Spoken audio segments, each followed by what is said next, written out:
M4 World Championship will be gathered in Jakarta, Indonesia. One dream and one goal only. To make sure all the players, teams, and fans alike are on the same page, it is time to reveal the tournament format. In M4, all the qualified teams will compete in 2 stages to achieve greatness. Group stage and the knockout stage. The teams will play a best-of-1 single round robin during the group stage. No team will be eliminated during the group stage. Now, let's take a look at the knockout stage format. It'll feature a double elimination bracket with a total of 22 series. The first 2 rounds of the lower bracket will be the best of 3. The other series will be best of 5. Except for the grand finals, which will be best of 7. Now the knockout stage upper bracket will feature the top 2 teams of each group from the group stage, and the bottom 2 teams will start at the lower bracket. The losers of the first round of the lower bracket will be eliminated. The M4 knockout stage will be spread out across 9 days, where there will be a live audience for fans like you to support your teams. And that's all you need to know about M4's tournament format. Remember to tune in and see you in Jakarta. Dare to dream, dare to be great.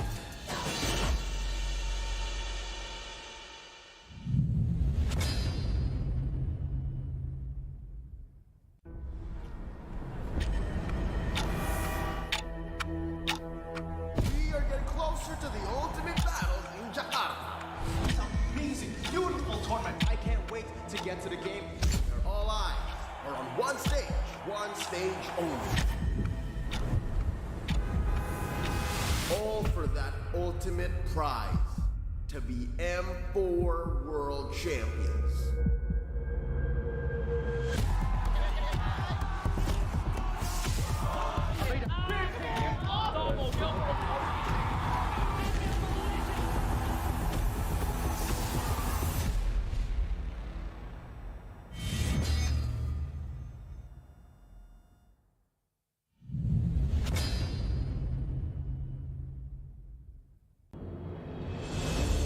။ဘူးမှမဖောက်ခဲ့ဘူးတဲ့လမ်းတစ်ခုကိုကျွန်တော်တို့စတင်ရှောက်လန်းခဲ့ကြတယ်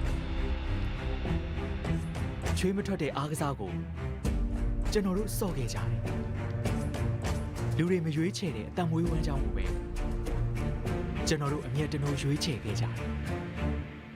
အဲ့ဒီလိုလူတွေမမြင်နိုင်တဲ့အမှောင်ချမ်းမှာပဲကျွန်တော်တို့ရှိနေခဲ့တာမို့လို့ကျွန်တော်တို့ရဲ့ကိုယ်ပိုင်အလင်းရောင်နဲ့ထုံးလင်းဖို့ဆုံးဖြတ်ပြီးဒီလမ်းကိုဆက်လျှောက်ခဲ့ကြတယ်။တကယ်တော့ e-sport ဆိုတာမျိုးကတခြားအားကစားတွေလိုပါပဲ။ကိုယ်နဲ့စိတ်တူကိုယ်လိုရှိမဲ့အသင်းပုံတွေအကူအညီနဲ့ပဲကြုံဆုံလာမဲ့ပြိုင်ဘက်တွေကိုအလေးထိုးအနိုင်ယူကြရတယ်။ဒါပေမဲ့အဆုံးတနေ့မှာတော့ကျွန်တော်တို့မှာတူညီတဲ့အိမ်မက်တစ်ခုပဲရှိပါတယ်။အဲ့ဒါကတော့ကျွန်တော်တို့ e-sport ကစားသမားတွေအားလုံးအတွက်ပုံမကောင်းမွန်တဲ့နေရာတစ်ခုကိုဖန်တီးရင်းနဲ့ကမ္ဘာအလယ်မှာမြန်မာဆိုတဲ့အလင်းရောင်အကောင်းဆုံးထွန်းလင်းတောက်ပနိုင်ဖို့ပါ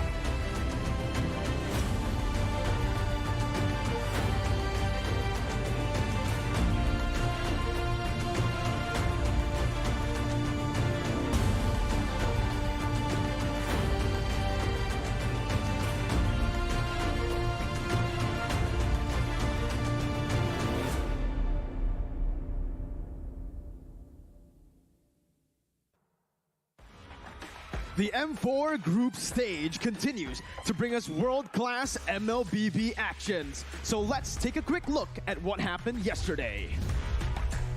It's raining RRQ in Jakarta during day 2 of the M4 group stage. Despite having the home ground advantage, Skyler and the legendary Lemon had to put all the stops to claim an unconvincing victory against Occupy Thrones. The Song Rajas were then dismantled by Echo of the Philippines with a stellar performance from Sanji the Wizard. However, win or lose, the fans are here to support with all their might. On the other hand, RRQ Akira is looking like the better RRQ so far. The Samba Boys defeated the Valley in the North-South America Derby thanks to Luiz's incredible Numenon Blast. They also destroyed the Malaysian champions Team Hawk with a formidable team fight composition featuring Joy and Terizla, while utilizing the power of RRQ, Ultra Fans' buff. All MLBB fans in the world, let's support your favorite team with all your passion, regardless of where you are. Now, it's time for Day 3 of the M4 Group Stage. Dare to be great. The M4 World Championship continues to heat up with drama and intense emotions. Day 3 of the group stage is a direct manifestation of order and chaos, with Group B representing the calm and predictable outcome. All is in order as Onic Esports and Todak take care of business respectively and secure upper bracket slots. Featuring the King of the Sky, Kyrie, who gave a masterclass on the prowess of assassins. While Todak cruised through the group stage with 4 mates returning to the starting lineup. However, when there is order, there will be chaos. As the disarray in Group A materializes into a 3-way tiebreaker, as all hell breaks loose when Falcon Esports dethrone the defending champions not once, but twice in the same day. Finally, the M3 champions clawed back against the siege of Incendio supremacy and secured the upper bracket.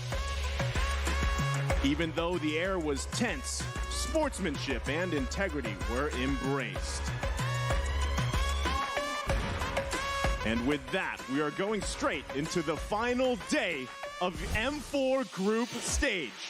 Dare to be great.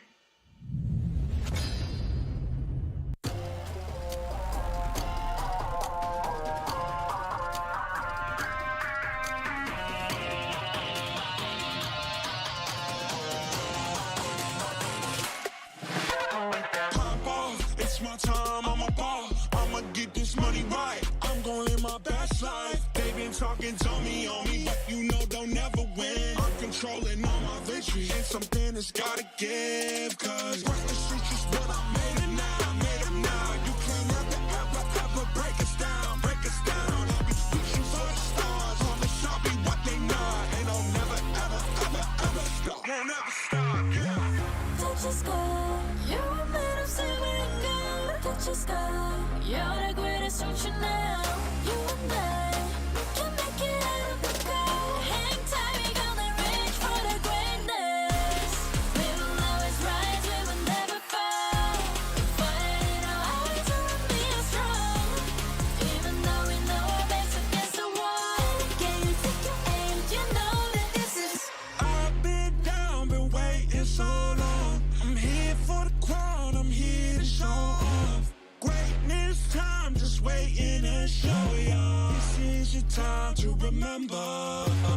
So many times, I lie in the basement waiting for greatness. No, I won't listen to anyone hating on me, telling me I wouldn't make it. Cause I did everything that they said I couldn't. Caught my footing and I kept the controls. I stand for something, I ain't running now. I'm the greatest now, I just wanna make it proud. Don't let me down, don't let it all fall. I've been on the road, accomplished all of my goals, and I ain't gonna let you down. Touch the sky, you're a man of silver and gold. Touch the sky, you're the greatest function now. You and I, we can make it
You live only once. For once, leave the comfort zone and raise yourself up. Embrace new sensation. Celebrate new happiness. Find new excitement.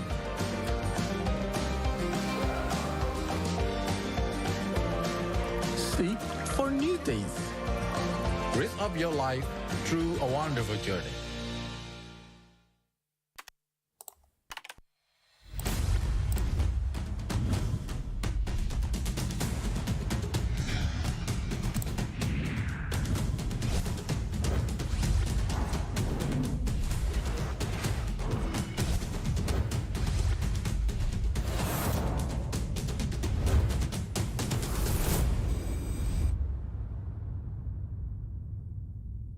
What's up, everyone? Today we have a hero revamp many of you have been waiting for. Featuring Hanabi, the Scarlet Flower. The new Hanabi is more mature and confident in herself, as seen in her new intro animation where she finally takes off her veil. Hero skills. Hanabi is a marksman that brings solid DPS and crowd control to a team and known for her bouncing pedal blades. Passive skill, Ninjutsu Pedal Barrage. That's right, Pedal Barrage is now Hanabi's new passive. With this adjustment, Hanabi's basic attacks and skills automatically create pedal blades on hit that bounce up to 4 times to nearby targets, while doing less damage per bounce. First skill, Ninjutsu Equinox. Hanabi's shield has been reworked into an active skill. The new Equinox shield now increases her movement and attack speed. Hanabi is still immune to control effect while the shield is active, but now dealing damage will increase the shield's health regardless of Hanabi's HP. Second skill, Ninjutsu Soul Scroll. Soul Scroll remains a skill shot that damages and slows enemies on hit, now with a new mechanic that marks enemies, causing them to take full damage from the next pedal blade bounce. Ultimate Forbidden Jutsu Higanbana. Hanabi's ultimate remains unchanged, damaging and immobilizing the first enemy hit. The revamped Hanabi retains her uniqueness without needing to stack her shield before a fight, and her pedal blades are now a more consistent source of damage. Her new shield mechanic improves her sustain mid-fight so she can stay in and on her targets. Pro tips. Use Equinox when you anticipate incoming CC and deal damage to keep it up. Don't panic if you get engaged on. Cast your shield and keep attacking. Line up enemies with Soul Scroll to cut their mobility while boosting your damage. And look to use Higanbana when the enemy is grouped up. Combo tips. When laning, use Soul Scroll to slow and mark enemies, so your next Pedal Blade bounce does full damage even if they're hiding in the back. In a 1v1, use your shield's new sustain to get the upper hand.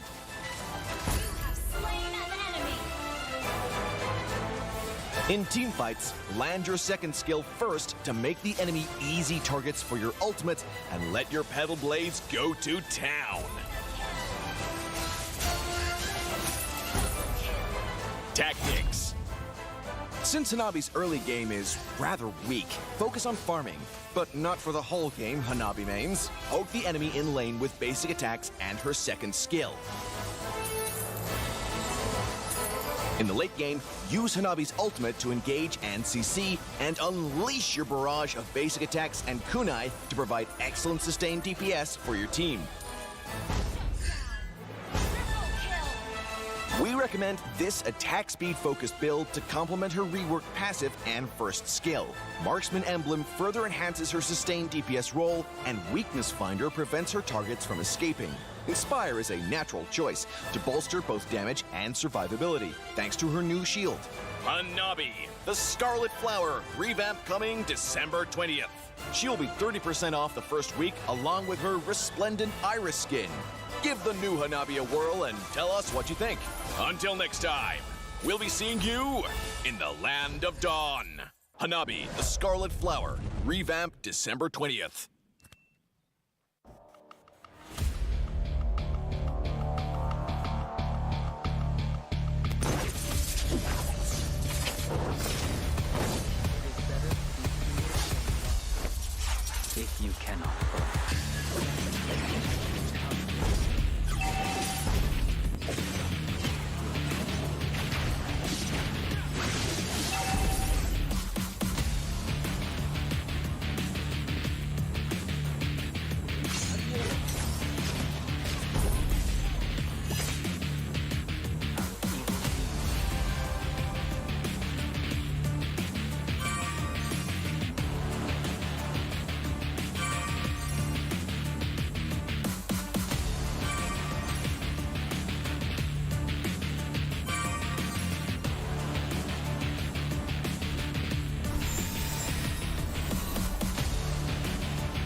this still works out, right?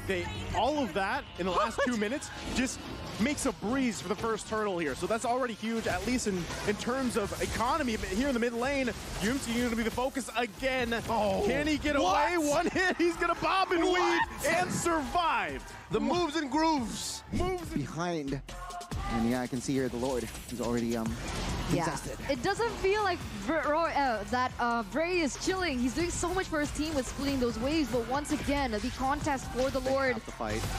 Oh my god, catches Sufin with that Tyrant's Rage. Mortal bombs everywhere. Baby Cake, the first one down. Not a good sign as 1, 2, 3, 4 bodies has already been collected, and Bray gets shut down.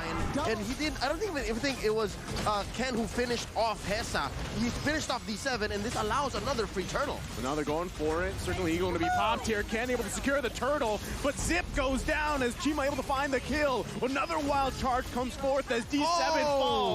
Tempest Blade is going to be popped here. Ken looking for Hessa. Can't get the last hit though as he falls into the river. Oh, that split, but all the weakness points. Oh my god, again! It's Prince Fran who comes in clutch and saves the day. Onyx Esports have nowhere to go right now, but Dragon's gonna be taken down. It's a shadow kill over to Harley, as now Mount Venus have to move back. The Iron Hook does not connect. It's gonna be the way the Dragon locking Prince Fran down, and that's a double kill picked up by Dreon, the Lord as well. Dreon is an absolute monster as he's looking to claim a Maniac. Kind of be a little bit patient, because right now I kind of feel like Rosa as well as Sunshine, they have enough damage. They just need a proper setup. And in terms of proper setup, you shouted out Oheb. If they can catch him, that's great. But it's easier said than done. With Oh My Venus, it's all for them. That's all the damage popped in, and the backline's completely going to be obstructed here by Blacklist International. Oheb free hitting his alien's going to be bursted down. Oh my god! Going to come to Fatal Genji's the only man left standing. Blacklist International, they take no prisoners.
Someday, you'll be the most shining light in the universe.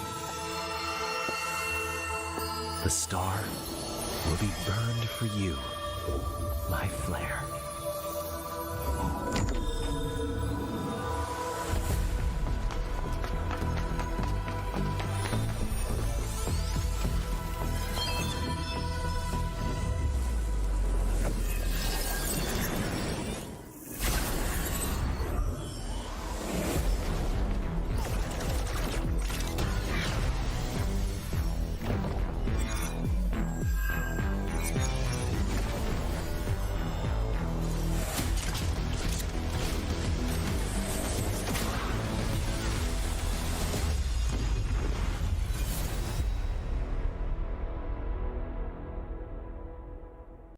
M-Series Flashback, The Dark Horse.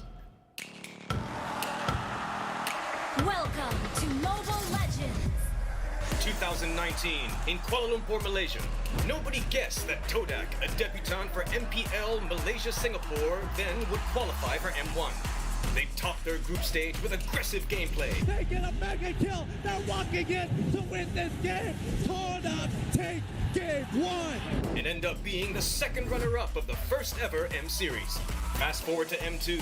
After dominating the Myanmar MLBB scene for a few seasons, Burmese Ghoul finally shines at the world stage. And they decimate Brandy Sports from underneath their own tower. It's gonna be Flattizi who's gonna get caught out here, stuck against the. That's gonna be GG. Burmese Ghouls take the 5th round. Dominated the competition and extended the grand finals to a full 7-game series. And in M3, North America represents. BTK rises above all expectations when they defeated Blacklist International in the upper bracket. The break for it. They flicker on for it. They find another kill. That's 2. They can get the 3rd. Mobazane. They have done it.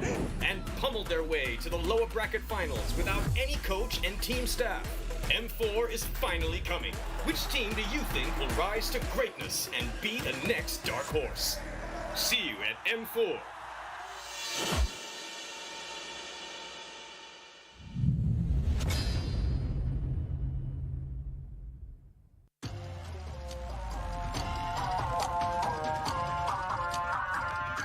Maybe. But that's the thing, like, who is your saving grace here for MVG, right? Harley, Joel Crew. Joel Crew is so far away from that. Harley, though, able to survive just a bit. Oh, never mind. Chiku guys from the backside. Now they're going to find Joel Crew as we were just talking about him. They fall here and another one goes down. 4 fall again for MVG. And there's nothing Dragon can do here to defend. It's a maniac for Chiku guys. GG, well played. They are resetting here, 13,000 HP. They need to make a choice right now. I mean, the minions are pushing in into their base. They're going to get backdoored by Kalatizi if they don't choose now. Oh my god, Kalatizi, will they read this? Junpo trying to delay, but no, my god, 505 trying to fly. Sanford, Yawi goes down, but Kalatizi in the backside. Danny QT, the base echo outplayed RSG. But we just barely missed it off camera. What happened to Papa Dog?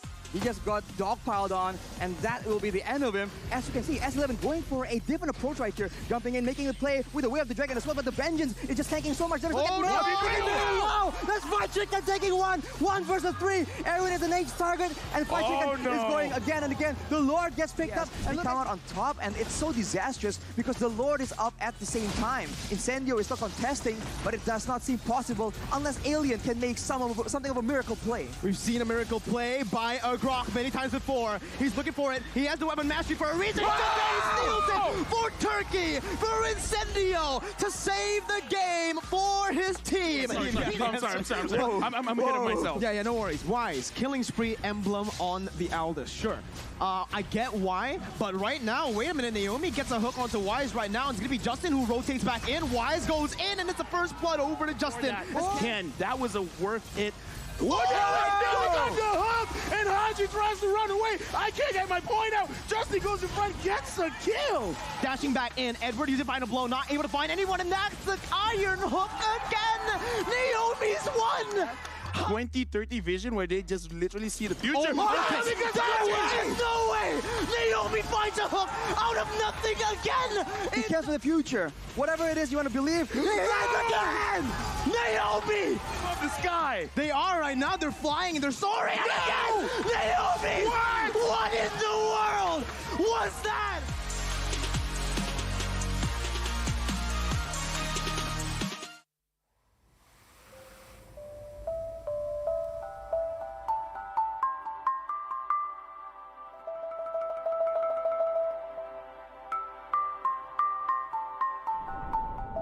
អ្វីៗគ្រប់យ៉ាងតែងតែប្រែប្រួលទៅតាមពេលវេលា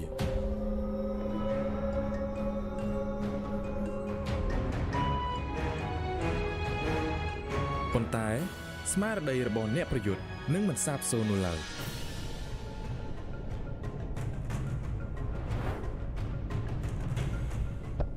ពួកយើងម្នាក់សុទ្ធតែមានចំណុចខ្សោយរៀងៗខ្លួន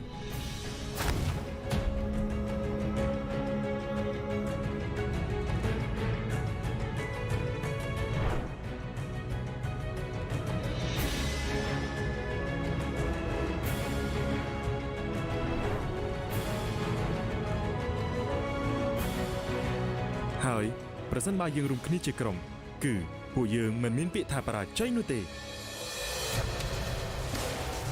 ការតំណាងឲ្យប្រទេសកម្ពុជាទៅប្រកួតជើងឯក M4 It's like a dream come true នេះគឺជាសុបិនដែលខ្លាចជាការពិតដើម្បីមោទនភាពជាតិខ្មែរយើងក្រោកឡើងហើយតស៊ូទៅមុខទៀតដំណើរផ្សងព្រេងរបស់ពួកយើងមិនមានភាពងាយស្រួលនោះទេស្មារតីអ្នកចម្បាំងខ្មែរនឹងតែងតែស្ថិតនៅក្នុងខ្លួនយើងជានិច្ចក្រុម Burning Flash នឹងចាប់យកឱកាសមួយនេះហើយធ្វើឲ្យមោទនភាពជាតិយើងថ្កុំថ្កើងនៅលើឆាកអន្តរជាតិ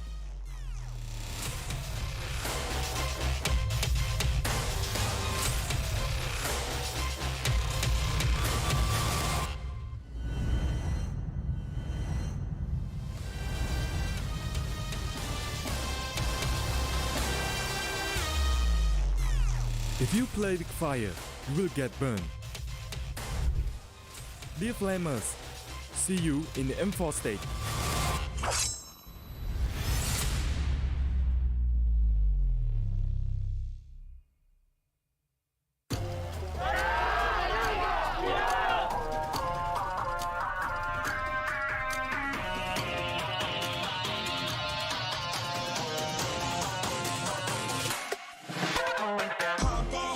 My time, I'm a ball. I'ma get this money right. I'm gon' live my best life. They been talking, tell me on me, but you know don't ever win. I'm controlling all my victories, and something that's gotta give. Cause this is just what I made it now. I made it now. You can't ever, ever, ever break us down, break us down. I'll be reaching for the stars. Promise I'll be what they not, and I'll never, ever, ever, ever stop. Won't never stop. Yeah. Touch the sky, you're a man of saving. Touch the sky, you're the greatest option now. You and I, we can make it out of the sky. Hang tight, we gonna reach for the greatness. We will always rise, we will never fall. Fighting our eyes will be strong. Even though we know our backs against the wall. Can you think you ain't, you know that this is. I've been down, been waiting so long. I'm here for the crown, I'm here to show off. Greatness time, just waiting to show y'all. This is your time to remember. So many times I lie in the basement waiting for greatness. No, I won't listen to anyone hating on me and telling me I wouldn't make it. Cause I did everything that they said I couldn't. Caught my footing and I kept the controls. I stand for something, I ain't running now. I'm the greatest now, I just wanna make it burn. Don't let me down, don't let it up. I'm on the road, accomplished all of my goals, and I ain't gonna let you down. Touch the sky, you're a man of saving good. Touch the sky, you're the greatest option now. You and I, we can make it out of the cold. Hang tight, we gonna reach for the greatness. We will always rise, we will never fall. We fight our eyes and we are strong. Even though we know our backs against the wall. And again, pick your aim, you know that this is coming for the game, cause we ready for the victory. Hands off, I ain't giving up. They say that I finished what they wanted, I ain't never done. No. So turn it up, turn it up, turn it all the way up. All you get your hands up, all you raise your hands up. Listen to what you feel and say. We gon' turn it up tonight. We gon' turn it up. We gon' turn it up.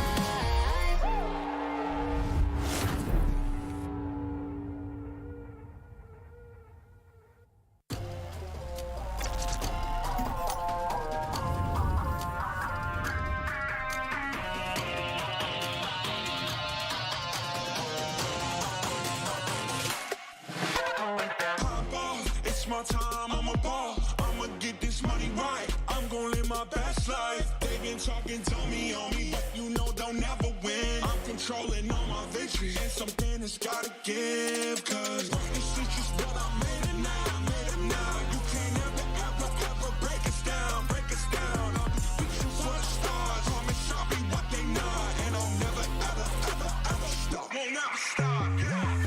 Touch the sky, you're a man of saving good. destruction now.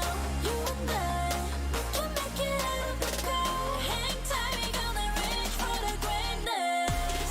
We will always rise, we will never fall. Fighting our way to be strong. Even though we know our backs against the wall. Can you take your aim? You know that this is. I've been down, been waiting so long. I'm here for the crown, I'm here to show off. Greatness time, just waiting to show y'all. This is your time to remember. So many times I lie in the basement waiting for greatness. No, I won't listen to anyone hating on me, telling me I wouldn't make it. Cause I did everything that they said I couldn't. Caught my footing and I kept the controls. I stand for something, I ain't running now. I'm the greatest now, I just wanna make it proud. Don't let me down, don't let it all. I've been on the road, accomplished all of my goals, and I ain't gonna let you down.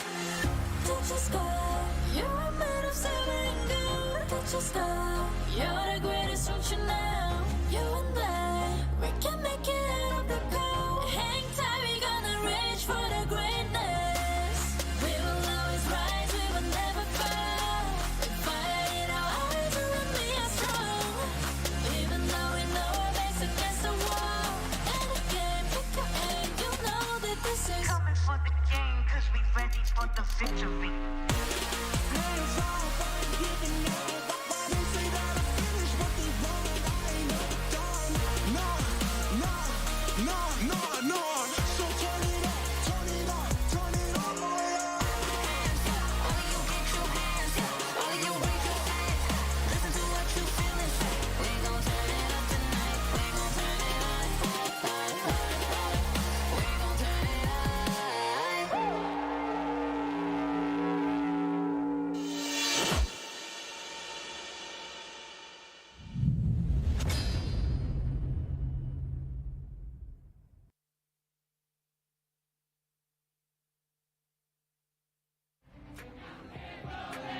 The heat and the beats were intense on day 2 of the M4 World Championship knockout stage.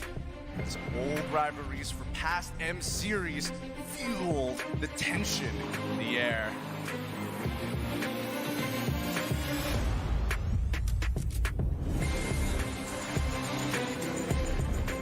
Where history repeats itself.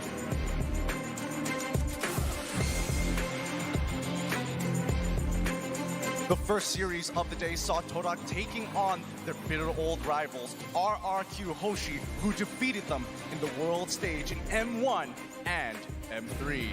RRQ Hoshi started the party on their home turf with a gentle wave from their home ground hero, Kadita.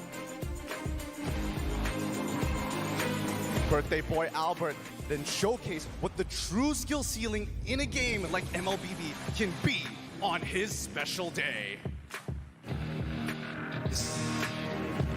The second series of the day featured another international feud that started in M3. The defending champions are back to their usual winning form as they cruise through the Brazilians in dominating fashion. RRQ Akira showed signs of life when Takashi performed out of his mind to claw back in game number 1. But in the end, the Filipino representatives were too much for the Samba boys to handle. With that, we'll head on to the lower brackets today where elimination is on the line. It is the survival of the fittest. Let's see who will make it out alive. Dare to be great.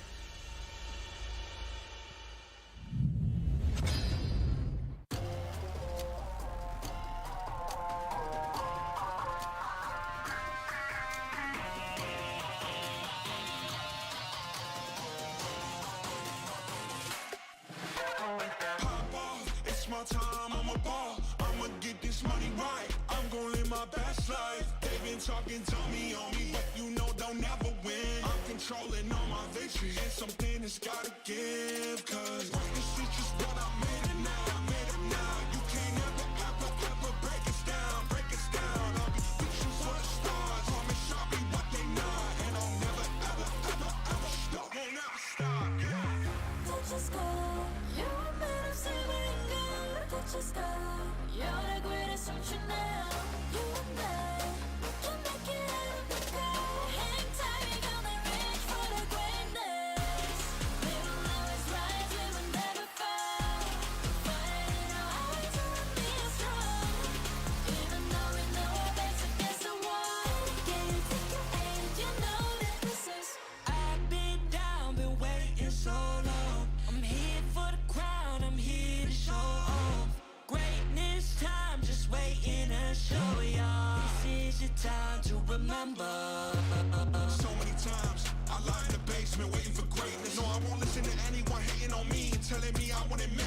Cause I did everything that they said I couldn't. Caught my footing and I kept the controls. I stand for something, I ain't running now. I'm the greatest now, I just wanna make you proud. Don't let me down, don't let it up. I've been on the road, accomplished all of my goals, and I ain't gonna let you down. Touch the sky, you're a man of saving good. Touch the sky, you're the greatest future now. You and I, we can make it out of the cold. Hang tight, we gonna reach for the greatness. We will always rise, we will never fall. We fight in our eyes, we will be strong.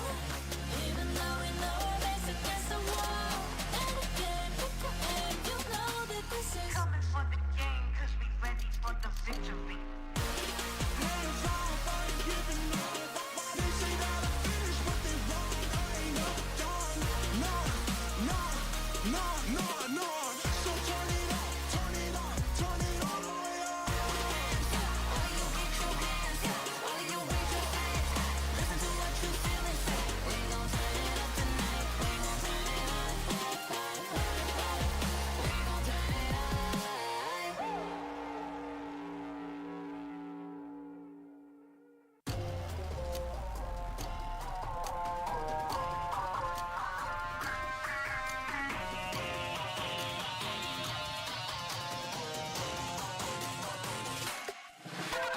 Pop off, it's my time, I'm a ball. I'ma get this money right. I'm gon' live my best life. They've been talking to me on me, but you know don't ever win. I'm controlling all my victories, and something has gotta give. Cause greatness is just what I made it now. I made it now. You can't ever break us down, break us down. I'll be reaching for the stars. Promise I'll be what they not, and I'll never ever stop. Won't ever stop. Yeah.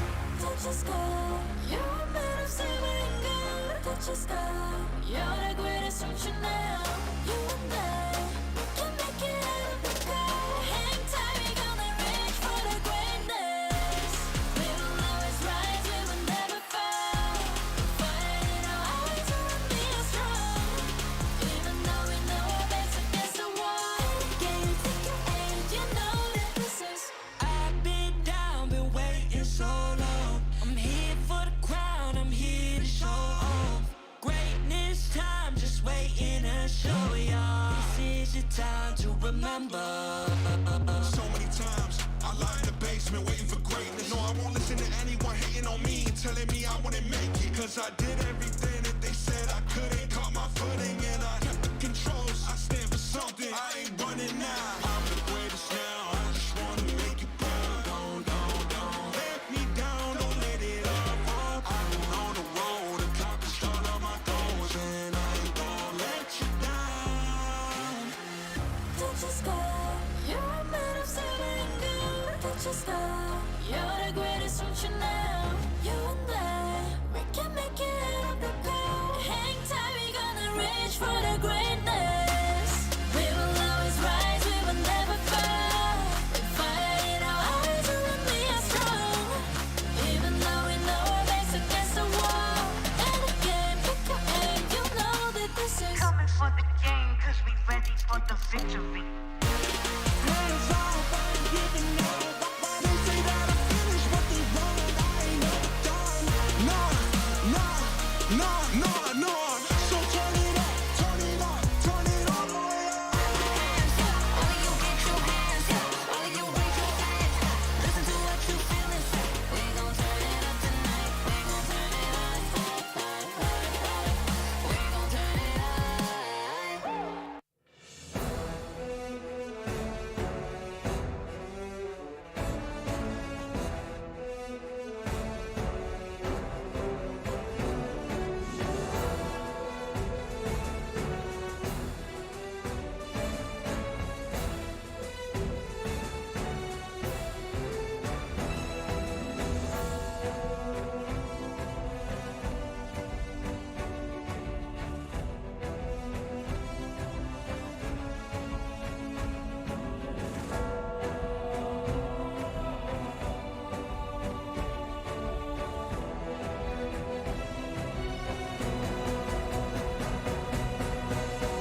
Welcome to another day of the Mobile Legends Bang Bang M4 World Championship in the beautiful city of Jakarta, Indonesia.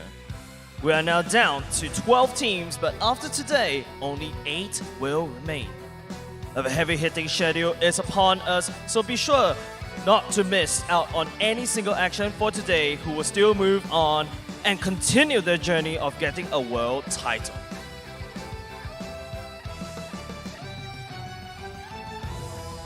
Justin has always led his team to victory by commanding the tempo of the game. Falcon Esports, it's not unfamiliar with the lower bracket run, especially climbing back to the top spot. Soaring up high back to the finals is an easy feat for the Falcons.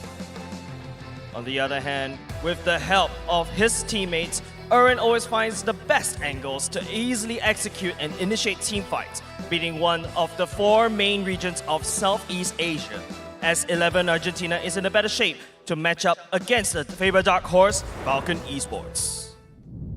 It's great to see you guys back here at the analyst stand so far at the M4 World Championships. But another sad day might be here today. Yesterday, 4 teams have already been dropped off. Another 4 will be leaving the tournament here today. My name is Gideon Q, and with me is going to be Assassin Dave and as well as Jays here at the analyst stand to break down the games when they happen. But for the time being, it's going to be a joyous moment for us as our very first matchup, Falcon Esports up against S11. Let's talk a little bit about him here because I know you've got some thoughts on Falcon here, Dave. Oh my God, the Myanmar team coming to this tournament hungry. I gotta tell you, normal teams scream like 3 times a day. This team is screaming 4 or 5 times a day, starting 11 a.m. all the way until 12 a.m. at night. This team is on fire, and today is do or die. They have to knock out their opponent in order to proceed to the next round. I can only expect a full-on force, 100% pedal to the metal Falcon today. Well, I know where you're leaning to, but guys, just in case you are just tuning into the M4, let's have our recap. The sun seems to be shining brighter on the west side in day 3 of the M4 World Championship knockout stage. The Western representatives are on the rise as they dominated the lower bracket series.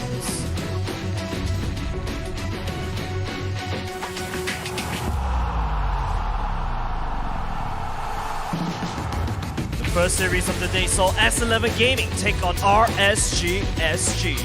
It is unfortunate that the Singaporean representatives had to compete without the gold laner on stage.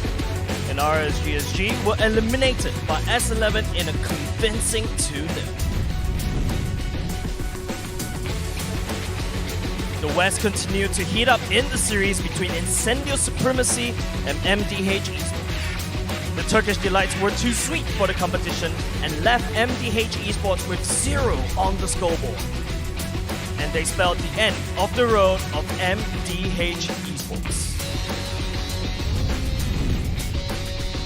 Is this deja vu?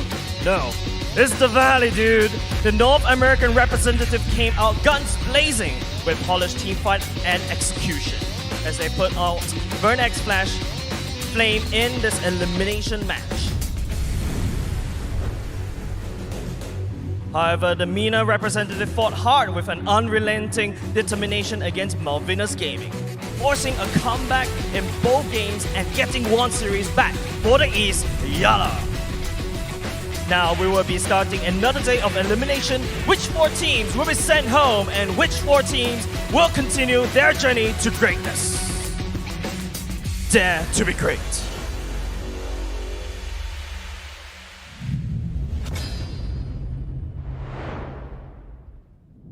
Now that we have caught you guys back up to speed of what's been going on here at M4, we know the thoughts of Dave here. We know where he's leaning more towards, but do you feel the same way here? I know, it's tough. S11 has been doing so very much. But again, if we're talking about Falcon here, slow starters, fast finishers, they know how to play a game with a bang.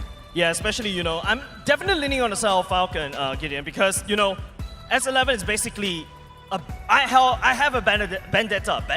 I have a vendetta against S11 Gaming because, sending out my homeboys back home, forcing me to support another team again, Falcon Esports, they've shown pretty great potential, especially in day 2. Hopefully, ladies and gents, the day 1 debuff has ended. Look, I also have a vendetta against, Singapore as well. They knocked us out previously, so I'm leaning more towards S11 personally. And I think, a lot of teams have actually leveled up. We were joking around a lot, but it's been really, really tough to predetermine which of these teams are going to be moving on. But with that being said, I think it's a good time we have a look at the talent predictions happening all across the world to make sure that M4 is at its greatest. And whoa!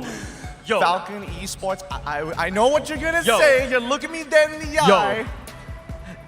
The last time this thing happened, RSG had to pack their bags, all right? So I don't know whether talent prediction is actually a good thing when it's favoring on the side of Falcon, but personally, I really just hope that Falcon just, show S11, the door to exit M4. Man, bold words. Hey, I gotta say, even though the talent prediction is heavily leaning towards Falcon, S11, they got a surprise for us yesterday. We saw how Irvin performed, right? We saw how Chen performed. Those two are absolutely blowing up the stage. And today, can they take on the challenge, especially against Yellow Flash? We know the characteristic Lapu pick, as well as the Falcons, the team that are known to be defining or making meta, right? You have the Ruby DD combo, as well as the mid laner, actually Justin, like to build tank item on a mage as a first item. Is absolutely insane. Look, it's preference, it's about the situation of the game itself, but I'm believing in Caster's Curse here. I do want to see a Western region, get a little bit further down the line. Don't worry, Dave, we'll get to the Western team a little bit later on. Hell yeah. But for the time being, I think, S11 has shown up a lot. Falcon, they've had a couple of good moments, but do you really feel that they kind of gel the way that maybe even the Valley has kind of upgraded themselves this time around? I think the best part is we're going to throw it to the casters and they'll bring you more, especially about the game. Back to you, casters. Thank you very much. And ladies and gentlemen, we're here now again. Tournament lives on the line here. 4 more teams going home by the end of the day. Crucial day for these 8 teams. What is up, guys? I'm Naisu, joined here on the desk today with Mirko and Wolf. And gentlemen, before we get to your thoughts, we do want to mention our sponsors, of course. M4 is powered by Moonton, presented by TikTok, the official content partner, supported by Secret Lab, the official gaming chair, and Esports Charts, our analytical partner, Gank, our official merchandise partner, MeWatch, our media partner, and last but not least, the Ministry of Tourism and the Creative Economy of the Republic of Indonesia. And Mirko, I believe there's also an M4 pass available. There is, and right now I'm level 51, so I'm still getting it up there. You guys can also join right now because the M4 pass is available for all of you guys back at home. Complete all active tasks, and you guys will be able to reach level 75 at ease. And once again, you guys will be able to get it for free. Log on now to claim the exclusive rewards such as the Light Chaser Beatrix skin, the Stellar Brilliance Beatrix skin, and the M4 Beatrix figurine that is awaiting you that you can see on the desk later on over to my left. Hashtag Mobile Legends Bang Bang, hashtag MLBB M4, and then hashtag Dare to be Great. Can't miss out on that. Now, Wolf, I see you over here. You're thinking about this matchup, Falcon Esports, S11. How are you feeling about it? It's going to be very close because we know that Falcon, they want to really get back. They had a brilliant group stages. They went to the upper bracket, got 3-0'd by Onyx Esports because they know them already. And then S11, so much hype about this team. I really was converted into a fan after seeing them yesterday. Yeah, I mean, the fact that they took out RSG Singapore, I mean, that's a huge thing, right? We're going to be taking a look at the lineups here in just a second, as both these teams obviously here to prove who is the stronger one. Again, lives are on the matter here for the tournament of M4. And looking at the lineup, this is what we can expect, right, from Falcon Esports. It's Justin, Yellow Flash, ZipX, Ken, and Naomi. For me, honestly, looking at this lineup, I do still think that Falcon is an S-tier team. They are one of the title contenders. It's just unlucky that they had to face off against the title contenders in the upper brackets. When the up against them is Sharon, Papadog, Kai, Jordan, and Erwin from S11 or S11 Gaming from Argentina, which I've mentioned before, made a fan out of me yesterday when they went in against RSG Singapore. And the way that they also won in their group stage match, there's a lot of future, a lot of potential for this team. We're happy to see them perform in the knockout stages yesterday. For now, they are going to be going up against an S-tier team, as Mirkov said, a big challenge for them. Well, I mean, they are going to be making their way to the stage here, and they proved a lot of people wrong, I feel like, right? A lot of people counted them out here, but especially with Erwin, like we highlighted earlier, these guys are ready to go. They do have a massive fan base, what we've seen in game as well, right? So let's cheer them on as they come to the stage here. Tennis Indoor Sanayan, welcome to the stage, S11 from Argentina. There we go, S11. I mean, can't wait to see. You know, I can't wait to see, especially the performance that we saw yesterday, man. I feel like, yes, the talent predictions were all Falcon across the board here, but we know how our predictions have gone, right, throughout this tournament so far. And yes, here's Falcon Esports. There's a lot on the line for them specifically because, again, you're going from that story of we were the dark horse back in MSC. We've made our way. We've made the journey up here to M4, winning many tournaments and just making a name further for themselves. And now, I mean, even led by Naomi here, we've seen some massive things from this guy alone. Now, that's the big question. In this situation where it's a do or die, what are they going to pull out here? Do they just go back to the basics, that foundational Falcon Esports? Or do they just throw the aggression at S11? Well, right now, the Burmese representatives are going to be walking up to that stage, confident as ever. They aim high to fly high. Welcome, Falcon Esports! We did ask about whether or not they will be performing today. Will they bring out something out of the bag? This is the series to do it. It's just the best of 3. You have to win 2 games, and you cannot lose more than 1, which is gonna be interesting because we know for Falcon they have shown us different like tactics already, different like strats, like even Lunox in the gold lane, right? They've been very successful with it. We're gonna see Franco's coming up from this team. To answer a question, they have to really bring it out now. Yeah, I mean, as you know, the fist bumps come out here, the respect between the staff and the players to keep the integrity of the game here for M4 again. Given the situation, there's a lot of heated debates on a lot of these teams and everything else, but still at the end of the day, it's about the gameplay for these, hopefully 3 games, honestly. Hopefully we start the day with 3 games here because yesterday, it was quite the sweep, right, across the board here. And at the same time, I know in just a little bit, we're going to be looking at maybe the team head-to-heads here. And specifically, again, that's where you really see the team play styles, right? How does it differ? How is it the same? Because, I mean, honestly, between roaming in general, those hero picks, the way that they play around that, the way that they are decisive for their teams, especially setting up their gold laners, is going to be true here. But Wolf, let's take a look at the team head-to-head. Yeah, so I'm actually surprised that it's almost similar, except from the fact that the turtle control rate is better on the side of Falcon. But across the board, we can see that S11 have their own ways to win their games as well. Average GPM almost the same, KDA ratio is almost the same. It's really just about the turtle and the lord, which we know just from the stats, Falcon and S11 would really love to fight around those neutral objectives. That's what we can expect in the games later on. Well, you know, again, right, I do believe for both of these teams, I think the standout players in M4 so far, for S11, it's been Erwin. For Falcon, it's been Naomi. So it's really going to be the battle of the roamers, the head-to-head again. In every single department, it's mostly controlled and facilitated by that roamer. Yeah, I think, you know, good point there because same thing. A lot of the teams that we see going head-to-head, there's always that highlight of players, right? We've seen it be the XP lane, even the mid lane, but this one specifically, roam, right? How does that transition through this series and through from game to game, honestly? And it's, do we see that in the draft where they're utilizing those roam options? Exactly.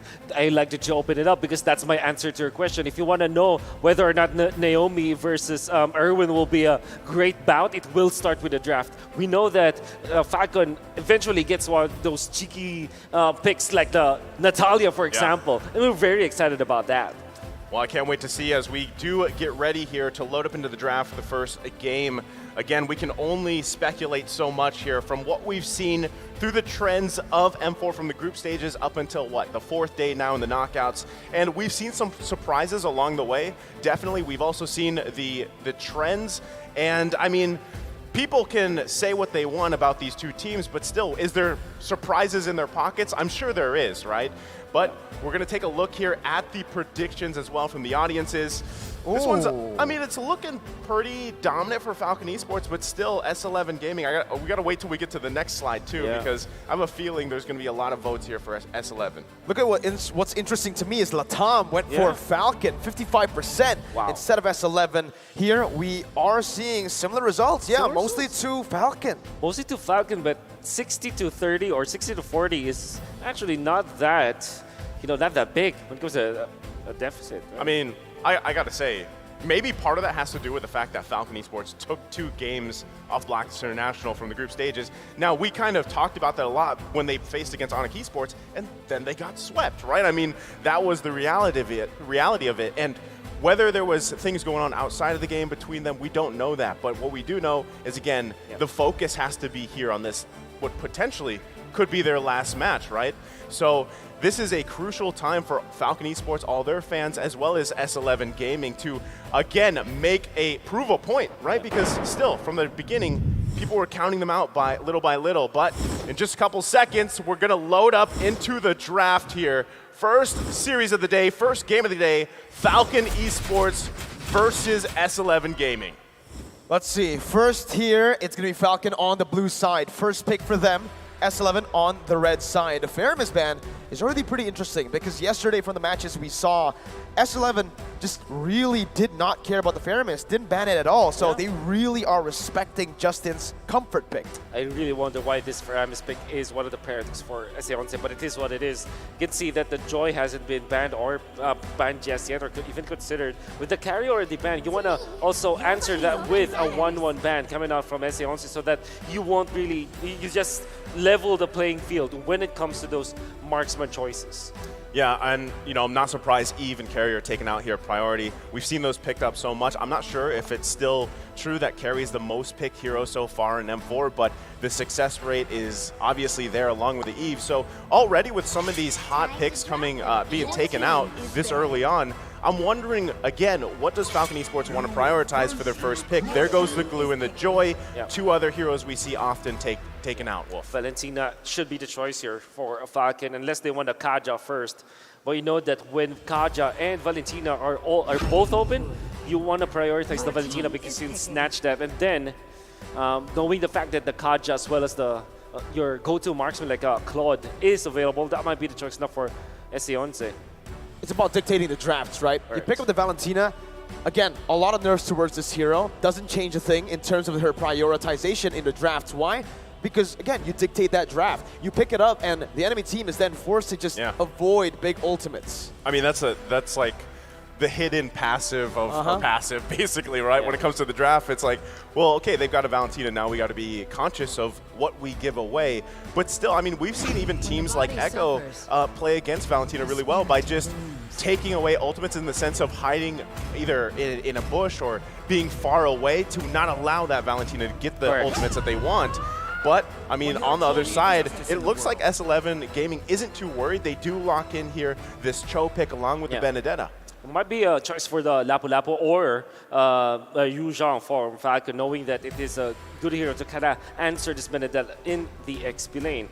I think that Falcon is a team that also reserves their marksman pick, so I might be picked up later on.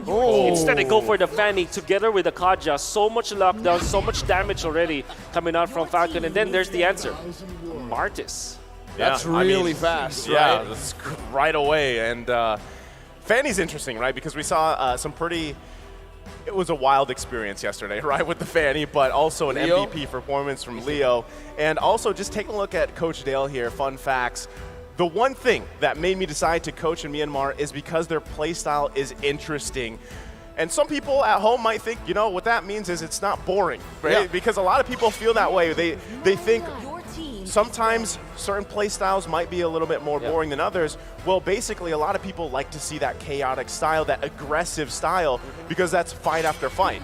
There's a lot of action in the Burmese games, right? I mean, I saw it personally watching Falcon versus Phoenix in the grand finals of the Burmese qualifiers. And yeah, there's just a whole lot of action. We see that, again, Justin, he is a very aggressive style of mid laner, right? Doesn't really like to go for just that backline presence. He goes for the Faramis, the Valentina, back at MSC, even the Johnson, right? So that's what you can expect, that interesting play style. And just like that, the Kadita is also going to be respected here by Falcon. And so far, you can see the answers coming up from Eseonce from Justin's hero, which has to be the Valentina, but could be swapped later on. Only the Way of the Dragon is a good spell to steal, in fact, or ultimate to steal. Benedetta as well as the Martis, you don't really give as much. Now Eseonce, you can you saw this, it's a Lapu Lapu. We already talked about how this could be a pick for the side of Falcon, but because they chose the Kaja as well as the Fanny over the Lapu Lapu, that will be banned out. Doesn't matter though, because they still have the Yu Zhong if ever they want to take that late. And as we have expected, they want to take their gold lane choice up until the last moment. It could even be a Lunox, it could be a Marksman. We don't know. So it's now up to Eseonce to pick up probably their mid lane right now. Mid lane can definitely work. Something here that would work for them maybe is like, it has to be something like a Lilia. It has to be sustainable. There's so much dive presence and so much damage output from Falcon Esports. Thing is though, I do want to talk about Ken's Fanny here. How is he feeling after getting absolutely dominated against Onyx Esports on the same pick in game 1 of their series, right? He wasn't given the purple buff. I mean, I feel like at this point, again, you're kind of just in that mindset of maybe you want to make up for that, right? You want to just have this kind of redemption game for yourself, and this is a good start. But hey, you called this, Wolf. There's the Lunox locked in. They snatch it, and this is a very smart move coming up from Eseonce, knowing that it is a good burst hero together with the Martis and the Benedetto. You have so much damage potential. Your hero damage per second is just off the roof. Then you also snag it away from Falcon. You also hide your gold laner. So you have a very flexible choice here coming out from Eseonce.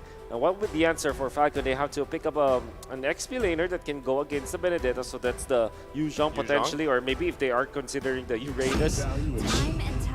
This is going to be weird. The Frederick is also there. And then there's the Beatrix.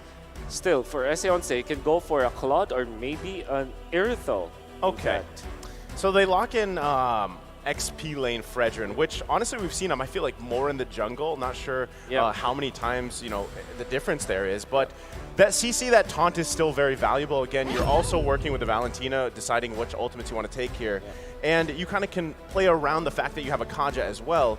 But still, you gotta allow ZipX to farm up here on this Beatrix, because when I look at S11 Gaming with this lineup, it is flashy, it is aggressive, and at the same time, there's just a lot to work with, because you've got to dodge, especially, pick potential for both is there. You got the Way of the Dragon, you got the Divine Judgment from both teams that they can utilize that though. But still, clear speed and pressure from S11 Gaming is going to be something that they really have to worry about if you're Falcon Esports.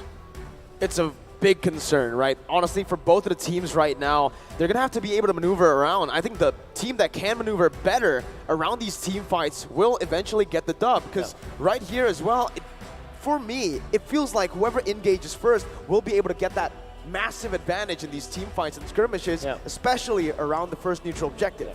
I'm looking at the draft of both teams. Falcon's draft is definitely well-rounded. They have good late game, they have good early game. If they have a good snowball with the Fanny, it will be a very easy game for them. Coming up from Eseonce, however, they will have good 1v1, so every lane matchup is going to be good for Eseonce. Well, we're here. We're at game number 1 here between Falcon Esports and S11 Gaming. It's a do-or-die situation. Both of these teams want to get off to a good start already early on. Wolf, anything that sticks out to you in terms of emblems or rotations? I guess the Weapon Master Beatrix is not as standard as you would expect. Normally you go for the assassin, like a kill spree or whatever, but of course the damage output coming up from Justin, almost taking down Chan. That's what we mentioned already early on, right? Yeah, the damage output coming in from Falcon is going to be absolutely insane. And it comes down to hit engages first. Falcon, they wanted to go for it. This is their style. And S11 needs to be very careful with Ken on this Fanny. Yeah, I mean, even just taking a look at the first blood rate, look at it, 87. That's quite a statistic. Really high. You hit, what, almost 9 times out of 10. Oh my goodness. That's crazy to think. Yeah, that's pretty much they're going for it now. Ken has the cut, those dives in, picks up first blood, and that's 1 kill over to Falcon Esports. The F in FCON means first blood, apparently. One thing that I do want to point out for Falcon is that if you're looking at their composition, this is as meta as you can get. Like, Valentina's like S tier. Like Fanny's almost A and higher A or S tier even. Kaj is like double S. Bitching is like double S, and even Fredrin is S tier. So an S tier lineup from Falcon. I mean, as meta as you can get. Yeah, it's pretty meta, right? And still, I think one of the biggest things here, Wolf, specifically, is what does Justin decide to utilize in terms of the IMU ultimate, right? Because still, I mean, you have decent choices, but the best one is probably going to be the Way of the Dragon. Take it from Irwin, look for the setup with that flicker combination. But he actually just took Jotun's ultimate here on that Martis. He's looking for some executes. Papadog gonna be able to find the Petrify there with the final blow, comboed in. Yellow Flash gonna fall, Chan joins in, Naomi can't steal it away. Jotun secures the first turtle of the game with his Retribution. Oh, very weird interaction coming out from Falcon. They went in for, instead of the Way of Dragon, it was the Decimate, which is not really usable at that point. I mean, you get your level 4 onto the Valentina because you want to fight under the turtle, but they kind of concede that. Uh-oh, Kai gonna take it low. Ken picks up the kill with a high and dry. A beautiful bait by Zipix. So you were wondering, Mirko, you know, Ken, where's his mind at? Where's the mindset at here? Well, obviously he's off to a way better start here, 3 minutes into the game, and you can see, right? Ken the Blood Seeker. This man is #1, highest first blood in M4 for first bloods. And that's a great statistic. It also highlights how he plays in the jungle, regardless of, you know, he's kind of the type that can shake things off from previous games. And again, they've had a little bit of time here to kind of reset from that that matchup against Onyx Esports. Erwin, though, finds the Way the Dragon. Gonna be terrified down by Justin. And that's a kill over, picked up by Naomi. Again, Falcon Esports, this is how they thrive in games. I really want to know why Justin just picked up the Decimate once again, but this is what it is. Falcon, this is them uncaged. This is their comfort zone. This is where they can freely roam. That is true, Mirko. If they get kills, if they can become aggressive, they look really good, and this is how they want to play the game. They weren't able to do this against Onyx Esports, and now they're doing it against Seonse. Erwin gonna be able to actually jump in with the Jikundo. Jotun absolutely deletes it, but Ken jumps in the back line, finding the gold laner. Naomi to mid, Zipix, dashing in, oh my god! Force a flicker out, that was a very aggressive movement by Zipix, and it just ended with him losing out on his battle spell. That was interesting. I mean, that was almost the whole team of S11 there on that side of the jungle for Falcon Esports. So this is what we saw from the quote, right? That interesting gameplay, that hype, that aggressive gameplay is kind of what we're seeing here from both teams, and that's what we can expect from the series. Oh, Ken. Just a few more kills. Oh! Wasn't even a question. He got it down. That's 4 kills for Ken in 4 minutes. Wonderful usage of the Cutthroat ultimate coming out from the Fanny, just not wasting any pixel, any second, any split second, not wasting any time to get that kill. Wonderful display coming out from Ken. They need more though. Erwin gonna be brought back by the Divine Judgment over there earlier, but Falcon just disengage. Yellow Flash now on the turtle, opening up for his jungler. Ken with no purple buff. That's gonna be a taunt onto 2 members, and that's Ken trying to look for the Retribution steal. Jotun way too quick with it. 2 levels ahead now. Yellow Flash didn't manage to taunt Jotun. It's gonna be very difficult because you have some CC immunity coming out from the Martis, and this is now Seonse. You know that they really want to control those turtles. You saw that in the pregame statistics. And Erwin! Oh, getting one back for his team. Naomi deleted, melted down. Zipix forced to rotate to the mid lane to help Justin out. Ken looking for his own purple buff, but it does look like S11 might be able to do it. Erwin jumps in with the Jikundo, knocking 3 members up. That's the purple buff stolen away by Chan of all people, and Erwin still survives. 200 gold now, the lead for S11. I can't believe Erwin survived that, right? 1 shot away pretty much at that point, but still, I mean, given everything that's happened here, and yes, Ken has 4 kills, but hey, S11's doing a great job at actually just playing around that, and they don't care if Ken has 4 kills and a couple items at this point. They're just invading the purple buff like they should against this Fanny. They know their windows. And then Seonse also showed us this yesterday.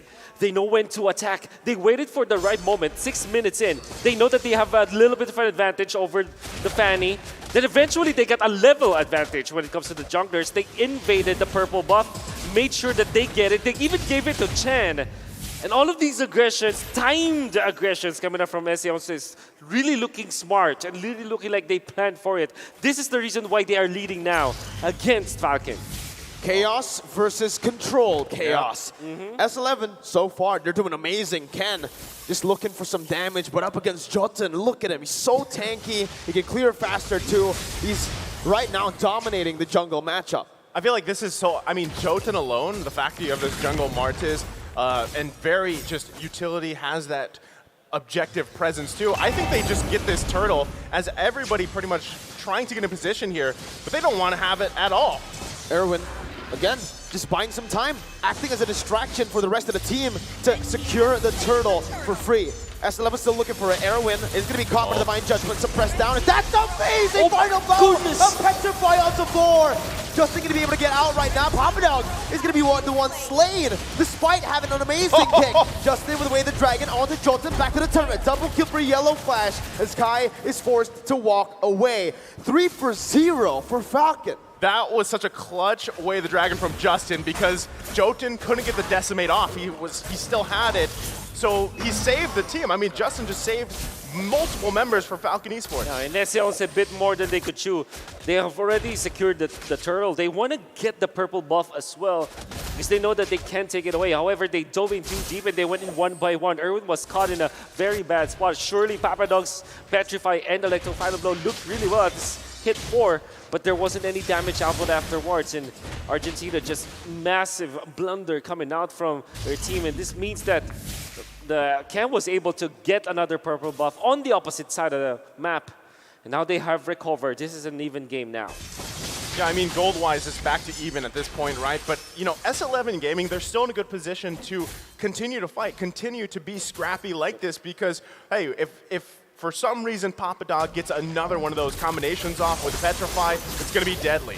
Well, Ken is still able to get out. Jotun, though, getting a whole lot of damage, healing the creep away. Divine Judgment onto the bottom side. Erwin going to be caught. Naomi picks up a kill. And I think right now, this is where Falcon really need to stop putting the kills onto Naomi unless he makes a crazy play like this. Justin still able to actually deal some damage with the Brilliance now. That's an amazing Terrify. Again, Naomi gets the kill, something that should not happen this many times. He's taken away so many kills and so much gold from his own teammates. Well, they're still going at it on the bottom side. Chan gonna be taking low flickers out. Let's talk about this, man, because Naomi on a Natalia, sure. On a Kaja? My goodness. And I think it's not just about the hero, it's about them grouping up together. In the past 3 minutes, or even maybe 4 minutes, since the 6-minute mark, Naomi did not leave Zipix, as well as Justin. That's why they're wasting some of the openings coming up from SC11. There was a time where Erwin wanted to go onto Zipix. He was duly punished by Naomi as well as Justin, and they're not leaving their marksman, the supporting team. Positions 4 and 5, not leaving position 1 of Falcon. This is the priority now. Well, they're going to be fighting for the Lord. Erwin, brought back Divine Judgment, Petrify on the 3, but it does not matter. Falcon are going to be able to actually wipe Erwin off. Kai going to be dealing a lot of damage as Yellow Flash flickers forward. Not able to find any taunts down. Ken, with a purple buff now, has the resources necessary to look for something. Jotun just soaking in the damage. With the Lord take, S11, Discipline Gaming backs off and waits for the Lord. Great, I mean, great take for S11. They grab the Lord here. Now, honestly, Ken wasn't in the position to even be there enough to contest the retribution. So still, a great decisive decision from S11 Gaming. And like I said, given that early game potential that Falcon Esports had, S11's doing a great job here at building upon this game. That's right. I really like the timings of SC11. Whenever they see like Ken on the opposite side of the map, opposite the Lord, they try to punish it, or opposite the turtle. That's why they got it. And then Erwin just sacrificed himself. Oh. You gotta be really careful here, man. S11 has been playing this very aggressive game of cat and mouse. They're just trying to find a pick before Naomi can. And again, it's just that battle, Erwin versus Naomi. Naomi's been using the Divine Judgment a lot on Erwin, and Erwin's been taking that personally, using the Way of the Dragon onto Naomi. I mean, that's the thing. Look at the map, right? S11 Gaming actually controls the map because they've got, what, 3 turrets. They had all 3 turtles. They got that first Lord.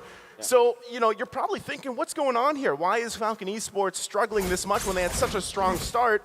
And even having the tools like Naomi on this Kaja, so far they really haven't been able to crack that defense from S11 Gaming. They're doing such a good job like this. Divine Judgment, but that is onto Jolton, who's so incredibly tanky. Still gonna be able to pick up the kill, but look at that in the back line. The damage from Kai and Chan. Almost wiping Naomi off the land of Dawn, but it's still just a 1-for-0. 12-3, but the goal leads for S11. A very important kill out to Jordan. This actually stops the growth of Argentina, of SA11. And Falcon will now have the time to farm. So far, what we've seen from them is that Ken will be playing the opposite lane or the longer lane, while the rest of the gang will just take care of Zipix. And what did that result into? 8.1k gold for this Beatrix. It's actually very strong now. You don't get to talk, man. They just want action 24/7. Going back to the quote, it's interesting, right? It's interesting. Yeah, you love to see it here. The back and forth, but I mean, still looking at the kills, right, with it being heavily in favor of Falcon Esports, still, that really doesn't paint the picture of what's going on here. S11 still, in terms of even itemization, they're in a good position to continue to fight like this. And Jotun, hold on. Gotta be careful. Terrified down. Zipix does damage now. Does a lot at the snipe. Oh. So close. So close. Jotun barely gets out of that one, but this will enable Falcon to look for a turret in the mid lane. Tier 1. No. Actually, great defense by S11 and good zoning by Erwin. Yep. You're gonna have to take, though, by the way, Falcon, they have the fleeting time on the Kaja. That's probably why SA11 are not really just, you know, not on time when it comes to defending against the Divine Judgment. That is something that they have to take note of. Oh, this one's going to be tough, though. Ken actually here for this Lord, so in good position. Justin holding on to the Decimate, too. Do they actually commit to this one? Look at the positioning from S11. Lord going to be half health here. Yellow Flash tanking the majority of it. And they back off for the reset. Yeah. Does S11 go in? Erwin wants to go in, doesn't get the way the dragon onto Justin properly though. Now it's gonna be the turn. Oh my god! A beautiful retribution by Ken. As Papadao gets out, but it's a fadeaway kill for Zipix. Ken still going massive in the back line. Gonna be taken down by Kai, but Kai falls to the hands of Zipix, who's going massive now. Almost taking Chan down. Oh, defensive flicker away from the Lunox. And Falcon, 2,000 gold lead now for them. I really love the investment of Falcon right now. The start of the game, they weren't able to get Zipix into a good spot. He even had to rotate to the mid lane just to get a farm. And now he's 4-0-6. The way that they handle this is so well. The Divine Judgment flicker, and that's going to be Jolton who's going to be caught low. Justin flickers forward with the Decimate. Will lose his life in the end. But that's the interesting gameplay that Coach Dale said early on in drafts. Now with the Lord still in that bottom lane, they're looking to get one more base turret, but with Kai finally respawning back up, that's going to be the final blow by Pappadog to clear out the waves and also to deal damage onto Yellow Flash, the Petrify, and away the Dragon. Yellow Flash too tanky, the snipe coming in! Zipix finds the monster kill. He's lethal now, 6-0-7.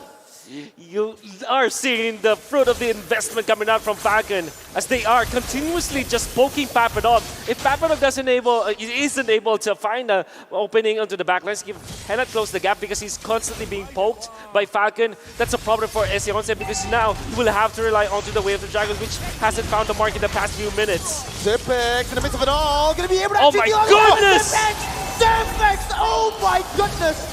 Pappadog gets out, gets Zipix down. Ken is styling, but Pappadog gets out.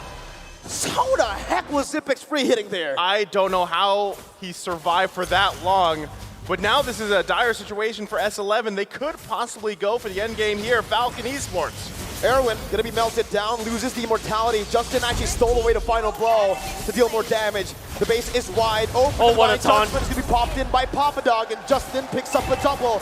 And that's Falcon who secures a match point. Game number 1 over to Falcon. What a game. I mean, it was a little dicey there for a little bit, but yes, interesting is the name of that game right there between these two teams. SA11 just found good timings in the early stages, right? They found good openings in the turtle fights. They eventually got the first Lord, and they were able to get like interesting kills. Falcon, however, they have found the opening. At the first few minutes of the game, they weren't able to find a farm for Zipix. He had to rotate to the mid lane. Eventually, afterwards, they put 2 bodyguards. Justin and Naomi did not leave the side of Zipix up until the latter portions That is why he was able to finally get 1 kill. He started, what, 1-0 and 4 after getting 0-0 and 2. Then eventually 4-0-6, and now it's 7-1-6. Amazing growth from the investment, ROI for Falcon. I mean, they were off to a great start again with Ken, right? I feel like it was, in a way, a redemption arc for the Fanny. He struggled a little bit there when the focus was all over that purple buff, right? But eventually, that plan didn't work anymore for S11. So still, again, they get that first win of this series. But before we move on here, we do want to mention the M4 Battle Night. It goes live this January 21st. Expect loads of events and rewards up for grabs in-game. First off, complete a battle task in-game on January 21st to get a skin choice chest. You can choose the skin you like most from the chest, and aside from that, battle bonus awaits you on the same day. Play matches, and you'll get Team Star Protection for 3 matches, double Star Raising points, double Protection points, double EXP, and double BP for 5 matches. Whole lot of double, and we're not stopping there. Free access to all heroes and loads of epic skins will also be available that very day. Save the date, log into the game on January 21st, enjoy the match, and win tons of rewards. Let's all celebrate the M4 Championship together, including with your friends. And just like that, 1 game already down here. We're going to have it broken down further, though, by the boys on the analyst stand, because I'm sure, they have a lot to say. We think it's very interesting. I'm sure everybody else does. But really, how did this game break down? Because S11's got to adjust. Boys on the analyst stand, take it away.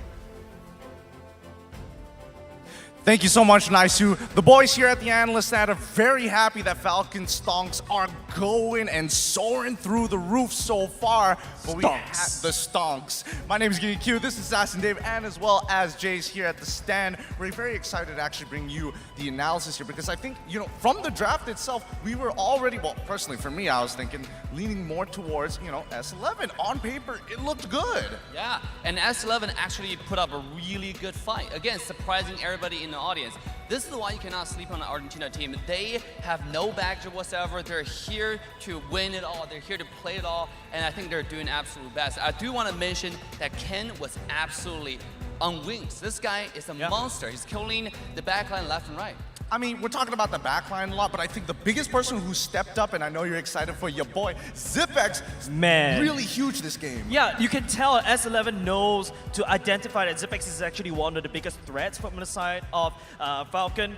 Then you see the crazy draft coming out from S11, the big brains from the coach, identifying that you take away the Harif, you pick away the Lunox, and then after that you slot in a bit of a, confusion for the side of Falcon. Falcon has to opt to default. I was a little bit worried there, but let's take a look at the next slide. Yeah, let's have a look at the in-game stats in a little bit. I'm getting this feeling from Falcon as well as S11. It's this good boy S11 going in with a really good heal standard draft, and then there's Falcons, the bad boys at the back of the class being like, you know what, I'm just gonna outplay. What do you mean by S11 is good boys? They took down RSG. All right, hey, sometimes when success comes, there's gonna be corpses on the floor. Right, and S11, look at their item build. Early game, they're able to find some damage with the combination of Chen on the Lunox, as well as Irvin playing the Chow. But through the mid to late game, you will find their damage slowly but surely sliding off, especially with how aggressive that Naomi is able to play on the Kadra. Every time that hook comes in, the Divine Justice comes in, it's GGWPs for the side of S11. I think what Falcon did really well is that in the early game, yes, it was Ken that's dominated because of the high and dry, right? Going in, finding the back lines, and if you notice, he started to build the anti-Kuras as well because he identified that, hey, he can't be just going into the back line, assassinating without dying anymore, and you see Ken start to take a back foot, and that's why Zipex, step up with the help of Naomi as well, abducting S11 one by one. Basically, S11 was overheating a lot during the mid game. I do think that S11 started to overheat towards the mid and late stages of the game, but I think they had a really good idea, right? Yeah. They took out a couple of playmakers. They saw the Kaja. I was like, okay, but let's hurt Yellow Flash. He ended up on a Fredrin into a Benedetta matchup, which, again, many times Benedetta players are like, all right, let's do this. Yeah, absolutely. I had my doubts on the Fredrin pick in the beginning, but it turned out in the late game, this guy was a tank monster. You cannot kill this guy, especially with Arathel, not able to build penetration Malefic Roar a little bit earlier into the game because you just don't build an item super early. You can see that the Yellow Flash is not dying. Let's take a look at total damage taken, total damage dealt on this Team Fight participation page. Yeah, looking at it so far, I believe, I don't know, I would have loved to see more hit and run strategies coming off of S11. That early game to mid game, I think they had a really smart idea, and from the draft, it helped out a lot. Yeah, definitely. Especially if you notice S11, they try to do the hit and run, but that's where Naomi comes in. You try to hit and run me, I'm going to take Erwin, I'm going to counter engage your engager, pull you back in, and then Falcon will be like, if I want to continue on the story of the bad boys behind the class, yes, I'm going to take you all the back class, I'm going to just whack you all the way down. A very interesting choice of words there. Boy. But what really surprises me overall in this matchup is just the micro adjustments done by Falcon. And that's why I feel like they're the bad boys. They're the more flexible ones. They're the problem solvers that think about it, try it once, hurt my fist on the wall, don't worry, I'm gonna bring a sledgehammer the next time. Absolutely. Divine Judgment, I gotta go back to the Kaja again, right? That combos so well with all the meta marksmen in the game. In my heart, I think this game, I would have given the MVP to Ken, but Kaja definitely played a role in the entire games here. So let's take a look at MVP of the match. Let's have a look. Going over for this particular game. It's going over to Naomi on that Kacha. You called it Assassin Dave. And I agree, the counter engagement, it's such a powerful tool. And I would have expected, Naomi in the beginning to be aggressive. And he was until he decided, you know what? I have more value holding on. Yeah, it feels like Naomi was trying to engage in the earlier parts of the game, thinking that, hey, maybe I could actually play the pickoff. But then when S11 starts to be over-aggressive, Naomi just took a step back. And the best part of take a look at that item, basically Divine Judgment for free. That is a fleeting time. That ultimate is always online whenever, Naomi picks up an assist or even a kill.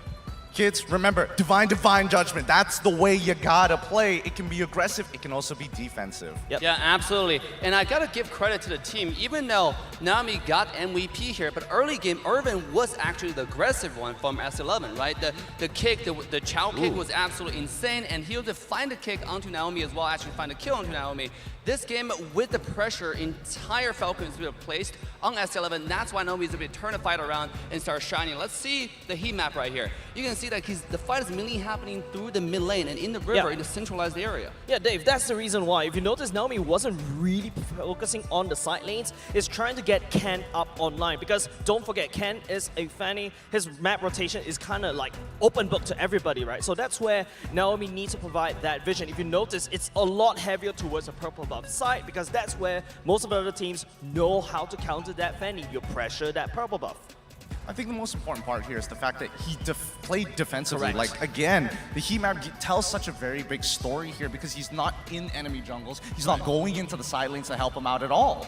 Yes, absolutely.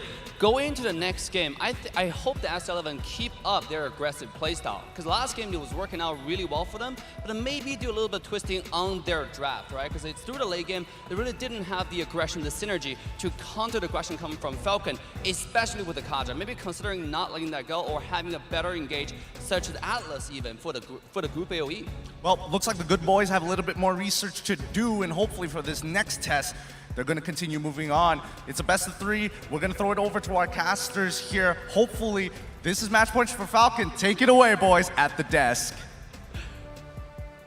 Thank you very much, gentlemen. And now before we talk about Game 2 ahead of us, we do want to mention there is a TikTok Live Carnival. You can cheer up Carnival for M4. Watch M4 matches on TikTok.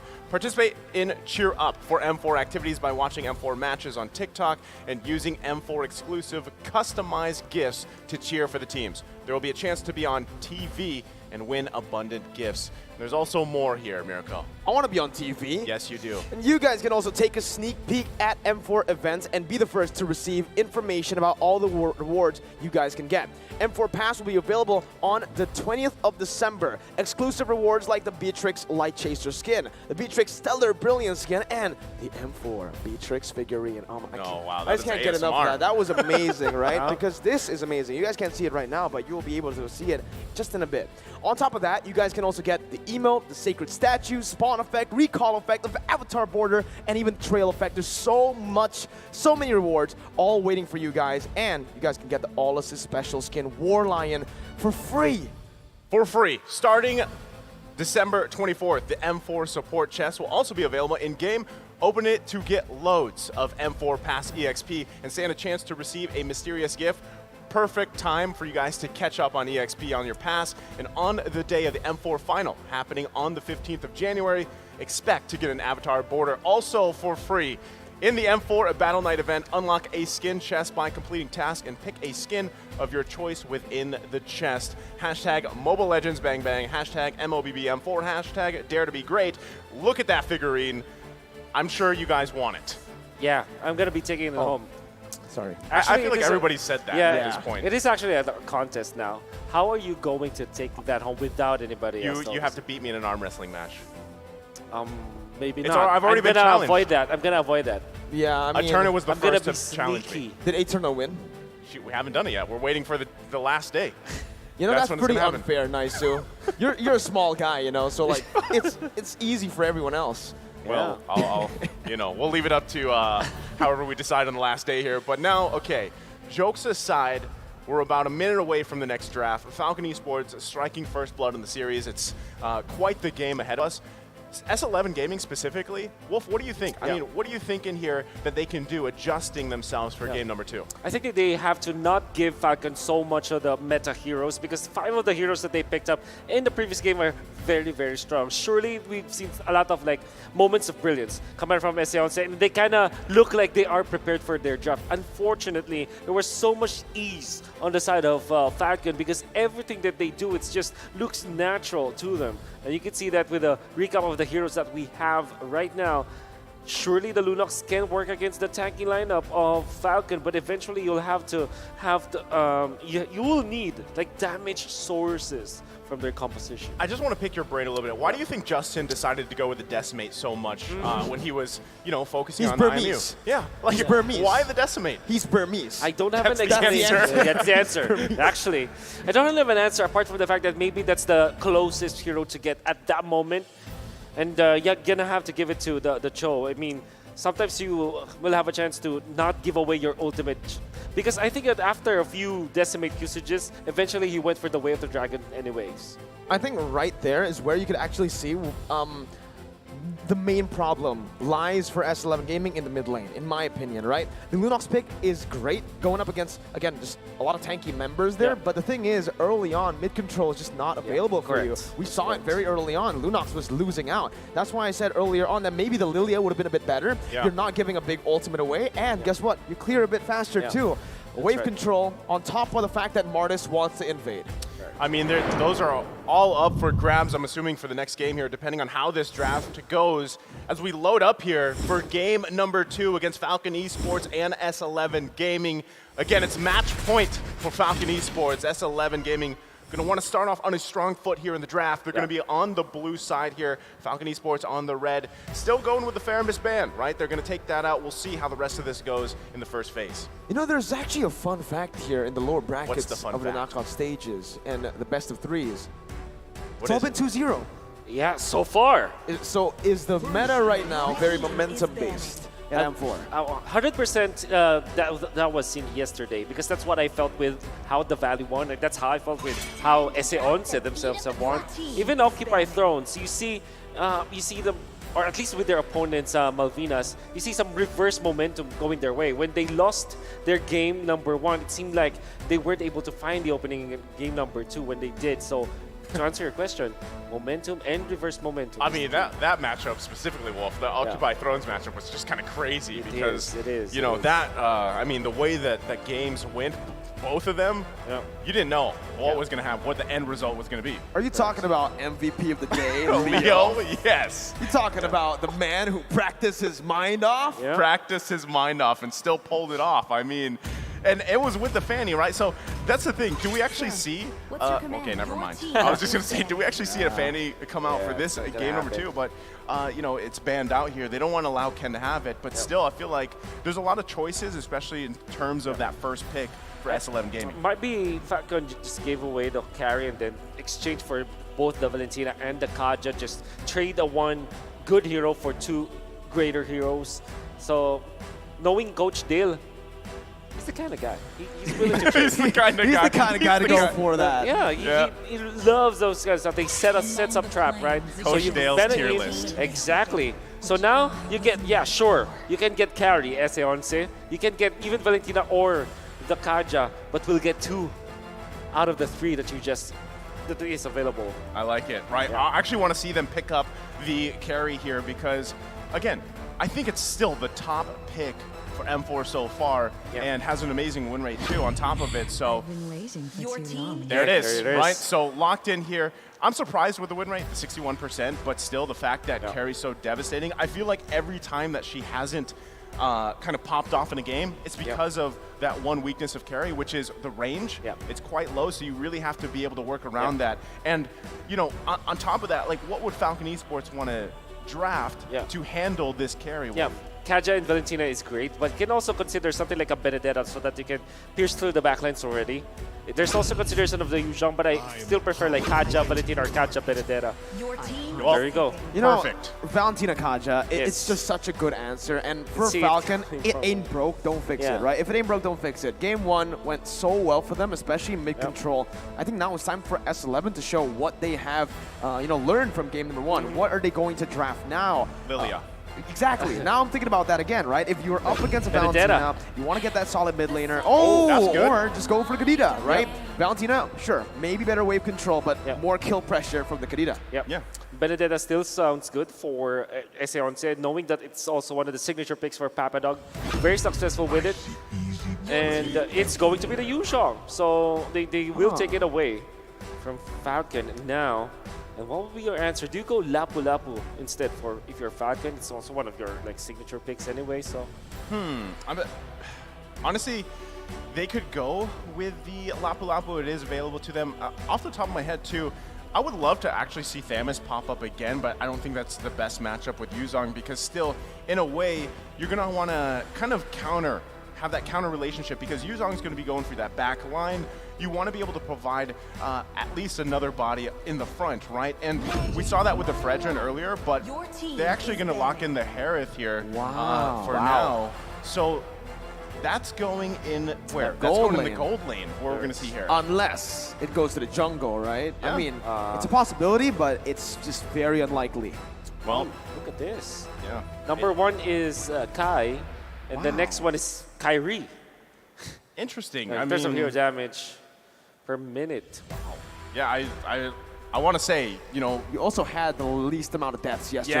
Yes. I was going to say these teams, these players from these teams that might not be so well known in other parts of the world. I mean, they've got amazing players, and you see that so far up to this point in the knockout stage even. That's going to be the Cho band out here. So focusing on the roamers here now, potential-wise for S11 Gaming, they're still, I mean, in terms of jungle matchup, you know, the thing is honestly, if you really wanted to look at Falcon Esports, those are 2 possible junglers at the same time, right? That flexibility, that kind of surprise factor is still there with the Kaja Valentina, but more so, like you said, Mirko, I think, again, going back to if it's not broke, don't fix it, that's where they're going. So I'm wondering what the jungle dynamic between these 2 teams could be.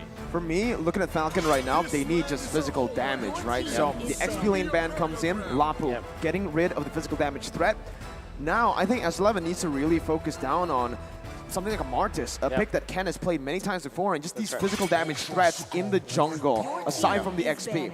They can also just go for a Benedetta here, that works. It's another physical damage dealer for Falcon to pick up. But then again, it could be banned out by SA11. If you're just SA11, just double down or triple down on the XP lane, knowing that you already have the Yuzhong, you have that secured, just deny anything that Falcon will have as comfort. Now, the interesting idea for Falcon is that they went for the Harith pick instead of an XP laner, knowing that this is the only laner that can easily go up against the carry, or at least even up or square up against the carry in the laning stage. You still have to supplement it with a frontliner. So I think that this will be a choice of a Grok, perhaps, or like you said, a Martis for the side of Falcon Esports. Not going to be surprised if that will be the choice. Like, you can pick that up in the XP lane as a tanky frontliner. I'm wondering too, right, if we see them actually lock in that Grok. We've seen Grok placed in the XP lane so much, whether it's with the Weapon Mastery or the high-end dry emblem here. So, but still, you're kind of in that position where, you know, how do we play around this? There's the Martis pick, like you were just calling out, Mirko. Great option. We actually saw how tanky and durability it could be in the last match, and how that can be a, I mean, it's crucial for teams that play this Martez in the jungle because objectively now you've got to match that if you're S11 Gaming. Now the thing is if they actually put pressure on this Harith pick specifically, you've got great burst potential, and if you can shut that down and allow, again, carry to really shine in this game, you're going to set yourself up for success for S11 Gaming. These last 2 picks, though, very crucial here for them, Wolf. You have to have a frontliner too. Aside from the Kadita, you need something like a grab deck to control. It's great actually against the Harry if you think about it, but you give away the wall charge to the Valentina, but it's a choice that you have to make. Or maybe a Lolita, in fact, for SA Once to kind of answer this. Well, it's, wow! They take your suggestion and they say no. No. I love it though. Selena, I have not seen this in a very long time. Debut for Selena at M4. Exactly. I'm wondering, right, is this really the game plan here? Selena and Kadita. And I mean, even looking at the players' reactions, right? I mean, I'm not sure 100% how they're feeling about it, but this is something new, obviously, and it's also, it can be deadly here, especially you're talking about pick-off potential. And the last pick for Falcon Esports is going to be this Ling here. How are we feeling about this, guys? It's a Marta's XP lane for Falcon, so that's just a solid matchup again, right? Yu Zhong, sure, out-sustains him, but if he can get out of the Furious Knife that easily and can get trades down and all-ins down the way he does, hey, I think Marta's actually takes it. Unfortunately, the Ling is so much of a gamble, at least for Falcon, but we know that they can really pull through with this. Why did they say that it's a gamble? There's so much crowd control on the opposite side. You have the Selena arrow, surely you can dodge that, but knowing that there could be other setups. 2 petrifies? 2 petrifies. The Kadita and the Yu Zhong, and then eventually the Pakita with the knockups that can be followed up with the Selena arrow. There's so much control that can come out of SA Once. That's kind of makes this Ling a little bit scary, but this is Falcon, dude. It's Falcon, dude. Falcon, dude. All right. Well, we've seen both team compositions, and it's a do-or-die situation for S11 Gaming. Match point for Falcon Esports. Who takes game number 2? If it's anything like day 1, again, 2-0 all across the board. Falcon, are they going to be able to do it? Or will SA Once break that curse here? Technically, the Paquito is also at a 100% win rate. And Jotun was the one who played it yesterday, too. Yeah, and I think, I mean, in terms of just the Paquito alone, being in the jungle specifically, this is something we don't see too often, right? I mean, usually it's in that side lane, but still running the high and dry here, that burst potential, that snowball potential is really good, especially when you're pairing it with a Selena pick here. You can already see even Ken going to be the focus, but gets out of there fine. Still, though, your pick-off potential with a Selena with Chan here is huge if he can land those Abyssal arrows. Yeah. You can see the vertical jungling coming out from Falcon's jungler Ken. After going for his purple buff, he went to the opposing Grammar. I don't know if that will actually give him more gold, but so far it's so good coming out from Falcon. And we know Ken, we can call him Ken the Man or Ken the Man. Hey, there are a lot of nicknames that Leo created for him. The Candy Man, the Burmese Python, I don't know. You could, or even the Dancing Peacock. I'm pretty sure if you watch that video of Leo out there, when he threw those names out there, Ken's face, just read the room. Well, going back to the game, I mean, specifically, you guys make a good point, right? The Ling is kind of risky here, but still, I think you play off the fact that you have Naomi on this Kaja again. Tap the He blade. smelled him. Jotun going to be knocked up, and that's the collapse. First blood over to Ken. Hey, that's going to be the Abyssal arrow connecting, though, as well. Chan with an amazing pickoff. Both junglers falling early on, but Ken again with another first blood, dude. Dude, the way that he pathed through the top lane, he went in for, like I said, vertical jungling for Ken, right? And then eventually, he noticed that his Crammer is just, why is it not there? Why is it taken out? So he smelled where Jotun was and then outplayed him. Unfortunately, he got hit by an arrow. Oh, yellow flash, that's a finds Papa Dog, eliminates him. Justin also jumping with the Black Dragon form. Chance gonna fall to Naomi. Jotun, no, he does not get the turtle with the red tree, but he does get it with a punch. He will fall to the hands of Falcon, though. 1.2k gold lead. And that's massive. Yeah. That's massive for Falcon because the fight that happened didn't have any jungler around it, but there were many kills for Falcon. And then because of the fact that Jotun is down for 2 deaths, Ken was able to get into his orange buff, which means that there will be a big advantage between the junglers that we have right now. I mean, not only that, but the fact that all those kills are pretty spread well here. But Kai in trouble. Oh, that's a 1v1. Xyp9x one more hit. Doesn't go for it. Erwin jumps in, doesn't get in range. He actually went for the flicker instead of the petrify. Oh, Naomi though, he which has is a flicker. Interesting. Oh, Naomi. Flickers forward. Just whips Kai, takes him back down. Erwin now alone, jumps in on the Xyp9x. No petrify to lock him down. He also has that purify. The abyssal arrow whiffing there, and Justin just gets out free. I don't understand why they did not go for the petrify on the Kadita. That really is trippy. Like Ken already. 3 blades, it's gonna be enough. Might go for Papadog again. Oh, there it is. 1 HP, he finds it with the orange buff, gets out, just walks away. Move. Yellow flash though, Jotun's looking for him, chasing him down. Yellow flash, try and get away. He gets out with the flicker too. That's why you call him the yellow flash. Yeah, I mean, he flickered out of there just in time. And I mean, okay, going back to all the points here in the last couple minutes, still, interesting match, right? There's a lot of action 4 minutes in, and it's great to see. But again, if you're S11 Gaming, you got to be worried that look at this distribution of these kills here, as well as the gold. It's 3K ahead for Falcon Esports. It's very well spread. Naomi again with a lead in the kills with Xyp9x, and now the focus. Erwin can't find it here on the bottom side. Up until now, there are questions being asked here. Why didn't Erwin go for the petrify? And that really gave them a big disadvantage because we were talking about how much they can change their stunts and how much they can control both the Harith and the Ling. And that's all down the drain because now we'll have to rely on the petrify on to this Yu Zhong. You can see them just really struggle against Falcon's aggression because everybody's just outplaying each other. Yellow Flash is outplaying his lane matchup. You can see Xyp9x just winning the lane matchup versus Kai. Naomi too gets a Divine Judgment. Erwin, he gets the rough waves out in time, but he is going to lose out on that kill pressure again. Mid lane pushed in, shoved in. That's the abyssal arrow connecting, and Jotun's going to be able to follow that up. Knockout strike. Chan finds that kill.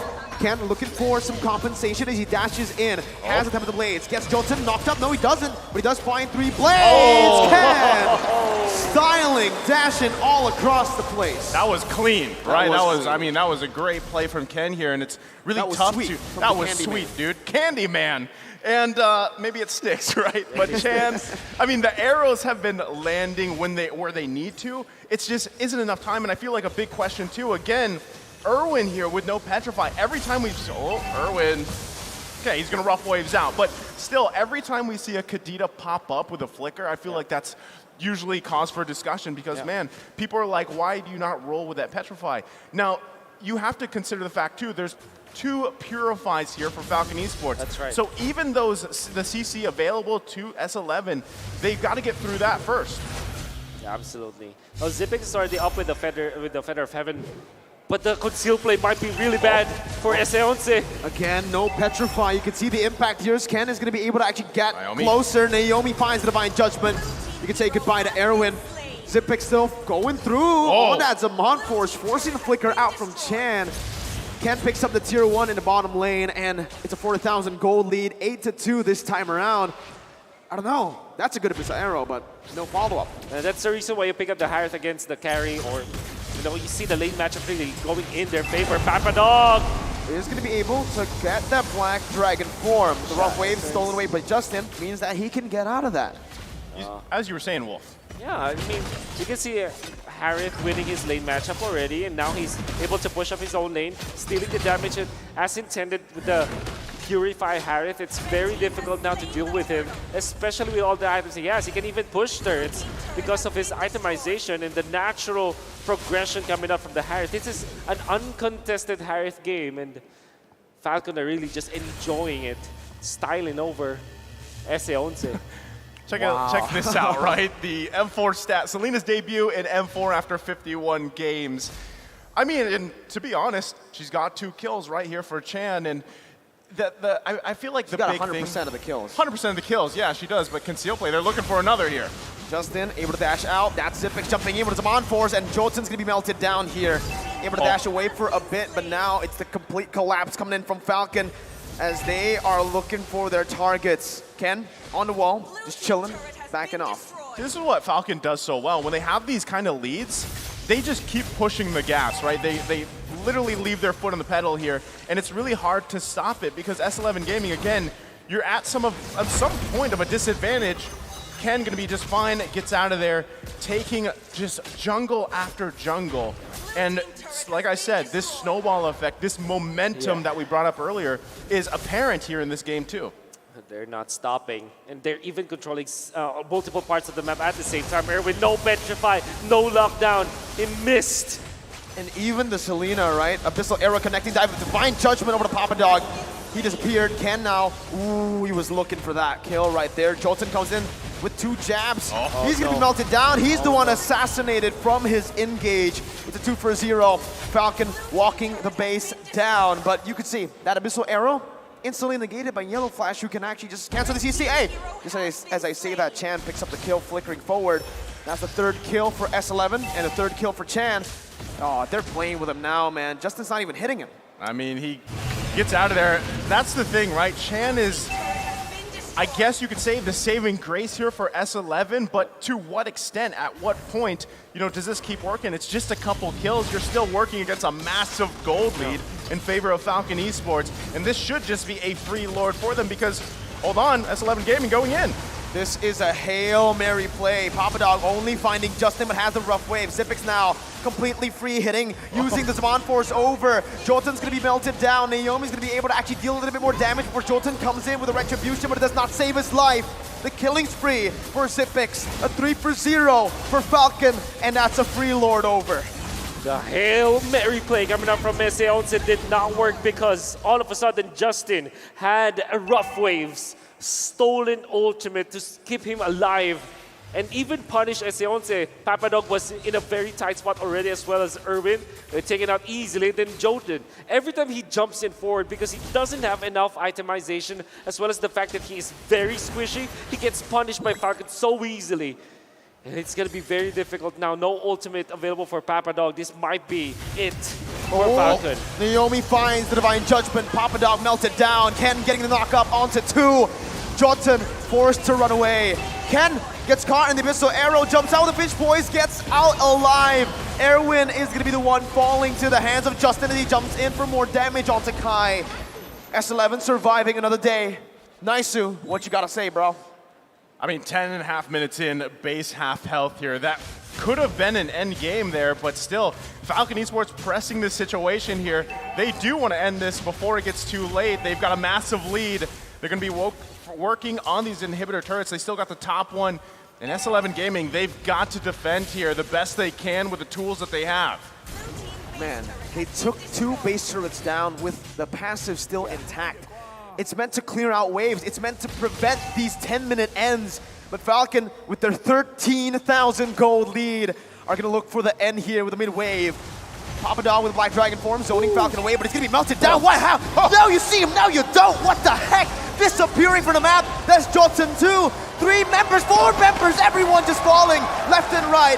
Tan able to find the Abyssal Arrow, but Yellow Flash is a bit too tanky. Falcon do not want to end. Ken wants to chase. Finally, they go in for the end, and it's a clean sweep. 15,000 gold lead. No chance for SA11 to come back from that. Falcon did not let go of the grip. They tightened it every single second that follows. They went in to control the map after their early spike, simultaneously pushing the waves, not giving any free kills to the side of SA11. And all of the choices that the Argentina squad made, from the draft to the battle spell to the first few rotations, did not work against the titanic team that we know of Falcon. I mean, there we go. Both teams showing the respect here. Unfortunately for S11 Gaming, they are going to be knocked out of the M4 tournament here. And just sportsmanship, very important between these 2 teams. And what can we say? Naomi, back-to-back MVP performance, taking out S11 Argentina out of M4. It was a crucial series, And there you go. Both teams. Give them a round of applause here. That's beautiful. I love it, right? Out of the competition, they are all friends, and you could see it there displayed. Falcon are going to make their victory march down the stage here. Well, that was the first series of the day. Again, thank you guys so much. We'll be back after this. It's me, Naisu, Mirko, and Wolf. Analysts, break this one down. Thank you, boys, but it's time. The Falcon continues to soar as they take this game away. Congratulations, GG, well played, but our hearts and souls, it hurts to see S11 go out in this fashion, but that's just how Falcon plays, boys. Name's Gideon, this is Jace, and this is Assassin Dave. Let's break it down, boys. Oh my god, what a series by Falcon. If game 1 was just a warm-up, game 2 is really just pure domination. 10 minutes in, I think it's 13,000 goal lead, something like that. Was crazy. Let me break it down with the numbers, ladies and gents. 13k gold lead in 11 minutes. Just the numbers alone, Falcon literally dominated S11. A bit salty about, still a little bit salty, but at least Falcon did a very good job.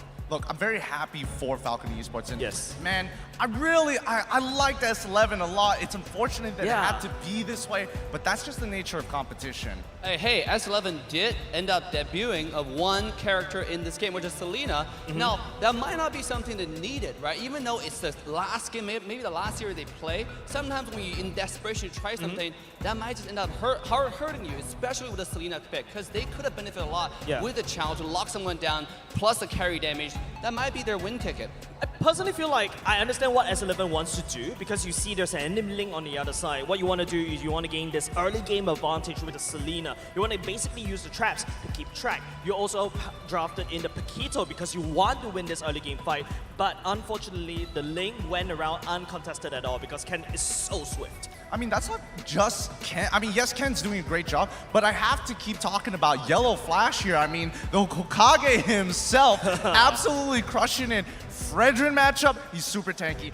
Then he picks up this Martis and he's like, you know what? I just need a BOD, build me full tank, I will do the rest. I mean, if Yellow Flash is Yellow Flash, Ken is probably the White Flash today. I mean, like that lane, that fast hand gaming was insane. This guy's action on wings, like we talk about. Fanny, he's got, this guy's assassin monster. If you face Falcon in the next round especially, they're gonna be going against either Team Hawk or Incendio Gaming Supremacy. So I'm looking forward to more assassin gameplay coming out from Ken. That is a little bit biased, Assassin Day, but let's take a look at the items, ladies and gentlemen. S11 Gaming, on the other hand, I think there's one criticism I'll give for Chan is that you went for the clock instead. And I think he took the clock at around, the 6-minute mark. That's gonna cause him to get a lot more time to get the Selena online. If you notice, S11, the Selena wasn't able to just immediately burst down the main key targets, and there's a lot of times, I think the caster points out, the arrow just kind of went a little bit too far. I mean, it's a hit or miss, right? It's Selena. At the end of the day, if you don't hit the arrow, you kind of can't do too much, but Chan was still participating in 100% of those team fights. Yep, 100% kill participation. That is absolutely insane. Look at Naomi at 80%, rivaling that 100%. Ken is actually only at 40% of the team fight. Just show you how all-rounded that Falcon is as a team, right? Everyone is putting their part. Everybody doing a lot of work. Zip, this guy is a hidden gem for Falcon, right? 70% on a goal laner. I know he's playing Harith, but what is going on there? Dude, crazy, because usually the reason why carry is so feared because the carry can burst down anyone, right? And it feels like Falcon knows how to deal with this carry. Leaking it out, letting S11 take it away, threatening it to take carry if they prioritize something else. Zipix went in as a Harith and he was online even faster than I expected, and that's the power of Zipix. A very flexible gold laner, you never know what's gonna play, a marksman or even a mage gold laner. I think, he's been sharpening himself throughout the entirety of the tournament. I think so far, this has been one of the best performances we've seen out of Zipex so far. And I mean, of course, Justin, absolute monster. Can't give the guy enough credit with the Valentina. His decision-making on the spot is so fast. He's a super computer. Yes, the Kadita ultimate copy, the rough waves, right? He's proven that, hey, it doesn't matter what mage that you play, I'm gonna be better off that version because I'm Valentina. And that's why Justin's so good at standing out among the crowd in M4. Ladies and gentlemen, going forward for Falcon, again, they have a rough road ahead because it's going to be the Malaysian Giant or Incendio Supremacy, which is the next match. Yeah, that's going to be really exciting to watch. But for the time being, it's time to show you guys who our MVP of the match is going to be. Pull it up, boys and girls. It's going over to Naomi, the spearhead of Falcon Esports. Once again, the same item build, right? Fleeting Time is, I think, probably Rush as one of his first items. Not only just that, I can't believe that Naomi was allowed to be given the Kaja twice in a row. You saw how big of an impact he has done for the side of Falcon. Absolutely. See, the thing about Naomi is he's godly with Franco. We've seen those blind hooks into the bush, right? That get entire world shocked. At the same time, you can't ban away this guy. Doesn't matter what he plays, this guy's macro, his awareness, right? His understanding, his engages, decision making are just through the roof, like second to none. And he has 0 deaths, right? Yes. Flickering forward, Kaja is always like almost like a front line. You do not know, you don't really peg a Kaja as a very tanky kind of tank, right? But let's take a look at the heat map this time around. Looking at the heat map, you can see there's a definite change of pace here. Before that, it was like, oh, I don't want to go past the river. I don't want to go too far. Now, I want to be everywhere. I want to make sure I'm in your face. I'm making sure that I'm dropping crumbs in your bed, dropping breadcrumbs in your bed to make you feel as uncomfortable as possible as soon as you sit down. Look, not a personal true story, but I'm just saying. Absolutely. Naomi this game is extending his territory into the enemy jungle towards the bottom side. There are a lot of aggression on the enemy bottom goal lane tier 1 tower. Right? Show them how much they want to pressure the carry away to make sure the carry does not get any farm, and that is the Falcon strategy, right? To make sure, okay, if the carry gets farmed, he might be able to one-shot our team, including the Kaja. So in order to prevent that from happening, look how much visit he gave the bottom lane. I think personally, I feel like Naomi is really want to drive Zipex towards success, right? That's what it's like, the secondary carry. Just in case if Ken falls short, and you saw that in game number 1, during parts of mid part of the game, Zipex actually climbed back up strong. Yeah, I mean, looking at the highlights, it tells a perfect story here. S11 wanted to be aggressive. Falcon, on the other hand, didn't mind playing a little bit more defensively until the time was right in game number 1 itself. And then we see an absolute shift in their playstyle. And I think, Falcon has kind of figured out the sauce. They've got the secret ingredients. Yeah. They've got the right methods and the way to think about the game. Well, we're giving a lot of hype to Naomi here, but I do want to highlight Ken. I mean, the Assassins, we're going to see some highlights in the next game. You seen the Fanny this game? I think just now when it defended the blue buff, when Fanny decisively go on the backline target, this guy knows who to go on at every second of the team fight. Take a look at this lean gameplay. Sometimes, just when you think, if I'm on that lane, I might not be able to get this kill. I might walk away, but not for Ken, right? Whenever you set his eye on the target, he gets the job done. Honestly, I'm learning 2 things about Dave. Number 1, possibly colorblind. I mean, it's purple buff. Second of all, I do think, it's with his name. Assassin Dave. Yeah. Ken playing Assassins. Coincidence? I think not. I mean, that's his unique selling point. That's his brand, right? But I have to agree with you. Ken is on this Assassin junglers has worked phenomenally for Falcon. Technically, it's in the name. Flying around from one place of the map to the other, you never know where he's gonna be. He played the Fanny, he played the Ling in this particular series against S11. S11 needs a spy satellite in order to know where Ken is. Well, I hope they don't have spy satellites right now. That'll be map hack. Right now, Falcon Esports, I think they really understand the relationships of the roles across the map, and depending on their playstyle, they have protocols in place. Yes, it lost to S11, they did their homework in the group stage, and now look at what's happening with this brand new best out of 3. It's done with best out of 3, they go to best out of 5. I can only hope for the best for Falcon. We can only hope for the best, but with that being said, let's have a chit-chat and an interview up on the stage. Mara, take it away. Aim high, fly high, and that's exactly what Falcon Esports has been doing. Congratulations! Woohoo! 2 zeros. That was a nice sweep. I mean, it's very evident in game number 2. You only limited your opponent to 3 kills. Your macro skills on point. 13k gold lead in 11 minutes. Justin, would you say that you really deserve to be in the upper bracket, because it seems like you're dominating right now? Yeah, we deserve upper bracket, but unfortunately we lost against Onyx. I think it because of in that match that's not our true potential. Is this because you are the one that opened the knockout stage with the grand stage? Yeah, That's also. When you say it's not your true potential, what do you mean by that? We can make our best in that match. That's why. So would you say now, with your first match in the lower bracket, how easy was it for you? You feel like that's what you're gonna show for the rest of the matches here on forward?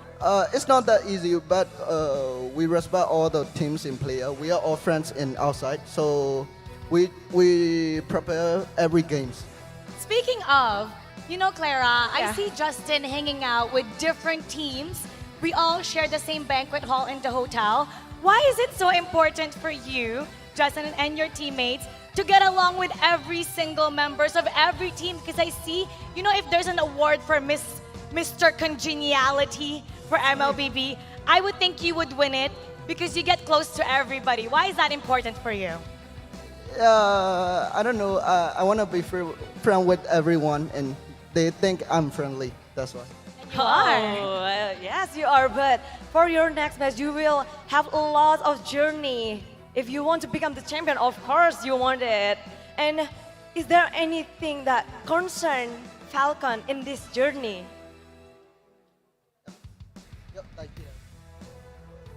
Can you repeat your question?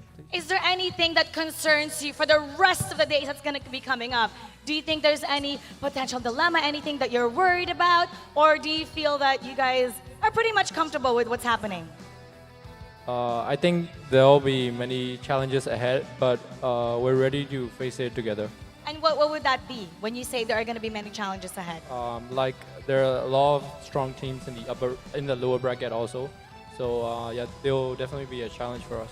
Can you mention the teams that you want to face in this lower bracket?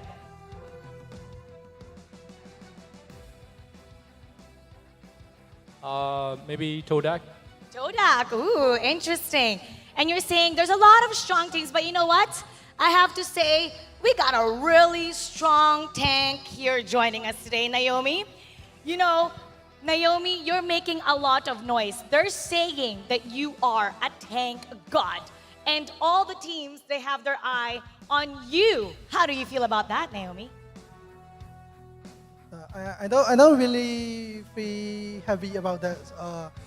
Is that all attention on me? It will be more difficult for me, so it's not that good. So you're not really happy about being named the tank god because you think all eyes, the attention is now going to be on you. Yeah. Well, that's going to be a big challenge because we think you're pretty amazing and we can't wait to see what you have to show next. Congratulations once again to Falcon Esports. Congratulations. Yay! What a perfect game, perfect match for Team Falcon today because they really slay and they just giving their best in this lower bracket, Mara. And you know, they're pretty humble with what they're saying. I mean, even though Justin says that they do feel that they deserve to be in the upper bracket, we were having that conversation earlier, they still respect every opponent that they're about to face. And we can't wait to see what's next because we have another best of 3 coming your way in Sandwich Supremacy versus Team Hawk. So don't go anywhere. Mobile Legends Bang Bang M4 World Championship. We'll be right back.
You live only once. For once, leave the comfort zone and raise yourself up. Find a new environment. Live life in a different way. Follow your heart. Learn a new thing. Go for a new challenge. Raise up your life through a wonderful journey.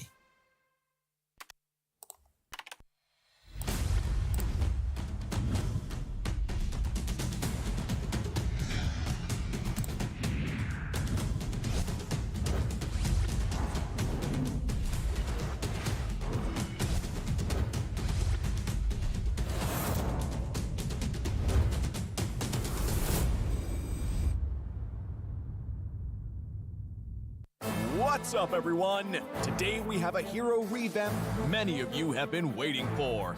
Featuring Hanabi, the Scarlet Flower. The new Hanabi is more mature and confident in herself, as seen in her new intro animation where she finally takes off her veil. Hero skills. Hanabi is a marksman that brings solid DPS and crowd control to a team and known for her bouncing pedal blades. Passive skill, Ninjutsu Pedal Barrage. That's right, Pedal Barrage is now Hanabi's new passive. With this adjustment, Hanabi's basic attacks and skills automatically create pedal blades on hit that bounce up to 4 times to nearby targets, while doing less damage per bounce.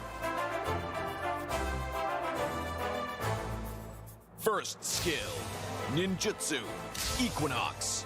Hanabi's shield has been reworked into an active skill. The new Equinox shield now increases her movement and attack speed. Hanabi is still immune to control effect while the shield is active, but now dealing damage will increase the shield's health regardless of Hanabi's HP. Second skill, Ninjutsu Soul Scroll. Soul Scroll remains a skill shot that damages and slows enemies on hit, now with a new mechanic that marks enemies, causing them to take full damage from the next pedal blade bounce. Ultimate Forbidden Jutsu Higanbana. Hanabi's ultimate remains unchanged, damaging and immobilizing the first enemy hit. The revamped Hanabi retains her uniqueness without needing to stack her shield before a fight, and her pedal blades are now a more consistent source of damage. Her new shield mechanic improves her sustain mid-fight so she can stay in and on her targets. Pro tips. Use Equinox when you anticipate incoming CC and deal damage to keep it up. Don't panic if you get engaged on. Cast your shield and keep attacking. Line up enemies with Soul Scroll to cut their mobility while boosting your damage. And look to use Higanbana when the enemy is grouped up. Combo tips. When laning, use Soul Scroll to slow and mark enemies, so your next Pedal Blade bounce does full damage even if they're hiding in the back. In a 1v1, use your shield's new sustain to get the upper hand.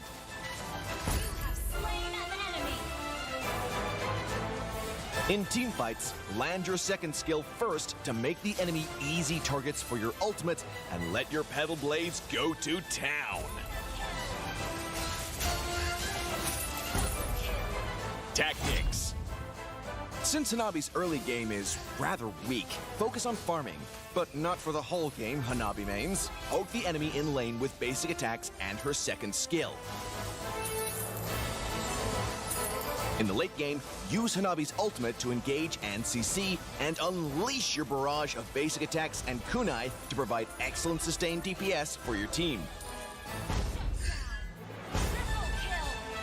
We recommend this attack speed focused build to complement her reworked passive and first skill. Marksman Emblem further enhances her sustained DPS role, and Weakness Finder prevents her targets from escaping.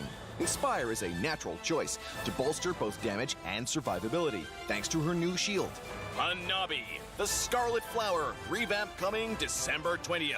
She'll be 30% off the first week, along with her resplendent iris skin. Give the new Hanabi a whirl and tell us what you think. Until next time, we'll be seeing you in the Land of Dawn. Hanabi, the Scarlet Flower, revamp December 20th.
this still works out, right?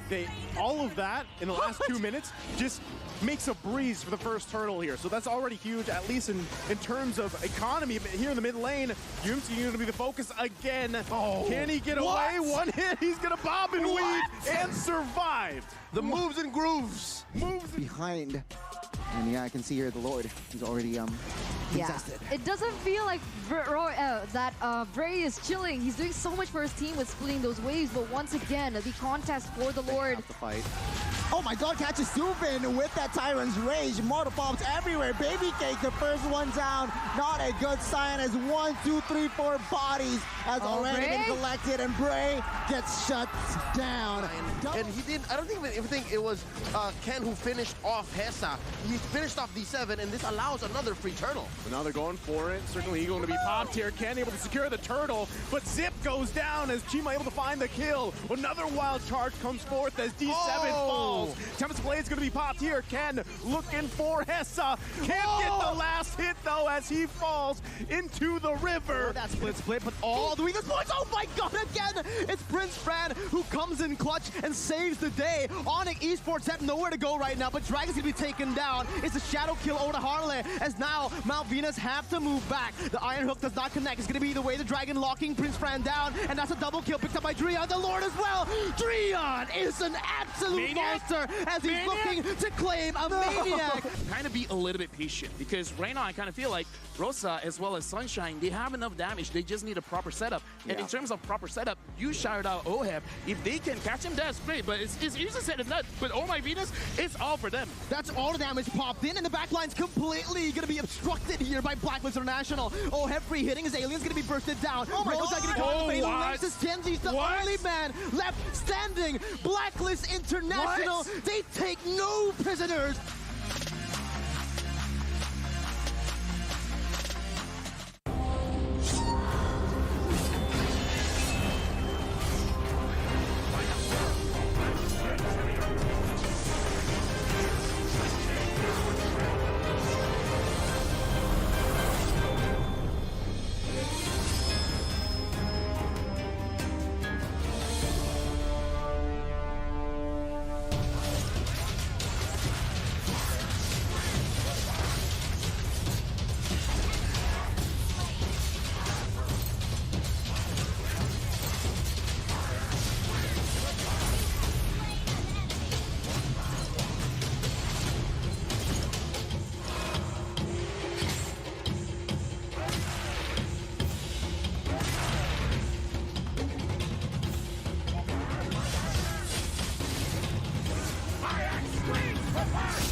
Someday, you'll be the most shining light in the universe.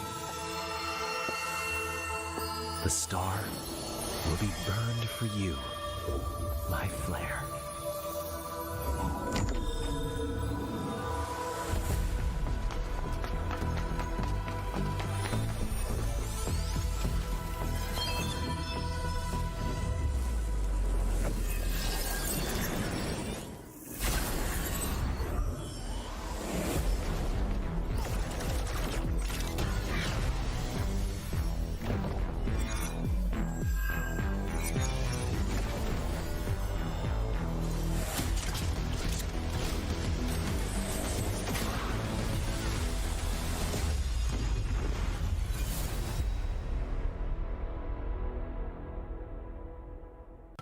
M-Series Flashback, series of the tournament. Welcome to Mobile Legends!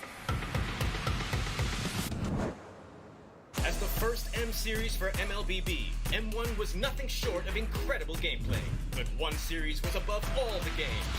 Stretched to a maximum best of 7 series, the grand finals between RRQ Hoshi and EVOS Legends was a gem to rewatch. EVOS Legends become a legend! As for M2, the grand finals between Grand Esports and the Burmese Ghouls were so epic that it broke the record with over 3 million concurrent viewers. With multiple back and forth, the 7-game series went the way of Grand Esports. Grand Esports are your M2 champions! Lastly, in M3, the series of the tournament was the first upper bracket game between Blacklist International and BTK, where the agents tried to target and 5-ban Lobazane. But the bloodthirsty Kings persevered and sent Blacklist International to the lower bracket. With M4, what sort of insane and epic series do you think we will get? Tell us what you think. See you at M4.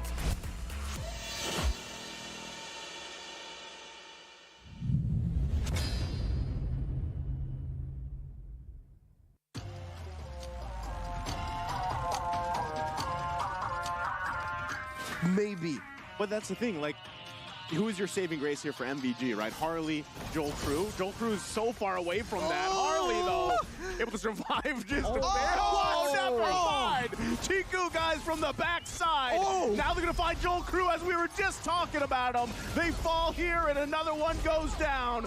4 fall again for MVG, and there's nothing Dragon can do here to defend. It's a maniac for Chiku, guys. GG, well played. They are resetting here, 13,000 HP. They need to make a choice right now. I mean, the minions are pushing into their base. They're gonna get backdoored by Cartesi if they don't choose now. Oh my god, Cartesi, will they read this? Junpo tries to delay, but no, my god, 505 trying to fly. Sanford, Yawi goes down, but Cartesi in the backside. Daddy QT, the base echo outplayed RSG. But we just barely missed it off camera. What happened to Papa Dog?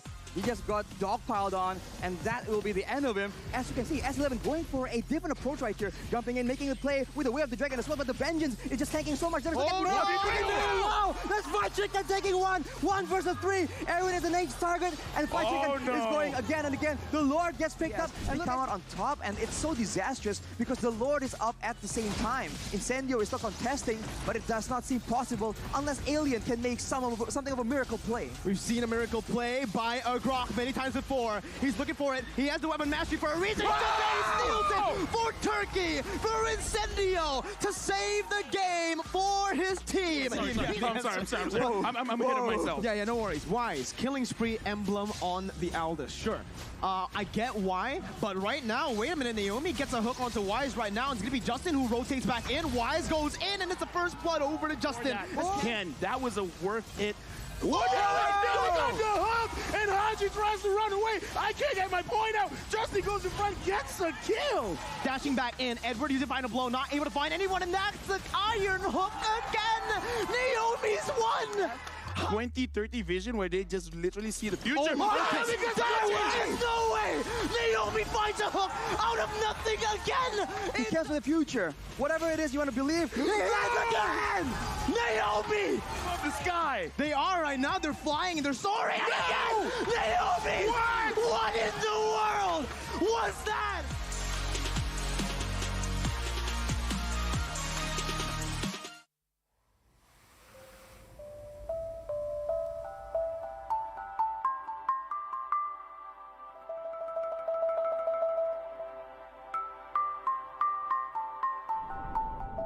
អ្វីៗគ្រប់យ៉ាងតែងតែប្រែប្រួលទៅតាមពេលវេលា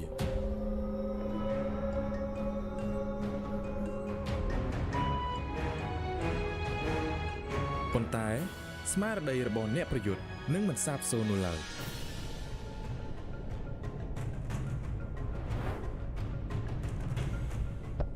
ពួកយើងម្នាក់សុទ្ធតែមានចំណុចខ្សោយរៀងៗខ្លួន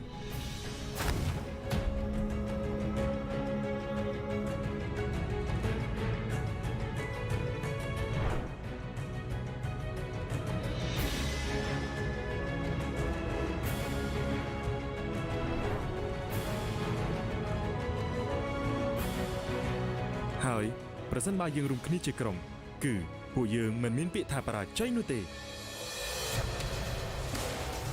ការតំណាងឲ្យប្រទេសកម្ពុជាទៅប្រកួតជើងឯក M4 It's like a dream come true នេះគឺជាសុបិនដែលខ្លាចជាការពិត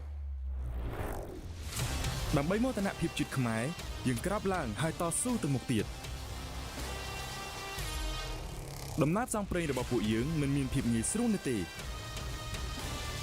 ស្មារតីអ្នកចម្បាំងខ្មែរនឹងតែងតែស្ថិតនៅក្នុងខ្លួនយើងជានិច្ចក្រុម Burning Flash នឹងចាប់យកឱកាសមួយនេះហើយធ្វើឲ្យមោទនភាពជាតិយើងថ្កុំថ្កើងនៅលើឆាកអន្តរជាតិ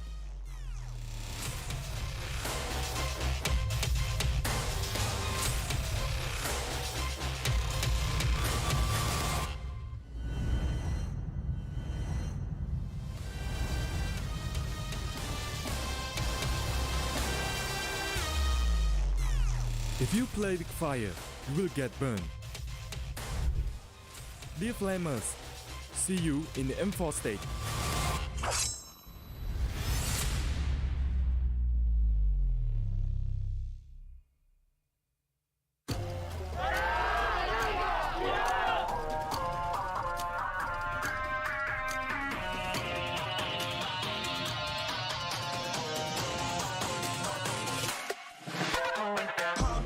It's my time, I'm a ball. I'ma get this money right. I'm gon' live my best life. They been talking, tell me on me, but you know they'll never win. I'm controlling all my victories, and something has gotta give. Cause this is just what I made it now, made it now. You can't ever, ever, ever break us down, break us down. I'll be reaching for the stars, promise I'll be what they not, and I'll never, ever, ever, ever stop. Won't never stop. Yeah.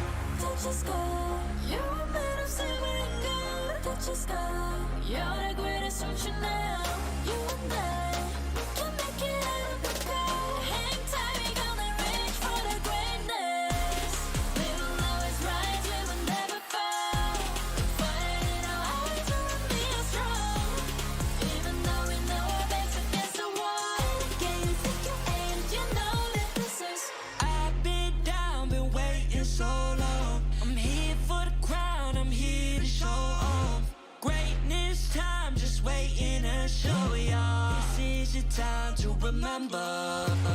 So many times I lie in the basement waiting for greatness. No, I won't listen to anyone hating on me and telling me I wouldn't make it. Cause I did everything that they said I couldn't. Caught my footing and I kept the controls. I stand for something, I ain't running now. I'm the greatest now, I just wanna make it proud. Don't let me down, don't let it up.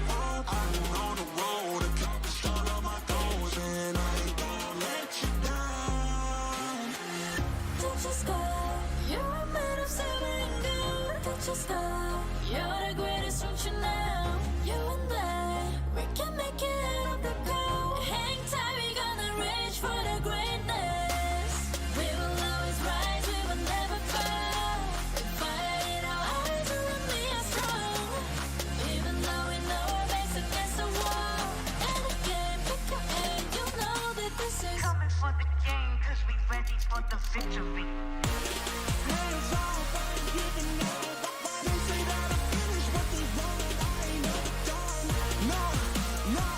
No, so turn it up, turn it up, turn it up, oh yeah.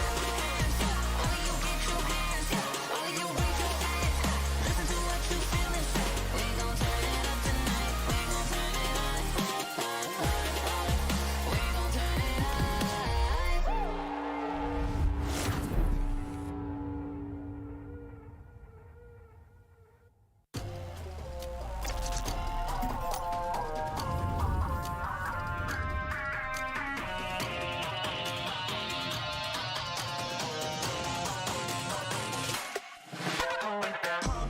It's my time, I'm a ball. I'ma get this money right. I'm gon' live my best life. They been talking, tell me on me, but you know they'll never win. I'm controlling all my victories, and something has gotta give. Cause this is just what I made it now, made it now. You can't ever, ever, ever break us down, break us down. I'll be reaching for the stars, promise I'll be what they not, and I'll never, ever, ever, ever stop. Won't never stop. Yeah. touch the sky, you're a man of silver and gold. Touch the sky, you're the greatest ocean now. You and I, we can make it out of the cold. Hang tight, we gon'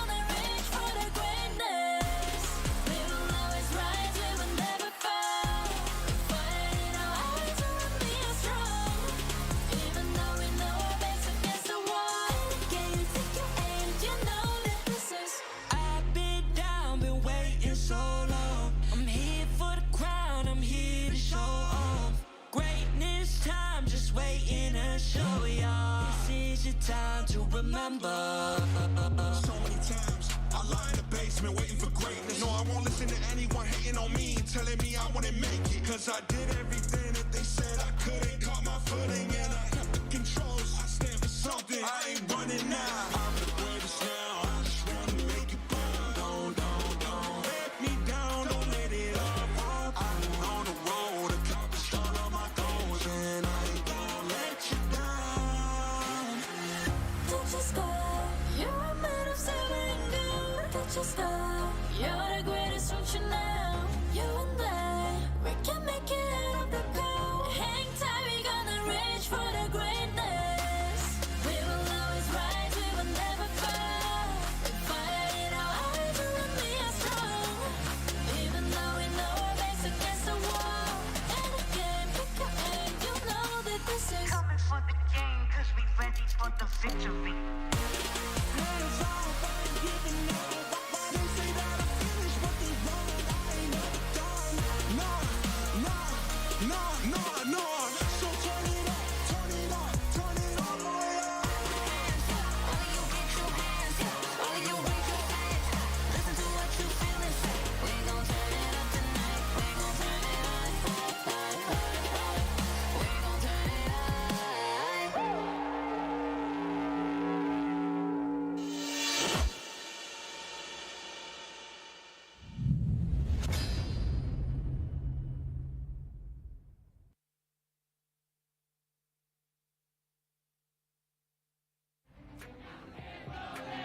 The heat and the beats were intense on day 2 of the M4 World Championship knockout stage.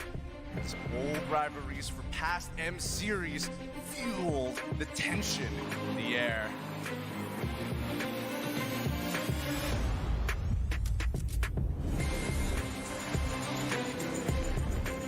Where history repeats itself.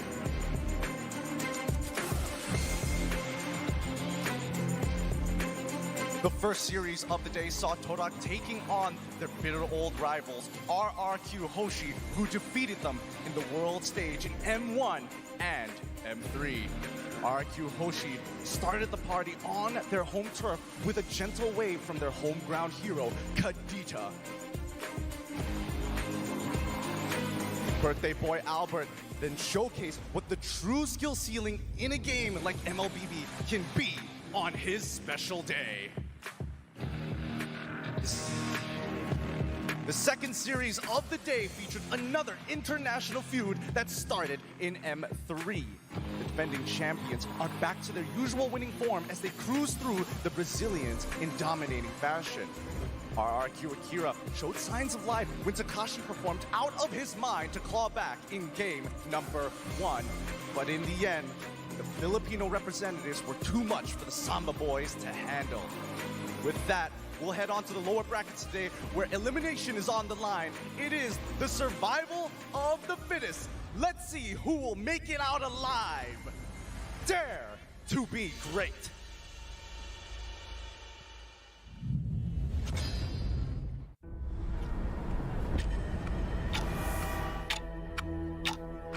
We are getting closer to the ultimate battle in Jakarta.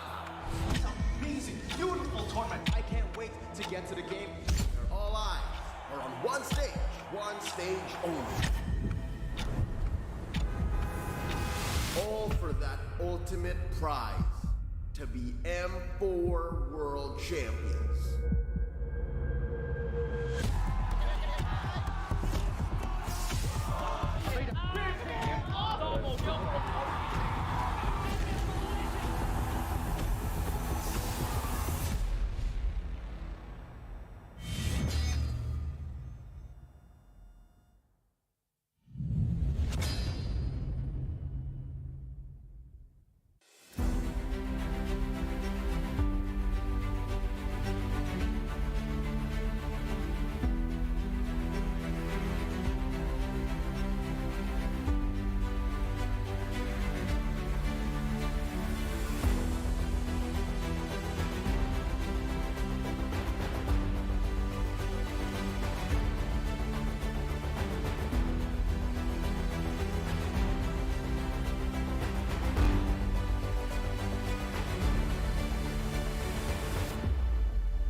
controlling all my victories. And something has gotta give, cause this is just what I made it now. You can't ever break us down.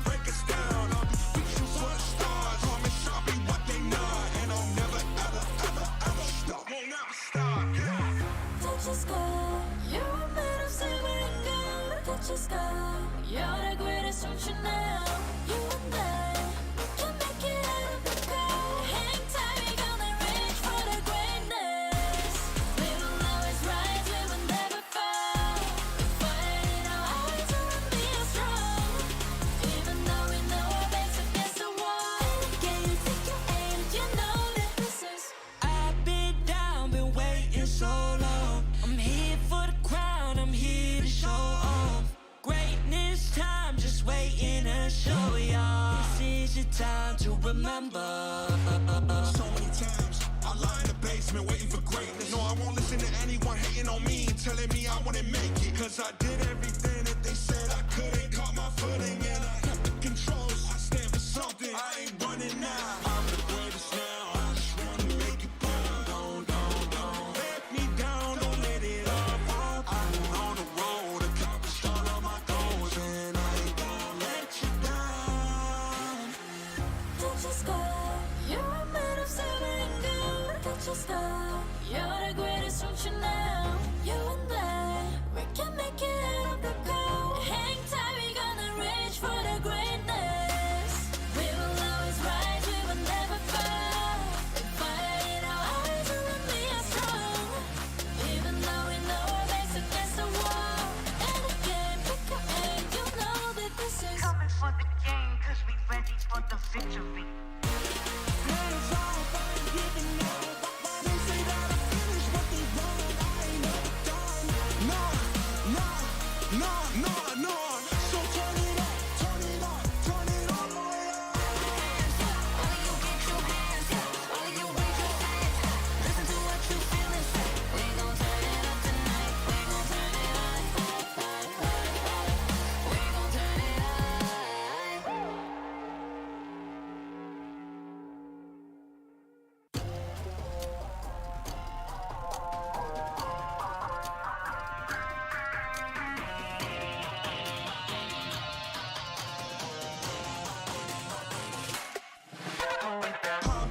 It's my time, I'm a ball. I'ma get this money right. I'm gonna live my best life. They been talking, tell me on me, but you know they'll never win. I'm controlling all my victories, and something has gotta give. Cause this is just what I made it now. You can't ever break us down. I'll be reaching for the stars. Promise I'll be what they not. And I'll never ever stop. Won't never stop, yeah. Touch the sky, you're made of silver and gold. Touch the sky, you're the greatest option now. You and I, we can make it out of the cold. Hang tight, we gonna reach for the greatness. We will always rise, we will never fall. We fight in our eyes, and we are strong. Even though we know our backs against the wall. Can you take your aim? You know that this is. I've been down, been waiting so long. I'm here for the crown, I'm here to show off. Greatness time, just waiting to show y'all. This is your time to remember. So many times I lie in the basement waiting for greatness. No, I won't listen to anyone hating on me, telling me I wouldn't make it. Cause I did everything that they said I couldn't. Caught my footing and I kept the controls. I stand for something, I ain't running now. I'm the greatest now, I just wanna make it proud. Don't let me down, don't let it up. I'm on the road, accomplished all of my goals. And I ain't gonna let you down. Touch the sky, you're made of silver and gold. Touch the sky, you're the greatest option now. You and I, we can make it out of the cold. Hang tight, we gonna reach for the greatness. We will always rise, we will never fall. We fight in our eyes, and we are strong. Even though we know our backs against the wall. And again, pick your aim, you know that this is. Coming for the game, cause we ready for the victory.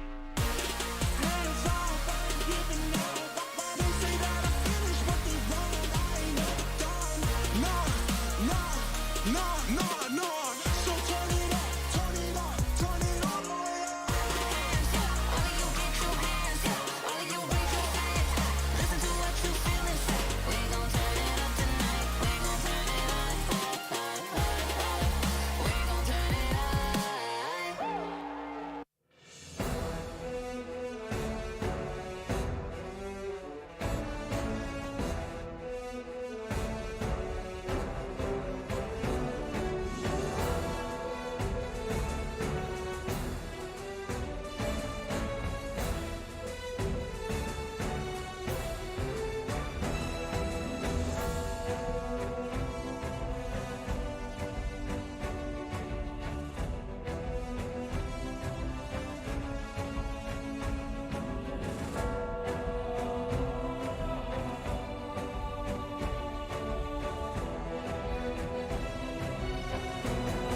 Welcome back to the Mobile Legends M4 World Championships for another lower bracket match for today. We have an exciting match between our two unsung underdogs, Incendio Supremacy versus Team Hawk. Who will come up on top to continue their dream for the crown as the sole underdog of the tournament?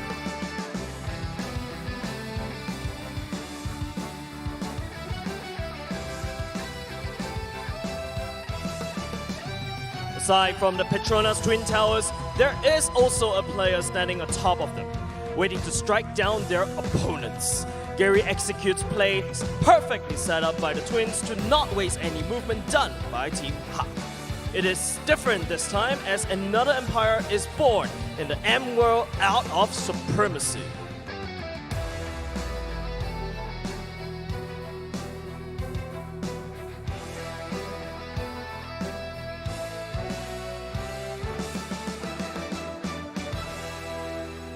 With great setups and supporting damage from the roaming duo of Incendio Supremacy, there we have the carry.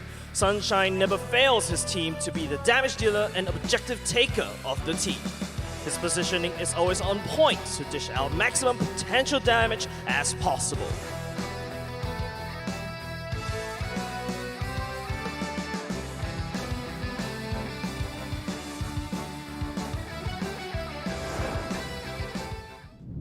Welcome back, everybody. Match 2 is about to begin, but for now, here at the analyst stand, it's going to be me getting Q with Jason as well as Assassin Dave to make sure that you guys are not only up to date, but understand exactly how these games are going to go. Team Hawk going up against Incendio Supremacy, and just like that VO, I'm hoping that maybe Team Hawk is going to reach that next level after they break through this domination, this supreme supremacy coming out from Incendio.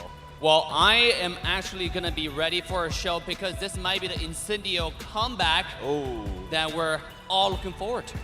Now let's take a look at our hot topic today, right? Unexpected performance from the unsung underdogs. To be honest with you, Incendio Supremacy took us by storm during the group stages. I think they're looking on point. They almost took away, the Dark Horse title. But personally, I'm on the side of Team Hawk because I love JB too much. Well, I mean, that's definitely understandable here, but you can't count Incendio Incendio Supremacy overall because they've been gaming so hard. They've been moving through the group stages, and yes, it may not be the best results in the world, but you can definitely see the progression, and it's, honestly, it feels like compounding interest. It just feels good to see them just stack upon stack. Stonks, literally like what you said just now, when we're opening for the first series. Excited what Incendio Supremacy that has in store for us, but I think Gary, man, that dude impressed you, I bet, Assassin Dave. Well, you're saying that, but Rosa, this guy is a monster, right? Zero Death Gaming yesterday. I mean, this guy is ready to bring another show today, and I cannot wait for Rosa's performance, carrying Incendio on his back. Well, let's have a look at some of the predictions here. Let's see where everybody's leaning more towards to. So far on the screen, only 2 people are leaning towards Incendio Supremacy. It's going to be Johnny as well as AWL. And so far, I think, with Team Hawk's performance, they put a strong performance against Echo, and I think it's left an impression. And as we move on to the second page, of course, XLR looking to make sure that he's setting himself apart. I have to agree with you, Gideon. Like that time when I was watching, Team Hawk going up against Echo, they performed super well against Echo. I think, if you're a Malaysian fan, you definitely have to be proud that one of this Team Hawk was able to go up against one of the powerhouses from the Philippines. Look, ideally, it would have been nice to have the Malaysian team in the upper bracket because, again, it really breaks my heart to see, teams like Falcon Esports as well as, S11. One of them had to go, and whoever wins this match has to fight against Falcon Esports. So it's going to be really, really tough overall, but hopefully you guys are going to be sticking around to check out this match. With that being said, people, get ready. Let's throw it over to the caster desk. Have a look. Thank you very much, boys. The unsung underdog's going to be battling it out here. 1 life left in the tournament. Welcome to the caster desk. It's me, Naisu, joined here again with Mirko and Wolf. Guys, I know you have a lot to say, but before we get to that and talk about the match, there's more we have to tell the audience out there, and that's the M4 Battle Night goes live this January 21st. Expect loads of events and rewards up for grabs in the game. First off, complete battle tasks in game on January 21st to get a skin choice chest. You can choose the skin you like most from the chest, and aside from that, battle bonus awaits you on the same day. Play matches and you'll get Team Star protection for 3 matches, double star raising points, double protection points, double EXP, and double BP for 5 matches. We're not stopping there. There's also free access to all heroes and loads of epic skins. They'll also be available on that very same day. So save the date, log into the game on January 21st, enjoy the match, and win tons of rewards. Let's all celebrate the M4 Championship together, including with your friends. And now I have my friends here on the desk. We're just friends? Mirko. I mean, you're my son and my uncle, sorry. Brother. Sorry, brother. Yeah. He's your uncle. There you go. How we feeling, son? Well, I'm feeling good, Dad, Uncle. We're here at the world stage again, and Incendio, they have a chance to upset the odds once again. They were able to do this up against Falcon in the group stages, and right there and then, they really captured the essence of the Dark Horse. Team Hack, unfortunately, did not power through. And it's not my fault, I'm just saying. It's your fault. I hope it's not. But Incendio Supremacy, I'm very excited to see them too. Yeah, I mean, in just a second, we're going to be looking at the lineups here for both teams. Again, I don't expect many changes from what we've seen so far in the knockout stage. But still, let's look at Team Hawk first. It's Man, Lola, Panda, Gary, and Min. So there's that Min-Man connection here, the twin connection, which we've heard so much about. And across from them, we're going to be taking a look at Incendio Supremacy's lineup and just how they've been as a team. It's Rosa, Alien, Sunshine, TNZ, and Apex 47. A lot of standout performances coming out from Incendio Supremacy. We saw that yesterday. The Turkish Delight had a lot of it yesterday. But of course, Team Hack. You cannot deny the fact that they are actually... I was actually surprised about it. But yeah, you cannot deny the fact that they are also doing well. It's just that they lost against Echo in a very tight best-of-5 series. Yeah, I think, I mean, it was highlighted earlier on, Sunshine's performance here. There's Rosa leading them up to the stage. And so far, I mean, you got to say, their performance has been pretty good, especially the sweep they had yesterday. The crowd loves them too. Let's go ahead and welcome them to the stage. They're feeling confident, and again, all the way from Turkey, ladies and gentlemen, Incendio Supremacy! You can argue that they are the ones who made their bracket the death group during the group stages. If you are expecting like Falcon and Blacklist International to, you know, be the top of that pack, they also brought up something, almost taking a game away from Blacklist International, eventually getting 2 victories, and then you saw yesterday how their identity just floated above, and you saw how they play.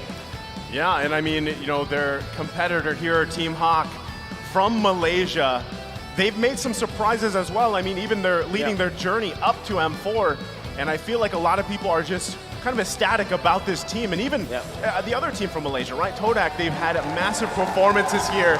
They also got the crowd support, and I can't wait to see how this kind of unfolds, because similarly to what we saw in the previous series, you know it's going to be action-packed. You can hear the fans go wild, but I want to hear it one more time for the Malaysian champions. Welcome, Team Hawk! It wasn't an easy journey for Team Hack to become the champions of their region, but they did. It wasn't easy for their group stages, but they still managed to pull through. They almost took the series against Echo, but now they're down in the lower bracket, angry for revenge, as they wanted to take the series once again and advance in the lower bracket. They have all the chances that they have. You know that they can win the series. All they have to do today is to perform at the topmost of their level. Yep, and as you know, the rest of the coaching staff, the referees here, get ready for this matchup, and the players are going to be doing the fist bumps. I mean, again, respect and just sportsmanship, very important here for the M4 tournament, and that's what we've seen, as you put it earlier, Mirko, friends off the battlefield. That's really what we see from these teams here. It's just a crucial situation to be in. I mean, this is, you know, possibly for one of these teams here, the last games they're going to play in the tournament, right? And you made a good point too, Wolf. I got to say, Team Hawk, with what they did going against Echo Philippines, I would say tournament favorite, Echo Philippines to win it all. I mean, they had a great performance, right? And we are going to be looking at the team head-to-head here, and kind of both these teams having great performances up to this point, how that paints the picture for us going into this series, the best of 3 for both of them. Let's take a look now at this team head-to-head, Wolf. Yeah, I can see. I actually expected the side of Incendio Supremacy to have more lord control, more turtle control because of how we saw them yesterday. But I guess this is an addition of all of the games that Incendio Supremacy have played, and comparably to Team Hawk, they don't control the Lord as much, but 61.9% on the turtle control rate means that they really want to prioritize on the early stages of the game. Whereas Team Hack, they want to keep it really slow. They want to take control of the Lord. 50% of the time is actually a lot, and your average kills are almost the same with Incendio Supremacy. So what I digress from here is that Incendio Supremacy wants to get the early game, while Team Hack wants to go for the long ones. Yeah, and not only that too, but we've seen this before from, I think it's both Malaysian teams, Todak and Team Hawk. Yeah. Sometimes they like to do that Malaysian switch up, right? That's kind of what we coined it here. And I mean, that can be something to deal with. And when you're talking about a best of three, that is, this is your last life in the tournament here, it's something that you have to deal with going against here. And I'm sure Incendio Supremacy already knows that. You know, they've seen it happen multiple times to other teams. And I'm sure they prepare for that, because if that switch up happens, again, it's something that will dictate the early parts of that game and really transition to the mid-game. So taking a look at audience prediction here, I mean, it's very in favor of Team Hawk, but still, Incendio Supremacy has made waves so far. I love the support coming from Malaysia. 96% for the Malaysian fans, but over here, we're seeing mixed results, and from Turkey even.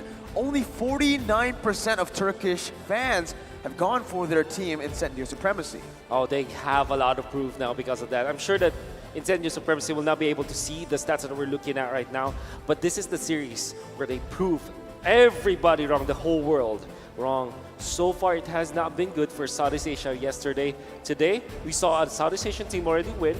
Will it be another victory for Southeast Asia, or will it be the West to take it this time again? Incendio might be able to take the game right here. Honestly, looking at it, I do believe Incendio finds the comfort being the underdogs, right? Yeah. They've been the underdogs for a lot of this tournament. Even for the last match before Incendio, the way they were able to win in the lower brackets yesterday.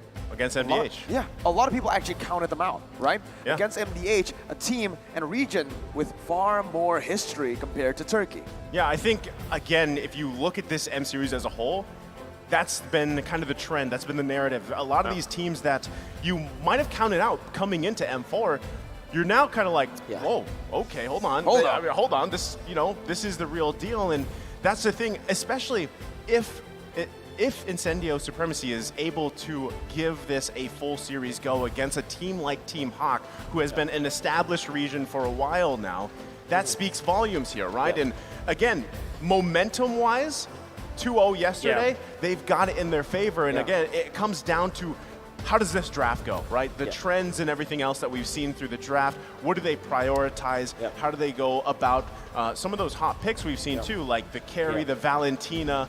Do they let Glue through? Do they choose to go for that assassin jungle route? Because we know Gary, we know very much about Gary, what he likes to do. But we can only speculate so much. We're going to be jumping into the draft here for game number 1. It's Team Hawk and Incendio Supremacy here, do or die situation. Expect the identity from Incendio Supremacy, the Turkish Delight or the Turkish Ube. We're talking about maybe Estes picked up late into the first phase. And then for the side of Team Hack, yeah, it's true. Assassins for Gary, or maybe sustain fighters like the Direct. I would love to see more of that for sure from Team Hack, because they really look scary if they deploy that hero. So those are the things you can expect. One thing that I want to say about Team Hack is that they know and they have seen a lot of games already from Incendio Supremacy, as they now have played. So maybe this is the time where somebody will be able to read Incendio Supremacy's tactics. We'll see, right? But honestly, looking at their games, Incendio Supremacy, especially yesterday, they really don't want to go up against a Wanwan, a Fanny, and a Joy. Those are the 3 heroes they banned out up against MDH, but this game, you're already seeing a change. No Fanny ban here. They're actually opting to leave it, maybe to force it out of Team Hawk to ban. Thing is, though, do you really want to do that up against Gary? I mean, that's a big question, right? I feel like it would be the safest route if Incendio just goes ahead and bans out that Fanny.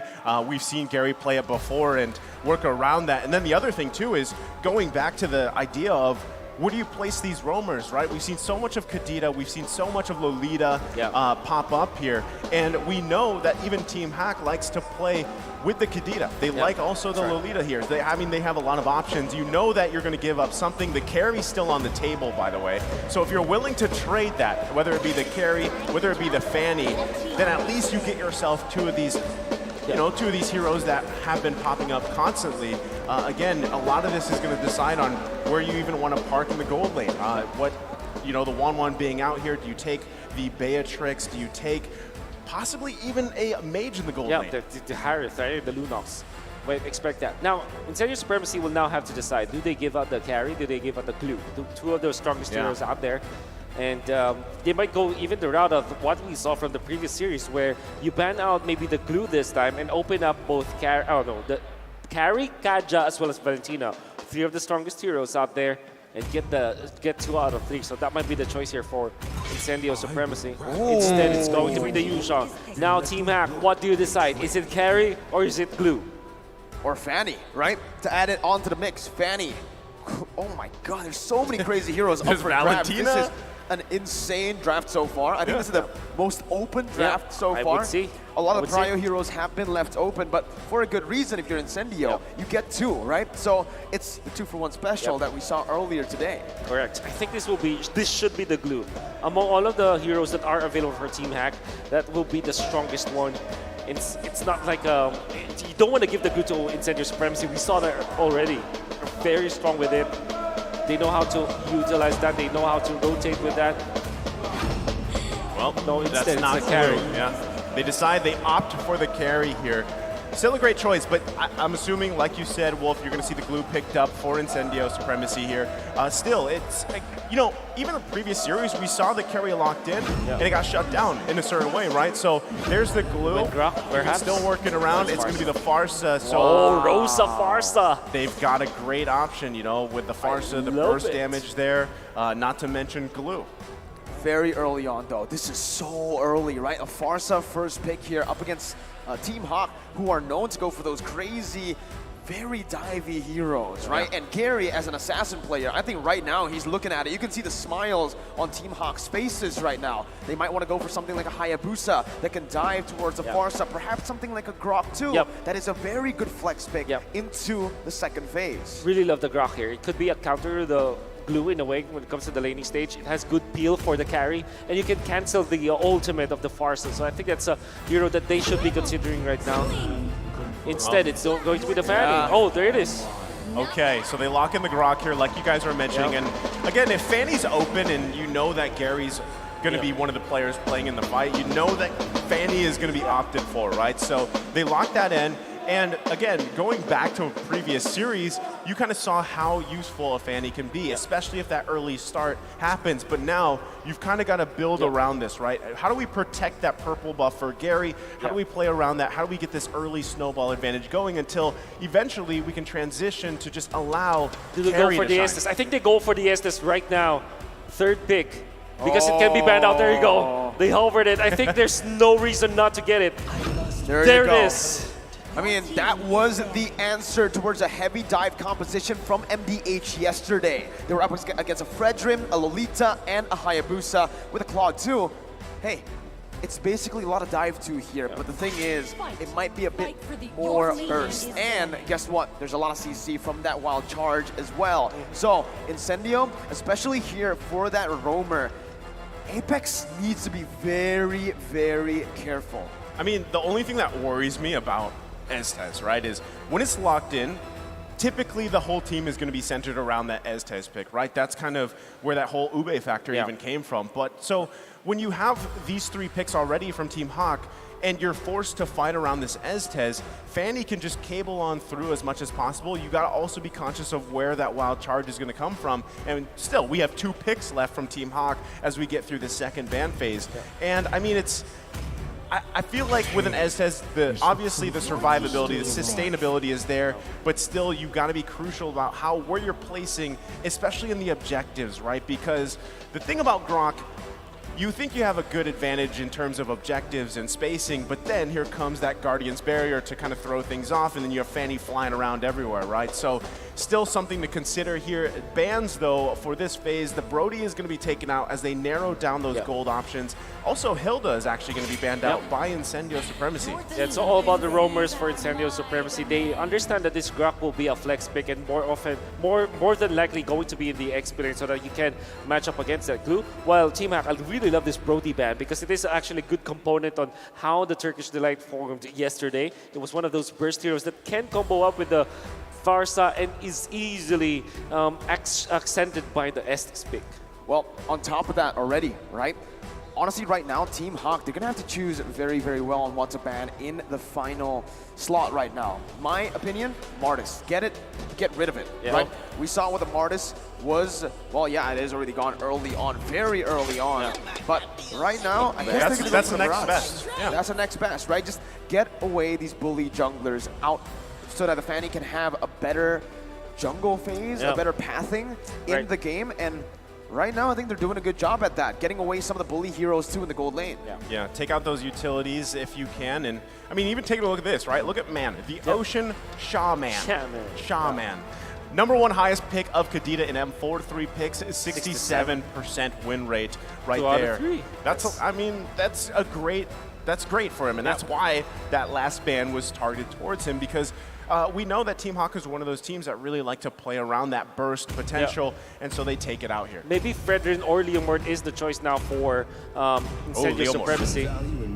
There you go, the Fredrin. It just makes sense. You need a frontliner. It has good sustain.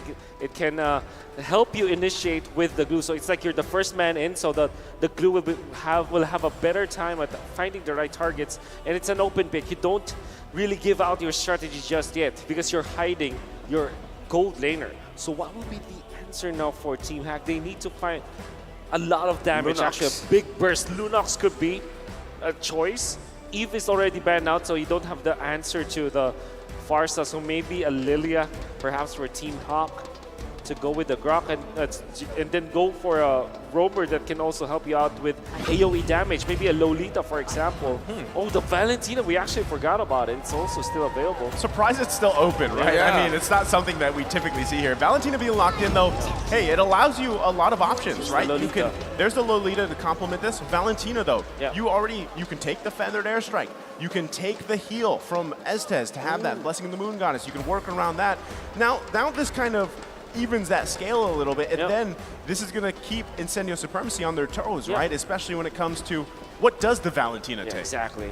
Well, now if we're looking at Incendio Supremacy, they can go the easier route with Beatrix, for example, like a standard Ube, right? But they can go make it a little bit funkier, perhaps, with a Pop and Koopa so that they will have a solid lockdown, or reliable, at least, lockdown to set up for their other lockdown so that they can push. Or maybe something like a Bruno that doesn't really care about the tankiness of their opponents. But instead, it's the easier route, the Beatrix. It's just efficient. It's a good pick right now. Even though the win rate hasn't been too good here at M4, we've seen that teams can still make this work. Just earlier in the first series. And with this composition, like you mentioned, Wolf, it's just the Ube strat, right? They're going in, they want to clump up, and they want to get that healing. Question is for me now, up against the composition that Incendio, well, again, that Team Hawk have right now, with a lot of CC, a lot of burst damage. On top of that, they also have the Valentina that can steal away that Estes ult. The sustainability is there too for Team Hawk.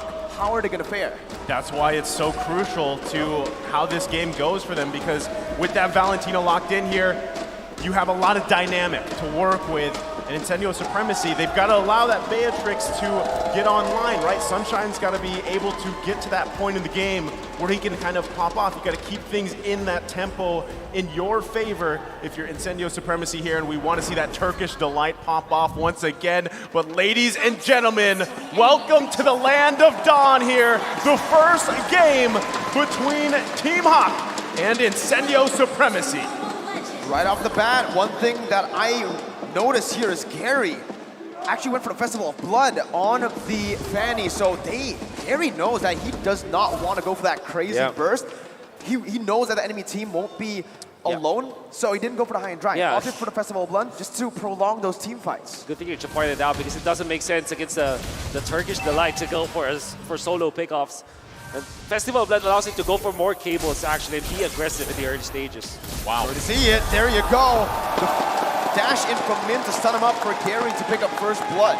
Just like that, right? I mean, this is what we saw previously from Ken with an early kill on the Fanny. You know, Gary is running a different emblem like you guys mentioned. So hopefully for them, for Team Hawk, they want to extend those fights. And again, if Man is taking that heal, that sustain, it really prolongs it even further. Now, Lola taking that high and dry on this Grok, if they can find those lockdowns, it's going to be troubling.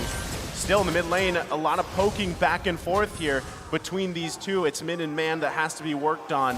And a lot of this too, I mean, well, they get the flicker out, but still all this leading up into that first turtle in about 30 seconds here. Well, you know, you can see already a big advantage over Team Hawk just because of the fact that this mid lane getting destroyed by Team Hawk. My goodness. Mid lane is the death lane. Death lane. What was that damage? What was that coordination though, right? The fact that all of them went in, put their CC in together, and Gary just used his ult. That was that, right? It was so clean by Team Hawk. 2 kills already. But again, you know, at this point, early start, 2 minutes in, first turtle comes up. It's going to be really dicey if Incendio Supremacy wants to actually contest this. But it is TNZ here contesting it, but being zoned out by Min and Man. There you go. Man decides to take the ultimate from Apex 47. You're going to have that sustain. Uh-oh, Lola. That's a solo kill up in the XP lane. Man coming up now. Alien's going to pop the split, gets out in time.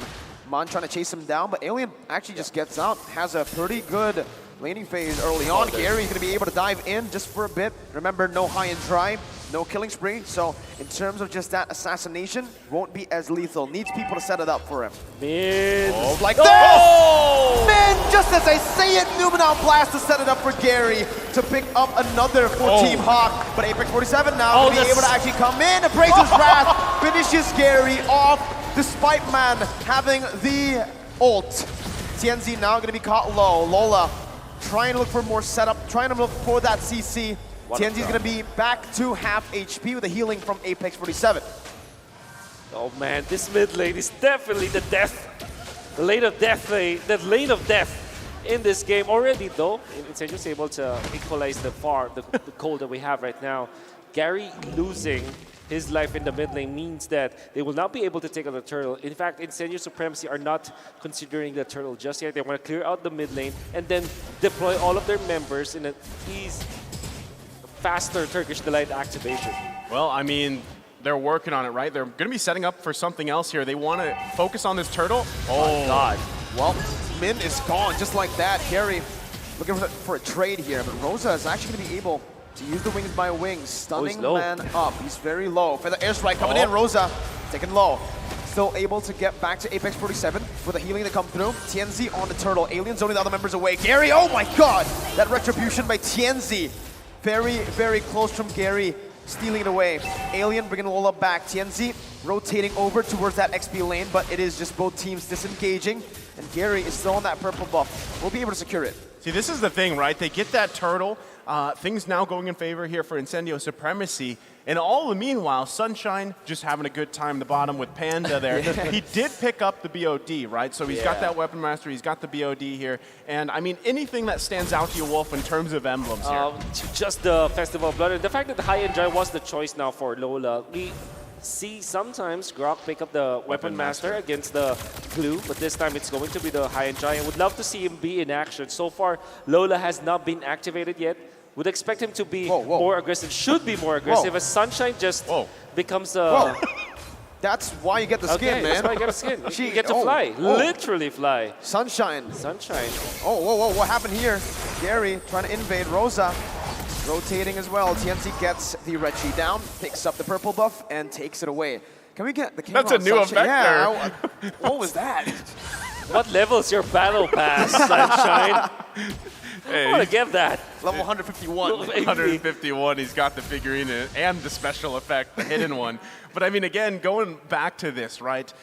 Incendio Supremacy in a great position. 1.4K ahead here. First item's already coming out here, Wolf. You can see the Cloud Destiny already available for Rosa, so he's finally able to survive like the abysmal laning stages he had Incendio Supremacy are already amassing all of the farm, and look at the defense. Sunshine with the damage. They still want to go for this. They do. They really They want do. it.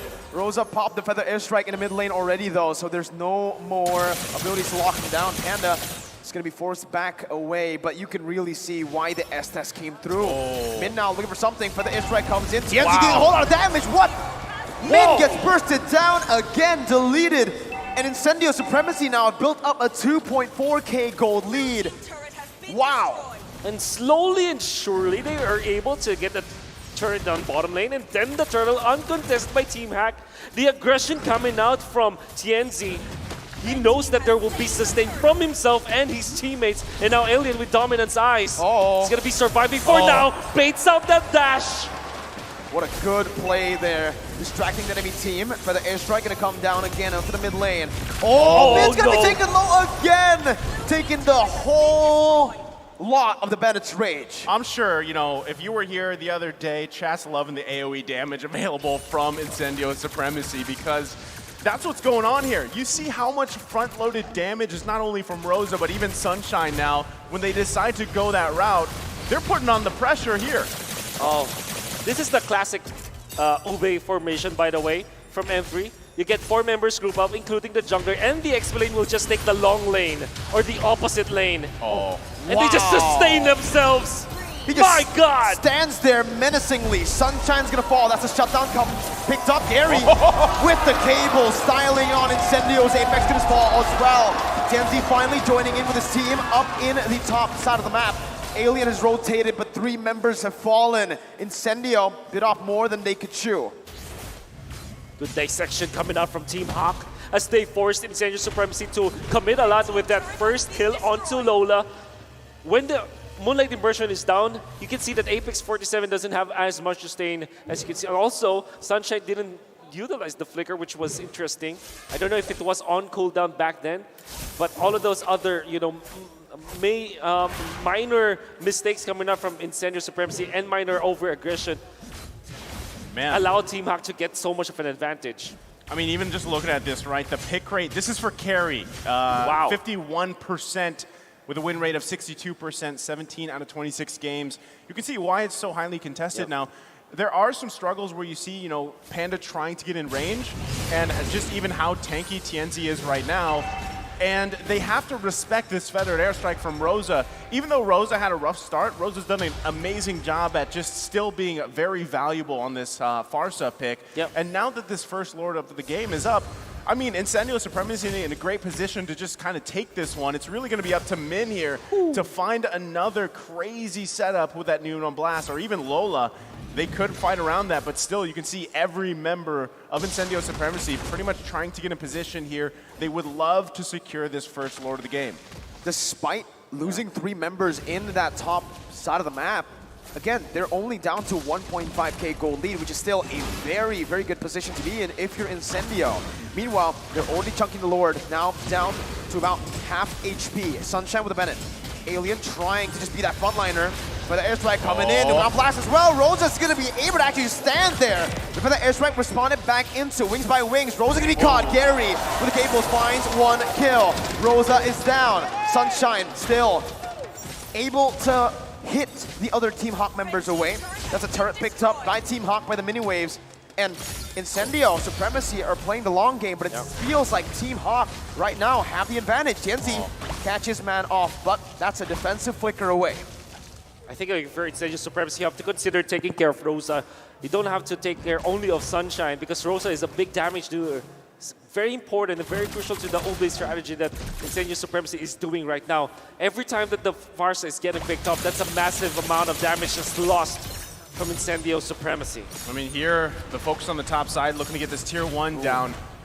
You know, core items being picked up here, especially for Panda, allow him to kind of skirmish a little bit better, but you can see how hard it is for Man to even get that Rose. He wants the feathered airstrike, he really does, or even Apex 47s, but he's having a hard time getting it, and sometimes he puts himself in a position where he can't. He does have Apex 47 now, but I mean, at this point, still, you want to be able to get in a good position for this possible Lord take. The downside is, for Team Hawk, you don't have that tier 1 down yet in the mid lane, and that's why you see Incendio Supremacy controlling so much of this, because they're holding on to that, and that does make a difference here. Now, that's exactly why Gary's kind of just going around the map, putting pressure if he can. I really love what Gary's doing right now. It's very smart. Divide and conquer is the idea for Team Hawk. They know that if there's someone who's dealing with the bottom lane or the opposite lane, will have to spend a lot of time before they are able to regroup and take the fight afterwards. This is the reason why they now diminish the golding to 100. Gary stole the purple buff away. He gets a kill too. He gets out on top of that with a healing from Man, stealing away the blessing of the Moon Goddess from Apex 47. Team Hawk, not only have they equalized, but they've got the lead back. Gary, what a guy. What a guy. What a guy. His rotations were on point, and the usage of his ultimate, and he knows that his team is going to be backing him up. Instead of going towards the river, he went to the mid lane because majority of his teammates are there after his kill onto Rosa. And the fact that he stole that purple buff, because Incendio's idea is give the purple buff to Rosa now, so that is why TNZ is not committed to the retribution now. Incendio have conceded the control of the Lord area. Well, it does seem like it is going to be a free Lord. The crowd goes wild as Team Hawk secure the first Lord of the game. So good pickup here, and all this resulting in just those macro decisions as a team, and even down to the micro decisions, the way that they kind of just moved around the map. They got some of those ultimates out from Incendio Supremacy, which gave them the advantage here. They're still holding on to that tier 1, but I mean, for how long now that that Lord is marching bottom? Oh, Man's gonna fall to the feather airstrike there. Min in the midst of it all. Alien, oh my god, that burst from Panda. It's not even DPS at this point, you can call it burst because of how fast he's attacking. TNZ in the midst of it all, once again, jumping in. That's Alien, looking for the slam, pass. Lola's gonna fall. Alien, still, the front liner. Gary! From out of nowhere, comes back in with the cables, finding a trade. 2 for 1 in favor of Incendio, but the Lord still pushing him towards the base of Incendio, giving more pressure for Team Hawk to pick up more objectives. Oh, Gary's just making a case. He wants to contest the title for the best jungler, the King of the Skies, against both Kyrie and Albert and Carl Tesius.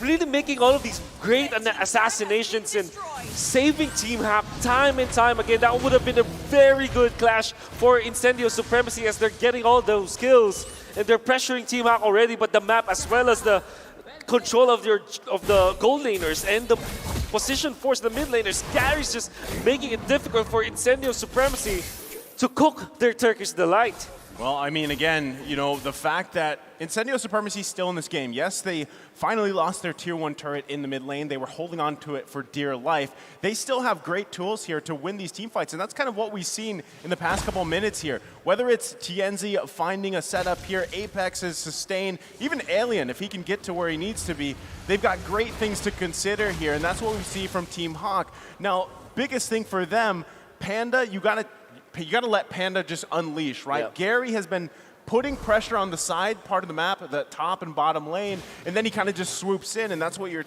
expecting from this Fanny.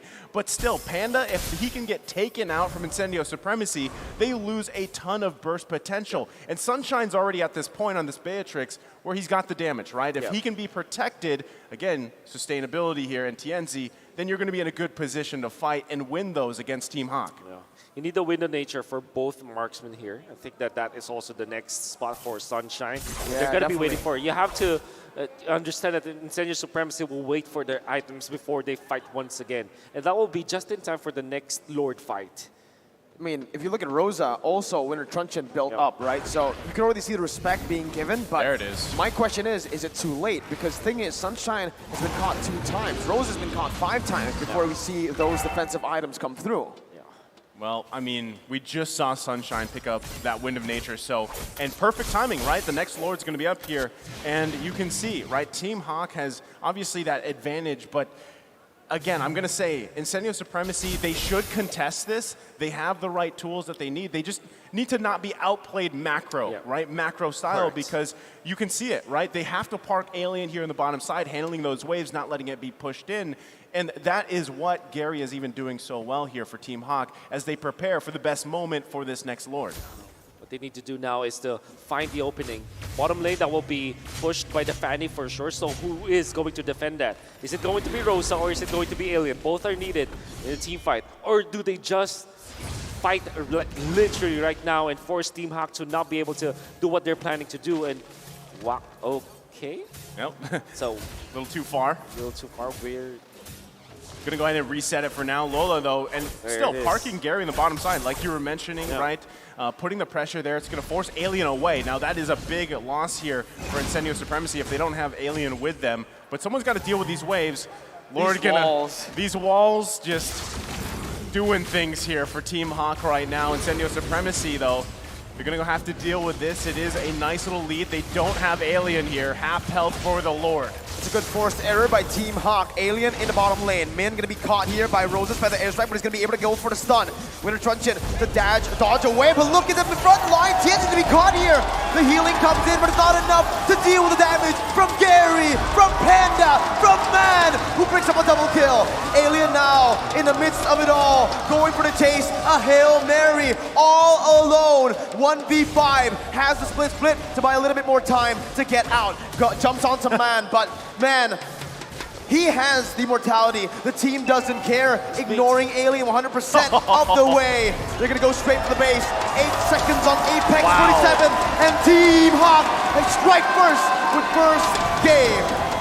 Man, 17 minutes I think that was. They just decided, you know what, we don't need the Lord to win the fight. Take 4 down, you know, Alien, he's gonna do glue things, let him be, push into the base, and take that first game of the series. All throughout the early stages of the game, you know that Incendio Supremacy has already gotten it. They are controlling the economy.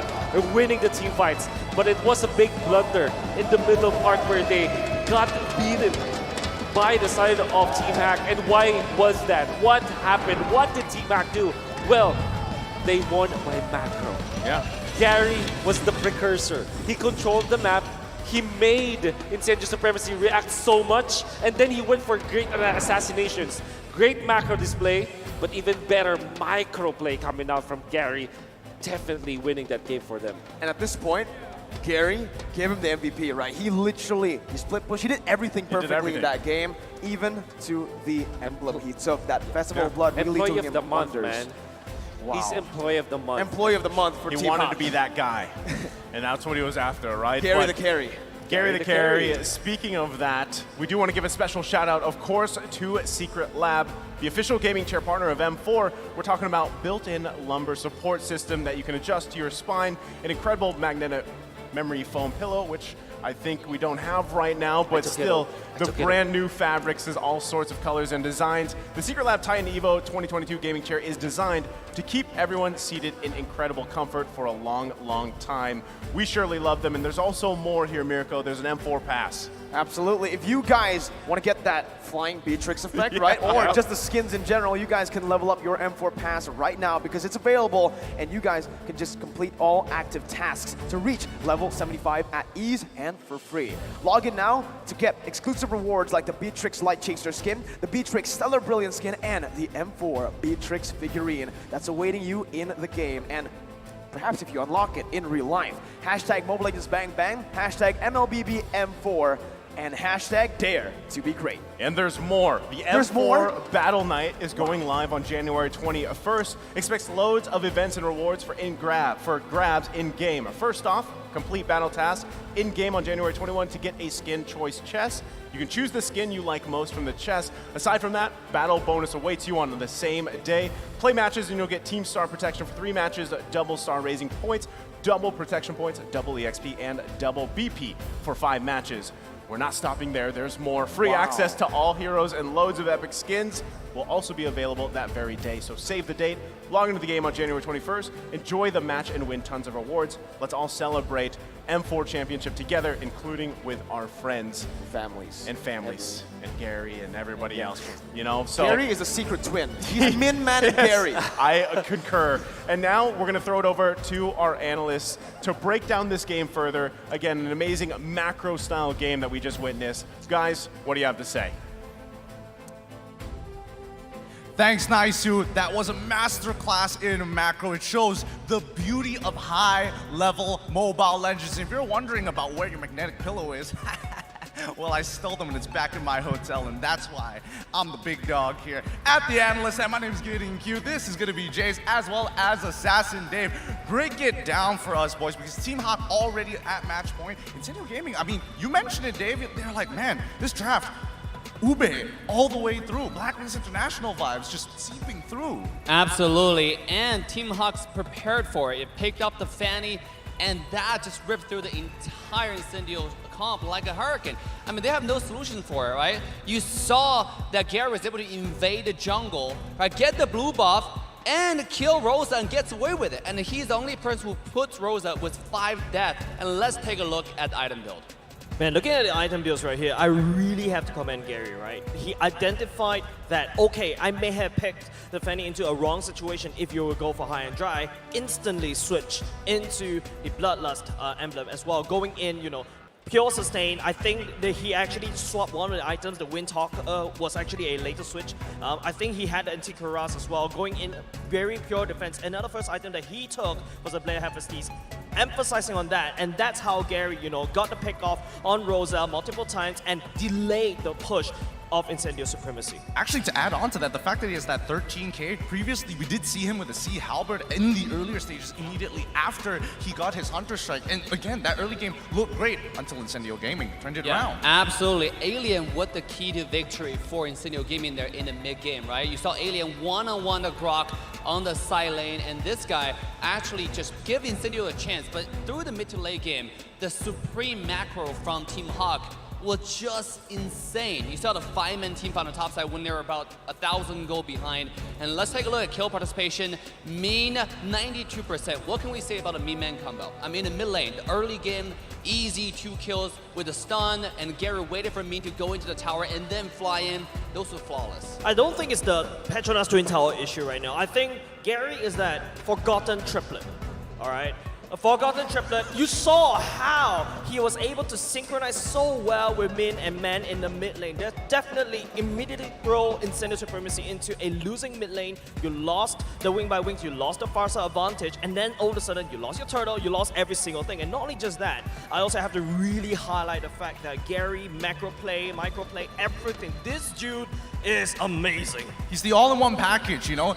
These are the product, you know, the hair products people warn you about. The all-in-one shampoo, conditioner. You gotta be worried about that. And honestly, if we're really thinking about the overall game, you have to admit, the wave manipulations from both of these teams, immaculate, so delicious, so very good. But at match point here, hopefully Incendio has something else. Yeah, I mean, they really have to figure out how to either ban the Fanny or figure out how to answer the late game split push, right? The Fanny was able to accumulate a bottom wave and then put a pressure onto the lore fight. That was absolutely insane. So with that being said, guys, let's take a look at MVP of that match. Yes, It's let's not hope. Gary. I mean, it's got to be, right? It has to be Gary. It has man. to be. Come on, no surprises here. Gary as the MVP of this game on his Fanny. Superb gameplay and honestly great itemization.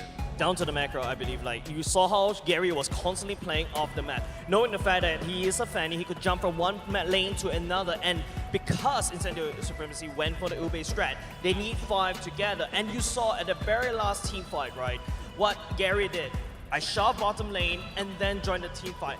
Glue, on the other hand, has to join go all the way down to the bottom lane, clear it off, and by the time when the Glue went back to the team fight, it's a little bit too late. The Ube strat is gone. Yeah, they forced Incendio into a really awkward position where they actually took the fight here. With the MVP, let's take a look at a heat map of Fanny. You can see that this guy was actually, I mean, it's all over the place, right? In his own jungle, mostly the blue buff, and then go to the red. But he's getting so many kills in the mid lane. He is, and I think, you know, a lot of his focus was to make sure that Estes was as weak as possible. And then when he realized, oh, he's got a little too many items, then after the 5-minute mark, he starts putting pressure into the side lane. So very dynamic gameplay coming out from a Fanny. And most Fannies are pretty one-dimensional, even though the hero can be so creative and expressive. Yeah, absolutely. And Fanny, different from Lean, this character doesn't have the cooldown on the dash, right? On the skill 1 of mobility. Right. So when he split push, even though you saw the Fanny on the bottom lane, you still can't really do too much, right? Like the Fanny can just fly back in within a matter of seconds. just traveling from one lane to another. Basically, it's like playing that thing, you know, the whack-a-mole thingy. That's basically Gary. The more that refuses to appear in one lane, you see him top lane, you see him bottom lane, you see him mid lane. Oh, Rosa is dead, and then you see him top lane again. Basically, Incendio has their hands extremely full. Well, that's what we call impact here. However, Team Hawk at match point, Incendio Supremacy playing for tournament lives here. Let's see, is this a conclusion or just a continuation? Casters, take it away. Thank you very much, and we completely agree with the fact that Gary is part of that. He's a triplet. He's the forgotten triplet. The forgotten triplet. Yeah. But also, before we get further on with the next match, we do want to mention our official partner for merchandise. That's Gank. We actually just visited their booth right between these matches. Free stickers. We got free stickers. We'll have to check out the merch later. But a lifestyle fashion brand made for the modern gamer and is the M4 World Championship official merchandise partner. Grab the M4 merchandise at www.gank.asia today. And if you're here, if you actually get to watch through the tournament, don't forget to visit their booth outside.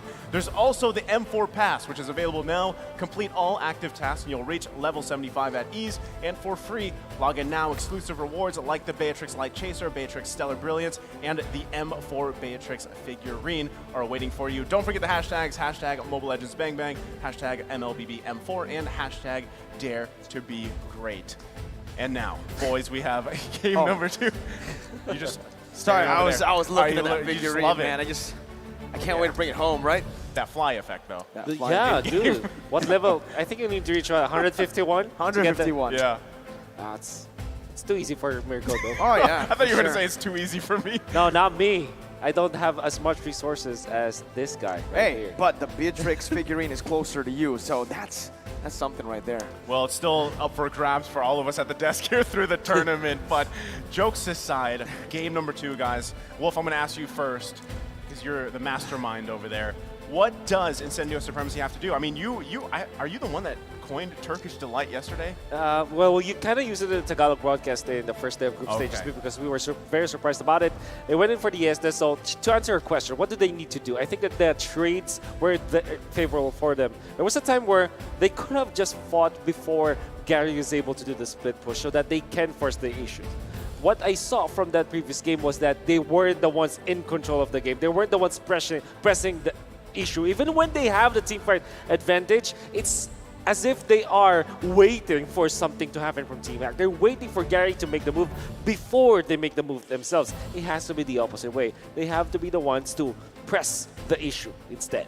You know, it feels like, you know, if you want to put Incendio Supremacy style and you want to say, hey, it's the Turkish Delight, it's more like a, you know, it's a snack. And then from Malaysia, from Team Hawk, it's just like, here, have some nasi lemak, full meal. Just eat that, bro.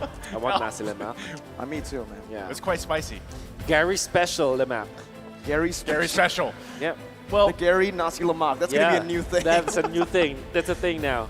I mean, just saying, we're not hungry here on the desk, right? But going back, hero pick recap too. I mean, even if you look at this, the biggest thing that sticks out to me, like you mentioned, Wolf, is Incendio Supremacy was responding the whole time, right? And exactly. You can actually just change that by just ban out the Fanny, right? Because Fanny true. is so mobile, right? That's one of the reasons why she's such a high skill cap hero, but also at the same time high impact. I think it was Gideon that used that.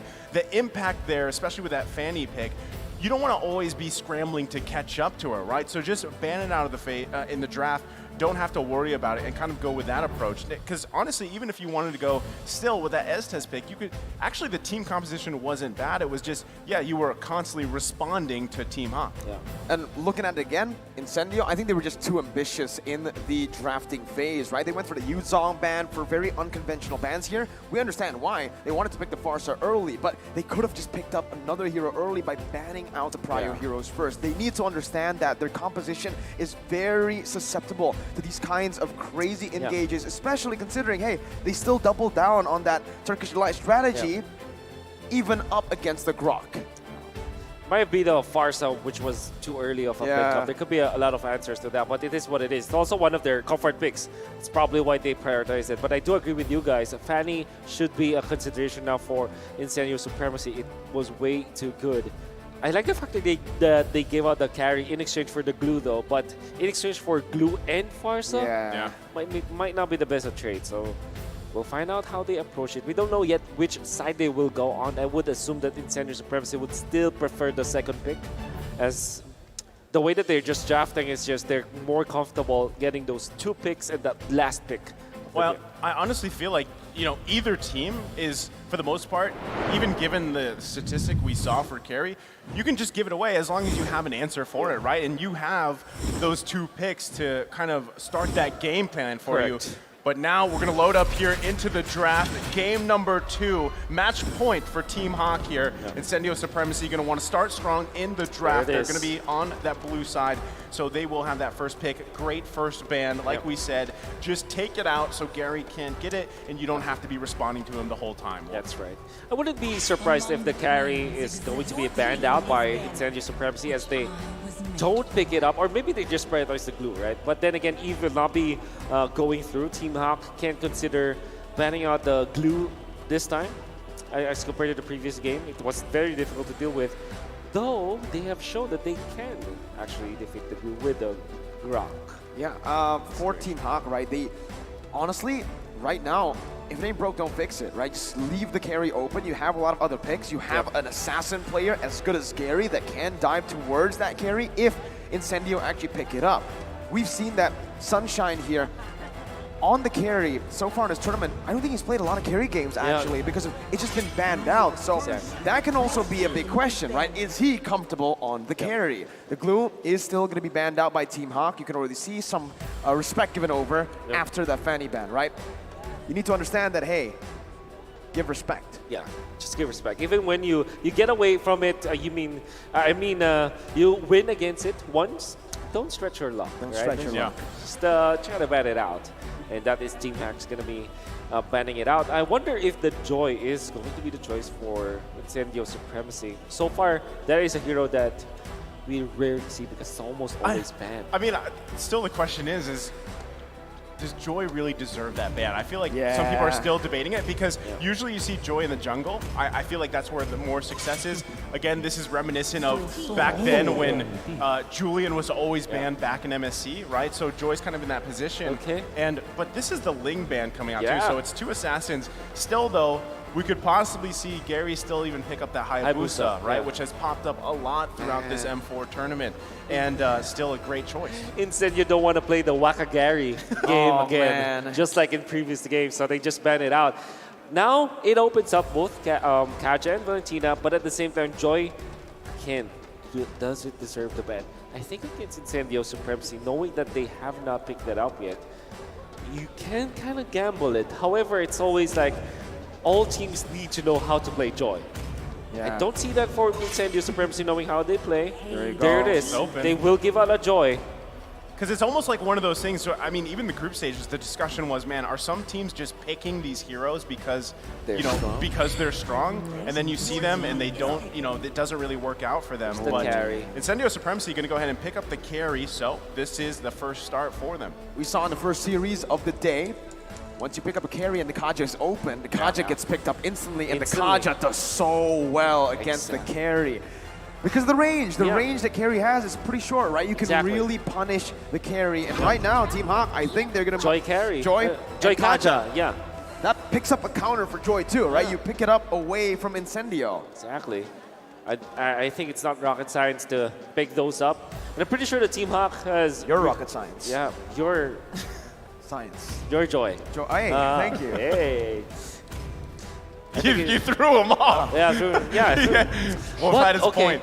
There it is, though. It's not Kaja. It's not Kaja. It's Grok. So it isn't rocket science. Yeah, it's more. It is. Okay, so what I like about the Grok is that you deny it away from the carry. The combo of the carry and the Grok has been proven to be the bane of Team Hack when they went up against Echoes. You don't want to give that up. Yeah. Also, it's a big open pick. You don't reveal yet whether or not it will be a roamer or will it be an X-Lane.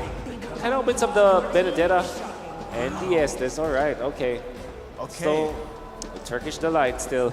Well, I mean, they're still going with it, right? And this, again, if you're going to have the Estes, you always have to be mindful of that, right? I mean, we've talked about this so many times when Estes pops up, the sustainability and everything. But this time, with a Benedetta, I like it because I mean, we've seen some great setups with Electrifying Blow, Petrify Correct. combinations, but then sometimes, when those amazing moments happen, you don't have that damage to follow up. Now, having the carry there and kind of locking people down and then having that safety net of the heal as well could be beneficial, but still, I think the biggest question mark is the Kaja possibly locked in here, right? Because, okay, that's the Claude. So Claude's coming up. This is a very different trend of the draft that we're not used to seeing, I feel like. The Claude is one of the theory-crafted answer to the ultimate bonding strategy because they group together. You have our Thievery as well as the Blazing Duet. Then again, the presence of the Benedetta kind of makes it difficult because you have ways to kind of bring back the damage, and also you have access to the backlines. Not just the Benedetta, but also the carry, right? Claude really struggles up against the carry in this lane matchup. So picking up that Claude is a bit risky. Yeah. But I get what they're trying to do, right? They're up against the Ube. They're up against this kind of strategy where they want to group up. That's some AoE damage, and on top of that, you also have that battle mirror image that just is such a good escape tool. And Incendio Supremacy, from the games we saw, or from last game, literally, they really struggle to pinpoint on a target when you're up against so much mobility, and that's exactly what Hawk are doubling down on. Joy, Grok, Mobility. Mobility. Mobility. Not only that, but too, I mean, the fact that technically you don't know where the Grok is going just yet. You don't know where the Joy's going. Because Jungle Grok. Well, that's why not? That's stretching it a little bit, but it could work. I mean, but still, roam Grok, side lane Grok. Joy could go in the jungle, could go in the side lane. We've seen that happen too. Heck, we've seen her in the mid lane too, right? So still, that's something there to consider. Obviously, Claude going to the gold lane. So still, the targeted bans here are towards the jungle for Incendio Supremacy. They take out that Martis. They don't want to deal with that utility. I mean, just the tankiness. They might even take one more jungler out if for Team Hawk here. Because the response from Incendio Supremacy, they know that stat from Man with his Kadita. They take it out, and there you go. That's actually a great choice here, the Valentina, because you don't have to worry about them taking your ultimates as well. Wild charge. What's Rosa going to play now, right? What is Rosa going to play? Yeah, still have the Savior, perhaps. Oh, man, up against that dive? Yeah, but the dive is just way too good. Maybe a Lilia, perhaps, if they are allowed to. But, Team Hack can just snatch that away if they... that actually fits their composition too. So they are Incendio Supremacy in a very bad spot. Eudora going to be banned out. One of the heroes that Team Out actually played too. Interesting. It's one of the pocket strategies or pocket picks for Man in the mid lane. And now it's time for Team Hawk to go for pick. And I honestly think at this point they need a mid laner, right? Do they want to go for something like the Lunox and take it away? No, they go for something like a Faramis. Yeah. So, you mentioned Lilia. I personally like the Lunox here for Incendio Supremacy. Up against so much mobility, you need someone to be able to burst them down before they even notice, right? And Lunox has that kind of capability. Lilia, on the other hand, very hard to hit those skill shots with a lot of mobility being placed, a lot of blinks as well, like the Claude. Let's see what they go for here. That's the Lunox pick coming through. Well, what do they pair it up with? You're looking for a jungler. Fredrin still is good. Yeah, they need that. They need that. They need a front liner. Well, Barrett is also available, so that's also one consideration. Barrett's Fredrin. That's right. I have a crazy idea. What if they pick up a Leomord, or actually a Balmond? A Balmond? Yeah, but that's very unlikely. Leomord is a choice. No, we haven't seen Balmond. Okay. Yeah, the Barretts. Solid front line, right? They go for the efficient pick again. Not much risk with this pick. Very good clear. Yeah. Still an overall good pick. Again, it's still something, utility jungle. You can focus on the objectives. That's what you need to do. Almost probably like the second best choice if Marches is banned out, right? So I guess if you look at Incendio Supremacy specifically, they've got their bases covered. I really do want to see how the Benedetta is utilized as well, if they can kind of just put pressure around the map this time. Maybe it's Incendio Supremacy that's being like, hey, Team Hawk, respond to us this time, right? But even just looking at this, I really am interested. Okay, it's a Diggy. It's Diggy mid. Wait, Diggy roam, Faramis mid, and that's the Grok in the jungle. Yep. No, it's Gary. No, it's Gary. Oh, it's Gary, man. I know you were excited to see it. Come on. Come on, But Gary. do you want to see Gary in a single dash hero, an ultimate for a dash? You don't want to see that. You want to see Waka Gary. Yeah, that's a Gary. Joy. That's a Gary. Joy. Joy is a Gary pick. Well, I mean, we'll have to see. Again, this is a very still weird, unorthodox draft, right? But it's Team Hawk. What can we? This is kind of something you. What's that saying with Malaysian teams? There's a certain saying. You're never sure. You're never sure. Yeah, I was thinking. No, I was thinking of the Tagalog version. But yeah, you're never sure, right? With these Malaysian teams here, but. Again, crucial match here. Their match point for Team Hawk. Incendio Supremacy, even looking at the lineup, they've got great tools, again, like they did in the previous game. But can they make it work here? Ladies and gentlemen, we're loading up into the land of Dawn. Match point for Team Hawk. Incendio Supremacy looking to extend the series. Who comes out on top? Gonna be very difficult to find out. You're looking at Incendio Supremacy. It looks like a very difficult lineup to pull up. I mean, I'm just talking about like ease of execution here. It's like so many conditions for Incendio Supremacy. If their composition is good, it's really looking good. But when it comes to like the raw damage or execution for Incendio Supremacy, it's definitely more difficult compared to Team Hawk. I agree, right? Incendio Supremacy, looking at their composition, there's a lot that needs to go right, and especially that gold lane, because they're going to really bank on the fact that Sunshine and Rosa can melt down the frontliners from Team Hawk, and the bursters, the divers, technically, Gary, Panda. The way Incendio are playing right now is they're peeling with damage. Yep.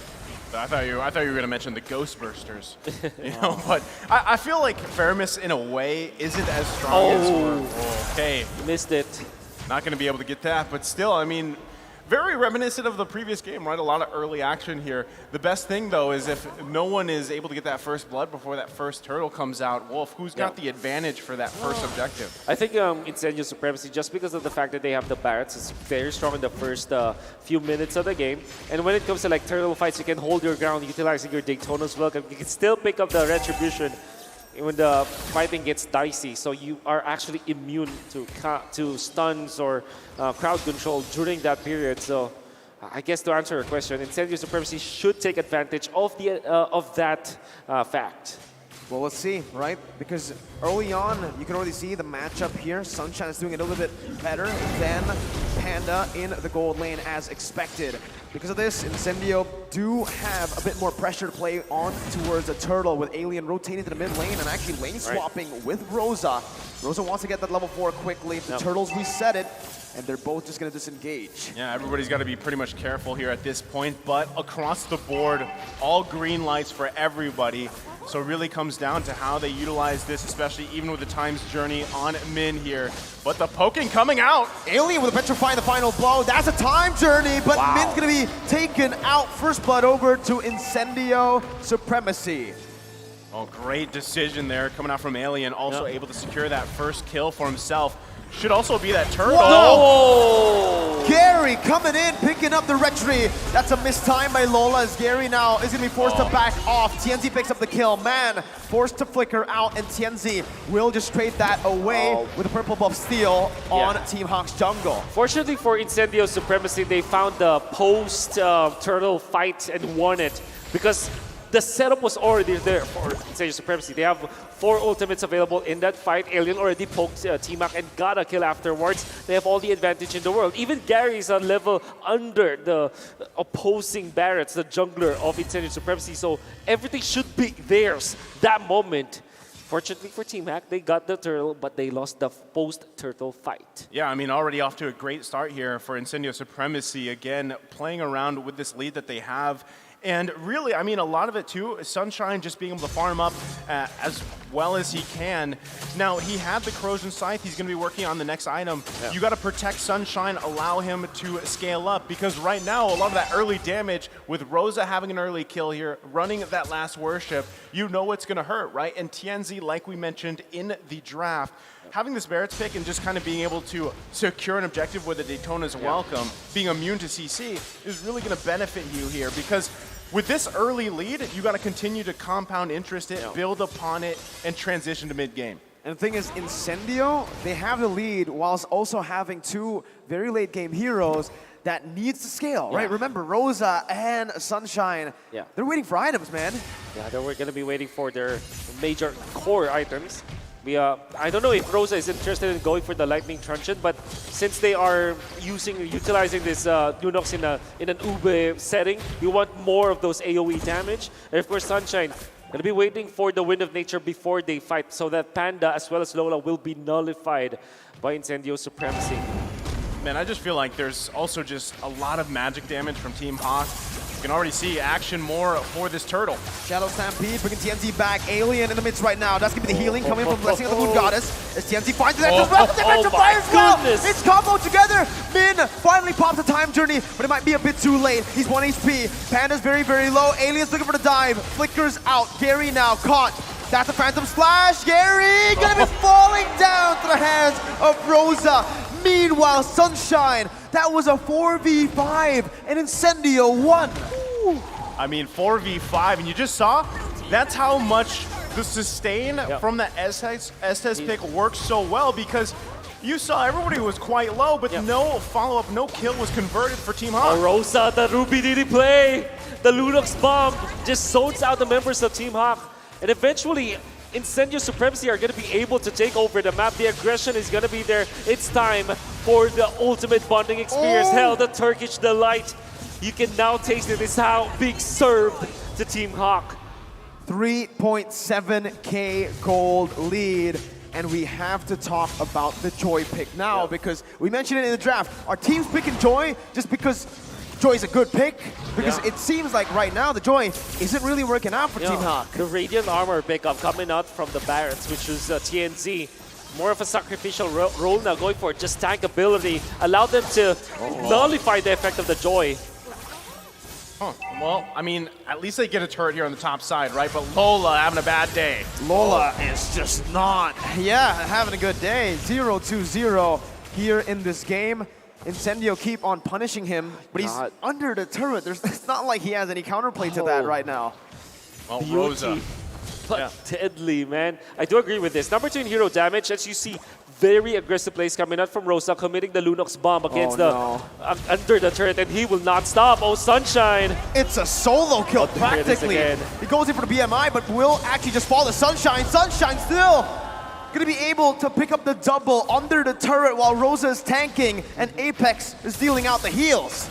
Oh, it's very aggressive, combining the two ultimates of the Lunox, and of course the fact that Apex 47 can just heal him up. They're so aggressive right now because they don't get the Phantom Step to clear it out, and this is total dominance from Incendio Supremacy. He's an assassin, he's not a marksman. It's always sunny in the land of Dawn when Sunshine's playing, man, because what a game he's having on this carry already. It's not even at the 8-minute mark here. Next turtle comes up in, what, almost a 6k gold lead. Massive here for Sunshine, and I mean, it's Incendio Supremacy coming out just swinging, basically, at this point. They know their timings, they know what they needed to wait for, and now they have total dominance. They will not be defending bottom lane, unfortunately, as Alien is far too late for that. Oh, I say that though. Joy is not a great pushing hero, unfortunately. Definitely not right. I mean, in terms of damage and team fights too, he hasn't really been able to dish out that much. Panda clearing out the mid lane, getting some pressure back onto the team, but Incendio, with their Benedetta that's ahead 2 levels, they're gonna control the side lanes 100%. Uh-oh, Alien with Eye for an Eye, getting out, Gary jumping in, that's the final blow, back to work, Team Hawk. Stampede brings him back, but it's all for Lord Alien, oh my god! Almost finds a trade. I mean, that's just how far ahead Incendio Supremacy is. But meanwhile, Alien going, what, 1 versus 4? Lord just taken by Incendio Supremacy, and now their eyes are up here on the top side of the map. The maneuver coming out from Incendio Supremacy, classic to the strategy that they wanted to utilize. The XP lane will play the opposite lane from the Lord, or the long lane, and then they just take the Lord afterwards. They bought a lot of time. They even took the tier 2 turret up top, and now they're controlling mid. So with the Lord, I think that they will be able to clear out all of the outer turrets of Team Hack. I think you've just planted Gary there. He's going to deal with the Lord the best he can, but Team Hawk going to have to sacrifice probably some more turrets here, trying to buy as much time as possible with that Guardian's Barrier, but ultimately going to lose more space across the map. So the question is, even at this point, as the game transitions even further, what does Team Hawk need to do here to stay in this game to get back from this massive lead from Incendio Supremacy, Wolf. Wow, I guess it's the Gary macro that will be the answer. On a Joy, though. On a On Joy. a Joy. Unfortunately, I mean, surely you have a lot of dashes, right, that you can escape. But now look at the pincer maneuver coming out. Alien's just buying time. He is buying time. Now, you can see Gary, the great escape, trying to run away. Apex 47 is waiting. There's Gary. Is going to be able to dash away towards TNZ. That's so many dashes. Hey, Gary gets out. It's clean, and it was easy. Giving the thumbs up as well as he escapes that again. Maybe that's why, maybe that's why Joy's picked, because you get to do that, right? But still, does it actually... Is it actually value as, especially mid-late game, Team fights? especially late game team fights? Because I can't recall who said this, but it's almost like Joy is kind of like a mosquito, right? You're just kind of buzzing around, and it looks really cool, it looks really flashy, but is the damage there? Especially when you're considering it with how much magic damage is on Team Hawk. Yes, you have the Genius Wand there, right? You have the Glowing Wand already, but is this enough, Wolf, for them to start to contest these fights? I think that he's more of a shredder. So to answer your question, it will not be enough. But if he transitions to more of a shredder and Panda will be the sweeper, surely that will be enough damage. Combination of magic as well as physical damage in an AoE setting. So that might be what Team Mac is waiting for. They're waiting for critical mass onto Panda, who is holding on to just the Wind of Nature and Golden Staff. What? And look at them go. Man, forced to use a time journey. Alien chasing him down. That's going to be the damage from TNZ in the back. Flanking, getting the position down. Lola defensive, wild charge out. Panda gets out, but when... oh my god, in the time of just one basic attack from Claude, Sunshine is able to dish out, like, what, 2 passive procs? Yeah, and look at this. Lola doesn't have the flicker, and you can see Min is dead for now. Panda will have to just back down. They don't have any team fight integrity heading into the second Lord of the game. Incendio will just take it for themselves. What Incendio did is just to force out some of the resources of Team Hack. What? Even the Lord was shredded. My goodness. I didn't even see the Lord. He's just gone. I mean, this is a tough situation here, right? Definitely. And you're really wondering, again, was the Diggy the best option with all the available heroes here? And still, at some point, it's really tough for Team Hawk. They're going to have to defend in their base here as that Lord is still marching down the mid lane. And, I guess they can buy themselves more time, and that's what Gary's really trying to do, just keep pressure here in the bottom side. But still, when does Panda get to that point where he is a threat here? It's going to be really tough for them to defend. Gary's too far. 9,000 gold, lead 2 with the Lord already in on the base turret. Team Hawk trying to defend right now, as that's going to be the top lane base turret taken down. TNZ with a Deathless Welcome, forcing the time journey early. Man, still trying to buy some time. Goes for the Shadow Stampede to zone the other members away. One base turret down. Gary cutting the waves in the mid lane, denying the push from Incendio Supremacy. I'll just be able to push out. So what Gary was able to accomplish is to defend the turret without him being in there. That's the mid lane. However, top lane still falls to Incendio Supremacy, inching to a 9.1k gold lead for now. And all of their heroes have all of the core items that they needed. Very tanky Benedetta, very tanky Barretts, and a lot of sustain. Oh my goodness! Wow! While in the wild charge, he gets melted down by Rosa and Sunshine. Now they're on the base. The Cold Altar has been placed, but Gary's going to be able to actually lose all that out. Oh my god, that single target damage is unreal. Incendio targeting base right now. Panda with a Wind of Nature. You cannot win of nature, magic, and true damage. Incendio strikes back. My goodness. Very different game here that we saw from Incendio Supremacy. Very strong showing, too. I mean, was this the full force of the Turkish Delight, Wolf? It seems like it. We did say, we prescribed it after the first game that they should be answering all of those split pushes that Gary was able to do. It's what they did instead is to put a hero to actually manage a thing, that's Benedetta, and then ban out the 2 of the heroes that they cannot lock down. All they care about now is to control the macro game, and this time they know how to do it. I also loved the early rotations coming up from the Barretts to press the issue against the Joy. Remember when we said that the main cover peel for Incendio is going to be that damage? That damage was insane, dude. What the heck? The tanks were flying. Grok was in wild charge animation. He died. Yeah. Sunshine, man. Right? Sunshine, this is why God.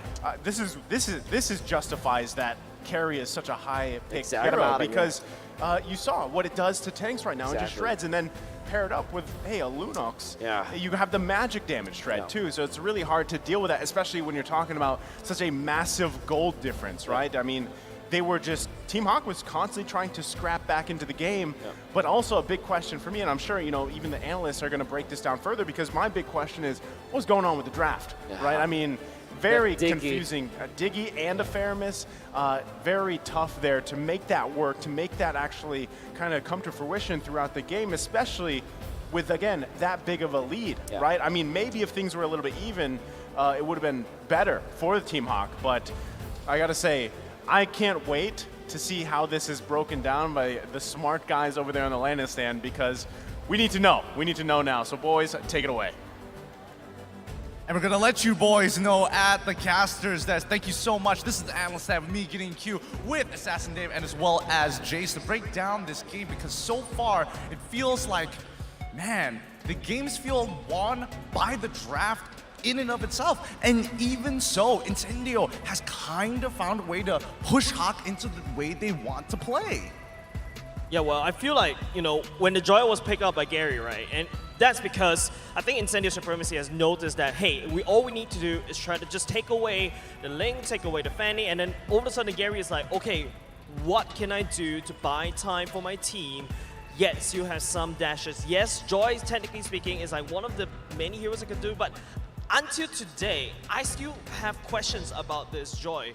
What is so special about this hero? Constant ban, and if it's picked, she doesn't really perform up to what I expected a Joy would be. See, the thing about Joy is if you put Joy in a jungle position, going in against the Wu-Bei strategy, all of a sudden the damage just feels relatively low, to the lowest you can imagine, right? Like, because of the ultimate from the Blessing of Moon Goddess, there's so much heal. Now, Joy's ultimate already doesn't do that much damage. Now, with that heal, it's just gonna be even less when you look at it. Joy is mostly played on the side lane with the Vengeance, because that's when you go to dive to the backline and have the marksman actually kill themselves. Let's take a look at the item right here. I mean, so far, I feel like Joy might have been a little bit of a bait strat coming in from Incendio Supremacy, because it feels like they purposefully let it through. It's like, yes, we're going to get the carry. That's already a very good sign. Give us the Joy, and then we'll see how we're going to play around it, because they even have secondary win conditions in Rosa in case Sunshine gets wild charged by Lola on the Grok. Yeah, and also, I was also kind of surprised when I saw Min with the Diggy went for the Avarice Emblem instead. I mean, I thought when the Diggy wants to go for the Avarice Emblem, I thought you may be playing like, you know, how my Venus would play. Like, I'm just gonna dump all the bomb, all the damage into my bombs. I'm gonna try to zone you out that way. But I can see, you know, Gideon, you mentioned this. The main goal of the Diggy is to basically use a time journey to allow this Joy to complete her dashes, enter the ultimate, but I don't really see that happening from Team Hawk. Exactly. Was Diggy here in this composition is really awkward, right? Because it just doesn't provide too much. There's not too much CC coming out from the side of Incendio, right? I mean, it's a pure damage, have a really beefy front line with TNZ, and Apex 47 is really providing that even beefier front line. Let's take a look at a kill participation here. Apex 47, absolute predator here on Estes, 100% kill participation. I mean, if you only have one kill, that 100% team participation, I mean, it's really hard to see these numbers, right, Gideon? It really is, and I think, you know, Alien did a great job at maintaining Lola's pressure and just putting him on an island. I clear faster, I rotate faster, I maintain these trades so that I'm healthy enough to rotate and actually make a difference, because every single time we see, oh, Gary getting the perfect setup to jump into the backline, wait, where's my team? They got petrified in the ult. Now, Alien is definitely a threat, but the spotlight I want to point out is the Estes and Barat's combo. I mean, that is just too much. You saw the lore fight, you saw the turtle fight. This guy, I mean, TNZ is literally playing like a tank mindset, right? Walking in front, soaking up all that damage. Just when you think he's about to die, Estes coming in with the rescue and turn the whole fight around with one single skill. That's absolutely insane. And with that being said, let's take a look at an MVP of the match. MVP of this match from Incendio Supremacy, it's Sunshine with a perfect KDA. Perfect KDA right there. Wind of Nature already built. You also got a corrosive. So everything that a growing carry needs, Sunshine has provided. it all. Even already going into the tenacity boots as well that, provide that tenacity buff so that the carry doesn't really get stunned out too long, and also even building some magic resist so that Sunshine can stay longer in these team fights. Now, the thing about having carry and just able to do damage for free, especially when you pick out Diggy, you don't have anything to stop the carry from doing the damage, right? I was expecting actually from the team side of Hawk to pick out Lolita or Chao to isolate maybe it's this heal, right? Or to isolate the carry, but instead we see the carry doing damage for free. And let's take a look off the heat map. Oh my goodness! Look at my that. And this is between the 5-minute mark to the 10-minute mark. After the gold lane was done and settled, he started putting so much pressure towards the EXP lane, and even so, started invading into the enemy jungle. He gets to walk in for free. The entire strategy, again, just inspired by Blacklist International. Have 5 members, you got the bodyguard squad. Yes. Walk in, take what you want, get back out. Yeah, this is like the heat map of a jungler. If you tell me this is a heat map of a marksman, I'll be like, no, my heat map of a marksman, I see one lane and one lane only. But Sunshine was able to be afforded so much space, and that's because of that Turkish Delight strat. And that's the essence of this Wu Wei strategy, right? Once the marksmen get the tower up the goal lane, they start switching lane, go to the other side, and then you start going together, the 4 men taking the bottom EXP lane tower, and then going to their jungle, start taking everything together. Every time, wherever this carry is, you can think of that's the entire side of Incendio. That's where they are the entire time, right? So his heat map actually reflects the entire heat map for the side of Incendio. So very, very good rotation, very, very powerful and aggressive rotation from that game. Going to game 3, are we gonna see a C-SPAN? Oh, honestly, I do feel like there might just be it. I don't know how they're feeling right now, but let's have a look with what Mara's doing with some of the Team Hawk supers. We're here with the supporters from Team Hawk! And they got their drums with them. All right. Here we go. So let me know who you find to be the best players in Team Hawk. Who would you say has the best personality?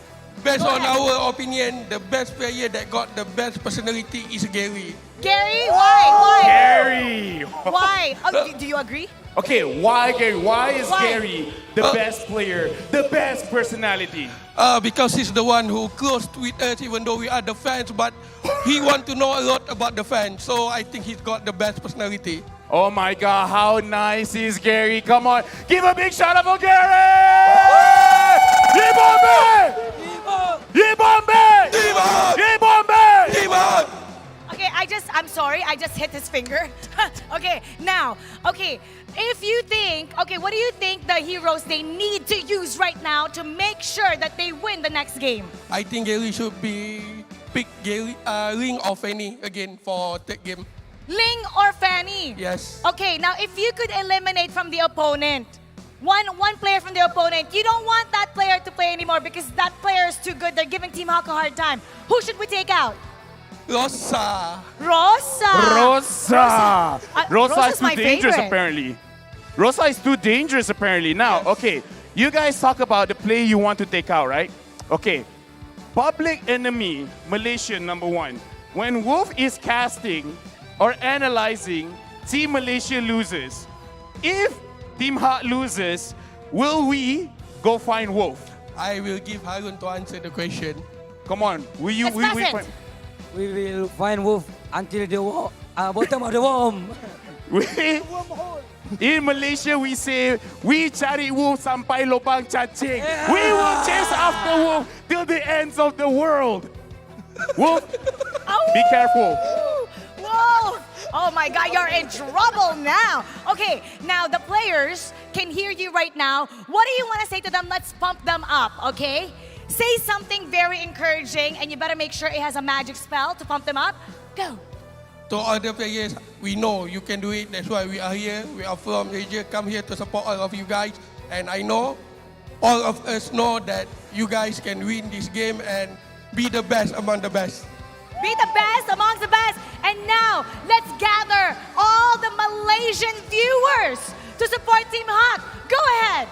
You can comment down and like, Ibambe! Ibambe! Ibambe! All right. Good job, guys. I'm I'm sure that they felt that energy. Now, we're gonna go back to the caster's desk and see what they have to say. Casters.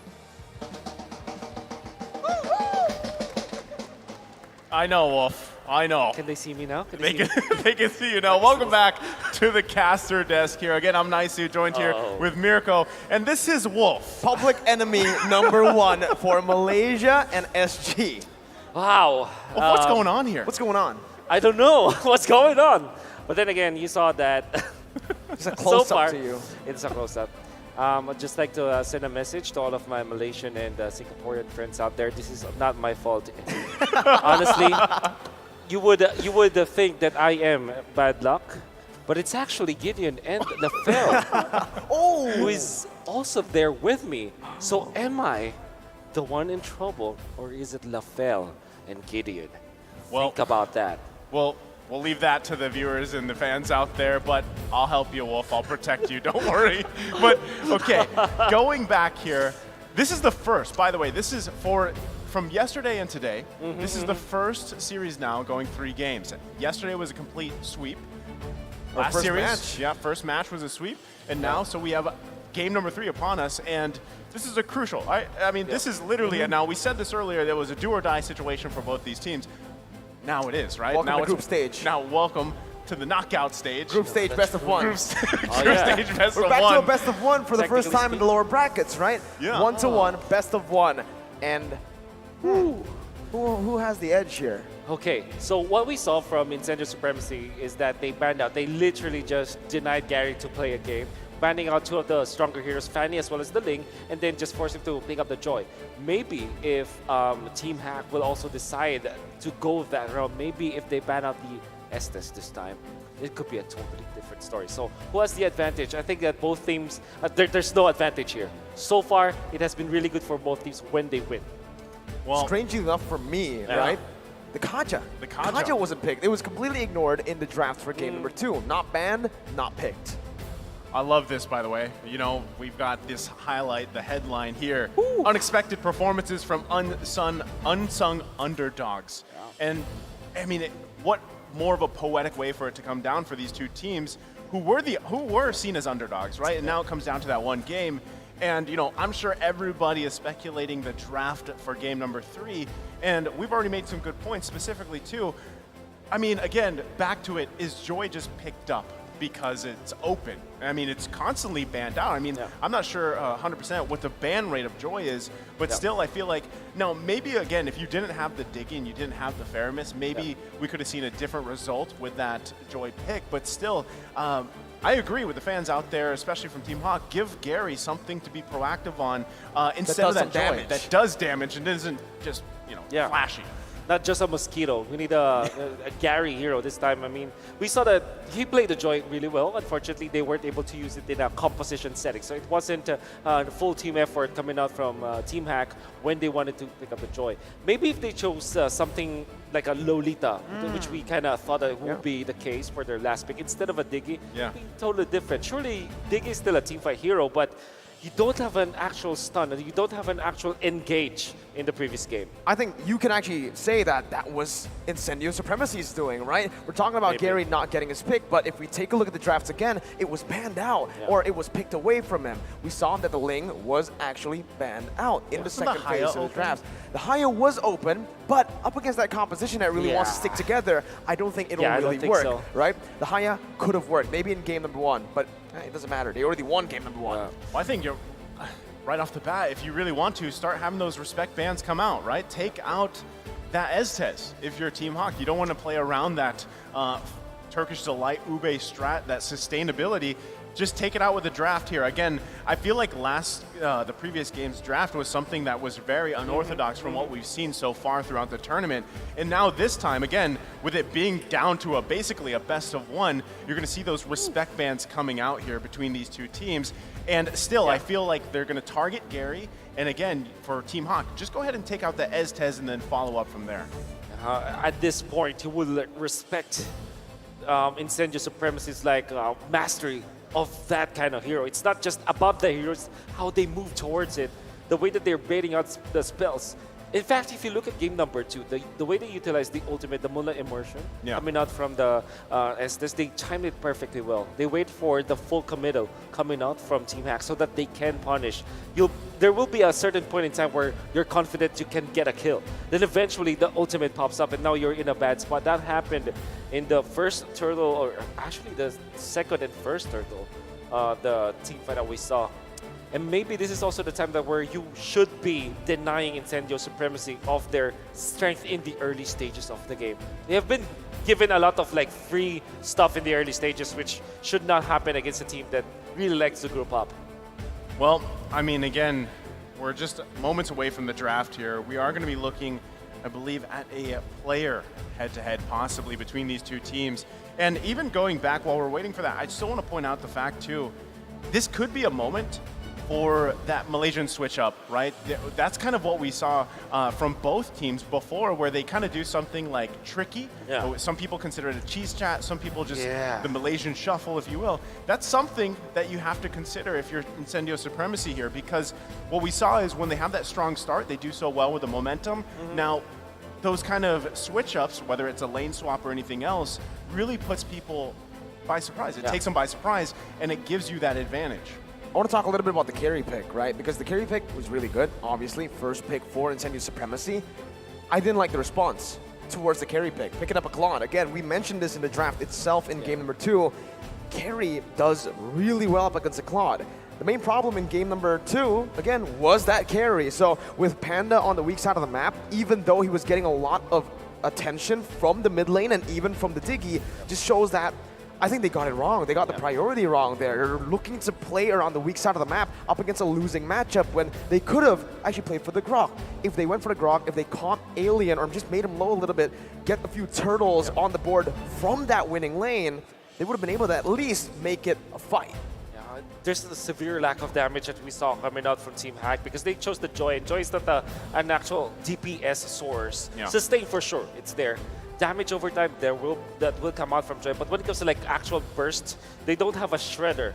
Unless of course the Cloud gets like fully packed with items, which did not happen. So maybe a Harith could have been there. It's a good lane matchup versus the carry if you think about it. And like we said, maybe something like a Lolita together with something like a Farsa or something else. I do like the Grok choice coming out from Team Hack though. They are playing it correctly. I think that it's also like a good lane control kind of hero. So that might be also a hero of contention between these two teams. I think just overall, there's so many combinations that you can go with these heroes that we see often picked here. But at the same time, again, if you just take out the Estes, it adds so much more variety that you can see thrown on the table because you don't have to deal with so much sustainability. But now here we are, game number 3 draft upon us. The crucial matchup between Team Hawk here and Incendio Supremacy. So it's going to be Team Hawk on the blue, Incendio Supremacy on the red.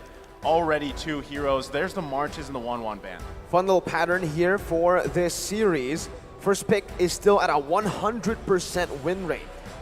So Team Hawk now back in first pick. Last time they still went for the first pick carry, right? I think now it's time for Incendio to say, hey, no more carry. No more carry. Just like the glue treatment coming out from Team Hack previously. I do agree with that because so far the teams that pick up the carry I think won all of the games. Yeah, 100% win rate. Yeah, for the series, I mean, for the series. So that is that's an important stat because carry is not only like stat-wise very strong, it still also is strong as a hero. Well, instead of the S, it's going to be the Barretts. Wow. Maybe they don't. You know, I mean, they could just be looking, Team Hawk could be just looking to take the carry possibly here. Again, with Barretts coming out, the ban and that Marches, you're taking out 2 of those high utility focused jungler options, and you're going to kind of force a hand here from Incendio Supremacy specifically, but still, I'm wondering what their last ban is going to be here. You know, that's actually a really good point there, Naiso, because now you're only left with one last ban for Incendio Supremacy. Are you going to ban out something like a glue or a carry or the Ling? that has been a problem. I think carry, right? You need to go for the carry ban right now. The only 100% win rate hero in this series has been that carry, and you can see Team Hawk are leaning on it. They want to pick up that carry. They're literally just forcing Incendio. Go. Leave it open. Leave it open one more time. Let's see what happens here. I dare you. But Incendio, they can't fall. Okay. Okay. It's all about fire from both teams this time. Don't deny the comfort picks from your opponents. Let us play with the best composition that we have. Best heroes against best heroes. I don't know why you're worried. I'm happy about this. We're going to see some explosions in game number 3. There's the first pickup with the carry. Wow. Going in the hands of Team Hawk. So do you go glue immediately this Glue time? Kaja. Pick up a Kaja. You need someone to lock this guy down. Because you need someone to CC her. And with the Grok Kaja, you have just 2 CC abilities that can really shut her down. Remember, close range, as long as you don't let her basic attack, you're good. But if she basic attacks with full items, you're done. You're done. I just don't want it to happen something like a Glue plus Farsa or a Benedetta plus Farsa for Incendio Supremacy. Well, while it makes sense, it's not the best case in a knockout stage wherein you can be eliminated. They locked it in. Farsa and Benedetta don't. Hold on. Is it okay? They did it. Well, they're going for it. Hey, I jinxed it. To be fair, we did see a massive game previously with Benedetta, right? I agree. It's there, but I guess this leaves the question: does Team Hawk actually just go ahead and secure the Kaja for themselves? Do they want to go that route? Again, Valentina still open as well. Grok Fanny. Or Ling. I mean. Fanny's banned out. All right, yeah. Grok Ling. Grok banned out. At this point, Ling, Glue. Hayabusa. Glue Ling. Up against the Farsa. See, this draft leaves so much open basically at this point. Glue and Ling this time. No reason not. I mean, Ling, Gary is still very... Glue and Ling? Say hot, I would say. Or still, you know? I mean, I feel like the players themselves feeling this. That's Kadita Yuzhong. There's the curveball. There's the curveball. I mean, that's the dive you need up against the Farsa. Remember in game number 1, I think I just autopiloted to game number 1 because I said the Fanny. Fanny was banned out.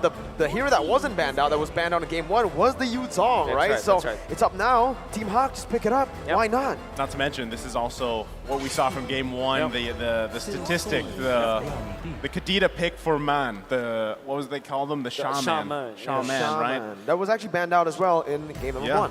So this is pretty much comfort at this point, right? I mean, for both teams. Just give it your all here on the best heroes you can. Now, you're still going to see those bans coming out from Incendio Supremacy, focusing on Gary.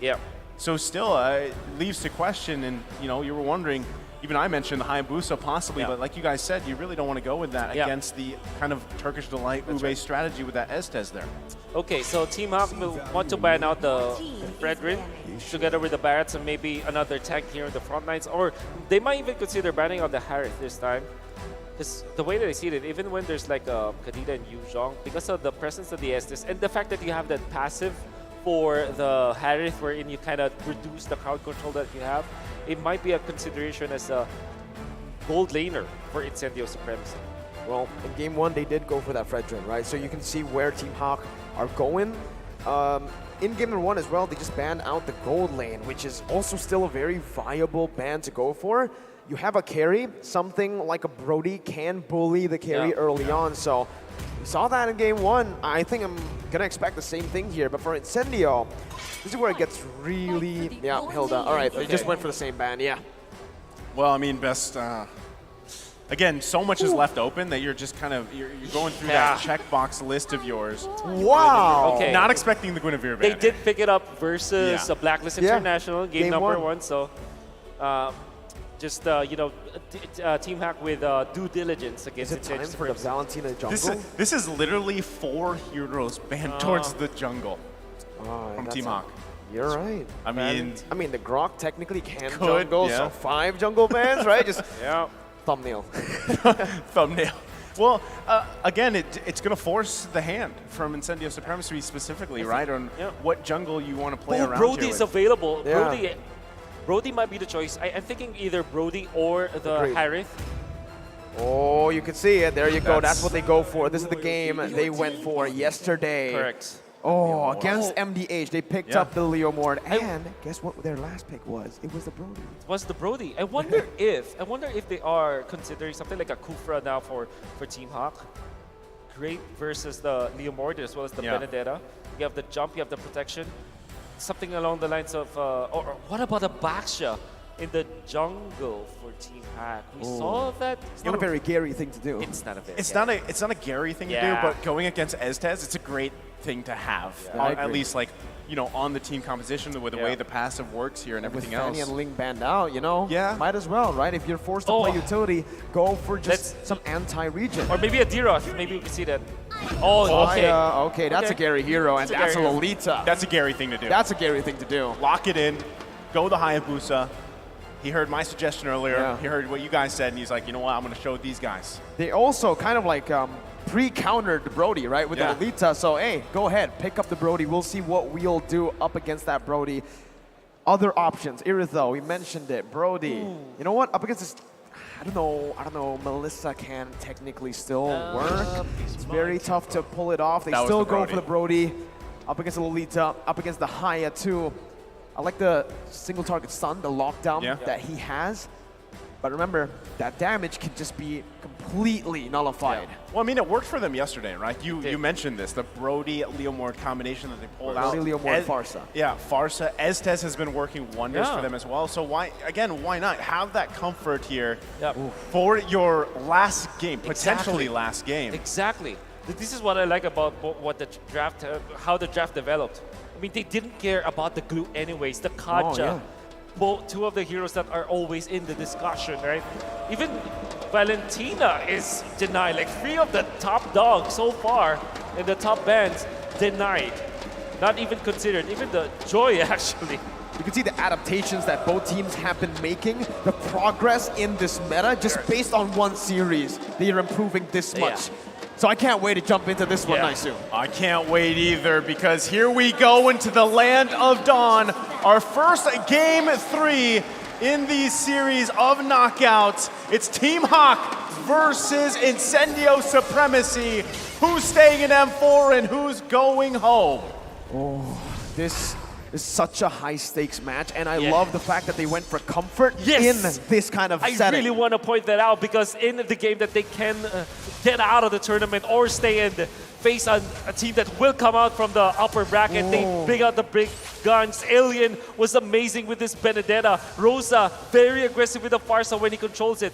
And that's also true with Apex, TNZ, and Sunshine. Whereas Team Hack, Gary with the Hayabusa, even when it's not that good, theoretically speaking, against the Estes, he will go back to comfort. Everybody just wants to play the best MOBP. That they can. That they can. I mean, looking across the board too. Hold on, already early action. Rosa dodging away, getting the healing done as well, but it's going to be first blood over to Min. Team Hawk strike first again. All right, so they start off on a good foot here for Team Hawk, but still, you got to consider the fact you're working with 2 Petrifies. You've got Man and Lola running with that. Now, on the other side, Incendio Supremacy, they've got those 2 Purifies, right? Those micro decisions as the game unfolds here are going to be crucial if they can find setups. TNC, though. Uh-oh, there you go. Min still having some peel there. Rosa coming back in, looking for the stun, gets it down. TNC picks it up. Gary, leave her re-engaged right now, but the healing comes through from Apex 47. Gary losing out on that trade, forced to back away.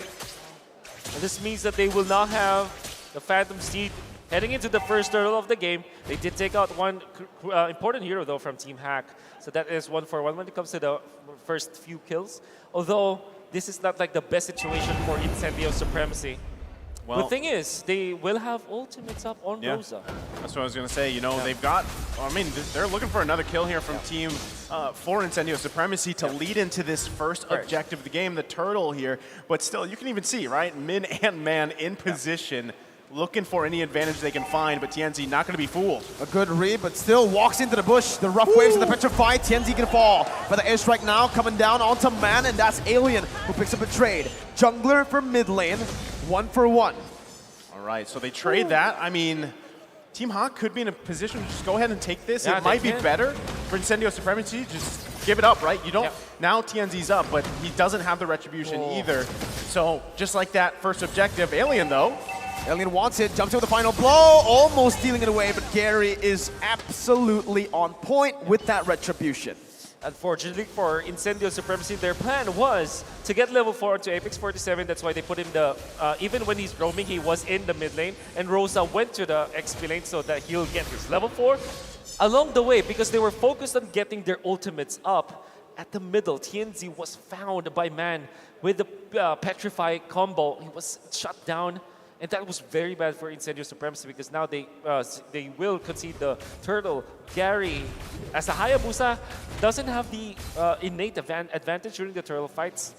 And them getting the first turtle of the game is massive for the Malaysian squad. Yeah, I mean, again, it was all a result of, taking out TNZ there early on and playing around with that setup though. Blast and the flicker, Sunshine caught in the gold lane. And now Panda's gonna go on to that turret gold. Phantom Seed by TNZ onto Gary. Bringing it back right there, that's a lot of damage. Rosa trying to follow it up, doesn't even need to be here. TNZ jumps in again with a Phantom Charge. Min is low, TNZ getting the healing back in. The airstrike comes through and Man's gonna be falling down to TNZ. Rosa on point! That stun canceled the animation of the rough waves. And you're gonna have to hand it to TNC. He punished Gary, knowing that there's no shadow, no quad shadow already for Gary. Was able to pull him back with the ultimate. Black Dragon form though, now onto Rosa. The Petrify only finding TNZ. Rosa had the Purify out. Then on blast now, no flicker, but it finds TNZ. Still having the healing, torn apart memory, being popped out by Sunshine to zone the other members away. Tough situation again. You have a lot of that CC and ultimate available to you, but unfortunately Panda was already, half health, not able to really commit to that fight here, so Team Hawk kind of struggling, and Incendio Supremacy continuing to build up on this lead here. 1K gold, next turtle comes up. They're in a great position to actually go ahead and win this next objective fight as they still battle out in the mid lane. Yeah. Alien now still in the midst of it all. Gonna try to go for the Petrify final blow onto Min in front of the kill. And that's gonna be Man getting out barely with the rough waves, getting the passive back in as well. But the sustainability from Apex 47 has been phenomenal. They're looking for more now. Quad Shadow in for the airstrike. Doesn't get Gary! Falls down! Rosa is an absolute Chad, just stands there menacingly. Oh, definitely. That is the term that I'm looking for. It's so much of a Chad because he went in forward, being a Farsa against a Hayabusa. And the best thing is he was able to land the stun, the passive control of Rosa, back-to-back stuns from top lane and now into the bottom lane. He's able to punish all of these slippery heroes as if they were easy targets. And Incendio Supremacy are really just on fire right now. Look at the flanks here. You can see the Phantom Seed, and it's the collapse onto Min. Before the airstrike comes down, Min's gonna be stunned up. Min's gonna fall. Has the shielding up. The conceal is not enough to get him out. Panda now under the turret. Man trying to get the breath of the ocean down. Incendio back off, looking for the turret. This is the thing. I mean, the sustain. The sustain is what is the huge obstacle standing in front of Team Hawk right now. And it's just too much for them to work with. I mean, wow. Panda's still scrambling here to really just farm up as much as possible, and it's Incendio Supremacy throwing everything at Team Hawk. Meanwhile, again, Alien having a great game so far in this Benedetta pick. Look at this, Apex 47 actually opted to go for the Anticuras, and yeah, Alien, dude, this is the reason why they didn't pick up the glue. The reason why they pick up both Farsa and Benedetta as their first two picks is because they have mastered it so well. Rosa landing all of those stats, Alien controlling the lane so well, cutting the waves and even outplaying Gary at that moment. 0 and 3 for the Hayabusa. We thought that this would be a bad idea to pick up the Hayabusa, and now Team X getting punished because of it. Well, the Phantom Seed again. Incendio are looking for it. TNZ bringing Lola back. For the airstrike not connecting just yet, but that's going to be the Black Dragon form popped in. Lola looking for some damage. That's a lot from Sunshine. And both of the teams, Alien. This just looks like tilt coming out from Team Hawk. They can't land anything that they want to. They are frustrated on what's going on here. Incendio Supremacy in complete control here. Alien pushing in that bottom side. This is going to be just a free turtle for them. And yeah, going back to the question, do you really want to pick Hayabusa into this lineup, especially with, as says there, massive game across the board here for Incendio Supremacy? We mentioned why the Hayabusa wasn't picked earlier is because they're going to be clumping up. What's the Hayabusa supposed to do on a high and dry emblem? Exactly. And that's exactly what we're seeing here. Incendio, they haven't changed their strat. Tianzi, though, is very aggressive compared to last game. Still under the tier 1, just zoning Team Hawk away for the rest of the members to siege it down. The only hero that will be away from the rest of the team is Alien's Benedetta. And the Benedetta is not a squishy target. In fact, he can actually use the iframes to get out of the Hayabusa's damage range. And he's even like outputting more damage compared to Gary. 1 versus 2. Everything's just going in favor of Incendio right now. I also want to commend TNZ. I think his mastery of the Leo Mord is top-notch. Yeah, I mean, we saw a glimpse of this yesterday. And again, why they swept that match they had, they're still going for it. I mean, in a great fashion here, man. Petrified, that Sunshine caught. A good trade back finally for Team Hawk to get some momentum back on their side. I mean, even with that kill, still, it's a massive lead here. Gary, no. Gary jumps in onto 3, and they were waiting for it. Man now might actually fall off the Iver. Oh my god, that damage is unreal. Double kill, 5 and 0. Never tell Alien the odds. Tianzi going in onto Min. Lola's the one who's forced to back away in a 2v1 situation. And Incendio are dominating the Malaysian champions. After a great kill coming out from Man, the Kadira, the Shaman, they managed to like have a big blunder against Incendio Supremacy. Gary wasn't supposed to be there. You'll understand that they have many members out there. They have the Kadira as well as the Hayabusa, but they didn't have the damage. In fact, Gary was taken out so easily. And the fact of the matter remains, Alien is so stacked right now with the Bloodlust Axe and 2 casual items with the Black Ice Shield as well as the leg plates. It means that he's very tanky against the physical damage of Team Hack. Honestly, if you're looking at this game, Panda, at some point, this is what we see so often with carry. Either it shines or the team composition does so well against it that it just shuts it down. And that short range on this carry isn't enough to even get in the zone here. I mean, you're looking at TNZ just constantly going in with the Phantom Steed, pushing people around, and then the artillery coming out from Rosa, and we haven't even, I mean, we've talked a little bit about Alien, but the guy is just massive on this Benedetta, just like the previous game here. So it's so many obstacles, so many steps for Team Hawk, and now they've got the Lord to deal with on the top side. Great spot for Man, but he doesn't have enough against this. Alien does not spot out Gary, and TNT actually just utilizes the ultimate out of nowhere. I wonder what the next items will be coming off for TNT.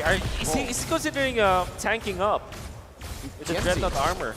Actually pops in the Phantom Steed here early on. I think he thought that the Mon would be there inside of the bush, but they're already slow pushing the waves there. It was cleared out earlier. Top lane going to be coming down with Feather Airstrike as well. Rosa might be caught, has the Purify to get out of the Petrify that was placed by Man.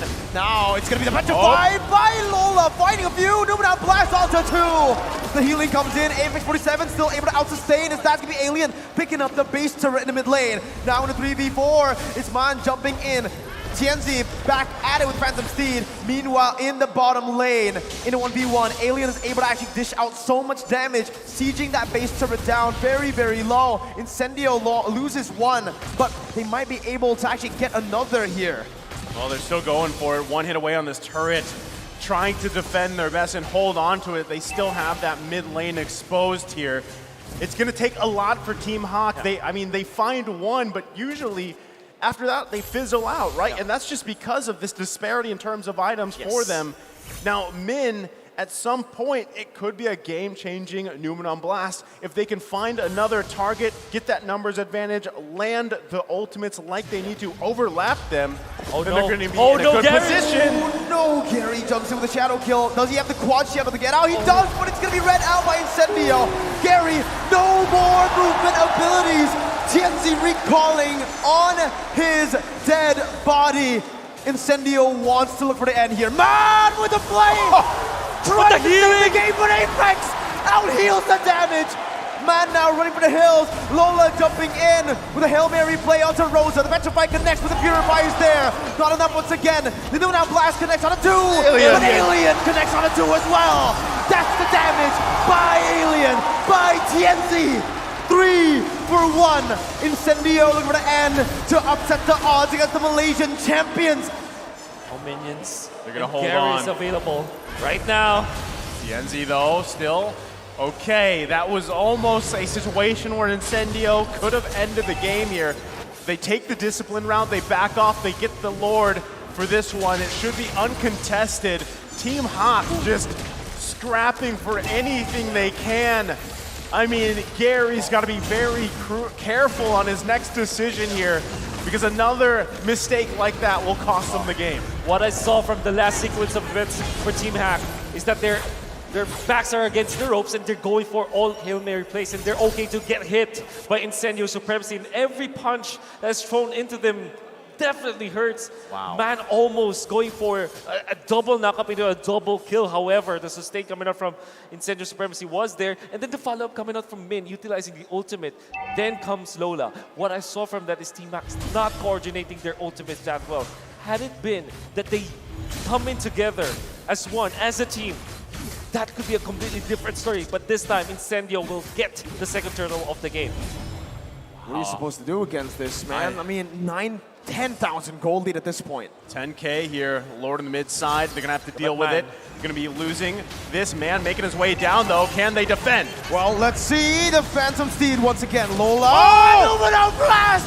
On to 3! Apex 47 gonna be knocked up here as the Gaiavish comes in. TNZ to be taken low. The Malaysians are here. They've defended for another day. Man finds the breath of the ocean. Panda jumps in onto 3. They've defended for a bit. 14 minutes in. Massive setup there. The new Run Blast can change a game. It can change a moment here. Now they only get 2 down from Incendio Supremacy, but still working to get some space across the map. Again, you saw the gold lead here just a little bit ago and how much of an advantage Incendio Supremacy has. And even the items, Wolf, is there any saving grace here for Team Hawk as they try to make a play? If they do find the openings, if they combo it up together, Man being an assassin, like a Kadira assassin, and then of course Min just initiating against Incendio, and of course you have to use the ultimate coming out from Lola. If they combo it up together, you see the difference. They're looking really good. Now they have the damage. We come to a point that even when there's a 6.1k golded from Incendio Supremacy, you still have the chance. This is what Team Hack needs to do. They have to be disciplined. They have to be patient. They have to wait for their openings. Till then, Incendio will have the advantage. Finally, Panda has gotten that item power spike. Right now, you can really see him pop off. And with the help of the others now, that's the rough waves onto Alien. Alien can be taken low. Eye for an eye popped in with the feather airstrike 2 onto Man. Sniping him down. The punish from Incendio Supremacy as they look to capitalize on this man advantage. Oh, that was tough here. Now, that could very well be the defining moment as Incendio Supremacy gonna march down in the mid lane. They don't have Lord, but Black Dragon form comes out. 4v5. That's gonna be the final blow. Connecting onto Panda, who's gonna be able to cut away for now. That's Lola in the front line. Panda now looking for the damage once again as the torn apart memory comes in. That's him now. Blast charged in. That's one member taken out. Rosa's gonna be taken low, but the healing comes in. It is too much for the Malaysian champions. Incendio has done it again. Man, call them the dark horse if you want, the Turkish delight. They're here making another statement. They deserve this celebration as they just took out Malaysians champions. Out of this world performance from Alien as Incendio Supremacy served the Turkish delight to the Malaysians. In the last sequence of events, they have picked up Man. Nobody died from the side of Team Malaysia, from Team Incendio Supremacy. Eventually, in the mid lane, the usage of the Yuzhong ultimate was far too early. They have found the opening in the clutch winter truncheon from Rosa, inviting so many members of Malaysia to commit onto him. And that's the reason why there were no more resources for Malaysia to work with. The ending push, the end game from Incendio Supremacy looked clean. My goodness. Just cheer for them. They deserve it. The reverse sweep here in our first 3-game series. Raise the Turkish flag up high. Give it up one more time to Incendio Supremacy. That's it for us here on the desk. Analysts, break this one down. Done once again. The Turkish delights now come on and move on to the next stage. Unfortunately for Team Hawk, they're going to be going home. But man, if there are two things Malaysians are known for, crazy weird drafts, but also making the West feel like absolute monsters. It started with Na'Vi, and now we have Incendio Supremacy. Incendio Gaming, oh my god, that was insane. Now I owe 30 push-ups to Leo. I gotta say, dude, that was incredible what they pulled off. You know, I usually don't expect a damage jungle with a stage to work so well, but with momentum, with confidence, everything's possible, dude. To be honest, guys, I feel like when I saw Incendio Supremacy's draft, I thought, you know, yes, the Leomord's going to go up far ahead. And the Estes will have a lot of time trying to catch up with the Leomord. However, this Turkish Delight strategy works so well. I feel like this draft, of all the drafts I've ever seen in my entire career, this is perhaps my favorite draft. You got a Farser to go in, initiate with a feather airstrike, and then after that, Leomord goes in to clean up. If just in case the Leomord doesn't clean up, Brody is there. Everything works so well for Incendio. A lot of weird moves coming out. So many interesting plays, but at the end of the day, like you mentioned it in the back room, Dave, the momentum carrying over from Game 2 into Game 3. Absolutely. At the same time, you gotta give shout out to Team Hawk for pulling a great performance. However, in Game 3, it felt like they're pulling their punches, right? You know, they had a momentum in the beginning of the game. They got first blood. They had a great rotation to the top side, finding the kill. But yet, you know, some weird rotation coming from the EXP laner. You saw the Yuzhong coming all the way from bottom side, giving a lot of free gold to the Benedetta. You know, he got a full gold plate and just absolutely destroyed the backline along with Leomord. What a game. Oh my god, I'm speechless. Look, we can break it down even more. Let's have a look at the item builds and maybe we can get a little bit of a better idea. Yeah, just taking a look at the item builds right here, like, I feel like from the side of Team Hawk, if you notice how man is scrounging, looking for those big Omega bursts, but it's always countered by Apex 47. 1016 is his KDA. He's got the book as well, it's spamming the heal for days, and even just in case if man catches anyone, or even Lola comes in for the engage, you expect instead Apex 47, this Embolus, this portable base, just healing Incendio up to tip-top shape. And I gotta give credit to Alien though. This guy 705. I mean, his mechanics is insane. He's actually playing out of the world. You know, when I first get introduced to Incendio, they introduced this guy as the player out of this world because the name is Alien. But his playstyle is actually out of this world. This guy is living up to his name. He just single-handedly punished Panda, punished Man as well. I mean, find vision all the time. And dude, those execution of Benedetta, this is not a character that anybody can just randomly play. Yeah, it really isn't. Last time when I went over to the NASA headquarters, they were showing me pictures, and all I saw was Alien's Benedetta all lit across the screen. I mean, keep your satellites on this man. He has so much more to provide. And honestly, I feel you can feel for Team Hawk. There were moments where it looked good, and then all of a sudden, a single, I wouldn't even call it a mistake, it's just collaterals, you know? Yeah. They're targeting Panda, and then, oh no, Gary gets hit by it. Yeah, Rosa's feather airstrike has been impeccable. Just take a look at the damage chart, right? Damage dealt almost similar, but it is Incendio that picks up most of the kills, and that is because Apex 47 just healed everybody up to tip-top shape, and then Rosa and Alien all of a sudden could re-engage again, and TNC engaging. I think it's up to Team Hawk to try to use Lola to go in for the secondary engage or a first engage, because the problem is that Incendio with Rosa cancels every single time that each of these players from Team Hawk try to go in for the play. Gary comes in, try to shadow kill. Nope, I'm gonna cancel you. Mini comes in, Luminant Blast. Nope, I'm gonna cancel you. Man comes in for the one-more combo, Petrify. Nope, Rosa's there to cancel you. Now, I have to mention about Apex 47. 94% kill participation. He's involved in every single team fight, considering how many kills that they have on the table. This guy did his job and did his job perfectly. And again, the synergy between this guy, Apex 47, and TNZ is incredible, right? TNZ, like I said, I have my doubts about a Leo more engaging, but he did it. You know, it's perfectly. They sync so well. I think next time, if you look out for this team, Incendio, try to bend these D's and something like that. Look, it's the perfect story. He picks Leo Moore, Yeah. they have the momentum, it keeps on going, but it's time. Let's reveal who the MVP is for this game. Going over to the boy, the myth, the legend. No, are they not going to show? Oh, No, we're not. just messing. We're three of us. You can't be the MVP. Too good looking. right? We can't be. We You can't can't be. be the MVP. But I'm gonna have to tell you this. I, personally speaking, I have trouble. Rosa could be an MVP. At the same time, Apex 47 could be also the MVP as well. Because personally, Estes doesn't really have a lot of movement speed in a sense, and you need to chase after a Leomord.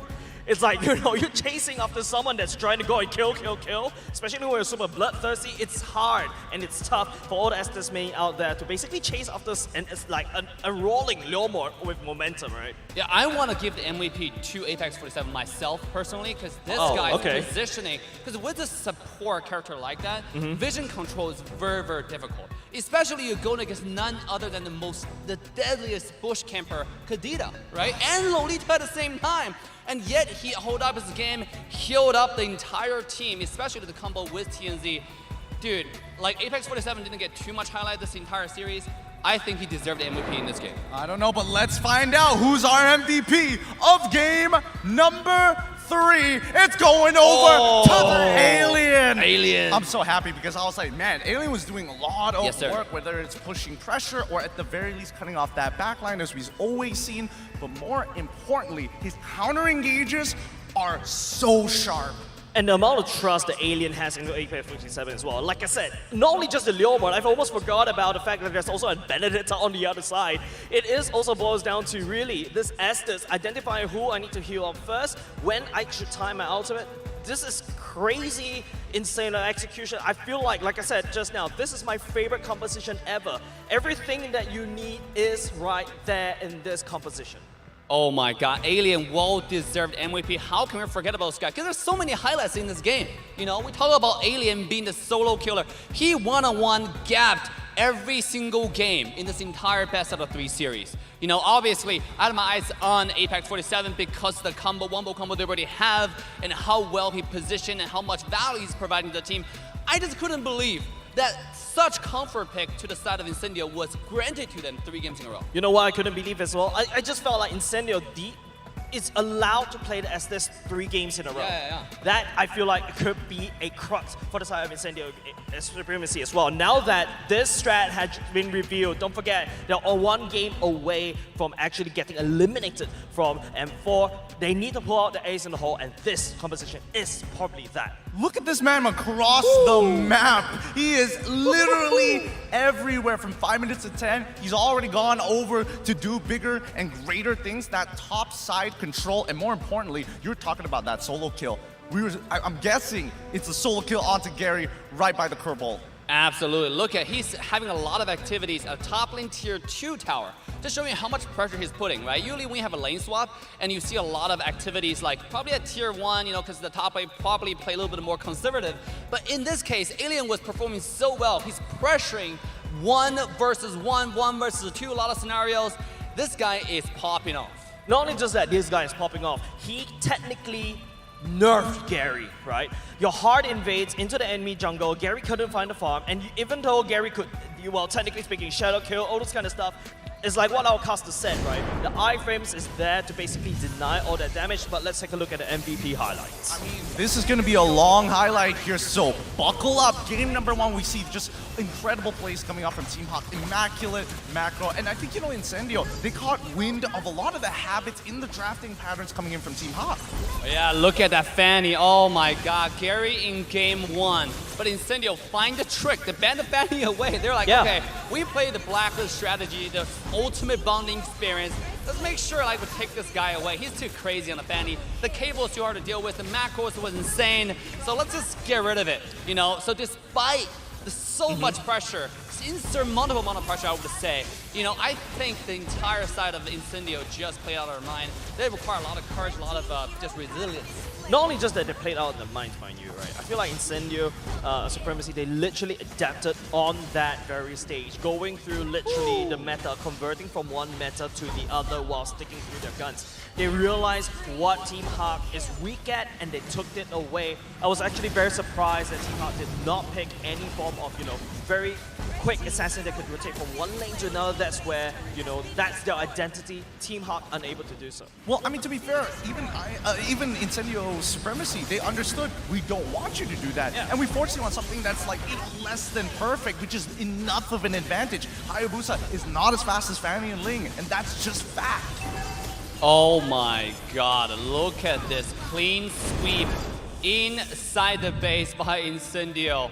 Oh my god, but going forward though, Incendio, tomorrow they will have another match. Oh, they will. And it's gonna be even harder because they will take on Falcon. So like, what do y'all think about the match tomorrow? I feel like Falcon has the same identity as Gary, right? It's about Ken using the Ling, using the Fanny to jump from one place to another, and I feel like, if Falcon's watching this very game, they need to watch this multiple times tonight because there's a lot of tweaks that they need to do in their strategy. Well, that's enough of us here at the analyst stand. We're going to be throwing it over to Mara to have a chit-chat with the winners of this match, Incendio Supremacy. Congratulations. Take it away. Mara and Claire here with the winner, Incendio Supremacy. Congratulations! What an epic match, Mara. That was very well done. I'll just give you guys a little bit of an inside scoop. In between the game, I saw the players backstage and they looked like they needed to catch up their breath. You guys look like you were very stressed out. Actually, this is the first series in the lower bracket where we reached game 3. How stressful was it for you guys? Especially you, Rosa. I saw you earlier. Çok stresli görünüyorlar. Bu şeyde nasıl hissediyorsunuz kendinizi de? Yani Türkçe konuşuyorum. I speak Turkish. Sure. Go ahead. You have a really great translator right here. İlk maçtan sonra açıkçası moralimizi pek bozmadık. Çünkü ilk maç rakibi biraz tanıma maçı oldu. Isınma maçı diyelim. Ondan sonraki maçlar harika bir şekilde çok güzel takım oyunlarıyla kazanıp bir üst tura çıkmayı başardık. So we tried to not get too much disappointed after losing for the first match. And then we just thought about drafts more, and we just mentally was prepared, and we think that the first match was like kind of warm up for us. Oh, wow, but yeah. They're really prepared. Double translator right here, left and right. Yeah. That's great. But yes, this time you guys facing the stronghold of the Twin Towers, Min and Man. How did you guys manage to break their defenses? Diyor ki Min ve Man'ın yani ikiz kuleleri nasıl devirebilirsiniz diyor. Bunda açıkçası en çok Alien'ın şeyi var. O daha çok bizi yönlendiriyor, nereye gideceğimizi söylüyor ve biz de ona uyarak güzel bir şekilde rotasyonumuzu atıyoruz. So we have to give credits to Alien because he is giving too much like in-game communication and helps us to rotate and to bring our macro to better level. Was Alien the one doing the calls? Does he do the calls? Like it depends, but when it comes to macro calls and to rotation calls, generally for the team in overall, it's Alien, yes. Alien. Wow, Alien. You're really out of this world. Good job. Now, we saw a major difference from game number 1 going to game number 2, which ultimately led your confidence and the momentum going to win the game. What changed in between? Because we also noticed you guys did a different strategy, and some of the analysts and the anchors are also calling it the Ubi strat. Yes. Who called that? What changed with that? Rosa? So you asked that why we choose Ubi East strat? Yeah, like there was a change in strategy. Who decided that? I decided that. You decided Yes. that. All right, let's give you the credit. Okay, what did you see there? So I knew enemy going to pick assassin, and I knew SS is good versus assassins, but I should have banned Penny in first game. Okay, Yeah. so he learns a lot about the enemy's drafting, so you can outdraft them. That's really great because, as we know, the player as well, they're growing really fast, especially Rosa. We know how he plays each game, he improved, but Is there anyone that Rosa looked up in this Mobile Legends scene? Let's hear your voice. I've been saying your name earlier. Go ahead, take the mic. Inspiration. Yeah. Your idol. Oh my Venus. Oh my Venus. Oh. Is there anything that you can mention about Oh My Venus? Yeah, why? Why oh my Venus? What is the reason? Oh. What is the Of reason? things, I guess. I so. think personally. The personality. Did you get to meet Oh My Venus? Yes. And how was Oh My Venus for you? So lovely person. He's so lovely person. And that's right. Oh My Venus is very lovely. That's why we call Oh My Venus the queen once again. Congratulations. Incendio Supremacy. Yay! Thank you so much and good luck for the next battle against Team Falcon. Good luck. Thank you so much. Incendio Supremacy will move on to the next round. Thank you so much. Yeah. Clara, that was very exciting. That's right. Finally, we got 3 games. Finally. On the lower bracket, Mara. Finally, we went to game number 3. And that's what we want to see here, something really exciting, an even match. But you know what?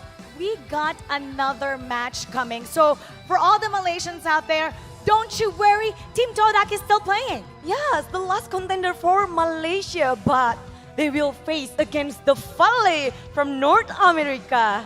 That's right. We got to talk to Mobazane yesterday. They're going to be facing the humble Mobazane this time around. But that's kind of scary. When Mobazane becomes humble, I feel like he has something up his sleeve.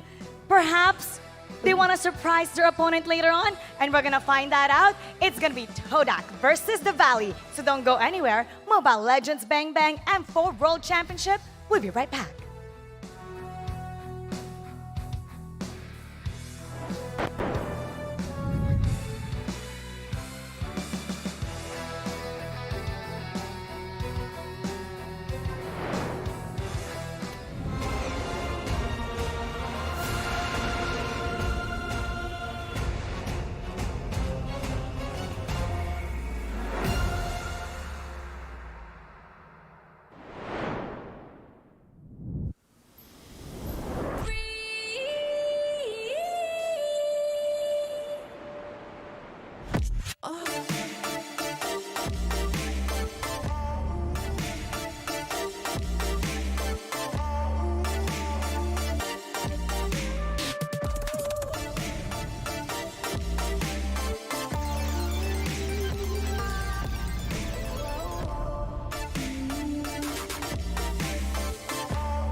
You live only once. For once, leave the comfort zone and raise yourself up. Enjoy the fun together. Pamper your soul. Explore the natural wilderness. Satisfy your appetite.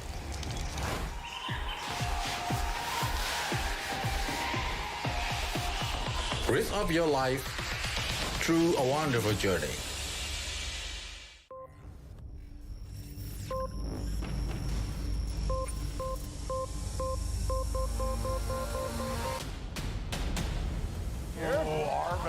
Gets taken out by who? Oh my God, the Valley are going to M4! I'm Hoon, I'm mid lane for the Valley, and I'm ready. The most thing I like about my team is just how much they care about this whole M4 and then the game itself. The commitment from my team is just exceptional. I think the Valley is gonna have a hard time at first, but it's really up to how well we adapt to the Asian meta or teams that are coming to M4. The Valley definitely needs more work it's not as organized as other teams with the organizations, but I think our team bonding is way greater because we all have like one goal, which is winning. That's what keeps us together pretty much. My role in my team is I can pull the team from the negative vibes, because when the arguments gets too heated, everybody has their own opinion because everybody's a good player. We don't have a coach. So I think I can stay in the middle and then see what's the best for the team. And then just games in general. I really love game. I love playing game. I skip school to play games, so I think I'm just born to do this, I guess. Oh, Mobas ain't able to pick up that Lord. I think the best player in our team is Zane because his commitment to the game is way greater than others. And then he has many different experiences from different MOBAs, so he knows what he's doing. It doesn't really bother me that I left Gosu, and it was a really great experience. General basically made who I am right now. He really helped me a lot, how to set up stream. He boosted my stream. He was basically made who I am. It's just to pursue my career, to pursue the win. I thought living that comfort zone and then try new things was a better way for me. There wasn't any drama, it's just the fans that made it into a drama. Which I understand because I was in that team for 5 years, almost. I created that team with him, and then we were really good friends, so they thought nothing would actually break us apart. But made the decision that fans didn't want. I think that's why it became a drama. I joined Valley because I thought we actually have a shot to go to M4 with the squad that we're trying to form. That's why I wanted to join. We're preparing M4 by first watching many games from other teams, from other regions, because I think it's the best to know the enemies first, then focus on ourselves. Our playstyle definitely needs improvement. Our communication is a big problem to improve too. But I feel great. I think we'll be just fine in M4. Just new experience, new environment. I'm excited. I want to say to the other players, they need to be ready, because they say I might not do well because I've never been there. I've never gone against the pros in Asia, but I can prove them wrong.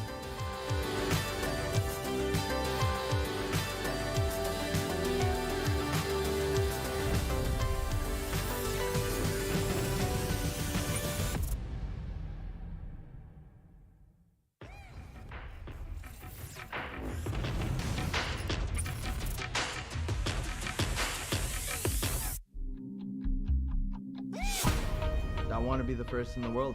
I want to win a world championship.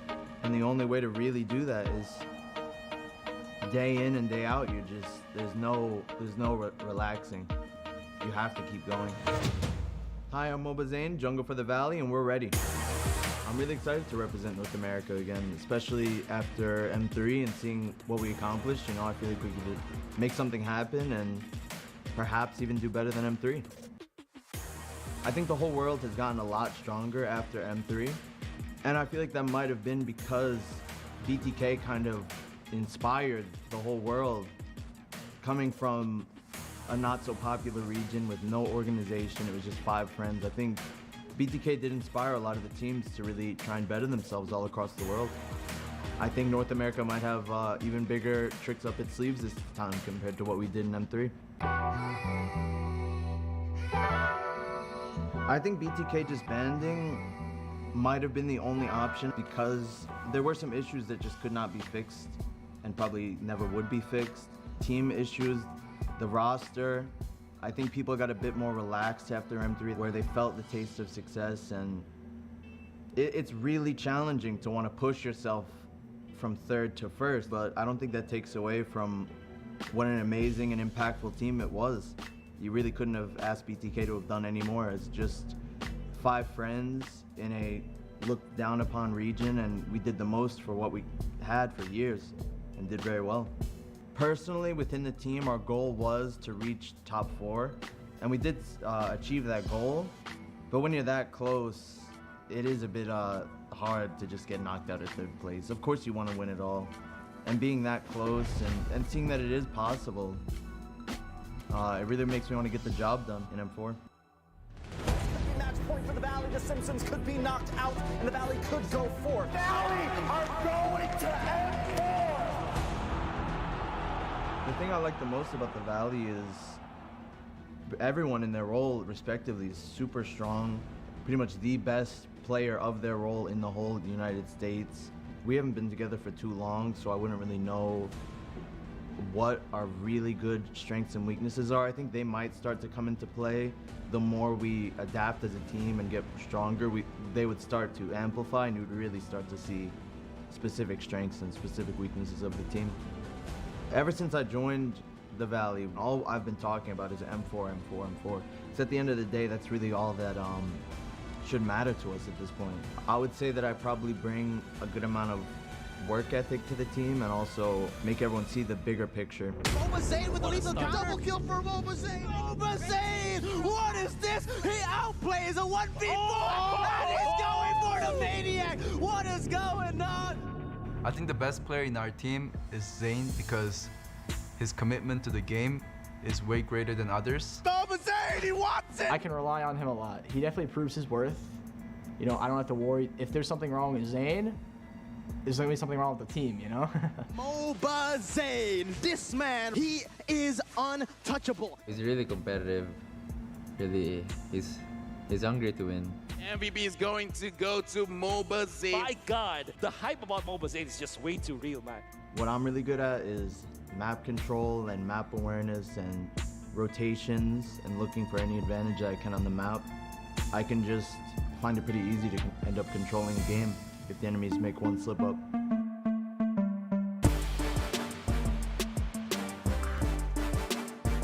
To anybody who's been following me, BTK, the Valley, I really appreciate the support, and I'll do my best again in M4. I'm sure the teammates will, and I hope to surprise everyone again, just like we did in M3.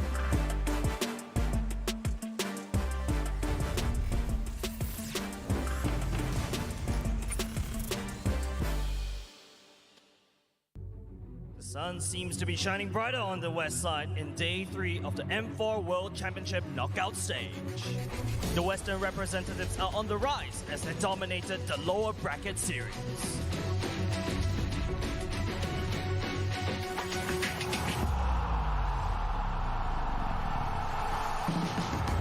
The first series of the day saw S11 Gaming take on RSGSG. It is unfortunate that the Singaporean representatives had to compete without the gold laner on stage. And RSGSG were eliminated by S11 in a convincing 2-0. The West continued to heat up in the series between Incendio Supremacy and MDH Esports. The Turkish delights were too sweet for the competition and left MDH Esports with 0 on the scoreboard. And they spelled the end of the road of MDH Esports. Is this deja vu? No. It's the Valley, dude. The North American representative came out guns blazing with polished teamfight and execution as they put out Vernex Flash Flame in this elimination match. However, the MENA representative fought hard with an unrelenting determination against Malvinas Gaming, forcing a comeback in both games and getting one series back for the East, Yala. Now we will be starting another day of elimination. Which 4 teams will be sent home and which 4 teams will continue their journey to greatness? Dare to be great.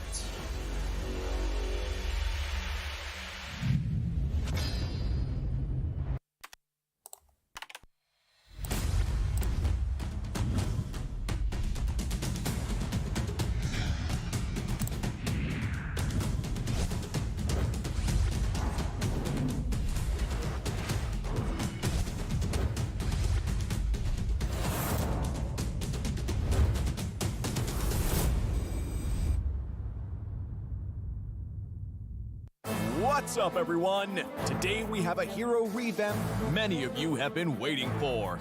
Featuring Hanabi, the Scarlet Flower. The new Hanabi is more mature and confident in herself, as seen in her new intro animation where she finally takes off her veil. Hero skills.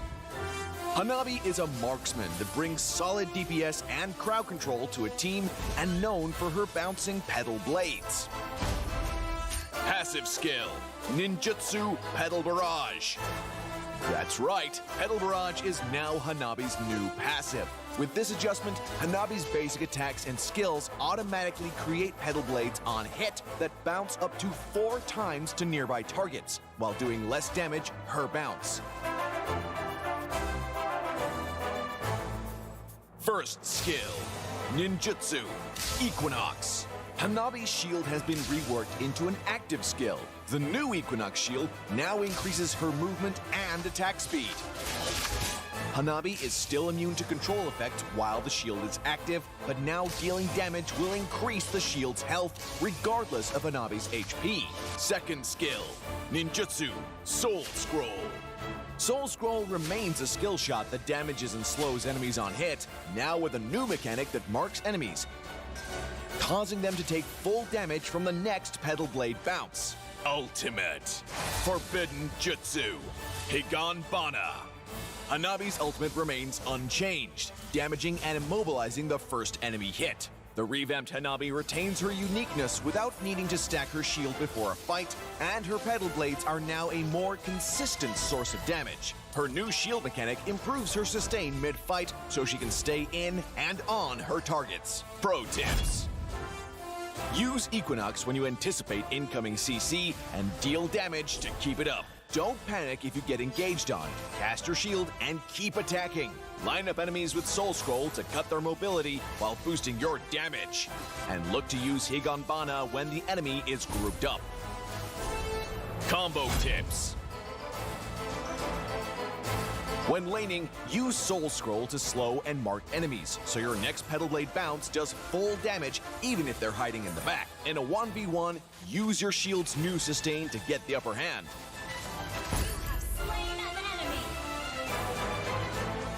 In teamfights, land your second skill first to make the enemy easy targets for your ultimate and let your Pedal Blades go to town.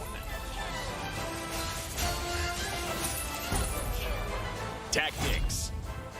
Since Hanabi's early game is rather weak, focus on farming, but not for the whole game, Hanabi mains. Poke the enemy in lane with basic attacks and her second skill. In the late game, use Hanabi's ultimate to engage and CC, and unleash your barrage of basic attacks and kunai to provide excellent sustained DPS for your team. We recommend this attack speed focused build to complement her reworked passive and first skill. Marksman Emblem further enhances her sustained DPS role, and Weakness Finder prevents her targets from escaping. Inspire is a natural choice to bolster both damage and survivability, thanks to her new shield. Hanabi, the Scarlet Flower, revamp coming December 20th. She'll be 30% off the first week, along with her resplendent iris skin. Give the new Hanabi a whirl and tell us what you think. Until next time, we'll be seeing you in the Land of Dawn. Hanabi, the Scarlet Flower, revamp December 20th.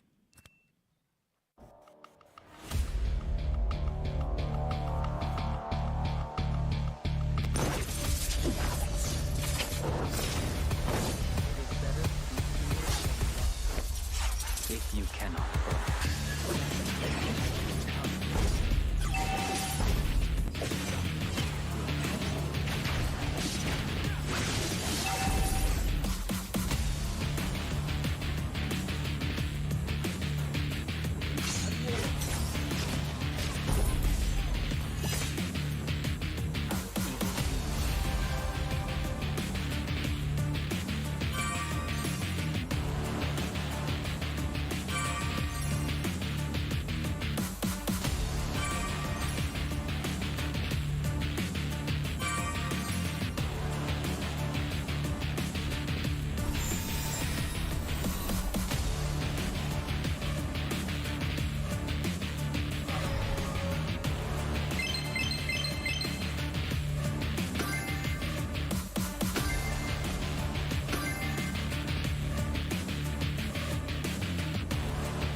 my time, I'm a ball. I'ma get this money right. I'm gon' live my best life. They been talking, tell me on me, but you know they'll never win. I'm controlling all my victories, and something has gotta give. Cause this is just what I made it now, made it now. You can't ever, ever, ever break us down, break us down. I'll be reaching for the stars, promise I'll be what they not. And I'll never, ever, ever, ever stop, won't never stop, yeah.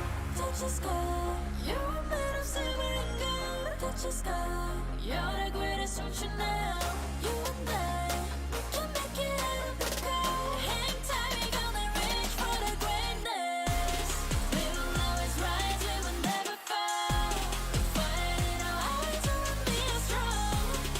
Even though we know our backs against the wall. Can you take your aim? You know that this is. I've been down, been waiting so long. I'm here for the crown, I'm here to show off. Greatness time, just waiting to show y'all. This is your time to remember. So many times I lie in the basement waiting for greatness. No, I won't listen to anyone hating on me and telling me I wouldn't make it. Cause I did everything that they said I couldn't. Caught my footing and I kept the controls. I stand for something, I ain't running now. I'm the greatest now, I just wanna make it proud. Don't let me down, don't let it all fall. I've been on the road, accomplished all of my goals, and I ain't gonna let you down. Touch the sky, you're made of silver and gold. Touch the sky, you're the greatest future now. You and I, we can make it out of the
We are now back for more action on the Mobile Legends Bang Bang M4 World Championship.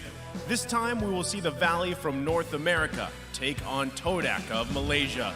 This early in the tournament, these two teams were ranked highly, but are now facing in the lower bracket. Only one will survive. Chiku guys can still go for any role, any hero, any lane. The unsuccessful misdirection cost them their series into putting them down to the lower bracket. Now they are tested again, one of the strongest teams in the West, the Valley.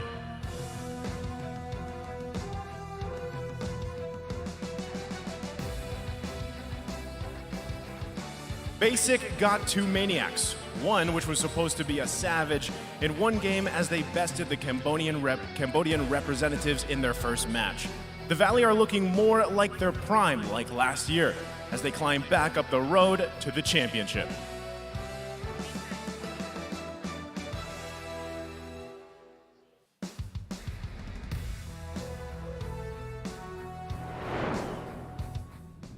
Ladies and gentlemen, welcome to the analyst desk here again. I'm Naisu. Joined here with me is Trex and, of course, Wolf. I feel like there's a lot of heat on you right now.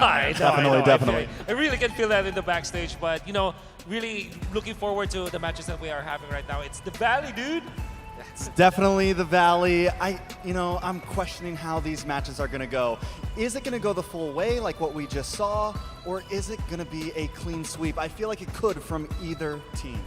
Yeah, I mean, you guys make good points because the previous series was the first time we had 3 games, right? I mean, we were casting that, Wolf. It was quite the intense matchup.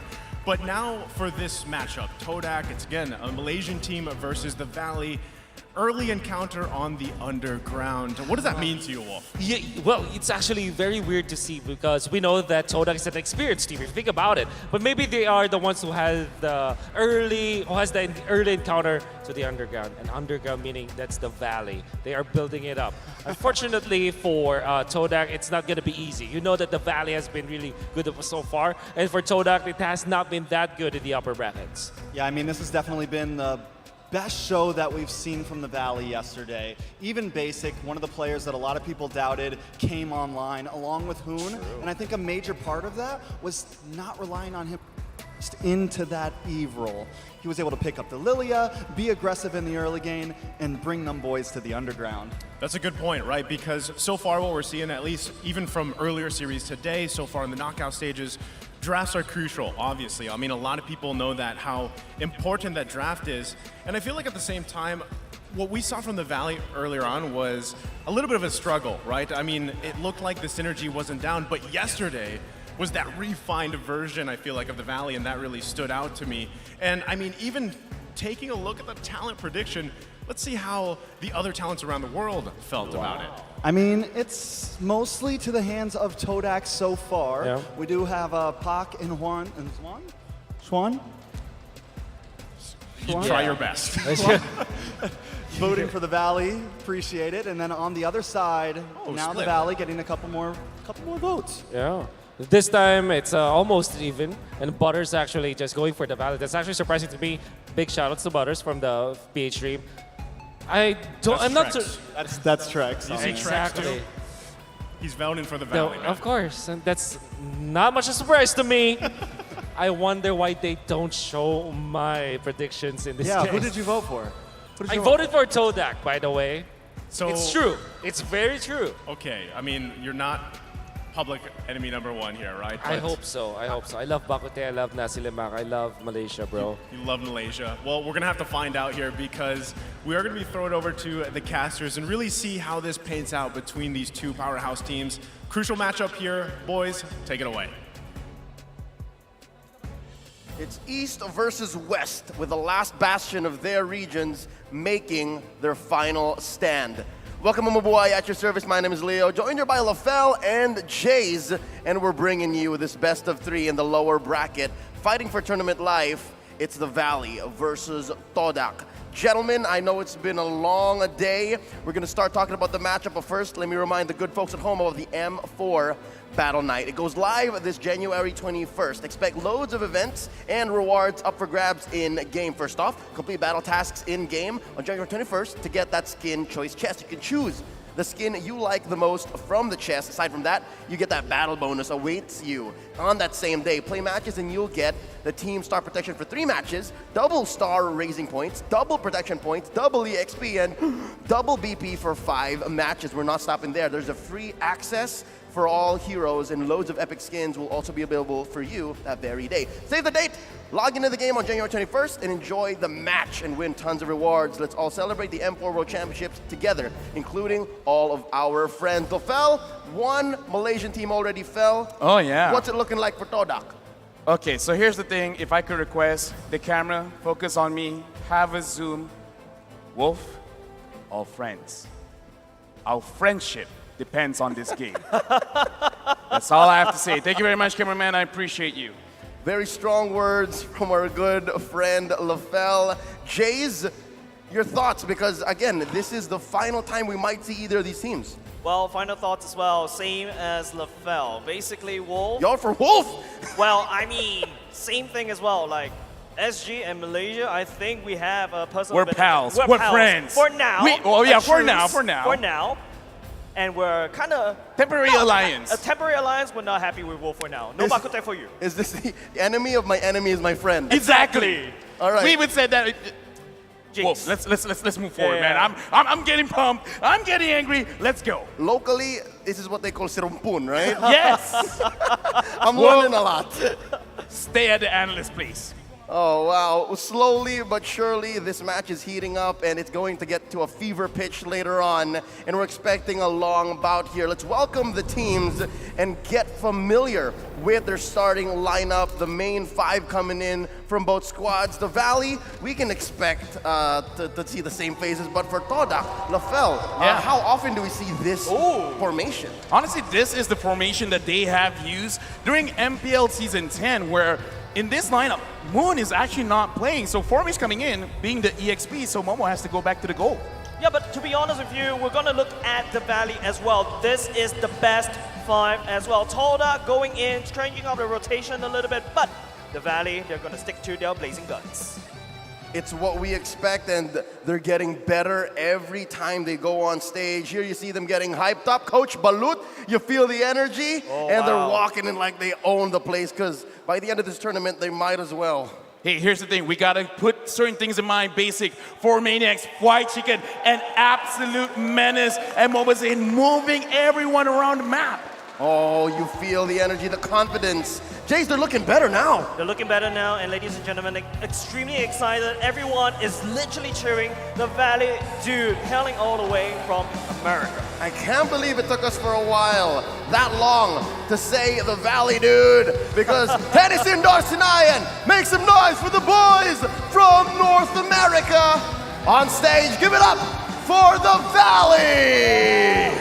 I was kind of low-key expecting that dude behind, especially after when you cheered up the Always. Valley. But of course, these are the best 5 from the West. In my opinion, Moba Zane has outperformed himself, proving everybody wrong in the world stage in the previous M3. But at the same time, from the other M series, we also have Todak doing their own specific cheers in their player room. Hey, here's the thing, man. You got to go inside the game with a positive mindset. You have to feel strong to be strong. You have to charge forward for you to get that victory. And that is why, Toda, this is their mentality. This is their Viking way. Toda Langar. Exactly, they need to Langar with everything. Point their swordfish, that pointy was needs to go in first, and they need to Langar hard. And they have to Langar through possibly their hardest and most difficult opponent yet. They're fighting for tournament life, making their way on stage. Let's show some love for the only Malaysian squad left in M4. As they walk on stage, let's hear a good Langar for Todak. Toda right now, 4 Mays coming in with Todak flag. He is going to be something to go up against the Valley.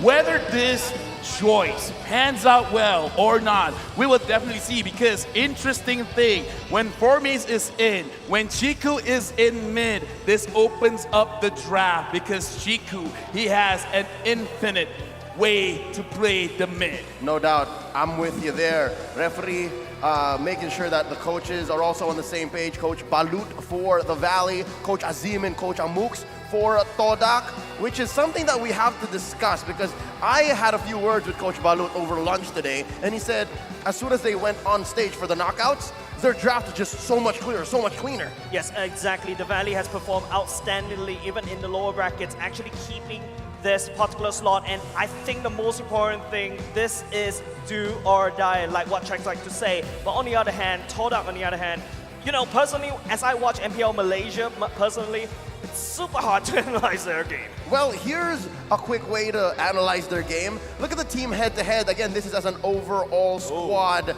The win rate for the Valley spiked up about 10% given their performance here in the knockout stage. But there is one thing they're lacking. Average kills. Todak, they like the blood. Yeah, but again, looking at the numbers, 11.2 against 16.2 is not that big of a difference. So yes, Todak likes to get a lot of kills, but look at this. Lord control rate for the Valley, 50%. For Todak, 21.1. When you look at the turtle control rate, 66.7 for Todak and 60 for the Valley. What does this show us? Turtle control for Todak, they do well in early as well as the mid stages of the game. But when we transition to the late, they're not doing so well. When you compare to the Valley, they have a very steady roll from 60% all the way to 50% for the Lord control rate. So they're very, very, I would say, controlled. They are, compared to Todak, by the time late game, a lot of things happen that is very weird. And here's where you see the experience from MOBA Zane, the de facto leader of the Valley. Him going up against Rival, who was a rookie, who was the new addition to this M-Series all-timer squad. You can see the difference. Is that going to play a role here, Jace? I think personally, you saw that. I think Todak cannot afford to go to the later parts of the game when, you know, the stamina goes a little bit tiring because don't forget, Todak's strength is chaos.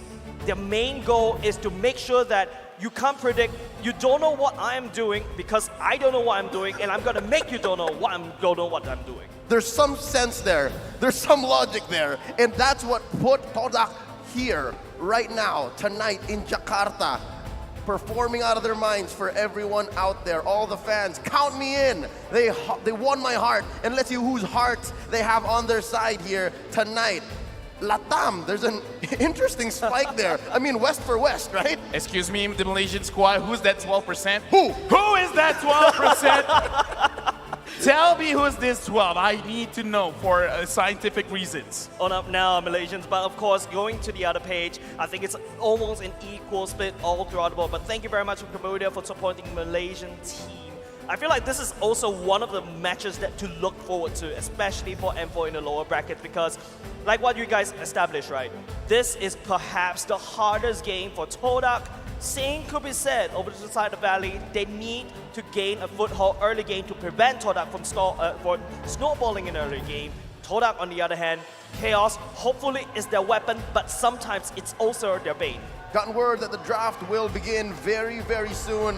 LaFell, what are heroes to look out for? What can the Valley use to take advantage of that possible late game spike? Or what can Todak pick out in that first phase that can just suddenly lock him in for a quick snowball end? For the Valley, I'm definitely looking at Lolita as well as the carry because basically got two main accessories as well as Superstar. He seems like even if there's other options, he really would just rather get that Lolita just because the setup is so good, as well as it helps him get a lot of control in the early stage of the game because Lolita is one of those heroes that is very, very reliable. So having a reliable hero going up against Todak is probably the best idea. And for Todak, I'm looking at Formies because he is subbed in for a reason. I want to see the heroes that he's using because he's always performs the best when he has heroes like the Benedetta as well as the Yuzong.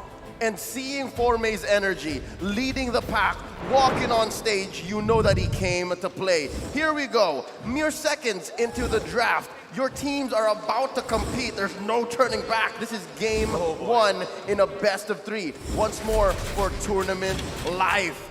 Todak going up against the Valley, the former on the blue side on the play, with the Valley answering back. There goes the Glue, the Eve, the Lolita, as mentioned by you, LaFell, and the Valley bans out the Fanny and the 1-1. Yeah, it's just kind of brainless kind of ban, right? It's not say brainless, I would say this is a no question asked. just take away that Super Shark Solita, take away the Eve from the side of Hoon as well, making sure the Valley is uncomfortable and then draft an uncomfortable draft for themselves and then be unpredictable and let's just fight it down to the mechanics. Right now, since Toda, they are the first pick, I want to see whether the Valley, they will ban out the Kajao, the carry, or let both through because both those heroes are very good for both teams. So if Kaja is let through for Toda, then they could really set the pace of the match. If they have a carry, then it's just draft around the carry. Make sure that Momo, because again, we're expecting Momo to go to the gold lane to really set the tempo. So this is a very good spot for you to pick up the carry.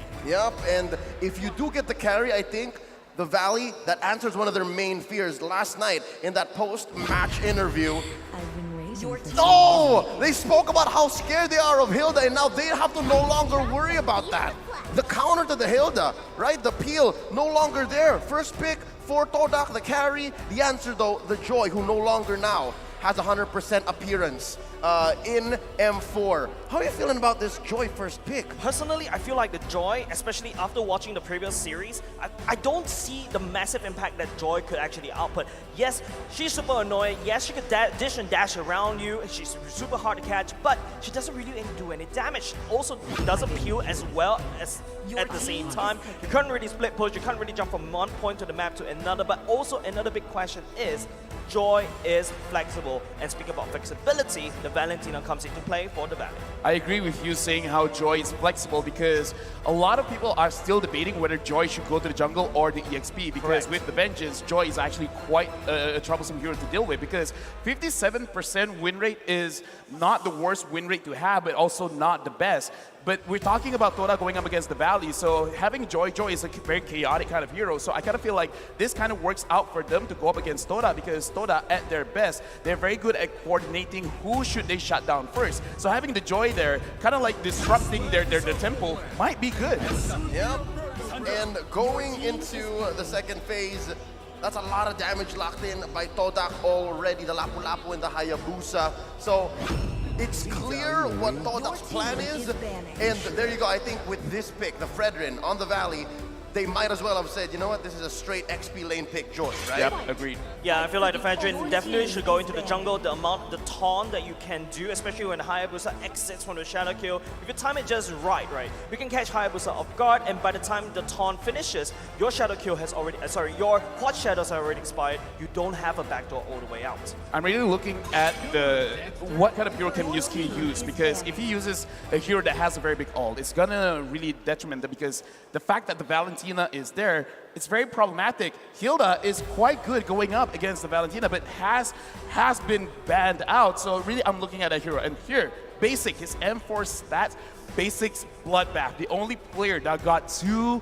Maniacs in M4 World Championship. But I gotta say, Jiku had 1. So that's big questions, right? I mean, yeah, that's half of what Basic has. 2 questions raised immediately, right? What's Yumski gonna play, and what's Basic gonna play? How is he going to get to that point wherein he's breaking his own record, or maybe possibly 3 Maniacs, or maybe even a Savage at M4? So now with that Claude ban, it looks like Coach Amux and Coach Azim know that they have to protect themselves from this prime level of Basic. There goes the Kadira. One more. Is this going to be a gold lane ban? I feel like it's definitely going to be a gold lane ban. Basic with super bloodthirsty, already 2 Maniacs. You don't want to give something that's meta, right? You want to cut down as many marksmen as possible, but no, instead, Todak focusing on the Mathilda ban.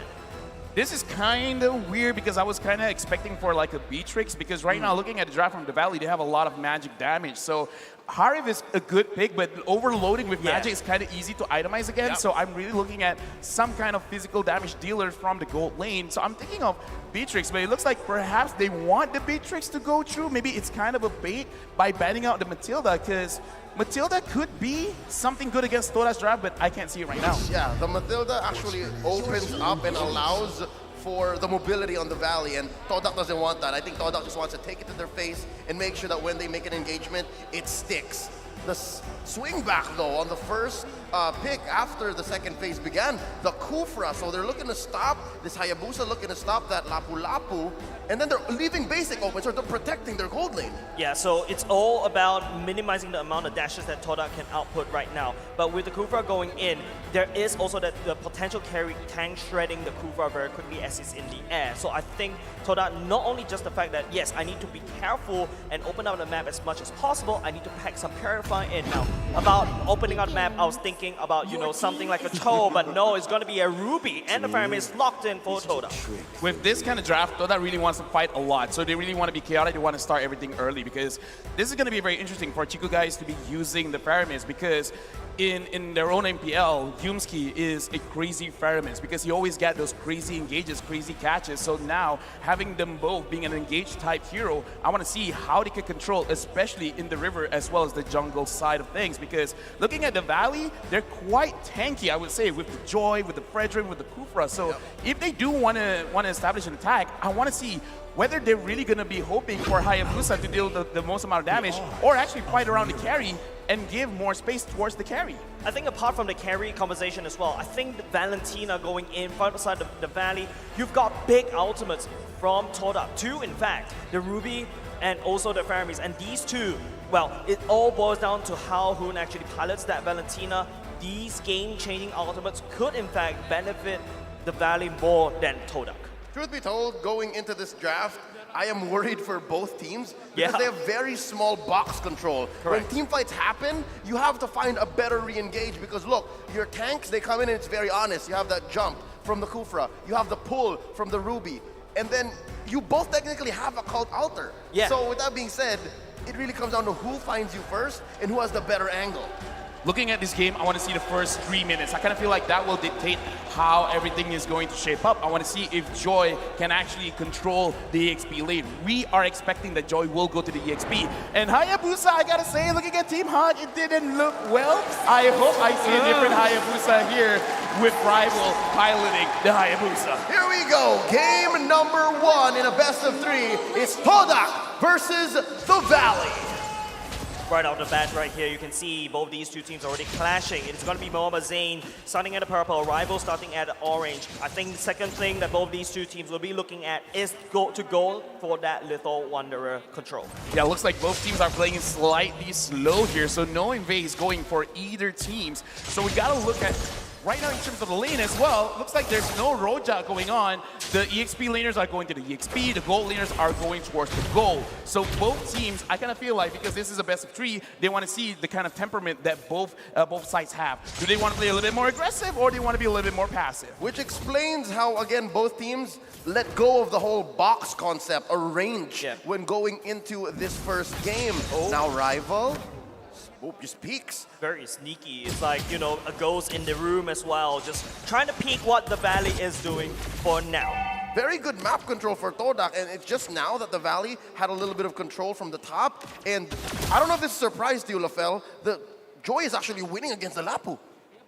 Semi-not surprised, because in the early stage of the game, we do have to understand that the Lapu Lapu kind of needs his level 4. He's good at poking around with his passive, but the thing is, because Joy is moving so much, it's hard for him to actually hit his first kill directly onto Joy. So I kind of feel like right now, White Chicken with a lot of mobility is really confusing for me. Yep, look at this presence from Todak down in the bottom lane. They know how important basic is, and they know the mid-game spike that the Brody can get. And Shark! Supercharge charging it up with the hunting ball as well. Rival will be able to just walk on away. Basic, no engage, it doesn't stick. Yeah, because in that kind of situation, Rival could not know that the Kufra is there because of the changes of how the bush mechanic works with a lot of these engaged heroes. Formace is quite deep into the Valley's territory. Oh, Supercharge charges, but he charges all the way as well. Yumski will be hooked. Hoon will be the one against Hoon, and Rival picks up the first block for now. The fight ensues. Rival will be jumping all the way back. Mohamed Zain going in with the ultimate, but will not be able to connect for now. It's going to be Cult Archer activating, but Rival will be having the turtle control. Todak, the Malaysians claiming this territory early on. Not much for White Chicken to do. He has spent his ult, so he unlocked it, giving Todak a clear and free turtle in about 30 seconds after the turtle spawned. Yeah, and that is because Formace was able to dictate the pace because he went into the Valley territory, actually forcing everyone to go towards him. And right now, Toda is in the third for the highest average total kills at 1.7 in M4. And it's not really that surprising because they're really focusing on this early and mid stage of the game. So the Valley, they're still in a good situation because the difference in goal is only 400. It really doesn't make that big of a difference. Now, this is going into the 3-minute mark, right, LaFell? Looking at the state of the map right here, Todak has already picked up the first turtle and also a bit of a goal lead, but not too far. With 200 on the map, the Valley knows that that was a hard first engage. This is where Todak is strong, and that turtle really just wasn't ours. So they're waiting for Basic to come online, for Basic to build a little bit more. The power spike, Shark gets pulled. Shark gets pulled, the Super Shark will activate out the flicker to over the wall, but it's going to be not going to be able to stick. The Cult Arthur prove it so difficult for Todak to handle. So I hate to say it, but I think I was right when I said no box gaming for both teams. And Todak is just finding the better and earlier and more decisive engages. Yeah, right now I'm looking at the laning stage as well. Momo is actually trying to put Basic at a deficit because Yumski as well as Rival, they are waiting here, but the Valley kind of seems like they know what's up. Yeah, it feels like a party at the bottom lane. It's going to be Super Shark engages. Basic jumping up, but here comes the call on the side of Todak at the same time. Super Shark will be bouncing out, but will not be able to do anything for now. Both these two teams, they can't find a single kill. Okay, with that kind of engage and disengage, we're looking for a potential clapback. The Valley just not ready for it, not right now. Oh, here we go. The shadow kill going in at the same time, but Super Shark will be there to bouncing, but Rival will be able to get out. Yumski going through the purple box. Well, they're small as the whole thingy. Will be able to get all the way, but Hoon terrifies him, and Yumski figures out the I'm a Venom will be able to miss. White Chico going to look for more, but he'll be trying by Chico guys at the same time. Formace will be trying to put out some damage, but members of Todak is running away. Chico guys 1 HP, but will not be able to survive. White Chicken activate the vengeance, but will also fall as well. It's a trade. Oh, another one falls. An expanded and extended team fight. All this while, the Valley was just using that to buy time. They get the second turtle. Yeah, looking at this, it could be a game where we're looking at whoever pulls the trigger first, because the way that you got to go in and out of the team fights, you got to micromanage all of the timings, the ults, the spells, because looking at the itemization right now, Joy already has that Genius 1, so a prolonged team fight will be pretty good for the Valley because quite a lot of magic damage is on their side. Rival here, having the Hunter Strike is great, is good, but I don't think the Valley, anyone will be really alone, so he can't really maximize the power of the Hayabusa. Yeah, even if White Chicken does go a little too deep, you can already see that White Chicken's building hybrid. And I guess this is the best kind of Joy we'll ever see in M4. At least that's my personal opinion. Yeah, I totally agree, right? Remember, we talked about Joy. We're not too sure where she should go. Even there's a lot of debates online. And I feel like White Chicken is using this Joy to the best of what she can do, right? Pop the vengeance, find a pick up at the back line, be super annoying, and then, you know, cause some chaos at the chaos. All right, so far, it looks like the Valley has found their aggressive streak. White Chicken, though. Given an 800, 1K gold lead here in the mid-game 6 minutes, I'm thinking possibly just one more turtle before I start seeing Lord. And all this time, what this is buying for the Valley is time and space for Basic. Yeah, right now Basic is looking pretty good because we got to remember that the Brody is pretty strong in terms of burst damage and has been buffed up recently in the previous patch. So people are like, oh, maybe he's not that strong mid-game, late game. No, not really. Brody right now is actually a monster. So if he can wait out for Chiku guys to use his ult, then Basic will pop off in this game. I feel like what the Valley is trying to do right here is, right, I don't think they're looking for the kills. They're just trying to scare off Todak, make sure they don't engage, use Brody, use the Basic to basically push down the turrets very slow. Look at the bottom side. It's really hurting for the side of Todak, but Super Shark charges. Yumski try to spin. Super Shark actually catches. Yumski all the way at the back line, but Chiku guys activate Call Out. Both sides activated Call Out there as well. It's going to be the battle of the sustain at both sides, but Momo, he's actually free hitting. Basic jumping at Chiku guys drag 4-5 members. It is a disaster. Overside from the Valley. And Rival is still alive as well. Trying to output some damage, but the sustainability coming up in the Valley is still there. But Rival, the assassin, oh my goodness, he's still going at it as well. White Chicken buying some time, but the damage is down. 3 men goes down for the Valley. White Chicken still trying. It's Formace and Rival. 2v1. White Chicken still gets it, shutting down the rookie jungler. And all this time I was gonna say, Formace fashionably late, but not enough time to kill White Chicken. Well, looks like the joy with the vengeance is the answer. That's But right. I gotta say, this is a good style for both teams because whether it's a good decision or not, if someone says goes in, everyone goes in, and that's what we see from Dota because it was quite an over aggression because Momo, he flickered in trying to get those kills, but he put himself in a very, very tough spot where he received a lot of damage from the Valley. So I like this level of play. I like this level of trust, but they gotta make sure that the right calls are being made. Yep, slowly we are seeing how that head-to-head graph came to be. We're seeing now how the Valley can come back, find these angles, and again, take control of the mid game. There you go, that last turtle went over to the Valley. You see that Basic has built his Malefic Roar. So as soon as he gets like at least 2 stacks on somebody, someone's going down. Yeah, I really don't think this is a really good fight from the side of Todak. They're just trying to put some pressure on the top side. Mobazane is already here. You know, just shoving them away. Need to protect Fried Chicken as much as possible. He's doing quite well as well. Try to put the attention more towards the EXP lane so that the Brody does have better farm, trying to push down these turrets. Right now, it looks like Todak's idea is they're trying to get any kind of objective because that's the way that they could equalize the goal because if they try to fight, it's really not going to happen. So they're trying to stall it out, try to see whether they can actually get this top turret. If they can't, they're kind of in trouble because this gives a lot of time for the Valley to set up something anywhere else. Oh, Super Shark. It is going to be Rival, the first victim. Shadow kill all the way in and giving away the turret in the mid lane. So much map control for the Valley now. Oh no, they're gonna answer. They're gonna Another find one. Yumski. Yumski will bet the flicker will be committed at the same time. That is one flicker burn from the side of Todak. All right, so what we saw there was Todak setting up a huge top lane siege, but the Valley being maybe a step and a half ahead. They pushed mid, they caught Rival, and then a false engage onto Yumski, but they forced the flicker, so I'm guessing that's a big win for the Valley. They had information because Mobazane was up there as well, so he assumed, okay, I just saw them top side. I don't see them again, so most probably they're gonna stay there. We could set up something in mid. So that's what happened. They saw what was there, and they made a very good assumption that they're not gonna move. So that's just calculated aggression. Oh, is that a purple? He did! That's the purple bar stolen by Mobazane, and Grab that's that purple! the biggest problem. If you have your mid lane cracked open, but now the Lord has spawned. This is the first Lord. Don't forget, Todak doesn't really have a good Lord control.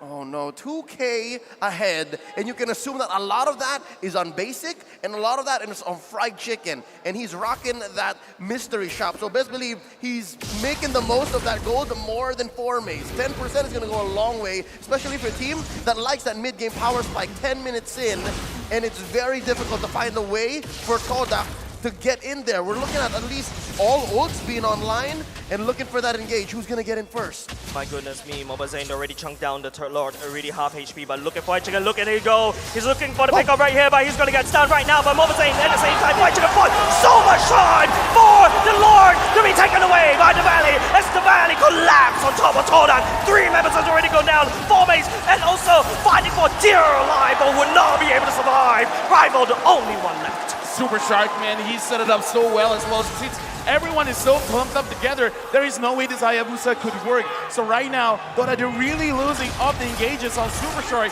He's really shutting them down hard. And now they're making their way into the base. That shield popped. Chiku guys forced to use the cult altar early. Too early and too late at the same time. Yosuke will be dragging it out. Look at the damage from Momo. Will not be able to connect. Basic, still all the way back by the Hood coming in with the call out of his own. And Rival gets knocked up in the air at the same time. It is going to be Momo trying to almost some damage to the backside, but will not be able to connect for now. Formace will be able to take down one South River for now. As Hood will be taking down Chico. The stun going in. Formace, what are you going to do against Mobazane? A show of sportsmanship between Zane and Formaze.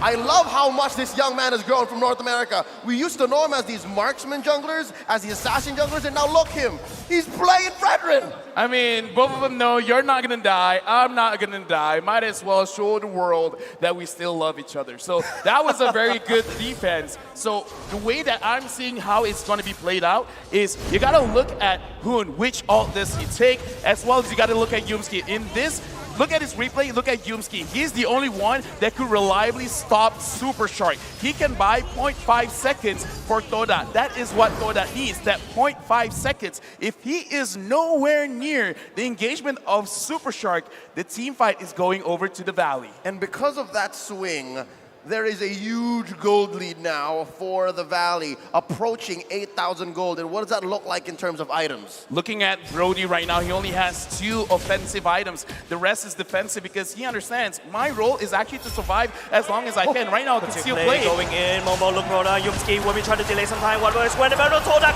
but Yumski is taking a lot too much damage from the side of basic. Momo saying already looking for the Chico guys, kill at the same time. But look at White Chicken, he's in like so much time against Momo. Momo will be trying to fighting out the car, also going in to try to kill activated by the Todak as well, but will not be able to buy enough time.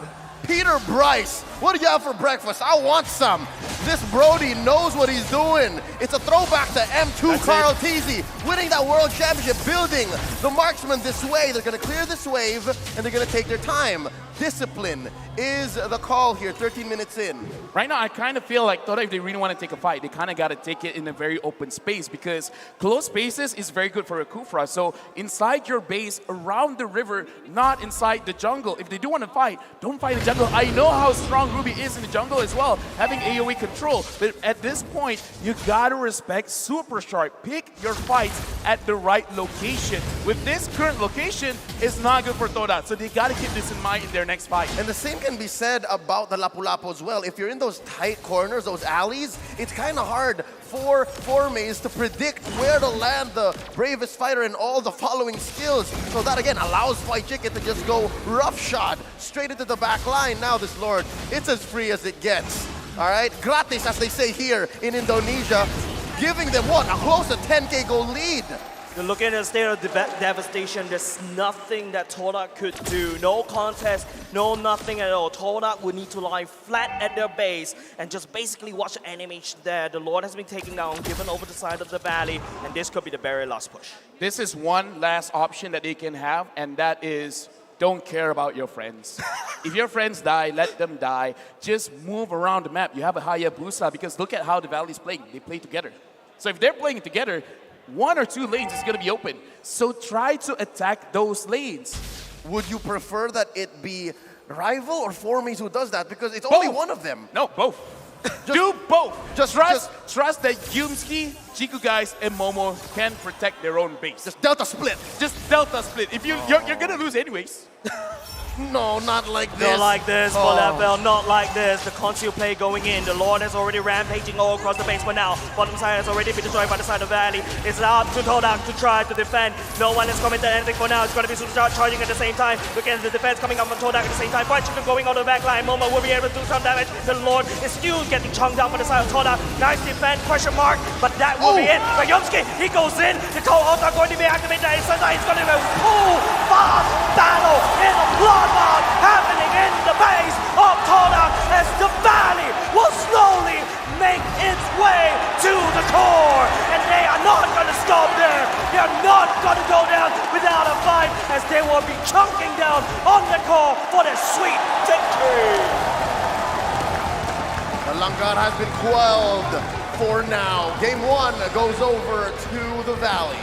Yeah, looking at that, I kind of feel like Toda, they gotta look at Super Shark and they gotta look at the drop in terms of White Chicken's potential, because I've been talking about White Chicken as well, that it kind of looks like he doesn't care what kind of hero he gets.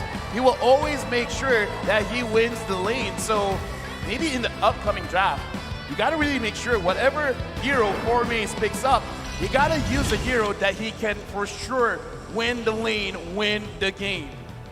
And so far, the laning phase lasted maybe 3 or 4 minutes, and that's what you said, LaFell, right? Let's watch the first 3 minutes, see what happens.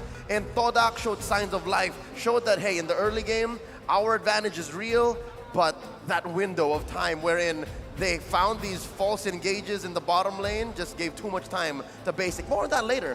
Let me remind you folks at home first about the M4 Pass. It's available now. Complete all active tasks and you will reach level 75 at ease and for free. Log in now to get exclusive rewards like the Beatrix Light Chaser and Beatrix Stellar Brilliant Skins, and of course the M4 Beatrix figurine. They're all waiting for you in said pass. Use the hashtags Mobile Legends Bang Bang, hashtag MLBBM4, and hashtag Dare to Be Great when you're talking about it on social media. It's this figure right here, all right? So, with that being said, it's a 3-game series.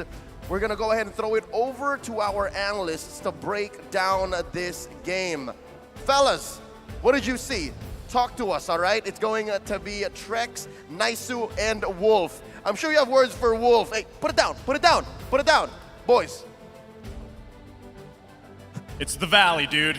They take game number 1 here. And Trex, how you feeling, man? Yes. Wolf. I'm scared for my life, number one. But kidding aside, that was an amazing match. I think that there was so much hype in the crowd. They got really, everybody get riled up because of how great the team fights were. Unfortunately, it was in the expense of Todak.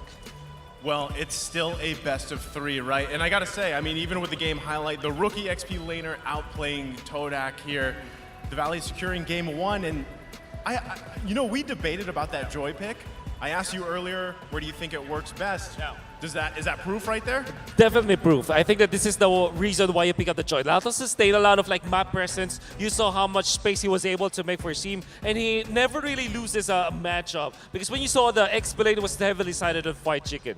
Well, you've seen the Valley, their journey, right?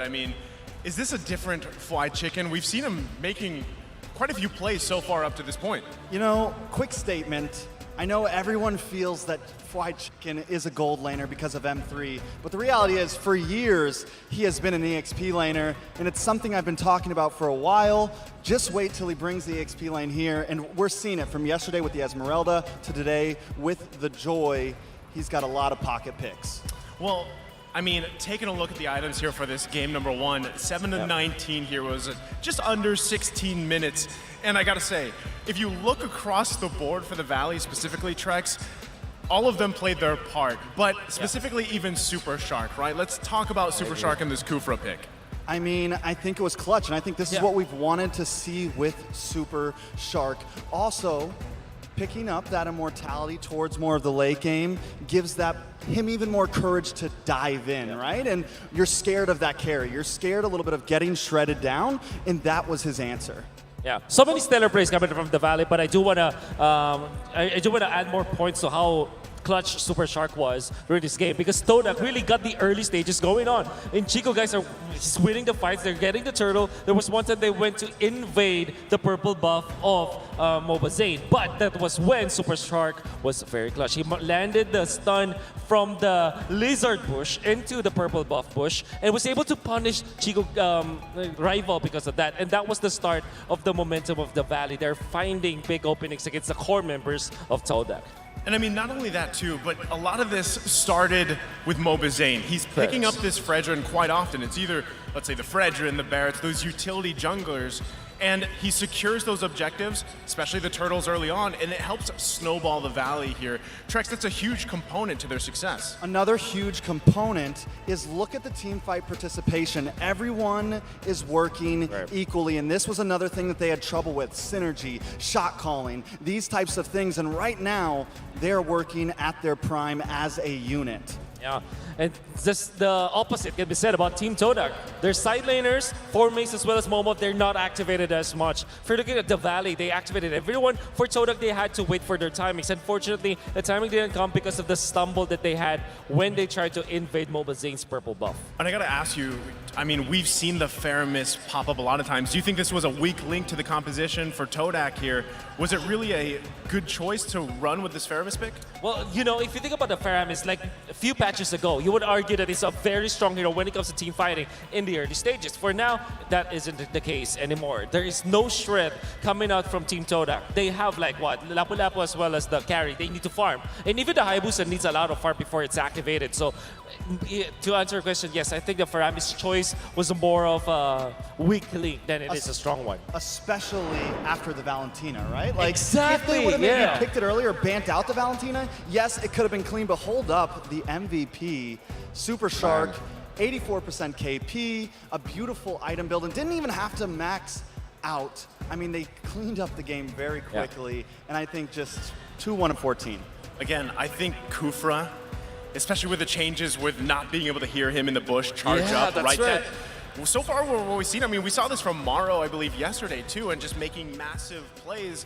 So I feel like more so as we get further into the knockout stages, Kufra specifically is going to be a highly contested hero here, especially with games like this. And Super Shark is known for wonderful plays with setup kind of tanks as roamer for set of the Valley, and if they keep on doing this, if they keep on finding good initiation type of tanks for Super Shark, I think the Valley is going to go all the way if they find this kind of comfort. Yeah, I mean, he went from missing almost every single Numenon blast in the group stage to landing a whole lot of Tyrant's Rage. So definitely stepping up his game here.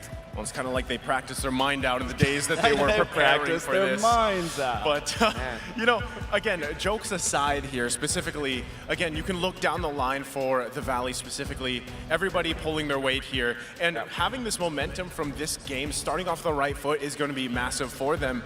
And still, speaking about Super Shark here specifically, the heat map, right? I mean, Wolf, what stands out to you the most here? Yeah, that is the gold lane focus coming out from Super Shark. Then eventually went back to the purple buff. So if you're going to see the heat map reset, you're going to see the pattern of where he went. So going for the mid lane and then gold lane, going back to the purple buff. That is when they found the big opening against a rival. Then eventually back to the gold lane once again. You know the focus of Super Shark. They want to activate the Brody as early as possible, as you also want to activate the Fredrin. So everybody's just working together. This early game composition coming up from the Valley really turned out to be well for their team. You know, there's one other thing to notice. In that first 5 minutes, he did not go towards a turtle, and that was when it was almost a little shaky. That first turtle fight, he uses the Tyrant's Rage and goes away from the turtle. And it just, at that, I'm like, oh, this could be bad. But in the end, the focus toward the gold lane is definitely something that helped carry them. There were so many highlight moments, like in the mid game, where we saw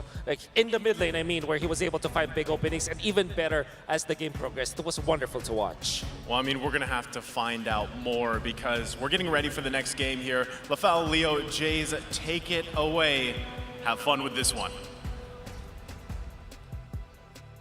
Joseph, because you asked so nicely, we will. At your service, my name is Leo, this is LaFell, and that's Jays, and we're back setting up for game number 2. It's match point for the Valley, do or die for the last Malaysian squad left. Reminding everyone at home about the M4 Pass. It's available now. Complete all active tasks and you will reach level 75 at ease and for free. Log in now and get exclusive rewards such as the Beatrix Light Chaser and Stellar Brilliance skins and the M4 Beatrix figurine. They're all inside the pass waiting for you. Use the hashtags Mobile Legends Bang Bang, hashtag MLBBM4, and hashtag Dare to Be Great. The Battle Night for M4 also goes live this January 21st. Expect loads of events and rewards up for grabs in game. First off, complete those battle tasks in the game on January 21st and you get a skin choice chest. You can choose the skin you like the most from the chest, and aside from that, the battle bonus awaits you on the same day. Play matches and you'll get team star protection points for 3 matches,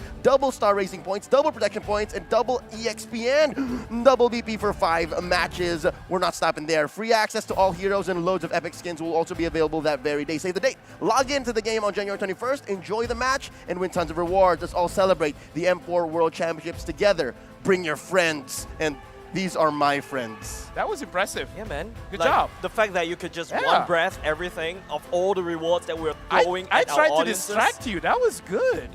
Well, thanks. The amount of focus is Yeah. definitely there, but I feel like... Are you like the best anchor in all of Mobile Legends Bang Bang? Let's talk about Todak in the Valley. Correct. So let's focus on Todak, because I think Todak being the only Malaysian team left in M4, personally, I can relate because Singapore, we left already. So yeah, like, we're forced to be stuck together now. Like, So talking about that, right? Because looking back at what the analysts say, because they were even asking, like, for the pyramids, is that really the weak link? And the thing is, it is weak link because of the Valentina. And I even talked about it. Okay, the moment the Valentina has been picked up, what hero is UMC's gonna play? And I kind of feel like I wanted to default it to every single thing, because stealing a crazy ult like the Altar is actually quite crazy, because look at this. Chiku guys dealt a lot of damage, and I kind of feel like it makes sense because he has a lot of AoE, but that really should not be the case, because looking at the damage from Momo 33, Rival 27, it's really not great, because if you put into consideration, looking at from the side of the Valley, everyone is pretty much like in sync in terms of the damage. No one is like too far ahead or anything. Like, it's quite balanced. looking at mid lane, close damage. But before we talk further, I want to say Toda got a little bit greedy with their spells because there was absolutely no purifies. And that's what we were talking about, right? It's so simple for you to have thought about that. But again, a lot on the minds of Coach Azim, Coach Amux, the players as well. So we can't put it all on them. And they know the pressure. They understand that they're one game away from getting eliminated from M4. Now, that begs the question. Are they of different minds? Because now that we're talking about it, it looked like the Todak's draft. It looked like they were having both the desserts and their first meal of the day, because some are lined up for late game and some are like, no, we're gonna win early game. The pacing was off. That's for me. You can't tell me that I can't have ice cream as appetizer, and you can't tell me that I can have salad as desserts. Well, don't cry to me when you have a tummy ache, Jace. Well, I always have a tummy ache, so Well, how I don't jokes on cry. I'm a man. I will stand my ground and accept that pain. But speaking about pain, we'll be going into the draft very soon, right? Yeah. Game 2 is almost upon us. Mere moments from the point of no return. Again, once these decisions have been made, which heroes to ban, which heroes to pick, it all comes down to this. And again, you can't go into war without being armed well. Let's go into game 2 with the draft. Todak versus the Valley. And it's now the Valley's turn to be on the play. Todak answering back. There goes the Fanny and the Kaja, while Todak takes out the Eve. So again, I'm not sure where the Farsa was in game 1. Both teams just decided, yeah, no, we're not going to play with a box. Yeah, so looking at Todak's first draft, it's really all about like trying to work together, trying to set a lot of team fights, but the Valentina as well as Fredrin really kind of denies them of that. So I kind of feel like whatever their first 3 pick is, it's semi-flexible so that your next second 2 picks could potentially answer the problems coming in from the Valley, because they picked up the carry first. That's your main win condition, and I kind of feel like they just drafted around the carry, which is correct, but they weren't able to execute it well. Oh, you can see how the Valley's baiting it right now. The question is, do you ban the Joy or do you ban the carry? Because first pick is definitely going to go into the Valley. And that's not even thinking about the Valentina, right? Oh, in the hands of Hoon earlier. Now a lot on the mind of the young rookie from Todak. Because earlier, I bet he felt the pressure again as a high and dry Hayabusa. If you have a game like that, and then you immediately have to go into game 2, fighting for tournament life. Can you imagine? I kind of feel like what we have seen the entire day is a lot of teams, they will fight for neutral objectives together. So having someone like a Hayabusa is very tricky. Either you really show your presence in the lane or not. And it looks like Toda, they opted to ban out the carry and the first pick Joy for the Valley. And here's the thing, if it ain't broke, why fix it? I feel like right now, the fact that Toda gave the Joy over, I think Toda needs to find an answer with the first 2 picks.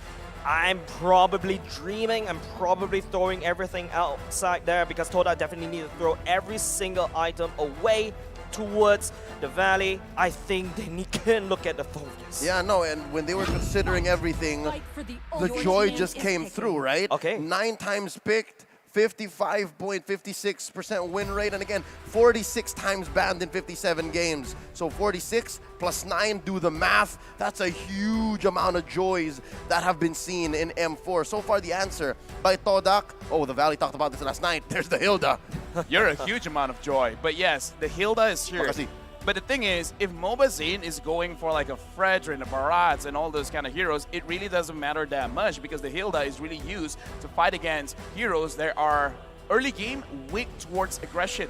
Fredrin and Barats, they're not really that weak, and they kind of got it doubled down, because Hilda as well as Valentina is okay in mid, it's okay in pressuring the jungle, but they need at least one other hero to be able to answer that. And the Valley, they could honestly answer this pretty easy with a Lilia. Just clear the lane and then fight back. So I don't think this starting part of Toda is that flexible for me. Yeah, and I want to double down on the Lilia, because you have the Lolita on your side, but again, it's Todak who's going to be getting the first pick on a swing back, now going into the second phase. There goes the Ling. So far, 1 ult, all right? Chico guys can get his hands on 1 solid ult, and that's the Numenon Blast. I mean, he can only take one ult, so I don't see the problem here. I mean, one good ult. Yeah, one good ult, yeah. Yeah, but sometimes you see, I've seen some weird strategies coming out from my region is that if you see a Valentina on the other side, you kind of want to confuse the Valentina which ult to take, right? So right now, I feel like Super Shark's Lolita Luminum Blast, that ult is too juicy for the side of Todak. So, but this is the comfort hero of the Valley. So what I feel like what the Valley could do is to try to use as a secondary engage to force Shiku to use the Luminum Blast early. So it's going to be like a Mexican stand down, right? Like, who's going to use the Luminum Blast first will lose. Malaysian standoff. I want to see if Toda actually bans out the Akai, because I kind of feel like, actually, no. Letting Akai go would be pretty good, because having an option between the Hurricane Dance, okay, never mind. I know them, they would ban out the Akai. Like, I know them, but I'm trying to think, like, actually, it wouldn't be that bad. But you know what? Better be safe, because this could potentially be the last game. So yeah, ban out the Akai. Good respect for Mobazine as well. Yep, a lot on the board left, though, for Mobazane. Again, heroes like Mardis. Leomord performed very well for Incendio Supremacy earlier tonight. Yep. Please don't remind me. Sorry. There you go. But let me just run you down the reason why Leomord looks really good, right? If you want to draft a Leomord into your draft, you need someone to basically do the first initial damage, right? Like big mega burst, like the likes of the Farsa with the Feather Airstrike. The Eve could also help with the slow DOT, and then you allow the Leomord to just ride in, just sweep everybody up. But from the side of the Valley, currently, I don't see like that big mega burst. So Not yet. Not yet, but I don't expect a Leomord for now. All right, so given that Formaze still doesn't have a hero, but again, that Hilda could switch up, Todak picks up the Lunox, and I think this is their way of just covering up the fact that they see, all right, Mobazane, eyes on you. You might pick up a tank jungler here. I feel like a Farsa may come out from the side of the Valley, because, you know, the Yuzhong has been getting banned away as well. I feel like that's something that you will pull out if there's no big black dragon coming to threaten the Feather Airstrike. So I'm thinking the Valley is leaning towards there now. Okay, so here's the thing. They pick up a Lunox, sure. Strong hero, great, love it. But again, focus on Super Shark. Try to time when you go in when Super Shark shield is down, because he could potentially result your damage to absolutely nothing. And look at the draft from Toda. They want to skill for a little bit. So it looks like here Mobazane is going for the Barats with a 100% win rate, and Hoon is picking up the Fermis. So this is almost like what Toda wanted to do, except the junglers way of playing is a little bit different. They still want to clump up. They still want to protect their main damage dealers. But in this kind of situation, Toda, they got to make sure that they time it right, because they could get punished very, very heavily. What? And an Esmeralda! I mean, that's the shields on the Joy that they're eating up. So I guess Formaze now wants a better matchup against Fight Chicken. So, you know, healing old wounds immediately from game 1 to game 2. Now, with that being said, Lunox going into the Barats, Lunox going into the Lolita. I actually want the Farsa. I'm once been twice shy with this Faramis. Yeah. I feel like looking at what the final pick from the side of Toda, Esmeralda feels like that last resort coming out from Toda. And I really hope it's not the last resort. I kind of feel like the way that the idea is that Esmeralda, except for her ult, isn't really reliant on getting all those crazy skill shots. So it's much more reliable going up against the Joy. And White Chicken himself has proved that the Esmeralda is actually really good, as long as you're not fighting against an EXP laner that kind of chunks you down so hard in the early stages of the match. So this could be a fine matchup in the EXP. And I'm hoping it is, because this could possibly be the last game in this best of 3. Match point for the North American representatives. This is the Valley versus Todak. Looking at the early rotations, it's a mirror start, orange to orange. Yeah, lots of things on the line right here for our Malaysian fans. Almost from the side of the North American region, they're holding their heads up high, but Yumski is here to wreak some havoc.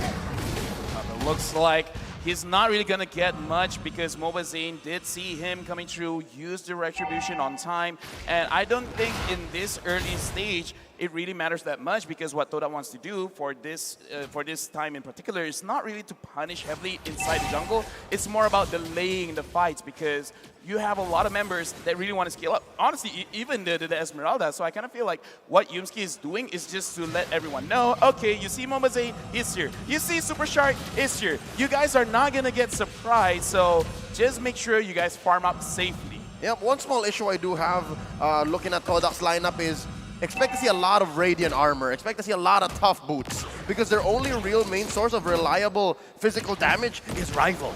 Yeah, but also another thing that we kind of forgot is that Esmeralda might do very well against the Joy, because every time the dash applies and when she's using the skill, those provide shields which Formace could actually use. Exactly. And now Yumski, a little bit overloaded. He's trying to stop a little bit too much across the map. And this allows Rival, though, to cross over. Look, he's taking a small camp. Well, right now, looking at his emblem choice, he really does have to farm out a little bit fast. So in this game, Toda's not going to do anything until like 6 minutes of the match.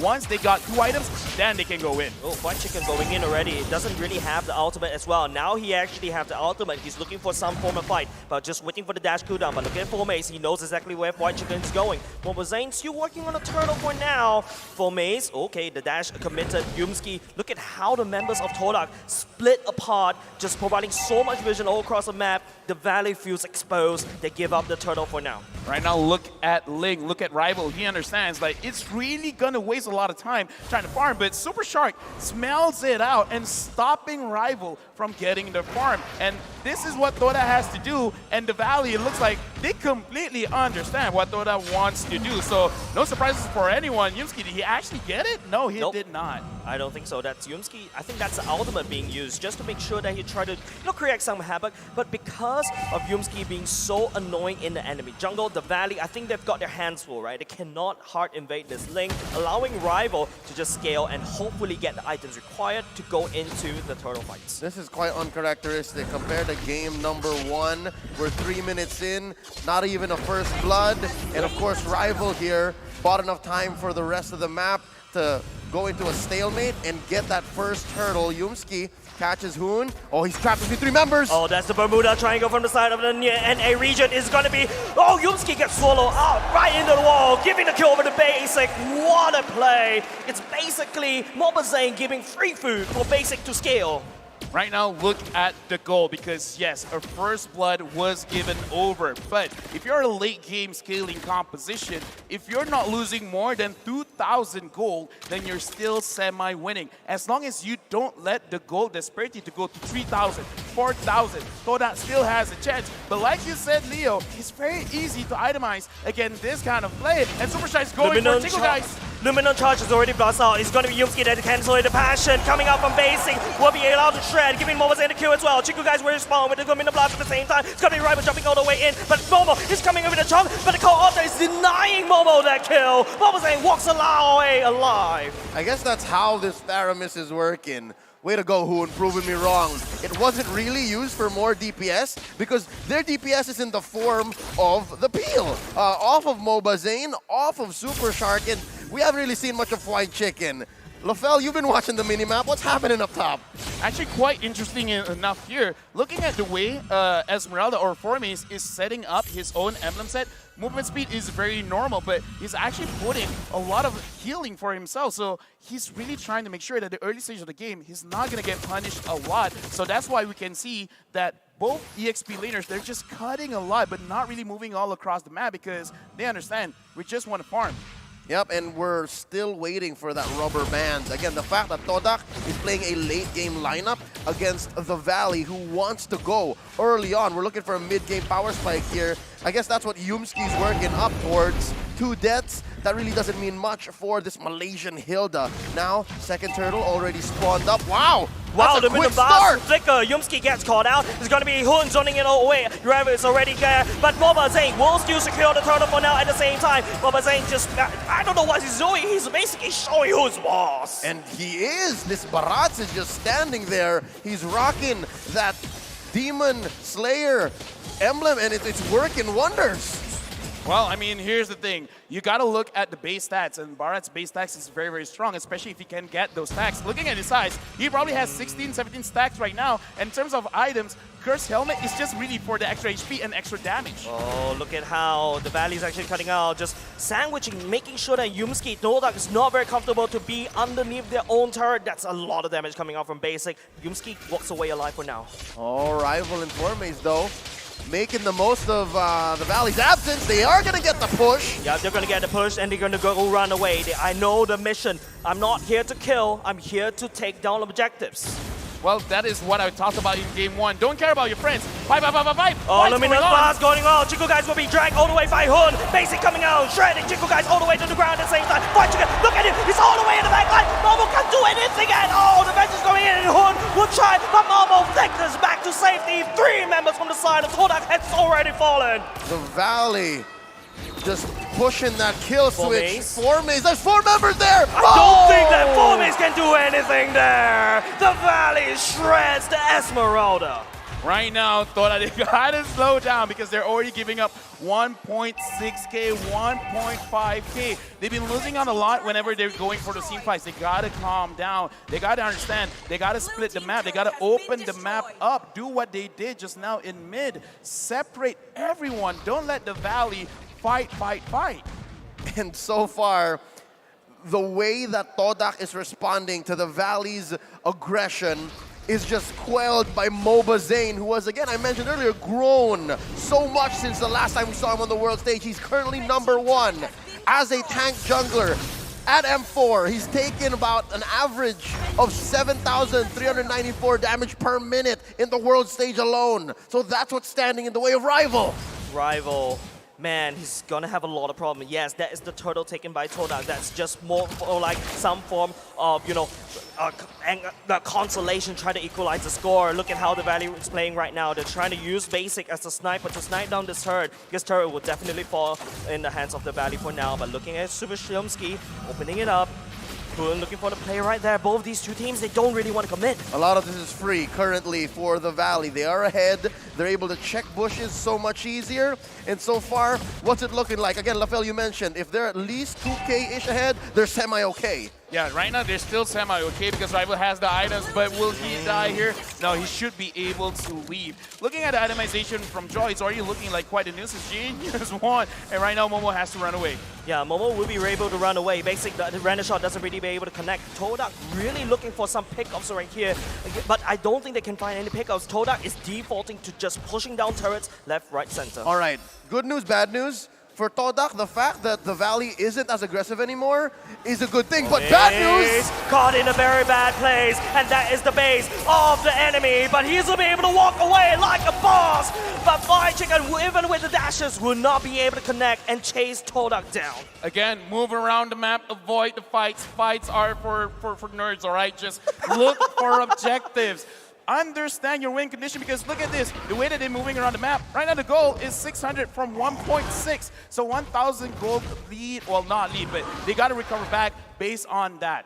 Guys, again, wait for the items, then fight. Don't fight yet. Lafel, don't be a nerd. It's crazy how Todak's handling this, right? 0 kills on the board, equalizing in terms of the goal, but they're trying to pick up a lot of fight on the enemy side of the map because, 4 Mace on the Esmeralda has been cutting the way, putting a lot of pressure. The Valley can't even look at fight, but Momo, oh no, he got stunned now. The Brilliance will not be able to palm, and the Valley cracks open the mid lane. And now this makes this Lord all the more juicy, all the more safer. Look at Yumski, the position. He's gonna do barely bother Basic and the rest of the gang. Look at how much Hoon is doing to look for a pull. Not exactly gonna work out. No, Chico guys. Oh, 1v1. Oh, it doesn't look very good for Chico guys to be on blast. Oh, what the block play coming over Chico guys. It flickers all across the wall, but unfortunately that is not enough. Wait, the fight ensues as the Valley, they're trying to talk down the Lord, but will be distracted by Todak. 2 members already go down. The Lord resets. I'm just as confused. What's going on? So I think what really happened was that the Valley, they were really focused on the Lord. The Lord chunked them down quite a bit. So what really happened is that Yumski just goes in, adds some stacks to his ult, and then just slams down onto Basic. He died because he took a little bit too much damage from the Lord. Stay down, Peter. Stay down. But with that being said, 10 minutes in, I'm guessing maybe this is where we start seeing Todak pick up on their stride because all this chaos across the map, this is where Yumski just relishes. This is where Rival wants to find those amazing catches. And now the angle. Lord at less than half health. Look at this bush. It's so juicy. It's so juicy, but speaking about juicy, Basic picks up Yumski. It is going to be Todak, unable to buy some time, but the Lord resets once again. The concealed play going in, just wave clearing. The Valley playing this macro game. And the play of Tom and Jerry. It's a bite. Chico guys will fall in the hands of Hoon. This is the American Ube. They're not letting go. They know that they control the river. They know that they have priority over everything that they set their eyes on. And even Formace is going to get it. And down bottom, I think Rival can force this. But, oh no, he's in trouble. He will be able to walk away. Rival does have the retribution, but will not be able to commit because Super Shark could land on the stun very easily. This is free. LaFell, what's the response from Todak? Right now, I'm just flabbergasted with the damage, but White Chica gets down. Yumski secures the kill. Okay, here's the thing, right? Is it really just basic? Because the amount of damage going over to Toda is a little bit too much. He has 2 penetration items with the Hunter Strike as well as the Malefic Roar. Looking at Toda, they kind of have a lot of armor, so I kind of understand why the damage is so big. So they got to really respect basics damage because Yumski tried, Formace tried, they cannot tank, and Rival is You see that? You see that? That's really unfortunate, guys. Didn't. He didn't. Mobazane didn't. We did. But again, this allows Todak to find these angles to make the most of the time they have. Good news, bad news, good news. This is just a level 1 Lord. And I think they are going to go ahead and defend clearly. Bad news is Basic is just feeling it. Basic just found his stride. Basic is going to use every little bit of space that Hoon and Shark buy for him. And best believe, soon enough, these inhibitors are going to be in trouble. This game of Tom and Jerry, just Toda just running away as you come in, trying to stomp down on this cockroaches there, would not refuse to die. It's going to be Formace charging out. Basic is still in the right way, but look at the base of the Valley. It's going to be the Link all the way at the backside, and now it's Toda desperately trying to stall time. Basic picks up Chico guys at the same time for now, but it's going to be Rival cracking down the bottom lane. Come on, the Valley. please. Look at the base. It's going to be Rival. The backdoor unsuccessful. And the clapback is going to be all the worse because there's 3 members of the Valley knocking in Todak's door. And there's only 2 defenders. There's only 2 defenders left, but what can Rival and Yumski do? It's going to be a super thick stack on the side of the Valley. There's everybody on this car, and they're looking to end it. 7 seconds. They just need to buy him in one more time. Rival goes into the temple to play at the same time, but will not be able to do anything to stall it down. No waves. LaFell, can they still do this? They can still do this because, again, Chico guys as well as Momo has recovered. If only they were able to survive, it would have done well. So now, Toda, they gotta look at how the Valley is actually approaching the fight. You gotta find a way to not get caught, because if you don't get caught, you're not taking damage. If you're not taking damage, you have hope. And the hope here is that Todak is looking at a huge gold lead, right? 4K, but the map is on their side. It's easier for them to split push, and they force the Valley to basically have this permanent bit of damage, a gaping wound in the bottom lane, and that's all thanks to Rival. I really like what Todak's doing here, right? They've literally given a run on site to any single member from the side of the Valley. Do not engage, just run away, just be as annoying as possible, and we buy time for Rival to slowly take turrets one by one. Like I said, don't care about your friends, don't care about your friends right now. Rival's going up against White Chica, but it's not a 1v1. It's a 1v2. Yeah. And looks like White Chica still got the kill. What? Yeah, it's just crazy, right? The amount of time that White Chica was able to buy at the bottom lane, and now it's going to be the Valley. It's a 4v4 at the pit right now. It's going to be a 4v3, mind you. And look at Toda. They're super greedy. They're doing so many things at the right time, but unfortunately, it is going to be Hoon that will be lost. But no! Toda! They stole the Lord! Where'd the damage come from? Here's the thing, I don't care. He got it great. So, again, this is what I recommended in the first series. Forget about your friends. Friends are for nerds. Just look for something else all across the map. Objectives, the name of the game. What game? Mobile Legends Bang Bang. So friends and fighting are for nerds. Exactly. And forget those things if you want to win, and that's what Todak is doing. They've shrank the gold lead. They have a Luminous Lord marching on their side to the bottom lane. That lane that Rival just permanently put a dent in, that the Valley has to potentially protect all this time. And now look, Purple, gonna get stolen here by Rival. Mobazane forced to respond, and suddenly the map is red. Yeah, it's so crazy how Toda was able to make a bad situation good. They found that small little chink in the armor. They pushed in every single might. They break through the impenetrable fortress of the Valley, and it's slowly getting shattered. The Luminous Lord was being able to defend by the Valley. Todak right now taking turrets one by one. That damage? Not cool. Not cool. That was quite a lot. You felt it. I felt it. We're sitting here. I feel like I have a hole in my blazer.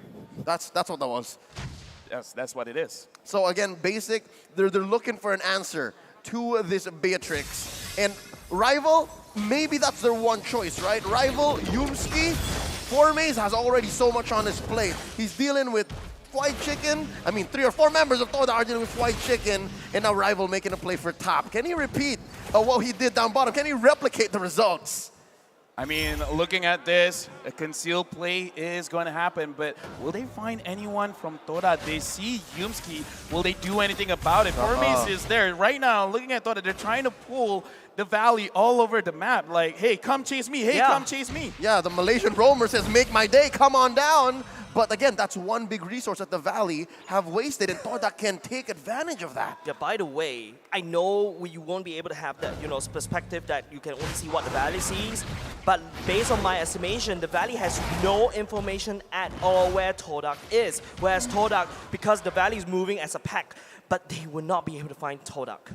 And I think that's one strength Todak has over them. Once this gold lead shrinks, once the map once again swings either red or blue, Todak can take advantage of that. Rival can make a play, can commit to a certain lane, and again force an inhibitor push, force permanent damage towards the Valley's resources. We're about 15 seconds away from this Lord, and look at how clumped up the Valley is. Dude, one catch. The Valley just needs one catch, and it's GG game over for Toda. They don't know this, but Hoon and Super Shark are so close to Yumski and Chiku, guys. Yeah, it's just a play of vision right now. Something to take note, very interesting. White Chicken actually swapped to the Rapid Boots. He needs to go around the map from one lane to another very quickly because Todak is just creating so much invisible map pressure all across the board. This is a very beautiful game. Not just that, I'm guessing the Rapid Boots could also be in efforts to pin people down, right? You have that passive that slows you down once you get hit by the carrier, and in this case, White Chicken.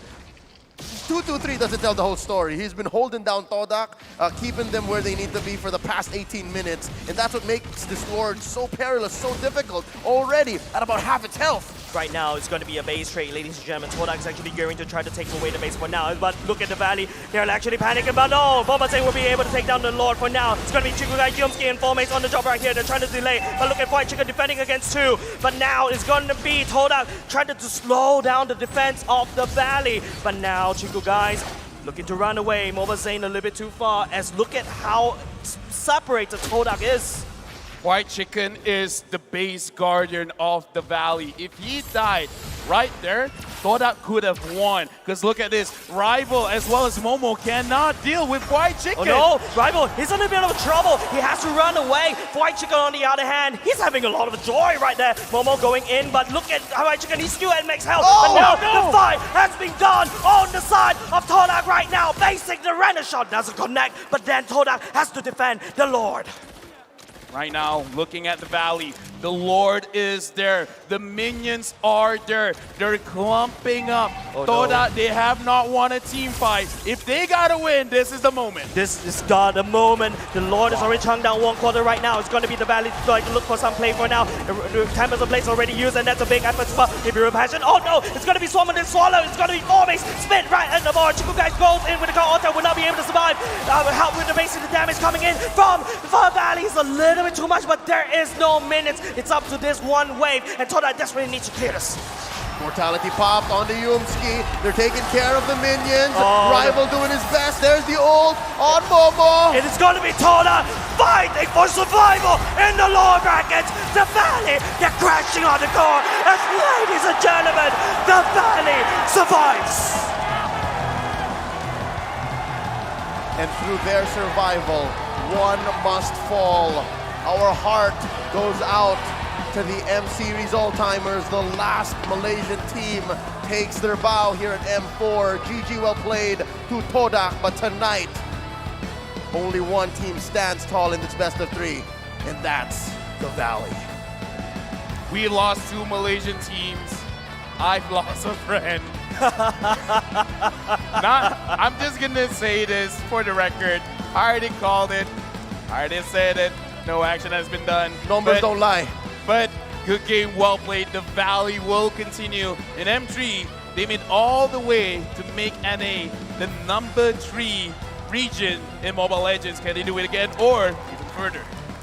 Just to put into perspective what the Valley has done here, in the past few years, I remember at least M2 and M3, Todak had at least a 4th or 5th place berth, all right? I think the highest that Todak finished was in 3rd. And tonight, the Valley, this team walking down the aisles, all smiles, they're responsible. It's because of them, the rising stars from the West. It's really crazy, ladies and gentlemen, but we will be going over to the analysts very soon. Ladies and gentlemen, we need a quick breakdown. Respect all around between these two teams. The Valley getting a sweep here. I don't know what they ate for breakfast, but breakfast champions, as they're calling it over there, with the Wheaties. But again, what a series, and I really do feel like they just stepped up here. Yeah. So many good stuff that we saw from Todak this game. It started really badly for them though, but they found an opening, and I think that they were so all in on the split push kind of strategy, the Todak Langkar mindset, and you would argue that they could have taken it. However, it was the Valley in the end, and I'm very sorry about my Malaysian friends out there. I guess my friend is Trex now. We're besties. We are besties. Let's do it. Okay. That's right. I do have to say, Todak, like, I think everyone was on the edge of their seats during that rival push, and even from that moment on, they had a lot of control over the map. I mean, the Valley was just able to get the answer, able to get that last Lord, but if they didn't rotate Fried Chicken up to that top lane, it could have been an easy finish. Great point, because it was looking a little dicey there, right? Dicey. I mean, Rival was doing that work on that Ling. He was pushing that bottom lane there. And there was a moment, I mean, that's really where the pressure started. And you saw, right, Fried Chicken had to react and adjust to that. And he did it perfectly with the Joy there. And just things really worked well for them. It fell into place for the team. Great turbo shooting coming out from Fried Chicken, because there was a time where he was defeated, actually outplayed by Rival eventually, but that only happened once. The next time he did try to defend the lane, he wasn't actually very deep into the lane unless he found where the Ling and the Esmeralda is. You'll notice he is actually very near the turret, was trying to defend it as much as possible, and very smartly, he's trying not to die, and then made a lot of impact in the late stages of the game. Man, you can see, you know, the smiles led by Zane here. They got to be feeling good because, you know, there was doubts, Top 8. I would say. It just clicked. Yeah. Top 8. Top 8. Top 8. That's all I wanted. You know, the journey, now they're in the top 8. But again, just, it's all smiles for them because, again, the doubts that were on the Valley early on, the struggles that they had to the group stages, to now where they are. I mean, as we take a look at the items here at Trex, anything that you really want to point out, because, you know, across the board, again, just like game 1, the whole team hold their weight.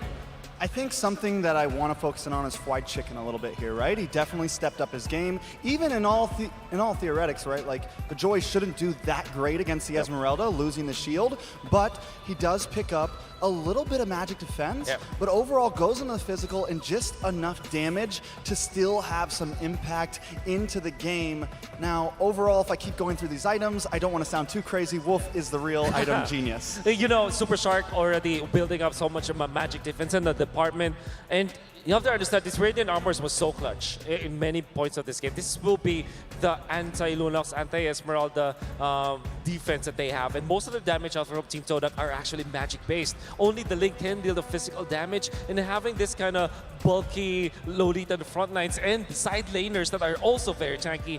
By the way, Mobazane didn't die this game. Yeah, he didn't die at all, and also, you know, this time, this Fairness obviously working with the lineup here, Hoon having 12 assists, working so well for them. And the fact that from game to game, Basic just had an amazing game all around, right? Whether it was the Brody, the Beatrix, things working out so well for him. But again, this is usually where you see that support from your team really set you up for success. And I feel like that's exactly what happened here for Basic. Definitely for Basic. I mean, we've just seen him on fire, but also Hoon as well. In game 1, the Fermis went to the side of Todak, right? And we all thought it was kind of a rough pick after the Valentina. This time they do literally the same exact thing, but Hoon uses it in great defense measures in the beginning of the game, but then as they creep into the mid to the late, he uses it as an aggression with that Cult Altar. And paired up with the Barats, I think that was the thing that really helped them press a lot of those team fights. It's very difficult to play the Lunox with this kind of strategy where you have a lot of sustain. With Lunox, you want to destroy them with your Lunox bomb combo, the Ruby DD combo that we're talking about. And I would also want to say about Hoon, his usage of the Shadow Stampede, the way he's able to like snag people into their zone was actually amazing. But the man of the hour, Basic, I definitely agree with this one. He did. That's not Basic. That's it, right? I don't know who Jordan. that is, but that man is a monster. Aliens have is. invaded the body, and right now he has been playing like a god the past 2 days. I agree. Hey, you gotta admit, I mean, people have said a lot of things about Basic, right?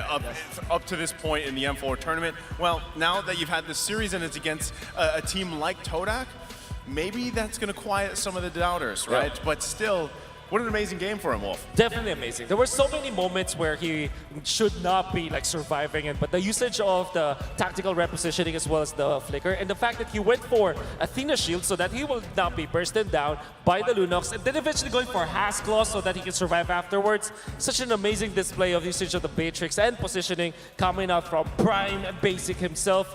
All over the map around the 5-minute to 10-minute mark because the Valley allowed him to do so. Most definitely, and also this is around that 8-minute mark, you see the importance over that Lord Pit and just being a part of the team here. But even all the way back to the XP lane, literally everywhere. And this is where I think when we really start to see them clump up, right? After that 5-minute mark, once the Lord comes in, and he is just following his team around and backing them up to every measure.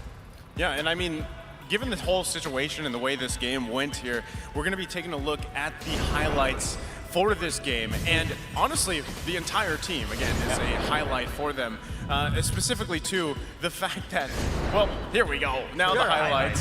Thank you, I am a highlight.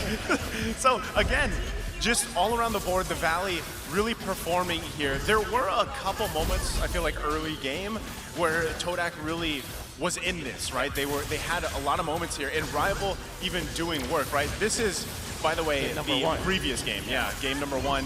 But still, it's pretty much the same story here, Wolf. Anything you really want to point out based off the previous games? Right, so the positioning is there. We already talked about it. Basic was in the zone when it comes to his positioning. This time, his usage of the ultimate of the sniper. That is one of the many times that he'll be able to hit his mark. Look at the timing coming up from Basic. He waited for the right moment when he knows that there's no longer a threat when Rival's already down the ground, and of course, when Momo is not, as well as Forbase is not there. No threat at all. The timing is there. This is the only time where he is going to go down, and afterwards, you're going to see his positioning and his timing going to be much better than the opposing gold laner of Todak. I feel like he's learned when he needs to become aggressive. Exactly. One of the downfalls he had before is he would, in even the laning stage, he'd get a little too aggressive, try to 1v1 everyone, but now he knows he relies on his team to hold down the front side, and as you just said, it comes in at perfect timing. From game 1 to game 2 has definitely just been on fire. Well, I mean, they're off to even a better start now. I feel like this momentum clearly just continuing to go on a team like the Valley, and it's really going to be devastating as they go further on. I believe, I don't think they play tomorrow, but they're going to be playing soon. They're going to be playing the next day. The next day, day after tomorrow? Yeah, well, they are going to be playing against the winner of the next match, Arceus or Occupy Throne. So there's a little bit of rest and preparation for the Valley. Well, we can't wait for them. We're going to be thrown over to our host here again. Thank you on behalf of me, Naisu, Trex, and Wolf. Take it away, Mara. Here we are with the North American representative. It's the Valley, dude! Congratulations! Congratulations! 2-0. Ooh. Wow. What is this? What does this mean? What is this? Bye, Malaysia. Oh, goodbye. That's right. The last Guys, representative. putting salt to the wound. But great job, Todak. We'll see you again next year. But you know what, Clara? Yeah. I wish there was a camera to show them right before they entered the match. I'm gonna give you an inside scoop. We couldn't even talk to them. They were so serious, so focused. They were so quiet. Usually, they'd be talking to each other, lively, but something was different today, and that's what I want to know.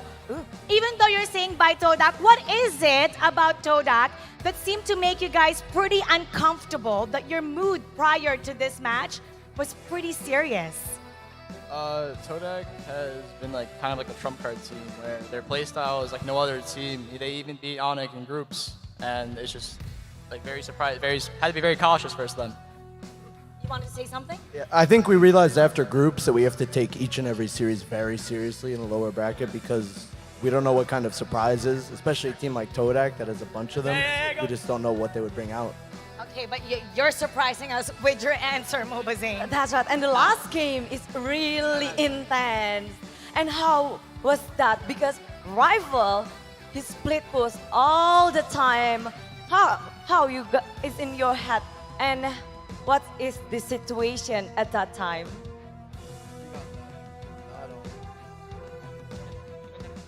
Who wanna Someone do it. answer?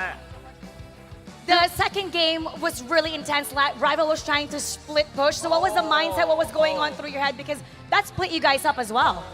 No, our mindset that time is like we gotta do something if they split. So it's either we rush Lord or like try to kill them. So we have to choose one, both. Yeah, but when then- we popped up the vision at top, we saw Lunox and Ling was there. So we just rushed Lord right away. Yeah, and we were confident that in team fights we're not gonna lose with our comp, so we just stick together in the lower side, and then we don't really care about the split push that much. Who was doing the calls? Us? Every one of us make calls, but I make important calls as well. Okay, I gotta point out about Hoon. We all know that the face, no doubt, of the Valley is Mobazane, but we've noticed, and I've been watching the previous matches as well. When Hoon is on point, the whole Valley is on point. And you talked about you doing the calls. Let's talk about your leadership. How do you lead this team? You have to basically go to the primitive mode. What's the where- primitive mode? What is that? Like, we gotta communicate, like just natural instinct. Yeah. Okay, let's hear it. Let's hear it. Okay. No, don't. no, That's no, our no, no. secret. That's our secret. It's a secret. It's Yep. a secret thing. Yep, that's a secret. All right, it doesn't go unnoticed, your contribution to the team. I mean, even on the first game, your Faramis, like the Faramis, you kept catching the ultimate of Faramis, and that's a pretty hard thing to do. You're always on point, and we have to commend this now. I also have to point out that you guys keep beating MPL regions. You're making a lot of noise all over the world. What does this say about North American team, and what message is it that you're trying to send beating MPL regions? You keep beating MPL regions. What is this? What are you guys trying to show the world? We did it last year. We can do it again. Bam! And that is the Valley. But this time we knocked them out. This time we knocked them out. We send them home. Not the you lower sent bracket. them- Now, okay. And last time it's knocking them down. This time we're knocking them out.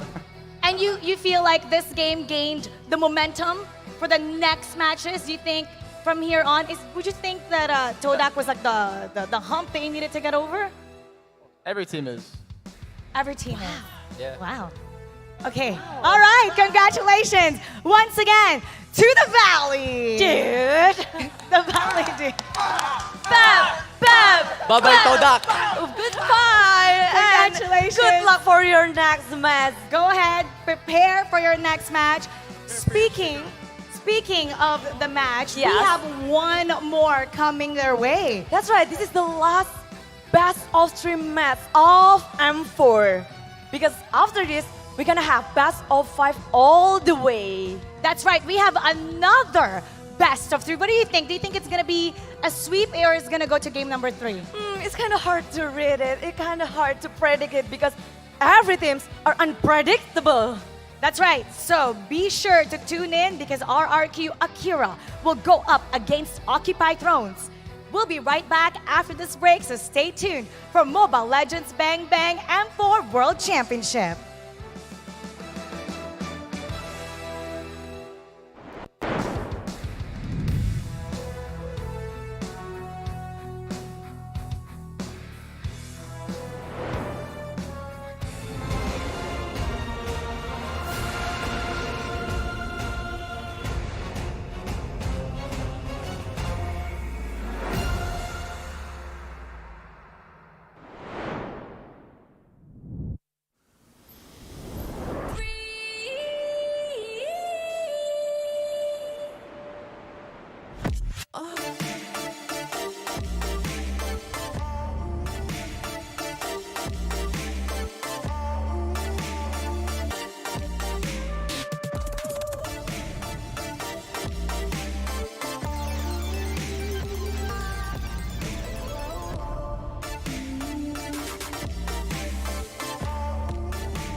You live only once.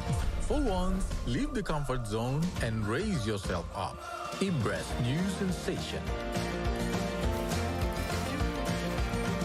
Celebrate new happiness. Find new excitement.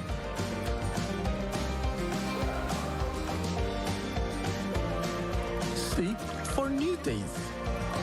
Raise up your life through a wonderful journey. The sun seems to be shining brighter on the west side in day 3 of the M4 World Championship knockout stage. The Western representatives are on the rise as they dominated the lower bracket series.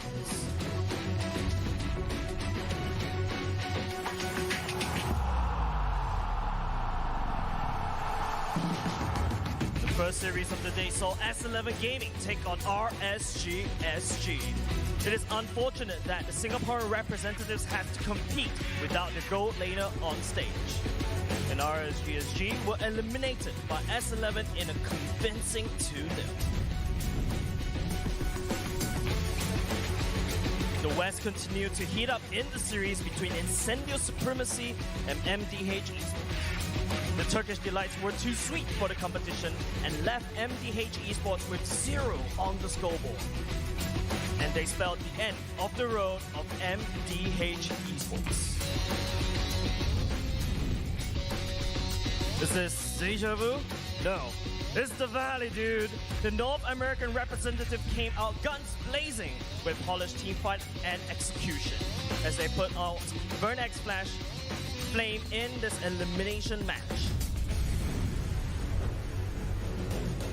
However, the MENA representative fought hard with an unrelenting determination against Malvinas Gaming, forcing a comeback in both games and getting one series back for the East, Yala.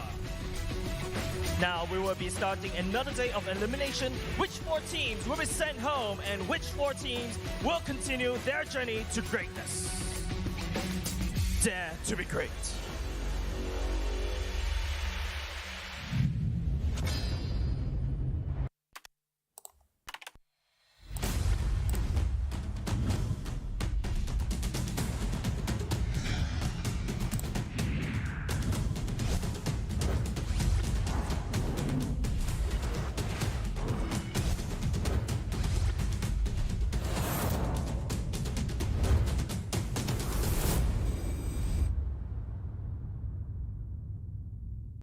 What's up, everyone? Today we have a hero revamp many of you have been waiting for.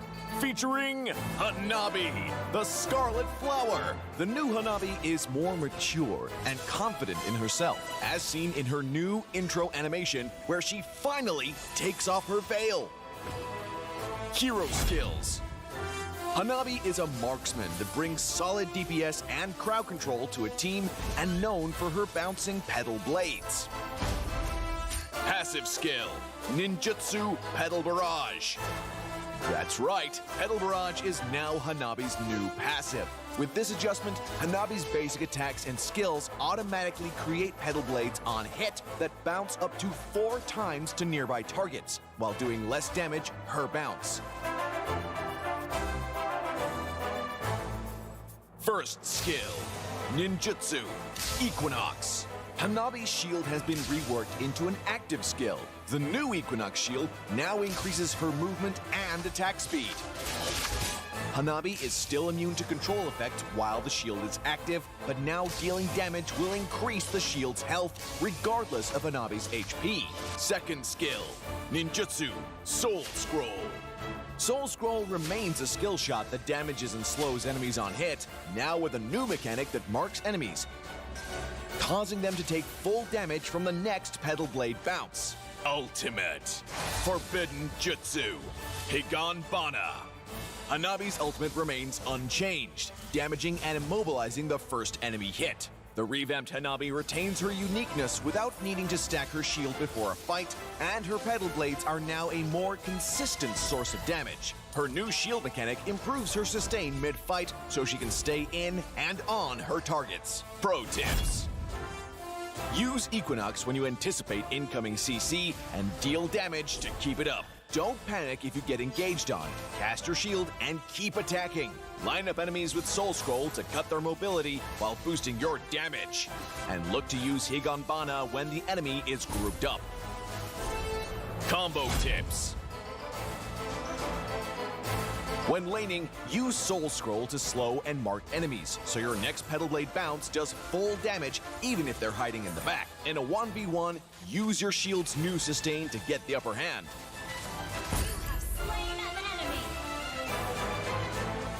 In teamfights, land your second skill first to make the enemy easy targets for your ultimate and let your Petal Blades go to town. Tactics. Since Hanabi's early game is rather weak, focus on farming. But not for the whole game, Hanabi mains. Poke the enemy in lane with basic attacks and her second skill. In the late game, use Hanabi's ultimate to engage and CC, and unleash your barrage of basic attacks and kunai to provide excellent sustained DPS for your team. We recommend this attack speed focused build to complement her reworked passive and first skill. Marksman Emblem further enhances her sustained DPS role, and Weakness Finder prevents her targets from escaping. Inspire is a natural choice to bolster both damage and survivability, thanks to her new shield. Hanabi, the Scarlet Flower, revamp coming December 20th. She'll be 30% off the first week, along with her Resplendent Iris skin. Give the new Hanabi a whirl and tell us what you think. Until next time, we'll be seeing you in the Land of Dawn. Hanabi, the Scarlet Flower, revamp December 20th.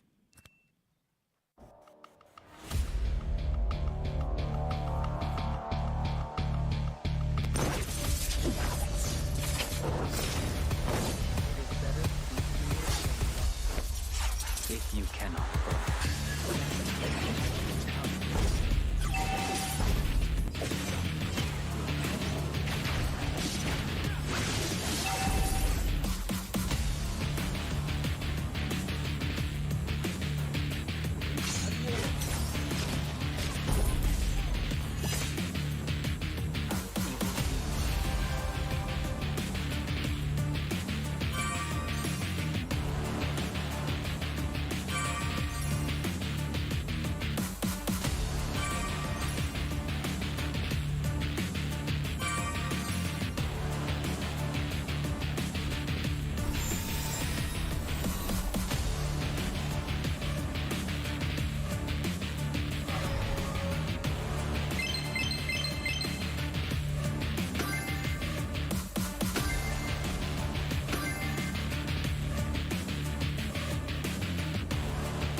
Someday, you'll be the most shining light in the universe.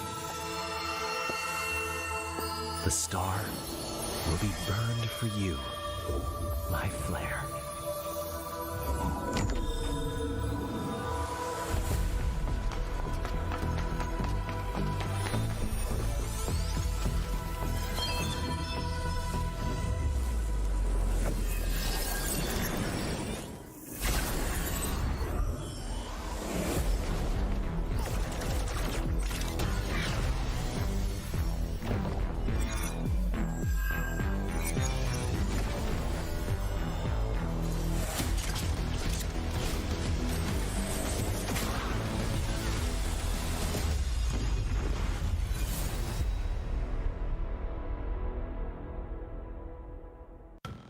M-Series Flashback, the Finals MVP.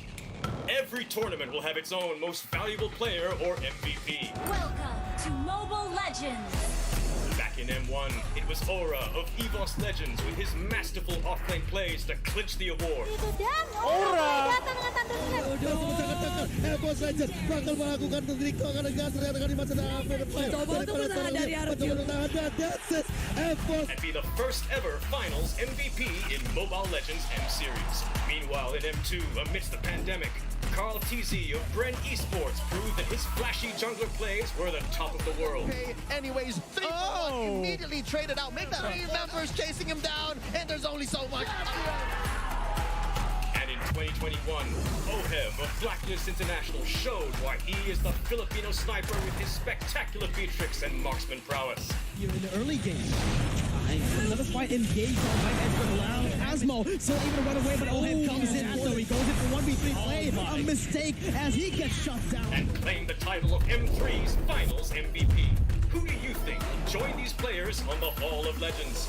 Can Carl TZ or Oheb claim the title twice? Who will be M4's Finals MVP? See you at M4.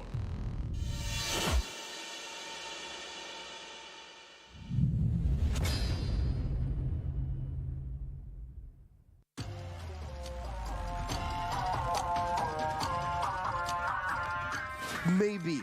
But that's the thing, like, who is your saving grace here for MVG, right? Harley, Joel Crew. Joel Crew is so far away from that. Harley, though, able to survive just a bit. Oh, never mind. Chiku, guys, from the backside. Now they're going to find Joel Crew as we were just talking about him. They fall here, and another one goes down.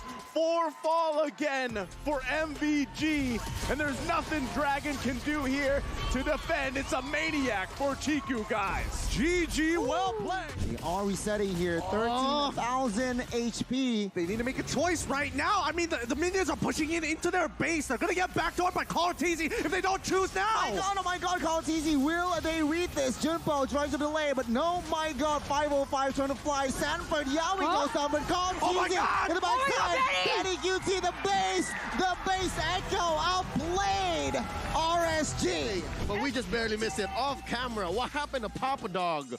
He just got dogpiled on, and that will be the end of him. As you can see, S11 going for a different approach right here. Jumping in, making a play with the Way of the Dragon as well, but the Vengeance is just tanking so much damage. Wow, that's Fight Chicken taking one versus 3. Erwin is an H target, and Fight Chicken is going again and again. The Lord gets picked up, and look out on top, and it's so disastrous because the Lord is up at the same time. Incendio is still contesting, but it does not seem possible unless Alien can make something of a miracle play. We've seen a miracle play by Grok many times before. He's looking for it. He has the weapon mastery for a reason. He steals it for Turkey, for Incendio to save the game for his team. I'm sorry. I'm ahead of myself. Yeah, no worries. Wise, killing spree emblem on the Aldous. Sure. I get why, but right now, wait a minute, Naomi gets a hook onto Wise right now. It's going to be Justin who rotates back in. Wise goes in, and it's the first blood over to Justin. Ken, that was a worth it. What? Got the hook, and Haji tries to run away. I can't get my point out. Justin goes in front, gets a kill. Dashing back in, Edward using final blow, not able to find anyone, and that's the iron hook again. Naomi's won. 2030 vision where they just literally see the future. Oh my God, there's no way! Naomi finds a hook out of nothing again! He cares for the future. Whatever it is you want to believe, he lands again! Naomi! Above the sky! They are right now, they're flying and they're soaring again! Naomi! What? What in the world was that?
It's my time, I'm a ball. I'ma get this money right. I'm gonna live my best life. They been talking, tell me on me, but you know they'll never win. I'm controlling all my victories, and something has gotta give. Cause this is just what I made it now, I made it now. You can't ever, ever, ever break us down, break us down. I'll be reaching for the stars, promise I'll be what they not. And I'll never, ever, ever, ever stop. Won't never stop, yeah.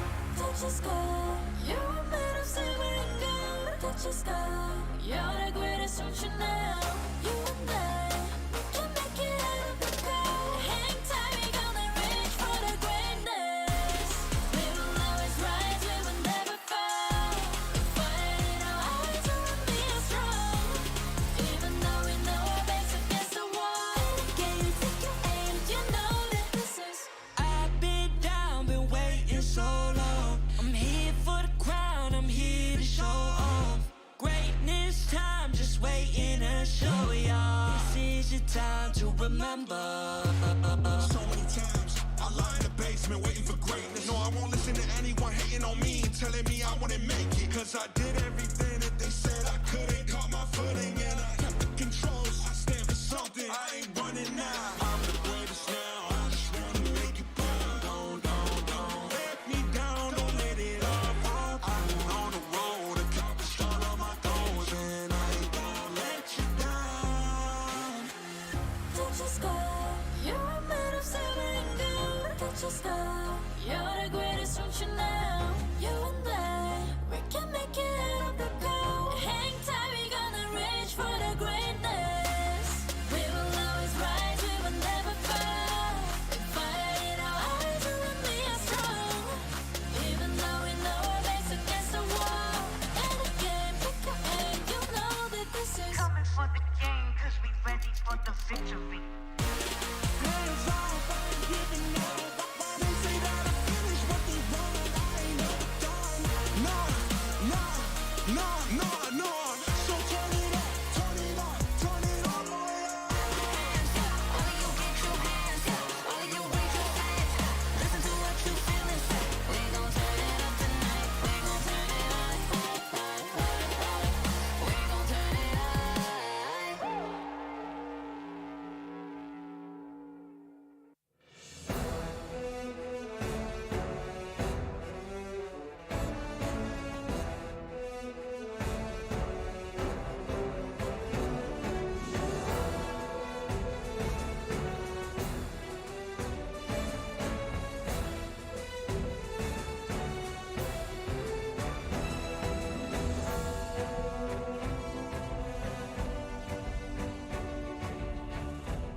Welcome back to Day 4 of the Mobile Legends Bang Bang M4 World Championships.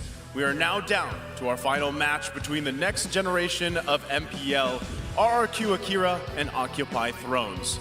Two regions have succeeded on moving to the next round, but there can only be one of them this time. Will it be the brothers from Brazil or from the MENA region? Saigon is the unsung hero of RRQ Akira, as he is not always noticed by the opponents, dealing the most damage possible on the team. Blacklist International as a top team even fears his hero pool, especially his Xavier. They will be faced with Occupy Thrones, who just came from an amazing match yesterday.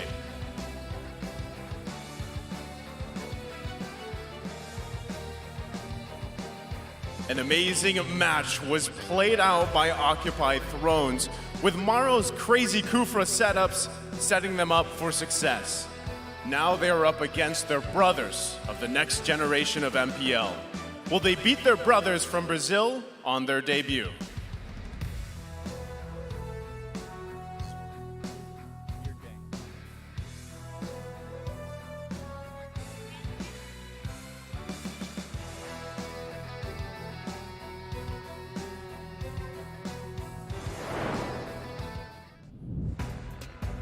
Ladies and gentlemen, welcome back to the analyst stand here. It's me, Naisu, joined here with Trex and Wolf to close up the day for you with this final match. Boys, how we feeling? It's a heated one, RRQ Akira and Occupy Thrones. Definitely a heated one. I'm honestly excited to see how the talent predictions end up because, of course, I mean, Akira looked great, but after Occupy Thrones last night, Leo definitely has some surprises in his pocket. I think that it's just kind of sad that they will be eliminating each other, right? You want them to move forward. So much improvement between the players of this region, and it's just a hot topic today, like the next generation of MPL. Last year, I kind of asked for a Western kind of, like if there's MSC, hopefully there's a Western version of that, and I'm pretty sure that these two teams will be dominating that. I feel like that's a big thing for a lot of these teams here. If they don't have an MPL region, a lot of people were surprised, right? Some of these teams. I mean, even technically, the previous series, the Valley, I would say people were surprised because there's no MPL in NA, right? There's a couple tournaments here and there, but all over the world, there's just proof that there are so many amazing teams and players out there begging for a league like the MPL. And I mean, it just goes to show the hunger of some of these regions, right? How bad a lot of these regions want it. Now, Brazil has gotten the MPL, right? And Akira has been able to hone itself in that league and has really just showed up. And I think even then, people thought that they weren't going to be the strongest team, but honestly becoming a possible, or maybe even could be said, dark horse of this event. Yeah, I kind of was counting, actually. I think we have like 5 Western teams left out of the 10. Yeah. We also have, out of the 9, and 4 Southeast Asian teams. And even Midnight is actually going for RRQ Akira and Live for Surf. He's going for RRQ in general. RRQ Oshi. Hey, you know what? It's RRQ, right? So, this is, I feel like in a way this is expected, but hey, there's an Occupy Thrones. Here it is from the MENA region, XLR 44. Now that's a lot of RRQ Akira votes here, but still, I mean, even the performance yesterday from Occupy Thrones, that's pretty exciting going into this match. But my question is, Naisu, I want to throw it back at you. What makes you vote for Akira here? Let's get saucy. Let me tell you. No, honestly, I have been a fan of RRQ just in general, right? And even leading up to the M4 tournament, following even M3, right? With Luis, King, and third one was... Yes, I mean, as a team, following them along has been really interesting. And knowing that now they're under this banner of RRQ has been a big factor for it. And I mean, I gotta vote for them, right? I love the personalities, I love the play style of both of them. You're gonna have to say Occupy Thrones. They have a Filipino coach. I'm gonna actually be voting for that guy. So we'll find out what happens as we throw it. I think we're gonna be throwing it to the casters themselves. Yeah, well, let's go ahead and throw it over to them. Boys, take this game away. Enjoy the series.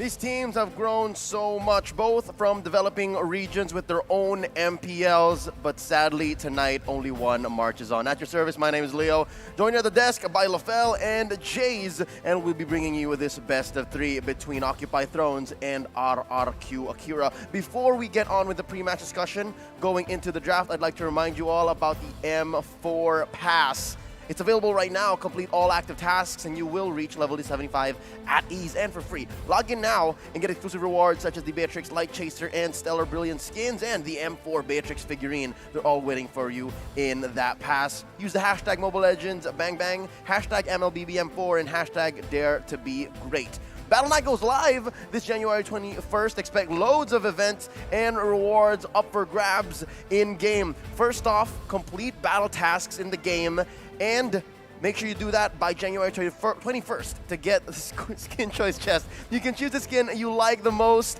from the chest, and aside from that, battle bonus awaits you on the same day. Play matches and you'll get team star protection for 3 matches, double star raising points, double protection points, double DXP, and double BP for 5 matches. We're not stopping there. Free access to all heroes and loads of epic skins will also be available that same day. Save the date, log in on the game, January 21st. Enjoy the match and enjoy tons of rewards that you can win. Let's all celebrate the M4 World Championship together with all your friends. And it looks like RRQ Akira has already brought their friends. My friends, LaFell and Jays, how y'all feeling? I'm feeling actually pretty good because looking at both these teams, we got to look at the differences in terms of where they're really strong at. Because for Occupy Thrones, Maro as well as Leo has really been proving that they are way more capable in handling all these team fights and all the complicated macro coming in from the team. But we got to look at the team lineups because, again, I want to talk about RQ Akira as well because the way that they play the game, we got to look at the different powers that they have in their team. Yep, and with that said, we're just going to take a look at the starting lineup, right?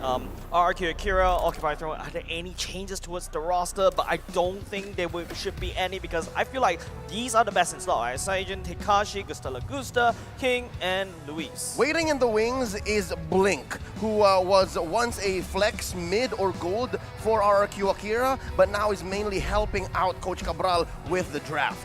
Yeah, and speaking of which, right now we are looking at Occupy Thrones as well, where yesterday, I gotta say, they got a very difficult matchup as well, but they still made it work, and it is true Leo as well as Gato. So going up against RQ Akira, I feel like it's gonna be much more difficult for them to find those opportunities. Yep, they're making their way on the stage. The MENA champions. Occupy Thrones, looking to prove everybody wrong on M4 stage.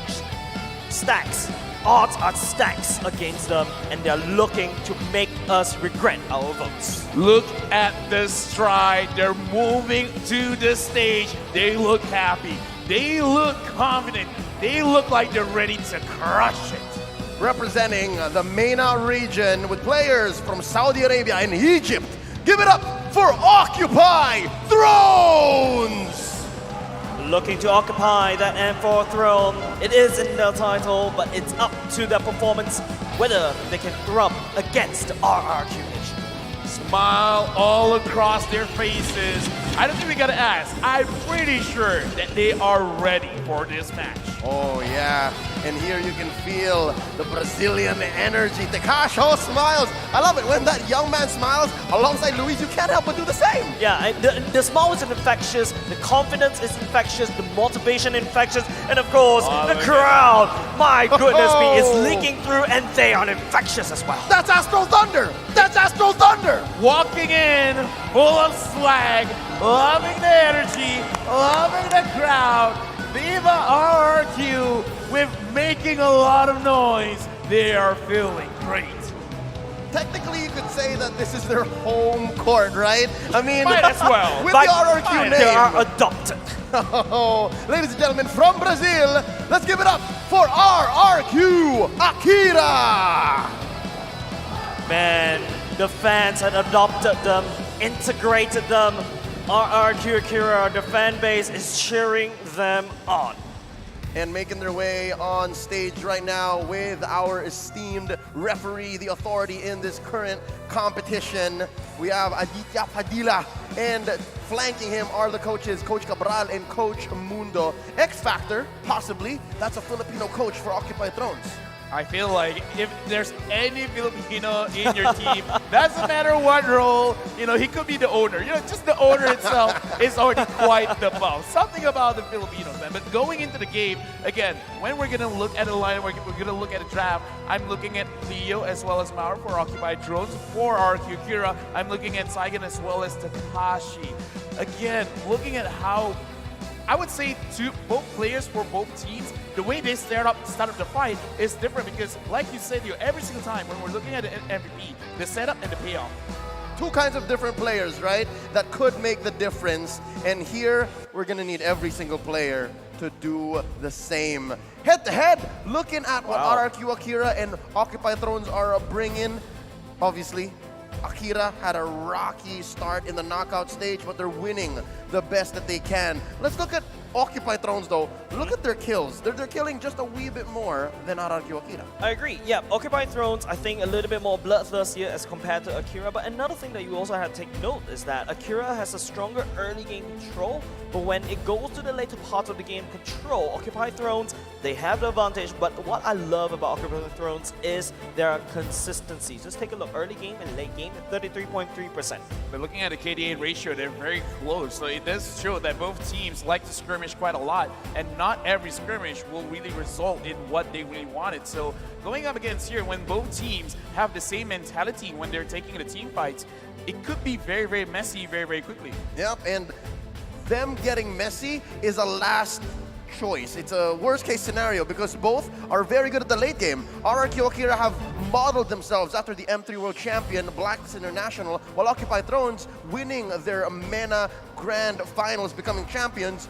All their games went past the 20-minute mark, so they're both very late game-centric teams. Now, what the world thinks is it's all for RRQ Akira. This is the kind of scores that my mom expected me in my O levels. For Akira. For Akira. RRQ Akira. Be clear. All throughout the board, but we are getting some love back from the Occupy Thrones MENA as well, but it's still not too far apart. It's 58% versus 42%. I have years of being on the desk, of being on the analyst stand, and I'm always not sure. Do you really want to be on the side of the predictions? Doesn't matter if it's talents. Doesn't matter if it's coming from the audience. Sometimes it feels good getting all the love. Sometimes you feel like, it doesn't feel good. I feel you, man. Years on the desk and you've almost seen everything, but the truth is you never have seen everything. There's always that surprise. And we'll see here if that surprise comes. Because look at the energy in Leo. Look at this young man. He stands at 6'10" tall. And again, in the map, in game, when he gets his hands on heroes like Fanny, like Ling, again, he seems like a giant. Here's the thing. I like how they're taking this because usually people are like, oh, it must be very intimidating when your opponent has the crowd on their heads, but they're like, no, we're riding it. We're vibing. We like the noise. We like the energy. So they're using the crowd for their own advantage as well. It feels like you're taking the enemy buff for your own selves, and it's really interesting coming up from Occupy Thrones. That motivation as well, it's really infectious. Oh, let's see how they use this momentum, this energy in game number one. It's afoot. The draft has begun. RRQ Akira on the play blue side, banning out the Fanny and the Franco, while Occupy Thrones got that two-pick advantage. The clapback taking out the Joy and the Benedetta. I like the fan signs like, Yara, Occupy Thrones for the victory. But yes, looking at the way that they're drafting, with the Franco being banned out, the annoying thing about the Franco is whoever gets it gets to dictate when the fight starts, as well as it kind of shows that you can't really get into a fight. So RQ Kira, by banning out the Franco, I kind of feel like they're going to use a dive composition. Yeah, but the fact that, I feel like RRQ Akira has done their homework very well. It is, of course, Maro very confident in the Franco pick, but this means that, you open up yourself to a lot more power picks, right? The Kanja, the Glue, well, you can see the carry getting taken out already by the side of RRQ Akira. There's also the Eve that's wide open. Occupy Thrones have a MCQ to answer. Okay, so right now, looking at Occupy Thrones, the way that they're batting out, they're really focusing on Takashi, because now when I see Joy, let's just assume he's 6P with the glue as well. Like I said, so right now they're putting a lot of their ban eggs into a basket of Takashi, which leaves open the 1-1. And we've seen where Occupy Thrones, they nearly got stomped by the 1-1. I mean, Astro Thunder, if you want to stop him, this is what you do, right? You corner him into a specific choice that maybe Hulk can take advantage of, and we'll see how they answer that. But at the cost of giving Gusta La Gusta 1-1? Yeah, personally, what I feel like Occupy Thrones could do, they could immediately drop into a Kufra as well, but instead, Occupy Thrones opted for the Lapu, Lapu opted for the Valentina as well. Usually, when teams first pick their Valentina, the main goal is, I want to control this draft, and all of a sudden, you're basically, your hero pool will get chunked down because you don't want to give too much ultimates over to the side of the Valentina. And right now, RQQ are ranked 2nd in hero damage per minute, which, like I said again, they like to skirmish and they like to skirmish hard, where whenever they want to take, say, any kind of neutral objectives, they actually take the fight first, which is something that we really have to put into consideration. With RQQ following up with the Eve as well as the Fredrin, it looks like they're going to have a lot of fight because this is a lot of control between the Fredrin as well as the Eve, and the damage, 1-1 can just deal it all day. Yep, the GOAT, Coach Cabral, seems to have found the groove. He's playing a chess match against Coach Mundo, and I like how these two are picked up in this order, right? The Fredrin and then the Eve, because you still don't know where the Fredrin's going. Fredrin could go into the jungle, could go in the XP lane. It's RQ throwing that question over the side of Occupy Thrones. They're not really revealing every single thing in their cards just yet, but they've already revealed their game plan, right? I want to go to the late game with a 1-1, then of course set it up with the box, the real world manipulation. However, Occupy Throne can also do the same as well. Okay, I want to start setting up the storyline for this game, where I see the Claude here, where I would say it's a very mixed bag, because people with very high mechanical skills are able to use the Claude in a way that you're dodging a lot of the skill shots. But the thing is, with the Claude, you have a very low amount of HP, even amongst all of the marksmen here. So having this Claude, you're really having quite a risk in your own pick and ban. This is a very strong hero. Don't get me wrong, but it's very, very risky. And now they pick up a Kaja. I'm even looking at this. Is the Kaja really that well for them? Because Kaja picks someone off. Do they have enough burst damage? Yeah, I think what Kaja could do, right? This ultimate meant to abduct. You want to make sure that, you know, you take away the second skill of the 1-1, abduct her all the way into the lovely hands of the stun. But then again, I think that's something that you cannot purify away, right? Yeah, no, the problem for me is the fact that the Kaja is good when you're ahead. When you're behind, you're gonna have to find mistakes that your opponent makes on the map. And against a team that's so well-oiled as RRQ Akira, that's rarely going to happen. And you mentioned the Claude, Lafell. You talked about how in the hands of Gado, it might take a while to build up. That makes the Kaja a non-starter. It's going to be an odd interaction. And now, the answer, foot's on the other shoe, or the shoe's on the other foot. Oh, my words. The Kaja gets answered by the Kufra. Yeah, and right now, it looks like we're finishing off the draft with the Nakai for Occupied Thrones. Now, I'm analyzing the draft right now, and it's going to be a very difficult game for the Kaja because, like you said, for a Kaja, you're kind of setting up the map for yourself because you want to have bush control. If you cannot control the bush, you can't actually get whoever you want to get. And if you don't have the bush control, you don't get to choose. And the thing is, it's hard to choose already. RQ Kira already having 3 very, very tanky frontliners. And with that being said, the choice to give Leo here a Nakai is very Occupy Thrones, meaning that even in their grand finals of MPL MENA where they won their championship, this is a tendency. Just give Gado something that can carry with in the late game, and then just have the rest of the team try to buy time on the map. Jace, I have a bad feeling. I feel like RRQ here saw this coming. I don't know, man. I feel like if I'm Spider-Man senses are tingling, whatever is tingling. But you know what's tingling, everybody, ladies and gentlemen? The crowd is just cheering for RRQ Akira, affecting both of these two teams. Occupy Thrones, they're riding on it. We're going into game 1 in this best of 3. It's the champions from MPL Brazil and MPL MENA. It's RRQ Akira going up against Occupy Thrones. Ladies and gentlemen, we will have to iron out a few kinks in the competition to make sure that our athletes get to have the best experience and put on the best show for all of us. Now, with that being said, a few more moments for us to digest what might happen. So this is what I'm predicting and what we got to look out for. The first 2 turtles, because whoever gets the turtle buff, you have a small advantage to actually control the map in terms of controlling the bush. And again, like I said, this is very prime for Occupy Thrones. If they do not get any kind of mistake coming in from Aoki Akira for the first 2 turtle picks, it's going to be very, very problematic for them.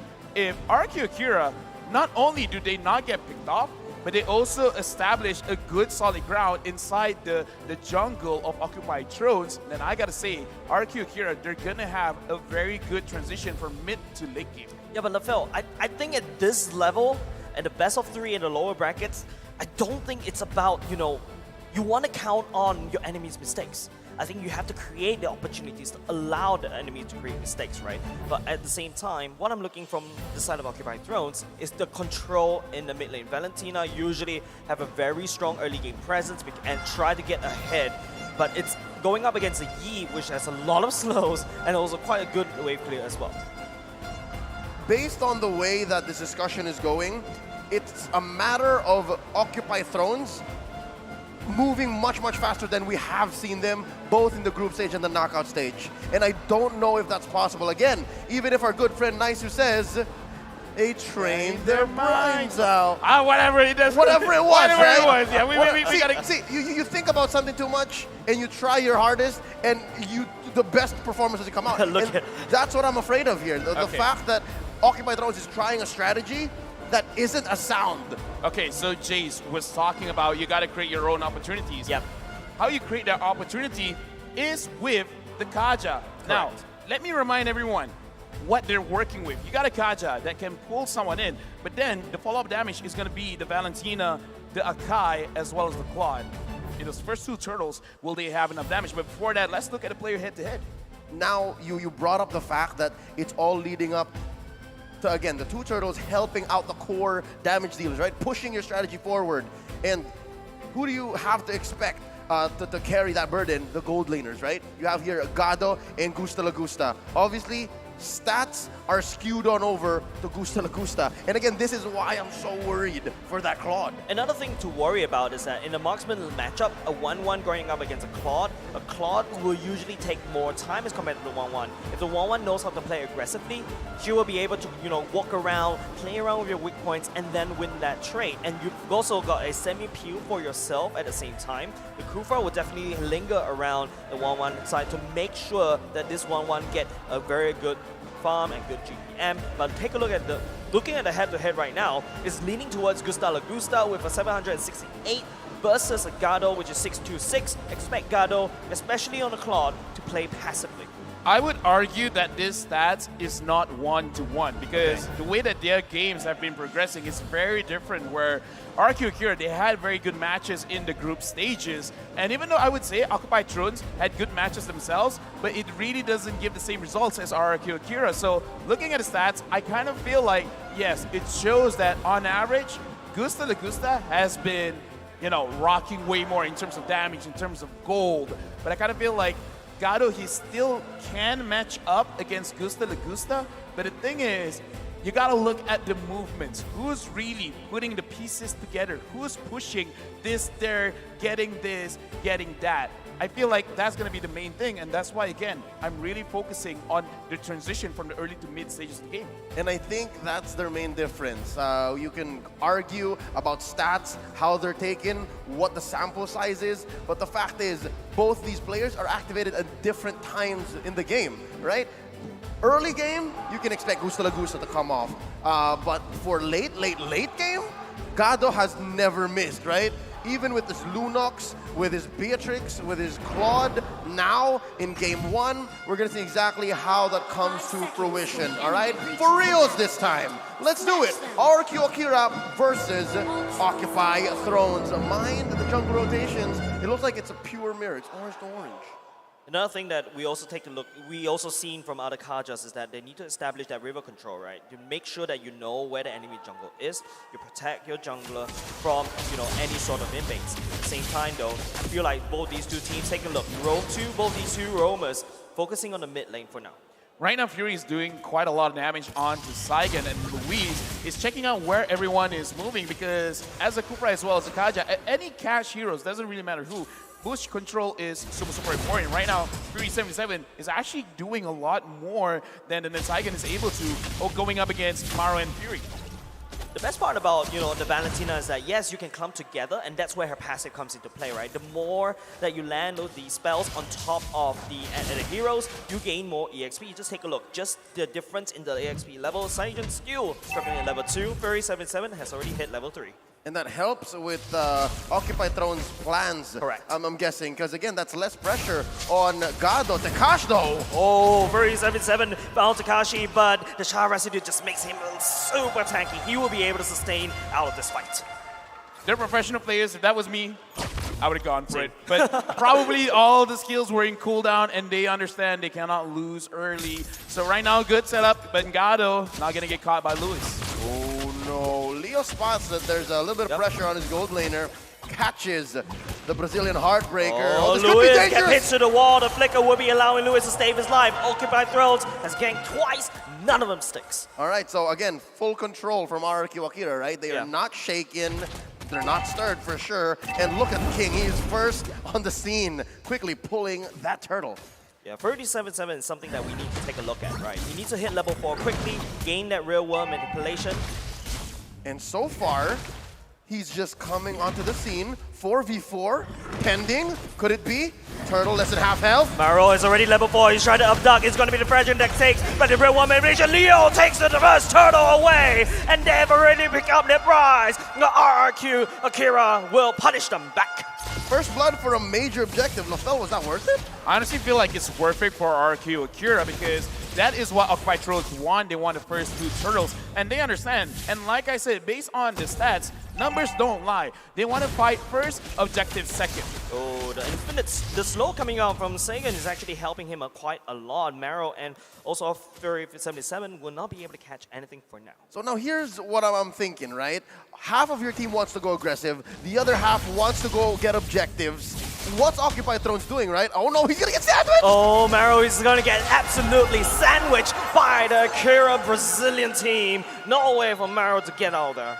So now, Occupy Thrones, they gotta look at the map. They gotta understand their win condition. And it's slightly difficult because, like you said, they're a mishmash of everything, where it's kind of like a jack of all trades, master of none kind of situation with the draft. So Hulk over here, going up against Takashi as of right now, yeah, sure, a lot of trades going on, but nothing really really happening.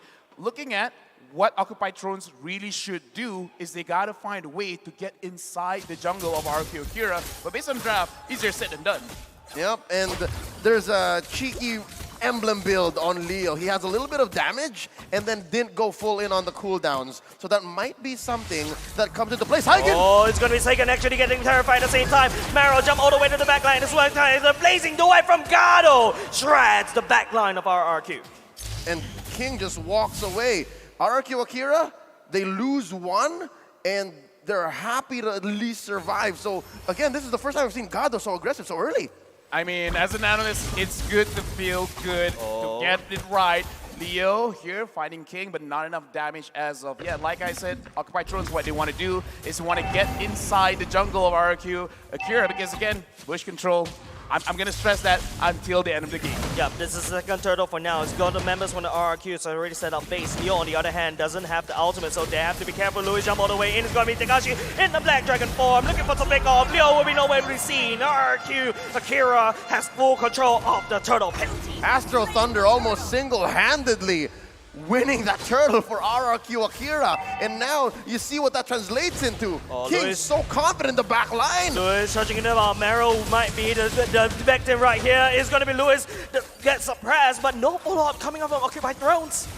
Yeah, here's the thing, right? I want to talk about that turtle fight, because in that fight, Leo did not have his Hurricane Dance, and this is also very dangerous where RRQ Akira, they're really looking at everyone's cooldowns, everyone's spells, and looking at the itemization over here, I would say everyone is optimizing their items. Sorry, God, they're having a lot of penetration as well as the necessary items to actually mitigate the damage. Something interesting, right? Coming out from the club, but hold on a second. Luis bouncing around, trying to slow down Occupy Throne just a little bit, but it doesn't stick. But back to what I was pointing out, and looking at the items, Gado did not opt for the Swift Crossbow. And that's something that we'll have to watch out for. Maybe his priorities are elsewhere, because again, he's playing off kilter. This is a different timing. Gusta la Gusta. House go in and he tries to smash, but it is going to be the 1-1 that takes into the air, but he managed to walk out alive. I'm sorry, I'm an analyst. I cannot explain that. I can. Okay, sure. What's going on? Lapu broken? Yeah, no. It's the bravest fighter, and then it converts his second skill to damage reduction. He got extra shields, and that's what helped him survive against Gusta la Gusta. But the turret, not so much. It still sends him home. It is going to be a turret trade right here for the top and the bottom, but it is going to be RQ Kira focusing on the bottom side, where the next turtle will spawn. Yeah, right now, again, RQ Kira, they're kind of like almost checkmate here. They got the map under control. The way that their damage is coming up, they're going to have it soon. And looks like an engagement coming in. It looks like King is not going to commit. Nope. Maradon is the one to use the ultimate as well. Yep. So again, we're still seeing evidence of Occupy Thrones having different timings, and so far, that's what's leading to their stats just spiking up in damage taken. And Maro trying to make a play here for the turtle. It's free! Oh, it's going to be Maro that will be slain for now. It's going to be Saigon actually going in with the real world manipulation at the same time. It's going to be Furry 77 unable to find his real world manipulation. Takashi coming in, finding Gado. Oh, a triple kill! Over the goal to Saigon. Gusta la Gusta cleaning it up. RQ Kira, they're setting it up very, very nicely. They're making sure Occupy Thrones don't actually move together. You guys can split up, because in this kind of matchup, they could kind of take 1v1s all over the place, because the way that they're setting up, okay, we're going to set 3 people closer towards the purple buff area. And again, Maro in this case, it's not that he doesn't want to catch anyone, but he doesn't have good choices in front of him.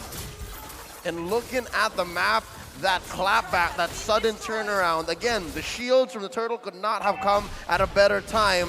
RRQ Akira just making the most of it, pushing all lanes in, mid, bottom to top, and they suddenly have a 4K gold lead. The fates are definitely smiling for the Brazilian team, right? Everything is all pushed in. They picked up, 2 turtles right off the bat. Occupy Thrones only picking up 1. The mismatch of that tempo coming up from Occupy Thrones is a little bit confusing, and I think the caster, as we clearly point that out. Yeah. Honestly, for me, right now, for Occupy Thrones, the weight is on the shoulder of Hulk.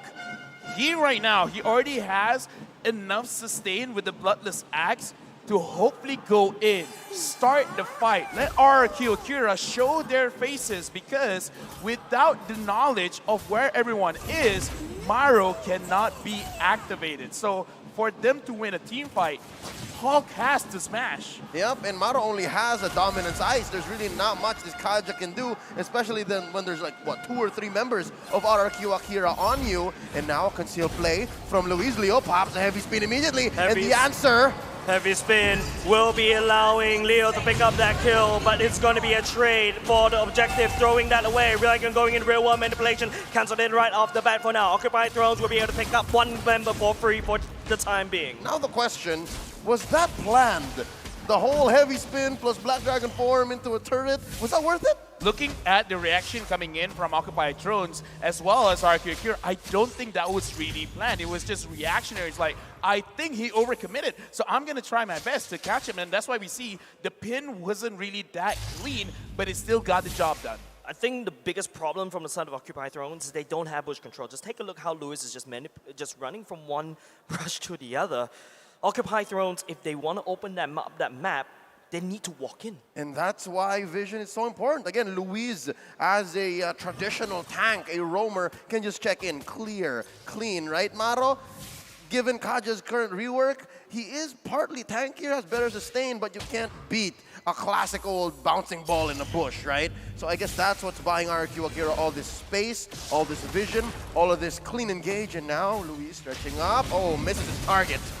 I think Maro can't really find any angles for this. But in the meantime, Lewis could simply charge up and just jump in there. But hold on a second, that's the target they're looking out for. Takashi, he gets pinned down the wall. Second trying to pull down the damage on the side. But look at the back line. It's gonna be Lewis trying to make a play. Gado, he got caught. And now Gusta is all the way to the back line. Very flickers all across the wall. Takashi, no, he's still alive. It doesn't matter because Saigon will be the one that brings down Leo on the top side. Isolation, confidence, and pure brutality. Astro Thunder kept away Akai, kept away Leo, and bought that whole team fight for his squad. This is why synergy is so important, because let's make it simple. If you want to catch, you gotta make sure you got enough damage, and they don't have enough damage. Oh no, 1-1 goes in the air. Gustav feeling Gustav after this. And so far, they're doing so much. They're winning so much on the map. If they stayed maybe a second longer, that inhibitor up top would have been nada. And I guess they're just happy to start taking buffs, taking away major objectives. RQ Akira turning the map blue. Oh yeah, right now they're really controlling it well. 6,000 gold lead. And again, with the Kufra, you could engage. And the thing is, they will never know what's going on. And even though Kaja is technically a counter towards the Kufra, where it's like, okay, you go in, I'm going to pull you in even deeper. But it's really hard to do that when RQ Akira, with their lineup, they could re-engage very fast. Takashi, King, they could go in just as fast. And even if they can't, Saigon could set it up. Everyone's slowed, everyone can come in as fast as just about anyone else. And slowly, they're looking. Oh, that Magic Sentry reveals the concealed play, so Occupy Thrones knows exactly what's up. Shenanigans afoot, not on my watch, says Occupy Thrones. That's a level 1 Lord marching up top. And look at how synchronized these waves are. Maybe a little bit off on the bottom lane, but that top lane inhibitor is going to be no more. RQ Akira going for the siege. Going for the siege right now. Takashi going in the black token form. He's looking for the backline. Mero is trying to run away. Hulk, anybody with free food over to this Takashi Dragon. And bottom lane gonna slowly go away as well. Gusta La Gusta, the Wrecking Ball, smashing on through. Heavy spin! Oh, Heavy spin catches 2, but he has to duck out. The Red One animation going in. Lewis charges out, trying to look for the target as well. He's jumping to the call for now, but Gato outputting some free damage. RQ, Brazil, they know they're disciplined. They finish up the objective, and they run away for free. Right now, I gotta be critical, because this is the point where we see it's not good to have conflicting ideas. When you catch someone, you want to kill them fast. If you want to kill someone fast, you need a lot of burst, not damage per second. So now, it's really unsynergistic for Occupy Drones, where you can catch someone, but who's gonna finish it off? You gotta set up, but you don't have the payoff. Yep. Oh! Close. Oh, fast fingers on Gado. I totally agree, Lafel. By the way, the fact that minute 1 we walked in, we questioned the pacing. We questioned where is this going. It's like watching an action film, and it's always with the drama, right? Like you're wondering what's going on. Yeah, they started with climax, and speaking of the climax, it has landed. Takashi all the way in the back line. Byron will be the first victim, followed by Hulk at the same time. The Realm of Manipulation, Gato nowhere to run, and nothing to do. They'll defend against RRQ. RRQ Akira draws first blood, putting the MPL MENA champions up against the wall. It's match point. Yeah, and again, this is a situation where the draft really matters, because Occupy Thrones, individually, they have a lot of strong heroes. But they gotta understand, the 5v5, you gotta make sure that all of them can actually work together synergistically. It feels like, you're making a cake, but then you decide to add tomato sauce into it. Nasi lemak. Or nasi lemak into that cake, right? And it feels like Occupy Thrones want to do everything at the same time, but they can't really execute the main thing. But however, RRQ, there's so many secondary, tertiary engages, everything. Now you talk to me about having ice cream for breakfast. Yeah. All right, this is the prime example of why you don't. Okay. You know what? You win this argument, but again, RQ Akira, it's one thing to make sure that you get into the game with a very good draft, but it's also another thing about the execution, because we got to talk about the execution, because again, the way that they do it, Takashi goes in first. It's like, okay, I'm going to make sure everything is safe. Okay, it's all good. Everyone goes in. Yeah, and again, a majority of this lineup has been playing together for so long, and that's what you get, these kinds of results. On behalf of Jays and LaFell, my name is Leo at your service. We're going to be throwing it over to the analyst stand. Let's see what they think of this first game. Well, I'll tell you what we think about this game here, guys. It was quite exciting, but at the same time, you hear the band here, you hear the rally, and it's RRQ Akira just making a statement in game number 1, Trex. definitely a huge statement for RRQ Akira, and I feel like the side of Occupy Thrones just put too many eggs into the basket of Gato, and today those eggs got crushed in game 1. Yeah, unfortunately. It's a very conditional draft coming out from Occupy Thrones, at least my perspective. They have to hit a lot of their shots. Surely, when you think about like the combo, you have the Valentina that didn't snatch any ultimate, Kaja ultimate, Blazing Duet, and of course the Heavy Spin. If you think about it, there's a lot of explosions there, right?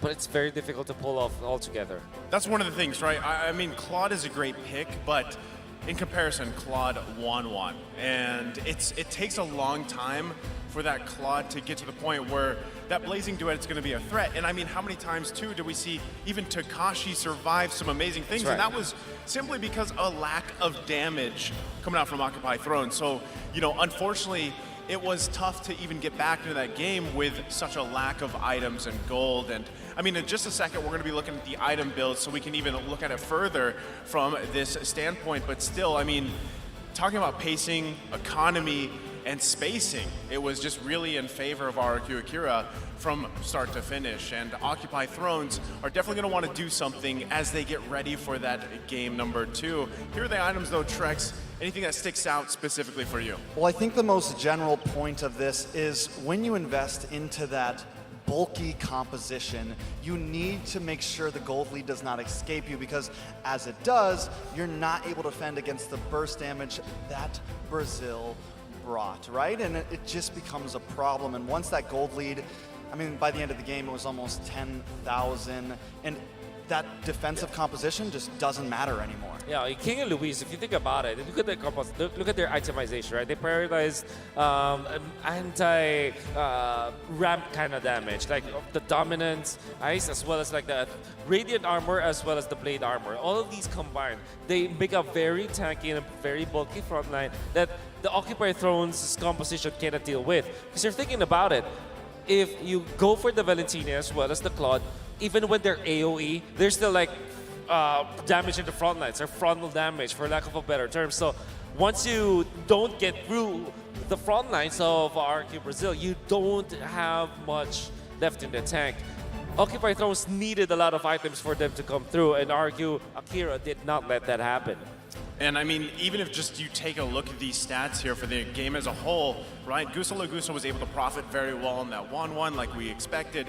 But again, Trex, it's the Kufra pick time after time here, really playing a role for these teams. Most definitely. Take a look at Louise, the forgotten one, 11 total assists and a 79% team participation rate. And honestly, he's just that hero that has crept back into the meta now. And it's exciting to see. I've missed not being able to see him for so long.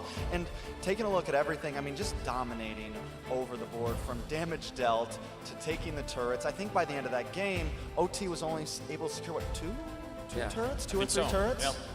And that's really, really bad. When it comes to the Turtles, though, they were able to get one at least, but it's kind of like RQ Brazil or RQ Akira still was in control of most of the game. They gave away objectives that they don't need because they wanted to make a better trade. For example, when they go for a turtle, they traded for 2 more turrets afterwards. Then, yes, you saw in the previous game, it's a lot of like early game control that you saw coming out from RQ Akira, which was attributed to the fact that they have an easier draft in a way, at least in the early stages. So as good as it is to look at Occupy Thrones' draft, when you theorize what it could happen in theory, I mean, in practice, it's very difficult to pull off. Yeah, and I mean, with all that, MVP of this game is going to be none other than King here on this Fredrin pick. We've seen him pop up so many times in the jungle and how useful it is for a lot of these teams. Yeah, and I think the final nail in the coffin there was that blade armor that you pointed out earlier, Wolf. I mean, that was like the final thing to nullify anything that Claude could do. Yeah. At that point, it's like, all right, GG's, well played. Let's focus on the next game. Such a clutch pick there. There was no actual shred coming out from Occupy Thrones, and I always talk about this kind of factor when you have your marksman for sure. It can deal the damage, but you don't really go in from second 1 until the end of the team fight, right? You want to wait for your timings. That is where you need some sort of poke or some sort of shred, and that wasn't seen from the side of Occupy Thrones. That's why King actually had a great time this game. Yeah, I mean, he was pretty much just able to roam around the map, focus on objectives. That's all he really needed to do here. I mean, that's what we saw. And again, as the game progressed, those objectives just built compound interest for RRQ Akira. Yeah, and I mean, he didn't play it too aggressive. Like, there wasn't many invades. He never really went into the enemy purple buff, into the enemy orange buff in that first 5 minutes. They knew the job. Get a little bit of a gold lead in that first 5 minutes, get some objectives, and then as we go into the mid game, that's when they strike.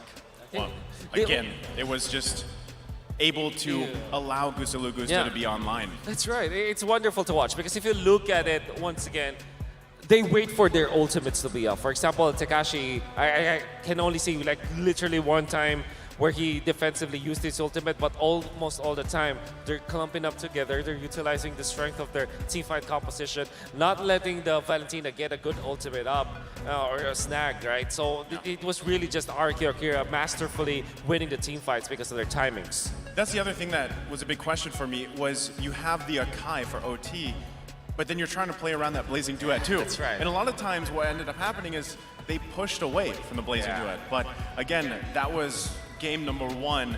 We still have one more game ahead of us, possibly. It's match point here for RRQ Akira. Can we extend the series? That's what we're gonna have to see. Casters, take it away. Take it away, we shall, and back to the desk we are. At your service, my name is Leo, this is LaFell, and that's Jays. And we're about to head into the second game in this best of 3, possibly the last one. LaFell, what do you think is gonna happen? Okay, what I think is going to happen is that Occupy Thrones, they're going to have to pay attention towards the ban a little bit more because, again, the ban kind of dictates what's going on because they banned out the Franco, which shows that they're going for a dive composition. When you're going for against a dive composition, you have 2 choices. Either fight fire with fire and have a dive yourself, or trying to use a composition that really likes to bait things out. And then you go back in. I think the fact that, Occupy Thrones, yes, technically a Franco can act, Kaja can act like a Franco as well. You saw how some of the Kajas that other teams have been played, right? You dive, and then after that you start to drag. But then at the same time, you get that pick off, but you don't have the full stop. You don't have enough damage to burst the person that you abduct away. At the same time, there's a lot of opportunities that RRQ could do everything. Like, you drag a Fredrin into your, that's basically a gap closer for him, and then taunts everybody. I hear you, and both of you, very solid points. But I think it was RRQ Akira who banned out the Franco. They know that Maro is lethal on the Franco, bro. Yeah, and no. They even took the Kufra away from him. Yeah, the thing is, they banned out the Franco because they want to dive. They got a Yuzong. They got, okay, hold on, let me just check my awareness. They got a Yuzong, they got a Fredrin, and if the Franco is on the other side, it's gonna be a problem. So they ban it out. So they gotta figure out, okay, they're banning this, why? They can try to be on blue side. I'm talking about Occupy Thrones, and then maybe from there they figure it out. Something to note again, Game 1, Occupy Thrones dedicated so much. You could say maybe 4 out of 5 bans just to stop Takash. Yeah, let's just take a look at the hero pick recap right here, right? You can see RRQ, the damage is just outstanding, like stongs, a compounding, increment with Gusta Lagusta as well as Saiyan. On the other hand, if you look at Occupy Thrones, yes, Agado a little bit shy, but it takes a bit of time for him to get, the gears running, and that slow start could be the problem in game number 1 for Occupy. Sorry, screenshot this, but Takashi and Hulk have the exact same damage dealt. 2-0, 3-0-1. The exact same. How does that happen? How does that happen? I feel like I could buy a lottery number with this. Right? Okay, but here's the thing. Looking at the players going up against each other for mid as well as gold lane, it's very clear that they dealt a lot of damage. But the thing is, how was the damage really dished out? Because again, looking at the Claude is very spread out. Looking at the Valentina is also very spread out. So here's the thing. Keep it simple. You want to catch someone, it's like a single target burst, right? Correct. If you're gonna fight it out, you're gonna like bait things out and have a lot of DPS, have a lot of AoE damage, be responsive to what's going to happen. I think the age of having so much coverage is over. We're at the point where if you want to do something good, you want to do well at something, you focus on it.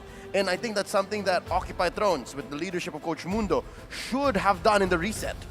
Yeah, now, back to the drafting point as well in a few seconds. It's back to the blueprints, right? Occupy Thrones, looking back at the archives. What are the kind of heroes that they want to draft going in? Give Leo the Assassin.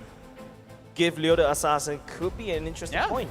Try to get a link. If you can't get a Fanny, try to get a link. Because, again, what won you games Leo on the assassin. Give him an assassin. Something interesting to point out as well, sorry Leo, is that RRQ has banned out the Fanny and the Link.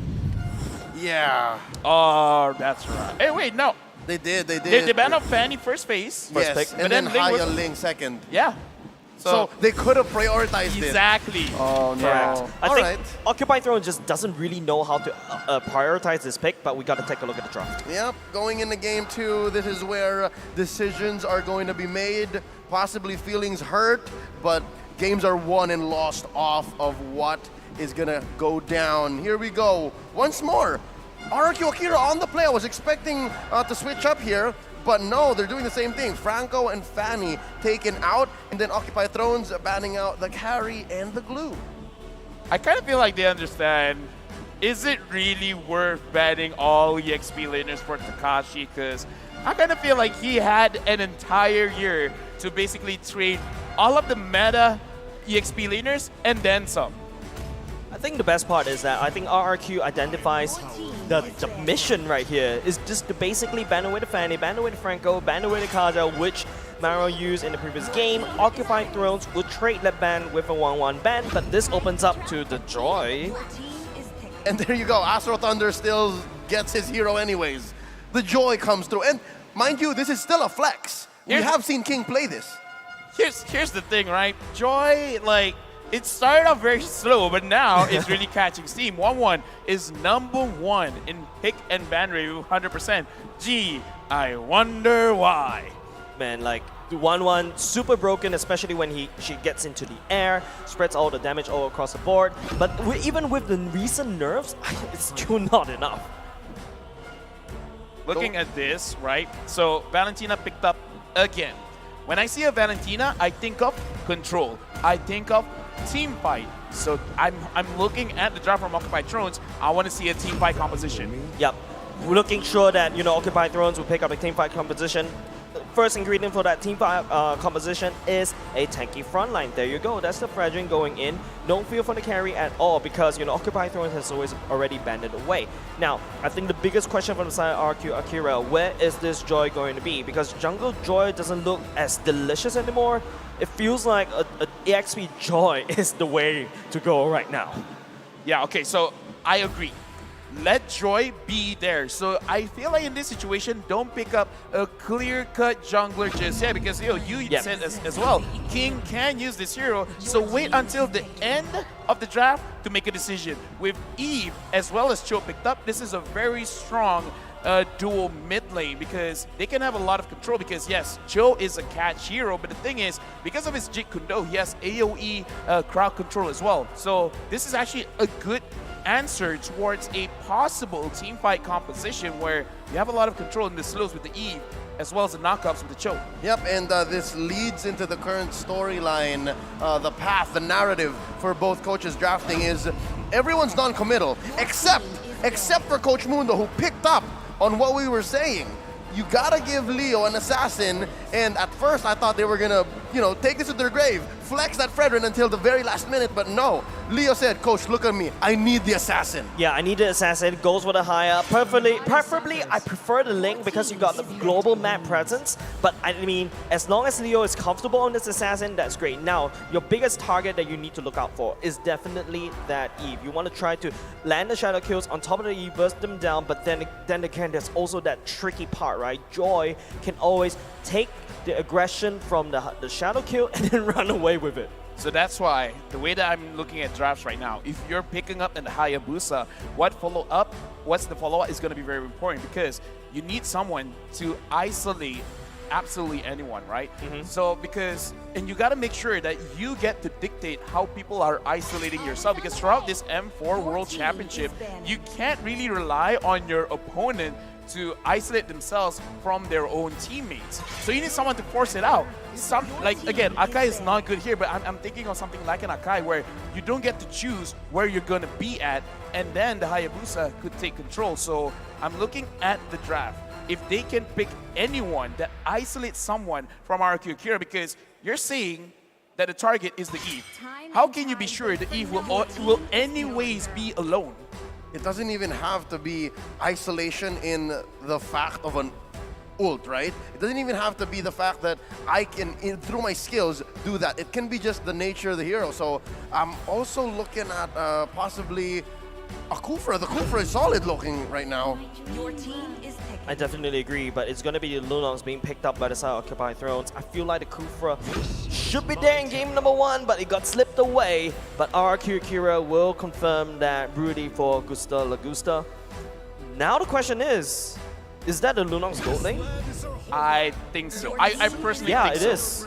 Because I don't think anywhere else she should be, because the Valentina is definitely a way better mid laner, and they're finishing off with the Hilda, so kind of isolating because you're pushing people away. Yeah, and you're going in the bushes before they do, so when they check in, oh, no, not here, not here. So you scramble your opponents. I see the concept, and now as an overall draft, looking at Occupy Thrones, what they have brought to the table, it looks better, but if there is one thing I have to nitpick is the fact that they left Gado again in that very, very late game island. Yeah, very late game island, and looking at the draft coming in from RQ Akira, they're actually drafting in a way they could possibly end the game without even fighting, because they can just push everyone away from neutral objectives and have Brody shredding on those turrets like no one's business. That's correct. Brody is a very heavy, hard hitter. Yes, in my opinion, Brody is not really good at team fights, but when you have that Yves to spread out this box, you have the threat of the Cho to come in and Jikundo, you have the threat of the Lapu Lapu, the very best warrior, the Brody could just free hit that turret out of control. Let's see if the plans will come through for either of these teams, because one of them's going home tonight. This is game 2. It's match point for RRQ Akira going up against Occupy Thrones. Yeah, looking at this game right now, again, I want to see how both roamers are actually going to do their thing, because as the Hilda right now, King is on the Joy. I want to see if the Hilda is going to put a lot of pressure. Maro is here, giving pressure, but unable to really secure the buff. So right now, he's just going to run away. I mean, it's going to be King zipping, zapping around, but Maro, looking a little bit low. The regen kicking in right here. Lewis, the Jit Kundo doesn't connect for now. Maro will walk away, but King uses the retreat. Oh, difficult situation. I think RRQ Akira committed a little bit too much to trying to get Maro down, and I think that's mission accomplished. I think Occupy Thrones should be happy for that first minute. I agree. They really should be happy. So now, what's next? Because looking at how Maro is playing, slowing down RRQ Akira's rotation is actually quite key. But then, what's next? They gotta wait for Leo on this Hayabusa to look at all the information that he has. Okay, Maru, where are they? 3 people around the bottom side of the map. Okay, I'm gonna go top. I'm gonna secure a kill. Yeah, a lot of brush control right here. It's gonna be Maro diving all the way to the back line. King zipping, zapping around once again. No ultimate. I think they're just gonna touch and go. And this is something that RRQ Akira took advantage of in game 1, right? The fact that Occupy Thrones had no vision. They had to, again, just in the most savage way, check in with Maro's life on the line, but now Maro can just run away. Yeah, okay, Maro is looking at a good situation, but looking at both sides of the map, I'm looking at EXP as well as gold lane. In terms of damage, I kind of feel like you got more damage around the gold lane. So I kind of feel like if they do want to dive, if they do want to get some kind of engagement, they got to go there. But it looks like right now they're starting up a fight around Turtle. King is hovering around the turtle pit. Maro opening it up. Lewis trying to scout around for pickups. If they have to let go of the turtle, it's going to be reset for now. Wow, the respect from both teams is like, okay, I understand what you're putting on the table, and I fear it, and I respect it, but who's going to pull the trigger first? King, just working on this turtle. Still, Tekashi jumps into the back line. Knocked out by Hulk. Oh, it started. Oh, he's going to be starting right now. The turtle will be slain by King. It's Tekashi with the Bear's Warrior. Leo nowhere to be going. But, he's able to slip all the way. Leo, only 1 HP. Lewis has to burn the flicker at the same time. The kick going in as well. King is just wrecking havoc. Yeah, that I was surprised. I thought he died as well, but I guess he managed to use his ult on time to actually run away from the fight. But look at this, Occupy Thrones. King is getting... Look at Maro, yes! Maro's chasing. He's chasing. King is there, ultimate, and he got it. He will be traded by Sagan. I mean, is this worth it? I think it is, honestly. Anytime a roamer dies for a jungler and you're close to parity, keep doing it. Right now, I'm looking at the items, and again, I'm gonna stay with my point. If they actually want to get kills, I kind of feel like this is weird, this is uncharacteristic, but they got to go towards the goal lane for both teams. I mean, because Brody early game actually has a lot of damage. In fact, look at this Blade of Heptases. He has the damage. So right now, both teams occupy thrones. I kind of feel like just go up in gold lane. But neither team are thinking that. Maro is pressuring mid and bottom. I think it comes down to turtle spawn, right? Like they still want to help build that up. And again, here you'll see how the timing, again, is so different for Occupy Thrones because they want to make sure Gado is ready, but wait, they catch Maro. Oh, Maro, the kick going in as well, but it's a sideway kick. Look at the edge of the real one manipulation. Maro, he walks away like a boss. I mean, I guess this is why Malaysia likes Hilda, because so annoying. You think you got the kill, but the moment there's a bush there, you kind of always forget how much healing you get from that. The level of knowing how to balance out the damage from the Maro's Hilda is just way too crazy. And now Gado building in with a clock. Let's take a look at the emblems. Yeah, looking at the emblems right now, it looks like Leo understands. For some reason, Hayabusa needs a little bit more damage, so he's sacrificing a little bit of his movement speed for the damage. And right now, Luis is going up against Maro, and it looks like Maro is winning the trade. Roamer against Roamer violence. Again, the fact that they're playing with a Lunox just shows that they're willing to make sacrifices, and it's a full-on engage. Shadow kill going in at the same time. Gustavo has to run away. Now here comes Ferrari 77. Real own world manipulation. Gusta just walking around, but will get shut down by Ferrari 77. Luis kick Maro all the way back to no man's land. Saigon will pick that up. It's a 1-for-1 trade.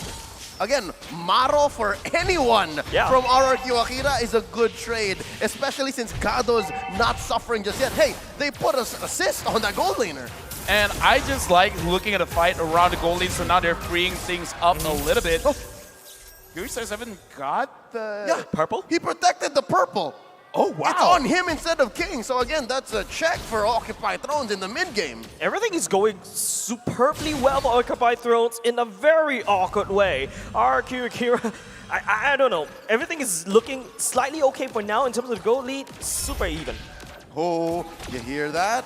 Conceal, Luis looking for an engage, but Maro spots him again. The vision game making the difference. Yeah, the Hilda is just so annoying to deal with. No wonder everybody hates her. Yeah, a lot of people hate her, and right now, looking at the items, we got to look at the Eve, where the Brute Force Breastplate has been picked up. So, for Occupy Thrones, if they do want to catch someone out, they got to make sure that they see this item first, because you're going to have to... You have to invest a little bit more into that. Yep, Real World Manipulation going in, zoning out Maro away, but the kick will be there. Try to sell something. Look at how tanky Maro is, but it's going to be the peel coming in. But Maro, he's still alive though. Nowhere for Maro to run finally.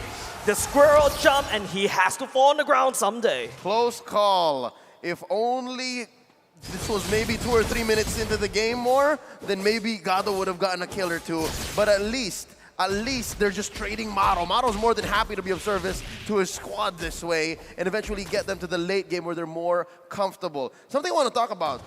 Saigon is owning mid. Saigon, the fact that he hasn't really left this lane as much, is at least keeping RRQ Akira in a small lead. Again, that's 1,000 gold. But King, Maro scouts out King for now, but it's going to be the turtle that's already spawned. Occupy Thrones currently working on purple buff for now. Maro's going to engage in and jumping out, but Tekashi going in the back line. The Bravest Warrior activating on first, 77 and 12, but it's very 77 responding with the Bravest Warrior, and now they have to run away. The Shark Hill going in, finding Luis, but he has to bike out. First 77 still on the run as well, just biking out, chucking it down. Lil coming back, taking the turtle away. Oh, bodies are falling, Luis for Fury, no, and it's not done yet. Occupy Thrones putting pressure on enemies' wound and peeling it apart. If we see an instant replay, we can see how Occupy Thrones is actually isolating people from RRQ Akira, because that's what we were talking about. You got to find a way to isolate members of RRQ Akira to make sure that Neo has optimized damage.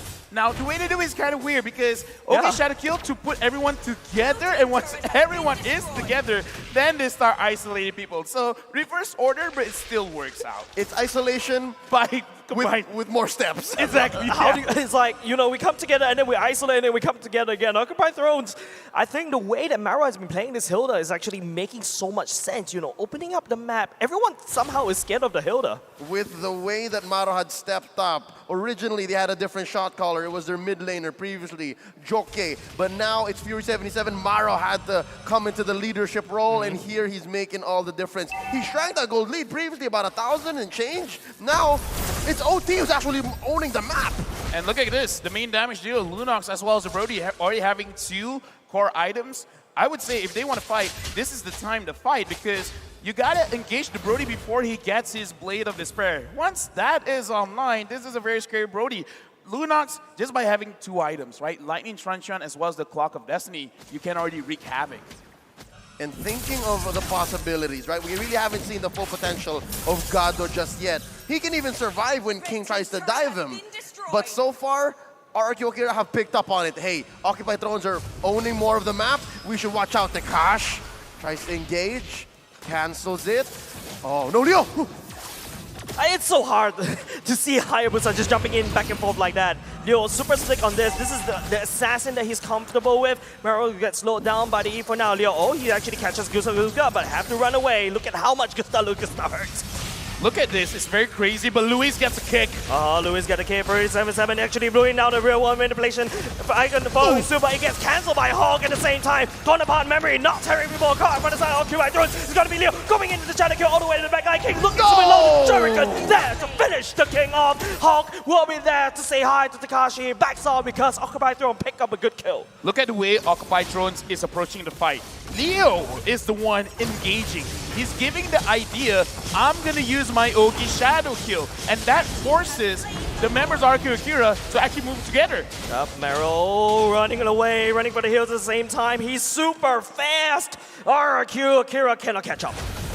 He is just zooming on throughout the map. He's been doing this since minute 1, and Fury 77 answers. Real world manipulation goes in again. Saiyan has to back off. Something tells me Occupy Thrones needs to go a little faster. The fact that they took the Lord in under 10 seconds, they should just take advantage of the lead. And like I said, Lunox really just needs these 2 items, and Leo really showing that he's training his brains off because he's not really committing, but he's making RRQ Akira think, I could commit, but will I commit? And that's really ruining RRQ Akira's in the way that they want to position themselves around the map. Yes, and that's what RRQ Akira has been doing so well. In the games that they win, it's their pace, it's their tempo, and Occupy Thrones, their off-kilter way of playing the gold laner and assassin roles are throwing them off, and they're starting with a quad shadow into a shadow kill. Shadow kill, gotta go all the way in the back line as well, but he's gonna get chunga all the way in. Gonna be, oh no, is Gato still alive, going in the burnings as well. Burn 77, pick up a double kill at the same time. It's gonna be Occupy Thrones, cracking over the mid lane for now. It's gonna be in a secondary engage coming up from Leo. King coming in to trying to make things work, but Hulk, super tanky. Burn 7, but look at Maro. He's here with the ultimate. Hulk gaze down the King. 1-4-3. Say what you will about a gold laner being traded for 3 members, but they're converting out of their minds a top lane tier 2 plus a tier 2 in mid. Ladies and gentlemen, have you seen a support assassin? That is Leo right there. The Shadow Kill, more of like a fake engagement tool, and he is super sleek. Shadow Kill once again, all the way through dodging Tekashi, but he will fall, unfortunately. But there is so much time being bought by Occupy Thrones. Ladies and gentlemen, have you seen a better example of a caster curse? The moment he talks about a player, oh, this guy's good. Oh, he got sacrificed. Speaking of which, Luis gets a kick on Tomorrow. Kick on Tomorrow, but where's the follow-up coming out? King is actually jumping around. He has to go in with the ultimate, but it doesn't connect. Occupy Thrones know they're 1 member down. They have to disengage. Look at that fat wave that Occupy Thrones have left down bottom. Gusa needs to clean some house. So again, at least we're seeing some effects of Occupy Thrones. I'd rather say exotic tempo, right? It's throwing RRQ Akira off their own pace, and that's what explains this 4K, maybe 3.5K gold lead at 12 minutes. Here's the thing, you gotta make sure your opponent doesn't know your next move. Speaking of which, another move that's happening! It's gonna be a disaster happening in the main lane. Maro is desperately trying to run away. Take a real manipulation. Gato, whoa! Get artillery strike from the sky. 2 members from the side of Occupy Thrones has gone down in a very unfortunate moment. 2 for none. RRQ Akira are shrinking this gold lead, and this Lord is looking dangerous. It's luminous. Yeah, right now Lewis is really saying, Depo is like, okay, you know what? Enough of this. If I see absolutely any of you, I'm going to catch you off guard, and my team is going to follow up. A concealed play is happening. Is anyone going to get sacrificed? Oh, Lord, at less than half health. Luis's eyes on Maro. Hulk not even going to get any closer. King is going to retribution that Lord to oblivion, and RQ Akira back in this game. Yes, RQ Akira definitely will be regaining a lot more control, a lot more goal momentum as well. But hold on a second, Hulk. Oh, King, he gets terrified as well, but he's able to dash out alive. But 37 say no, I'm going to pull you down with a flicker first kill. Any other team would have waited for the rest of their members to come on and then made a plan, but not Occupy Thrones. I gotta say, looking at both these teams right now, I think they're playing with emotion. They're not really like, all right, this is the strategy. It's like, no, me angry, me fight. Me kill. Me kill. Hulk.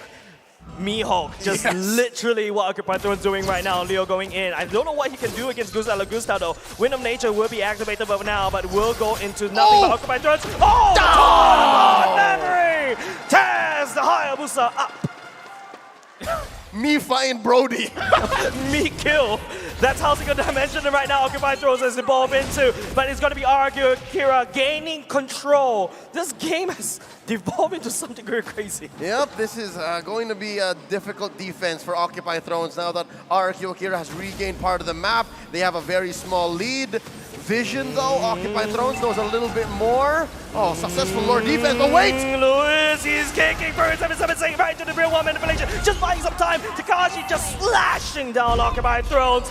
Maro will be the victim, and now it's going to be Takashi just buying some time to try to push down, using the minions, trying to land on some turret damage, but Occupy Thrones successfully defends for now. I gotta give it over to Leo, not Occupy Thrones Leo, Caster Leo, because you called it out. Occupy Thrones, they should have fought a little bit faster because now RQ Akira, they got the tempo back on their own field based off Lewis saying, guys, I had enough, let's go. Yeah, of course, the real man, Malaysia and Gado is out of the fight for now. He has to go back and reset. Look at how taking half HP. Leo, what are you doing? Right into the shadow kill, but he's actually doing something well. Maybe I push RQ Akira all the way back, but the stun coming in. The Wind of Nature activated the hand throw. Ultimate misses. Gusta Lagusta, he likes it as Furry 77 replies with a revenge. 1 for 1, both key members of both their squads. Luis gonna make it home safely. Maro still looking for bodies again. It's that savage, that instinctive, that very intrinsic way of playing Mobile Legends still on display here in this 16-minute bout. Let's take a look at the items. Here's the thing, I thought the Brody had a Blade of Despair. He's like, no, I totally have way more than enough damage because now he has the Demon Hunter sword, so he has extra attack speed. So if anyone wants to tank, they can try. They legit can try, but they won't be able to get away with it. Looking at the itemization, he has the answer towards the Lunox. He has the answer towards the Hayabusa. So it's counterintuitive, but maybe don't go for the Brody first. Take members one by one, leaving him alone, and then go for it. And that's way too many decisions, I believe, for Occupy Thrones to make right now, given the sudden clapback that RQ Akira put on the board. Permanent damage to their mid, to their top, and now they force an ult from Gado. Oh, that may be big. Oh and now my Gado God. will get kicked right into real one motivation. Look at Leo in the background. Lucas, activating the Wind of Nature at the same time. Leo to chase, but Lucas has proven super slick as well. And now Leo is the one that has the gun from the hills. It's going to be the assassin on the run right here, the king. But oh, Leo, where is he going? I don't know where, but it's going to be the Windnets. The Windnets coming out from RQ Akira. And Occupy Thrones have to go back and try to defend. But no, RQ Akira is showing them they want to make sure that Occupy Thrones doesn't go back for the fight. Oh no! Those minions are getting cleared though. The fight is still continuing. Hulk still alive, torn apart memory, taking down the Fredrin. Taking down the Fredrin as well. 37-7 respawn just in time. It's going to be 3 members. Sega doesn't really have the ultimate as well, so he is going to be cleared up by 37-7. That is an emergency situation. You know what? This game just got turned out to be so much fun. Gado 0, 3, and 4. He's looking for his moment. He's looking for that opportunity. but because he's looking for that opportunity, Luis sees him first and be like, you can go into brilliance, I can still catch you, dude. That's why they call him the Brazilian heartbreaker, right? Like, you want to do something and you're so sure you can, but Luis just says, no, not on my watch. Let's take a look at this Lord. It is indeed evolved, ladies and gentlemen, so it has that extra ability. It can help clear waves, hurt opponents on the defense, all the worse. And again, at least Occupy Thrones, they have Maro here in this Pixel Brush. I wonder, how can they find a catch? So much bush control here from the side of RRQ. Occupy Thrones, they do have some form of bush control, but Leo is super ballsy right here, trying to look for any form of person to shadow kill as well. But Occupy Thrones has a very wide open base. They have to stem that bleeding for now. RRQ Brazil will start that Lord. In this fight, look at Luis. He's looking for it. He's looking for Gado. He's looking for Leo.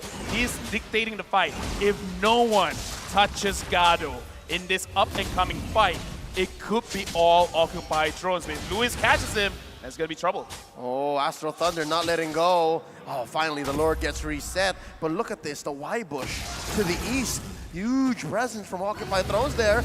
Oh, RRQ gonna come in, conceal play. He's looking for a conceal play as well. Hog will be the victim for now. It's got all the members of the RRQ Wolf climbers in it. But Furry 77 is actually running run. Hog trying to buy some time, but not enough. It's got Furry 77 jumping all the way in. Second has to run for now. Meryl does have the king, but the king is actually trying to dish a dash. Gustav Lucas is finally joining the fight right now. Just a hard damage. RRQ Brazil definitely carrying. And then there was laid out Furry 77 and Gado at the same time. There is no way for Maro to follow them. 2 for none so far, and RRQ Akira happy with the results. No free Lord for neither squad. They both have to reset. 2K gold lead for the boys from Brazil. Small mistake by Gado just now, but hold on, this could be a bigger mistake by King. He went inside a 1v2. As time goes by, the amount of mistakes that you'll start to make will escalate. Takashi already using the ultimate now, but it's going to be Leo. Oh no, he get caught. Gusta Lugusta, he is here. The real one manipulation, the wind construction going in.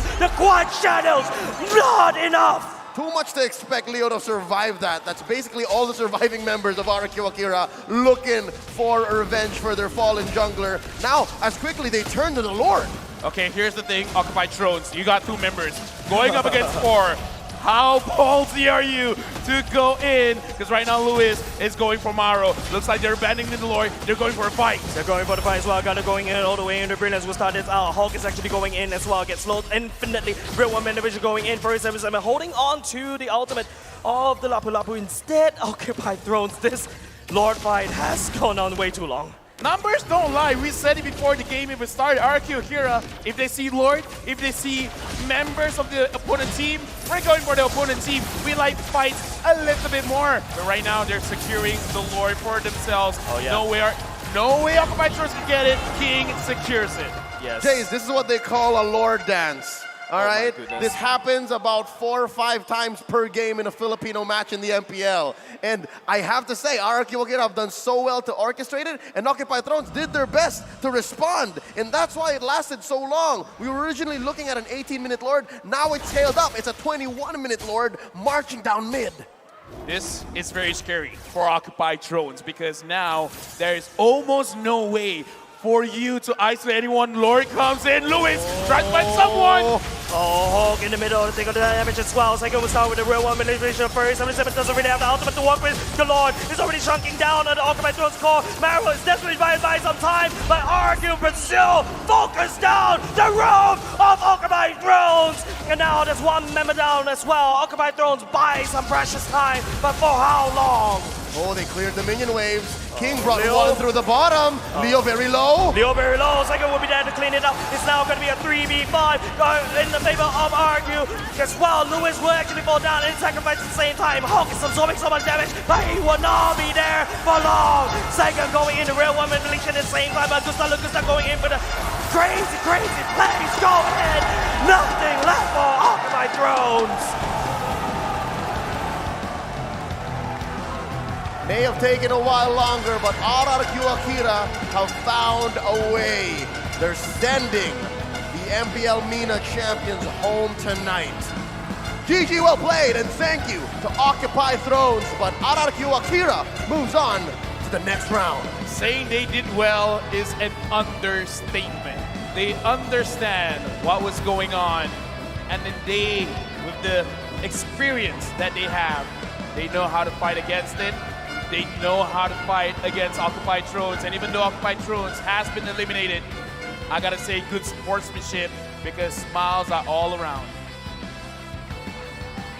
Just let it soak in, ladies and gents. Occupied Thrones, I think they outdid themselves. Maro, on the other hand, causing so much havoc.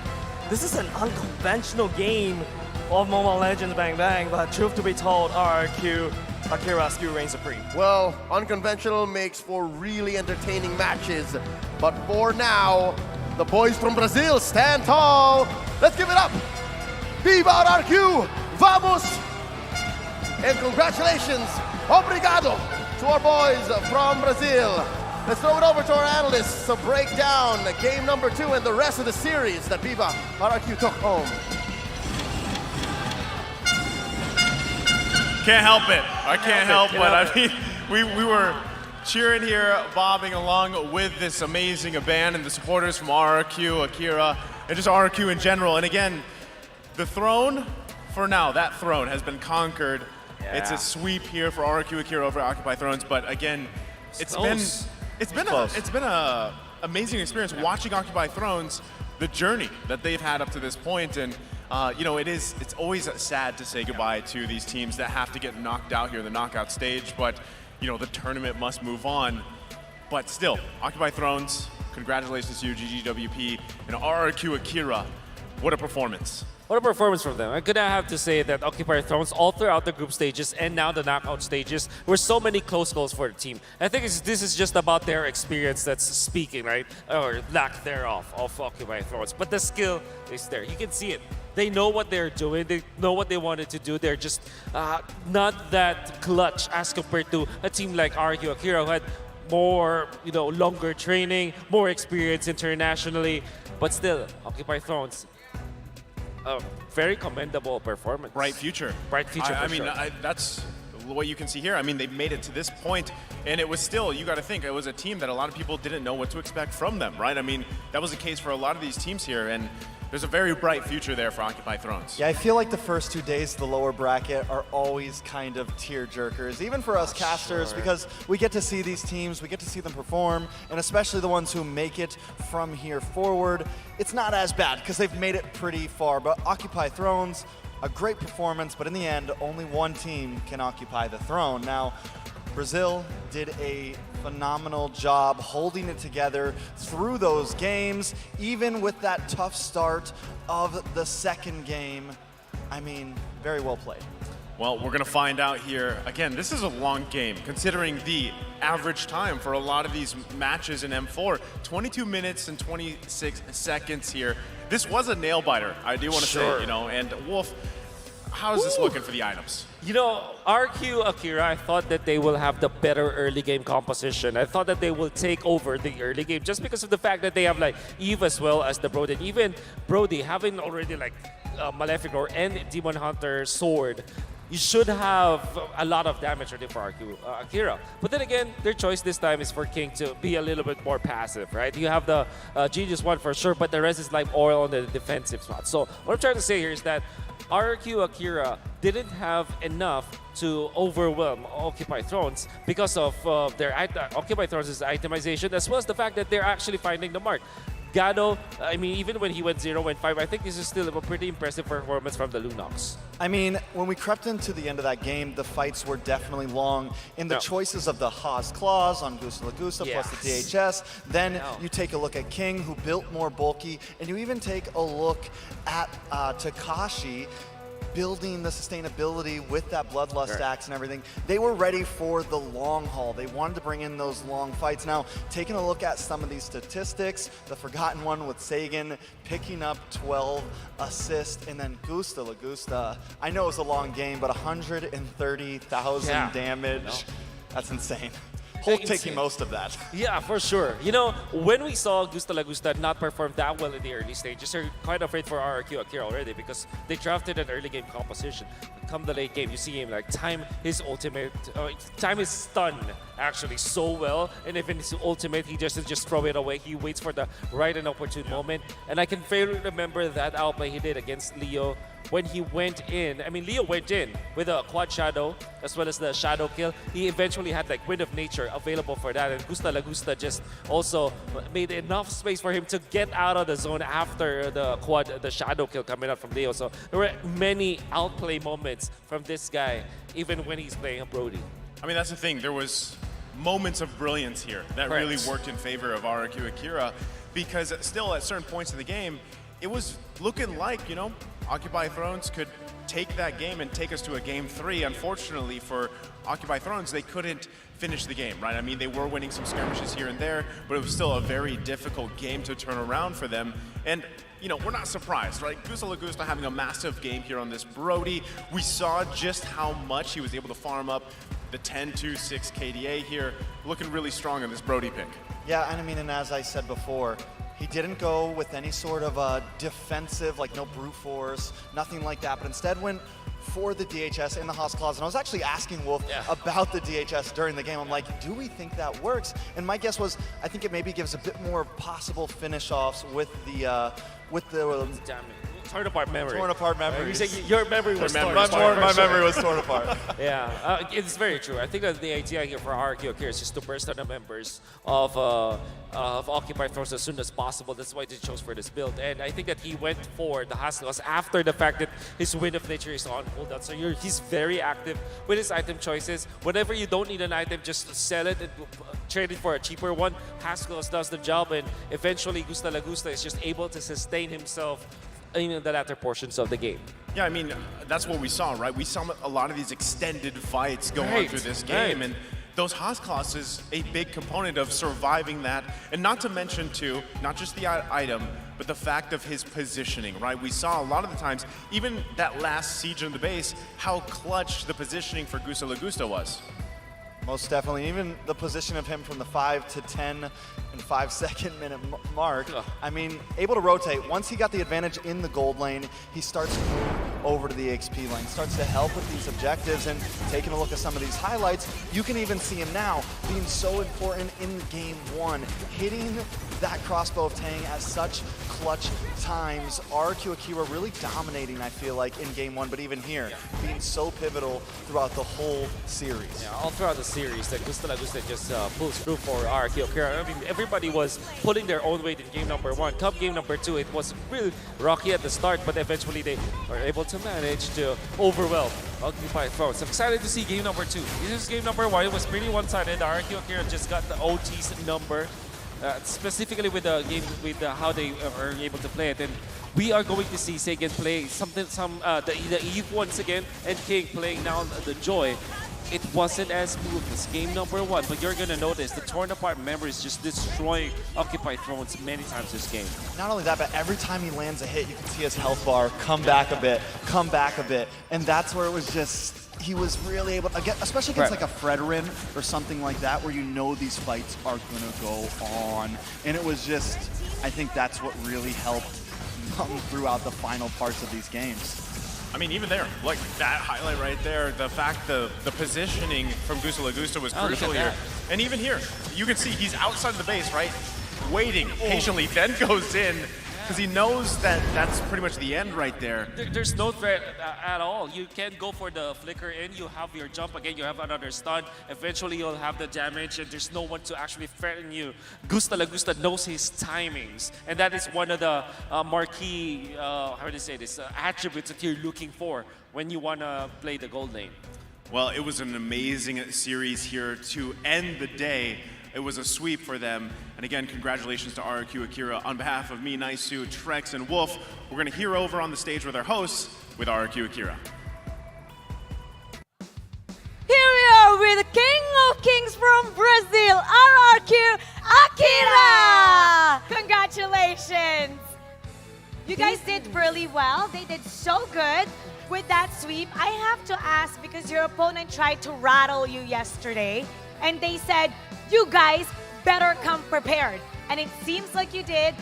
Was that an extra motivation for you when your opponent tries to challenge you even more with the talking?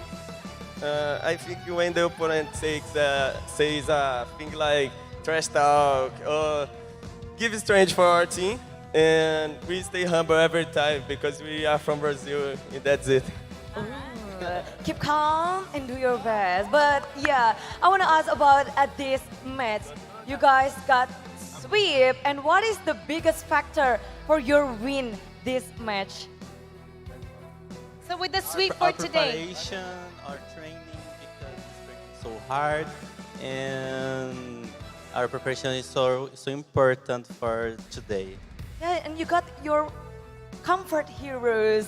was it because they gave you the comfort heroes? What was the opening that you took advantage of today that you saw? Because the draft, and we are good with the heroes, and like Gusta, he's so good with Brody, and this is a key for our victory. So for you, better drafting and better skills with the heroes. Yeah, it's the draft. Now, Luis, congratulations, because once again you made it to the top 8, just like in the M3. So what's different this time around so Brazil can go even further than top 8? I think the difference in this time is our preparation. We stay 1 month and 20 days in Indonesia. We have support for our crew. I think this was important for us. Oh, so the supporter from Indonesia the support boosts you. Yeah. Oh, really? Of course. Oh, is there anything that you want to say to Indonesian fans and your fans around the world, RQ Akira? Thank you. This is Brazil. Thank you for supporting us. And terima kasih. Terima kasih. Kami One more. Aku cinta kamu. What? Aku cinta kamu. Aku cinta namu. Okay, one last question for you. You're going to be going up against the Valley.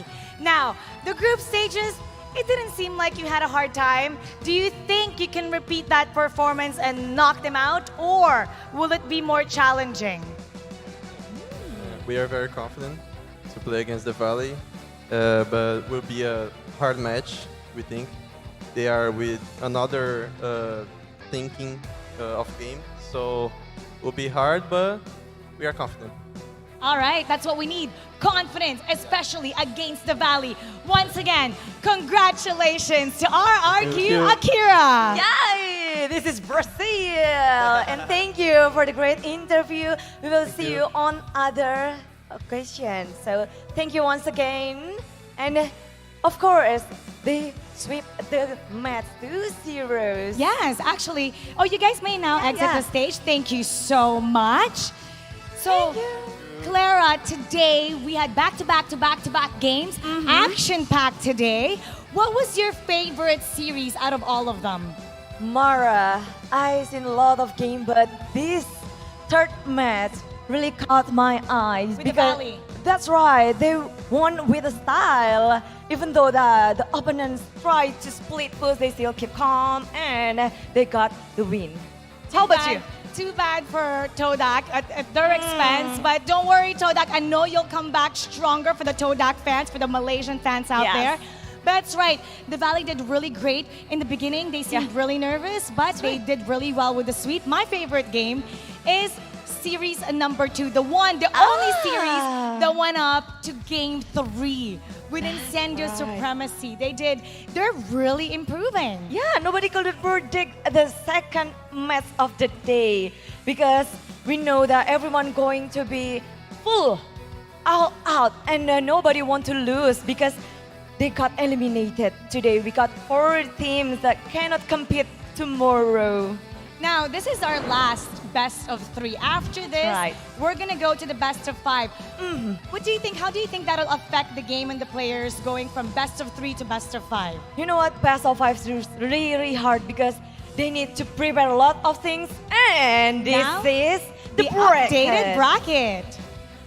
We know that we have to say goodbye to 4 teams today. And with 2-0, S11 has to be stopped as well, got eliminated, and as well Team Hub and Toda and Occupy Thrones. But Falcon instead of supremacy, the Valley and RRQ Korea will move on to the next round. But take a look at the upper bracket. We have the Onyx, Echo, RRQ Hoshi, and Blacklist International.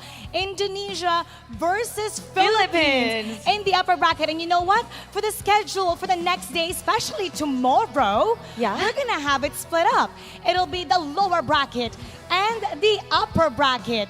Falcon Esports will be going up and Sendio Supremacy. Oh, and for the closing, this is best of 5 series as well for RRQ Hoshi against Blacklist International. It's getting exciting, even more intense now that we have reached the top 8 of our competition. So you better not miss the following days because you know what? We had 4 days down and we're gonna have 5 more days to go. Oh, well. Things gonna be so intense tomorrow. But of course, everyone don't miss it. Come and join us here at M4. Let us know who your favorite teams are. Keep it coming in the comment section below. And of course, we'd like to thank our sponsors. M4 is powered by Muton, presented by TikTok, our official content partner, supported by Secret Lab, our official gaming chair. And we have Esports Charts, our analytical partner. Gang, our official merchandise partner. We have Miwas, our media partner. And last but not least, our Ministry of Tourism and Creative Economy of the Republic of Indonesia. Join us tomorrow for another day of exciting MLBB action as we see 8 teams dare to be great. Goodbye, everybody. You've been watching the Mobile Legends Bang Bang M4 World Championship. See you tomorrow. Dare to be great. Yes.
My time, I'm a ball. I'ma get this money right. I'm gon' live my best life. They been talking, tell me on me, but you know don't never win. I'm controlling all my victories, and something has gotta give. Cause this is just what I made it now, made it now. You can't ever break us down, break us down. We shoot for the stars, promise I'll be what they not, and I'll never ever stop. Won't never stop. Yeah. Touch the sky, you're made of silver and gold. Touch the sky, you're the greatest option now. You and I, we can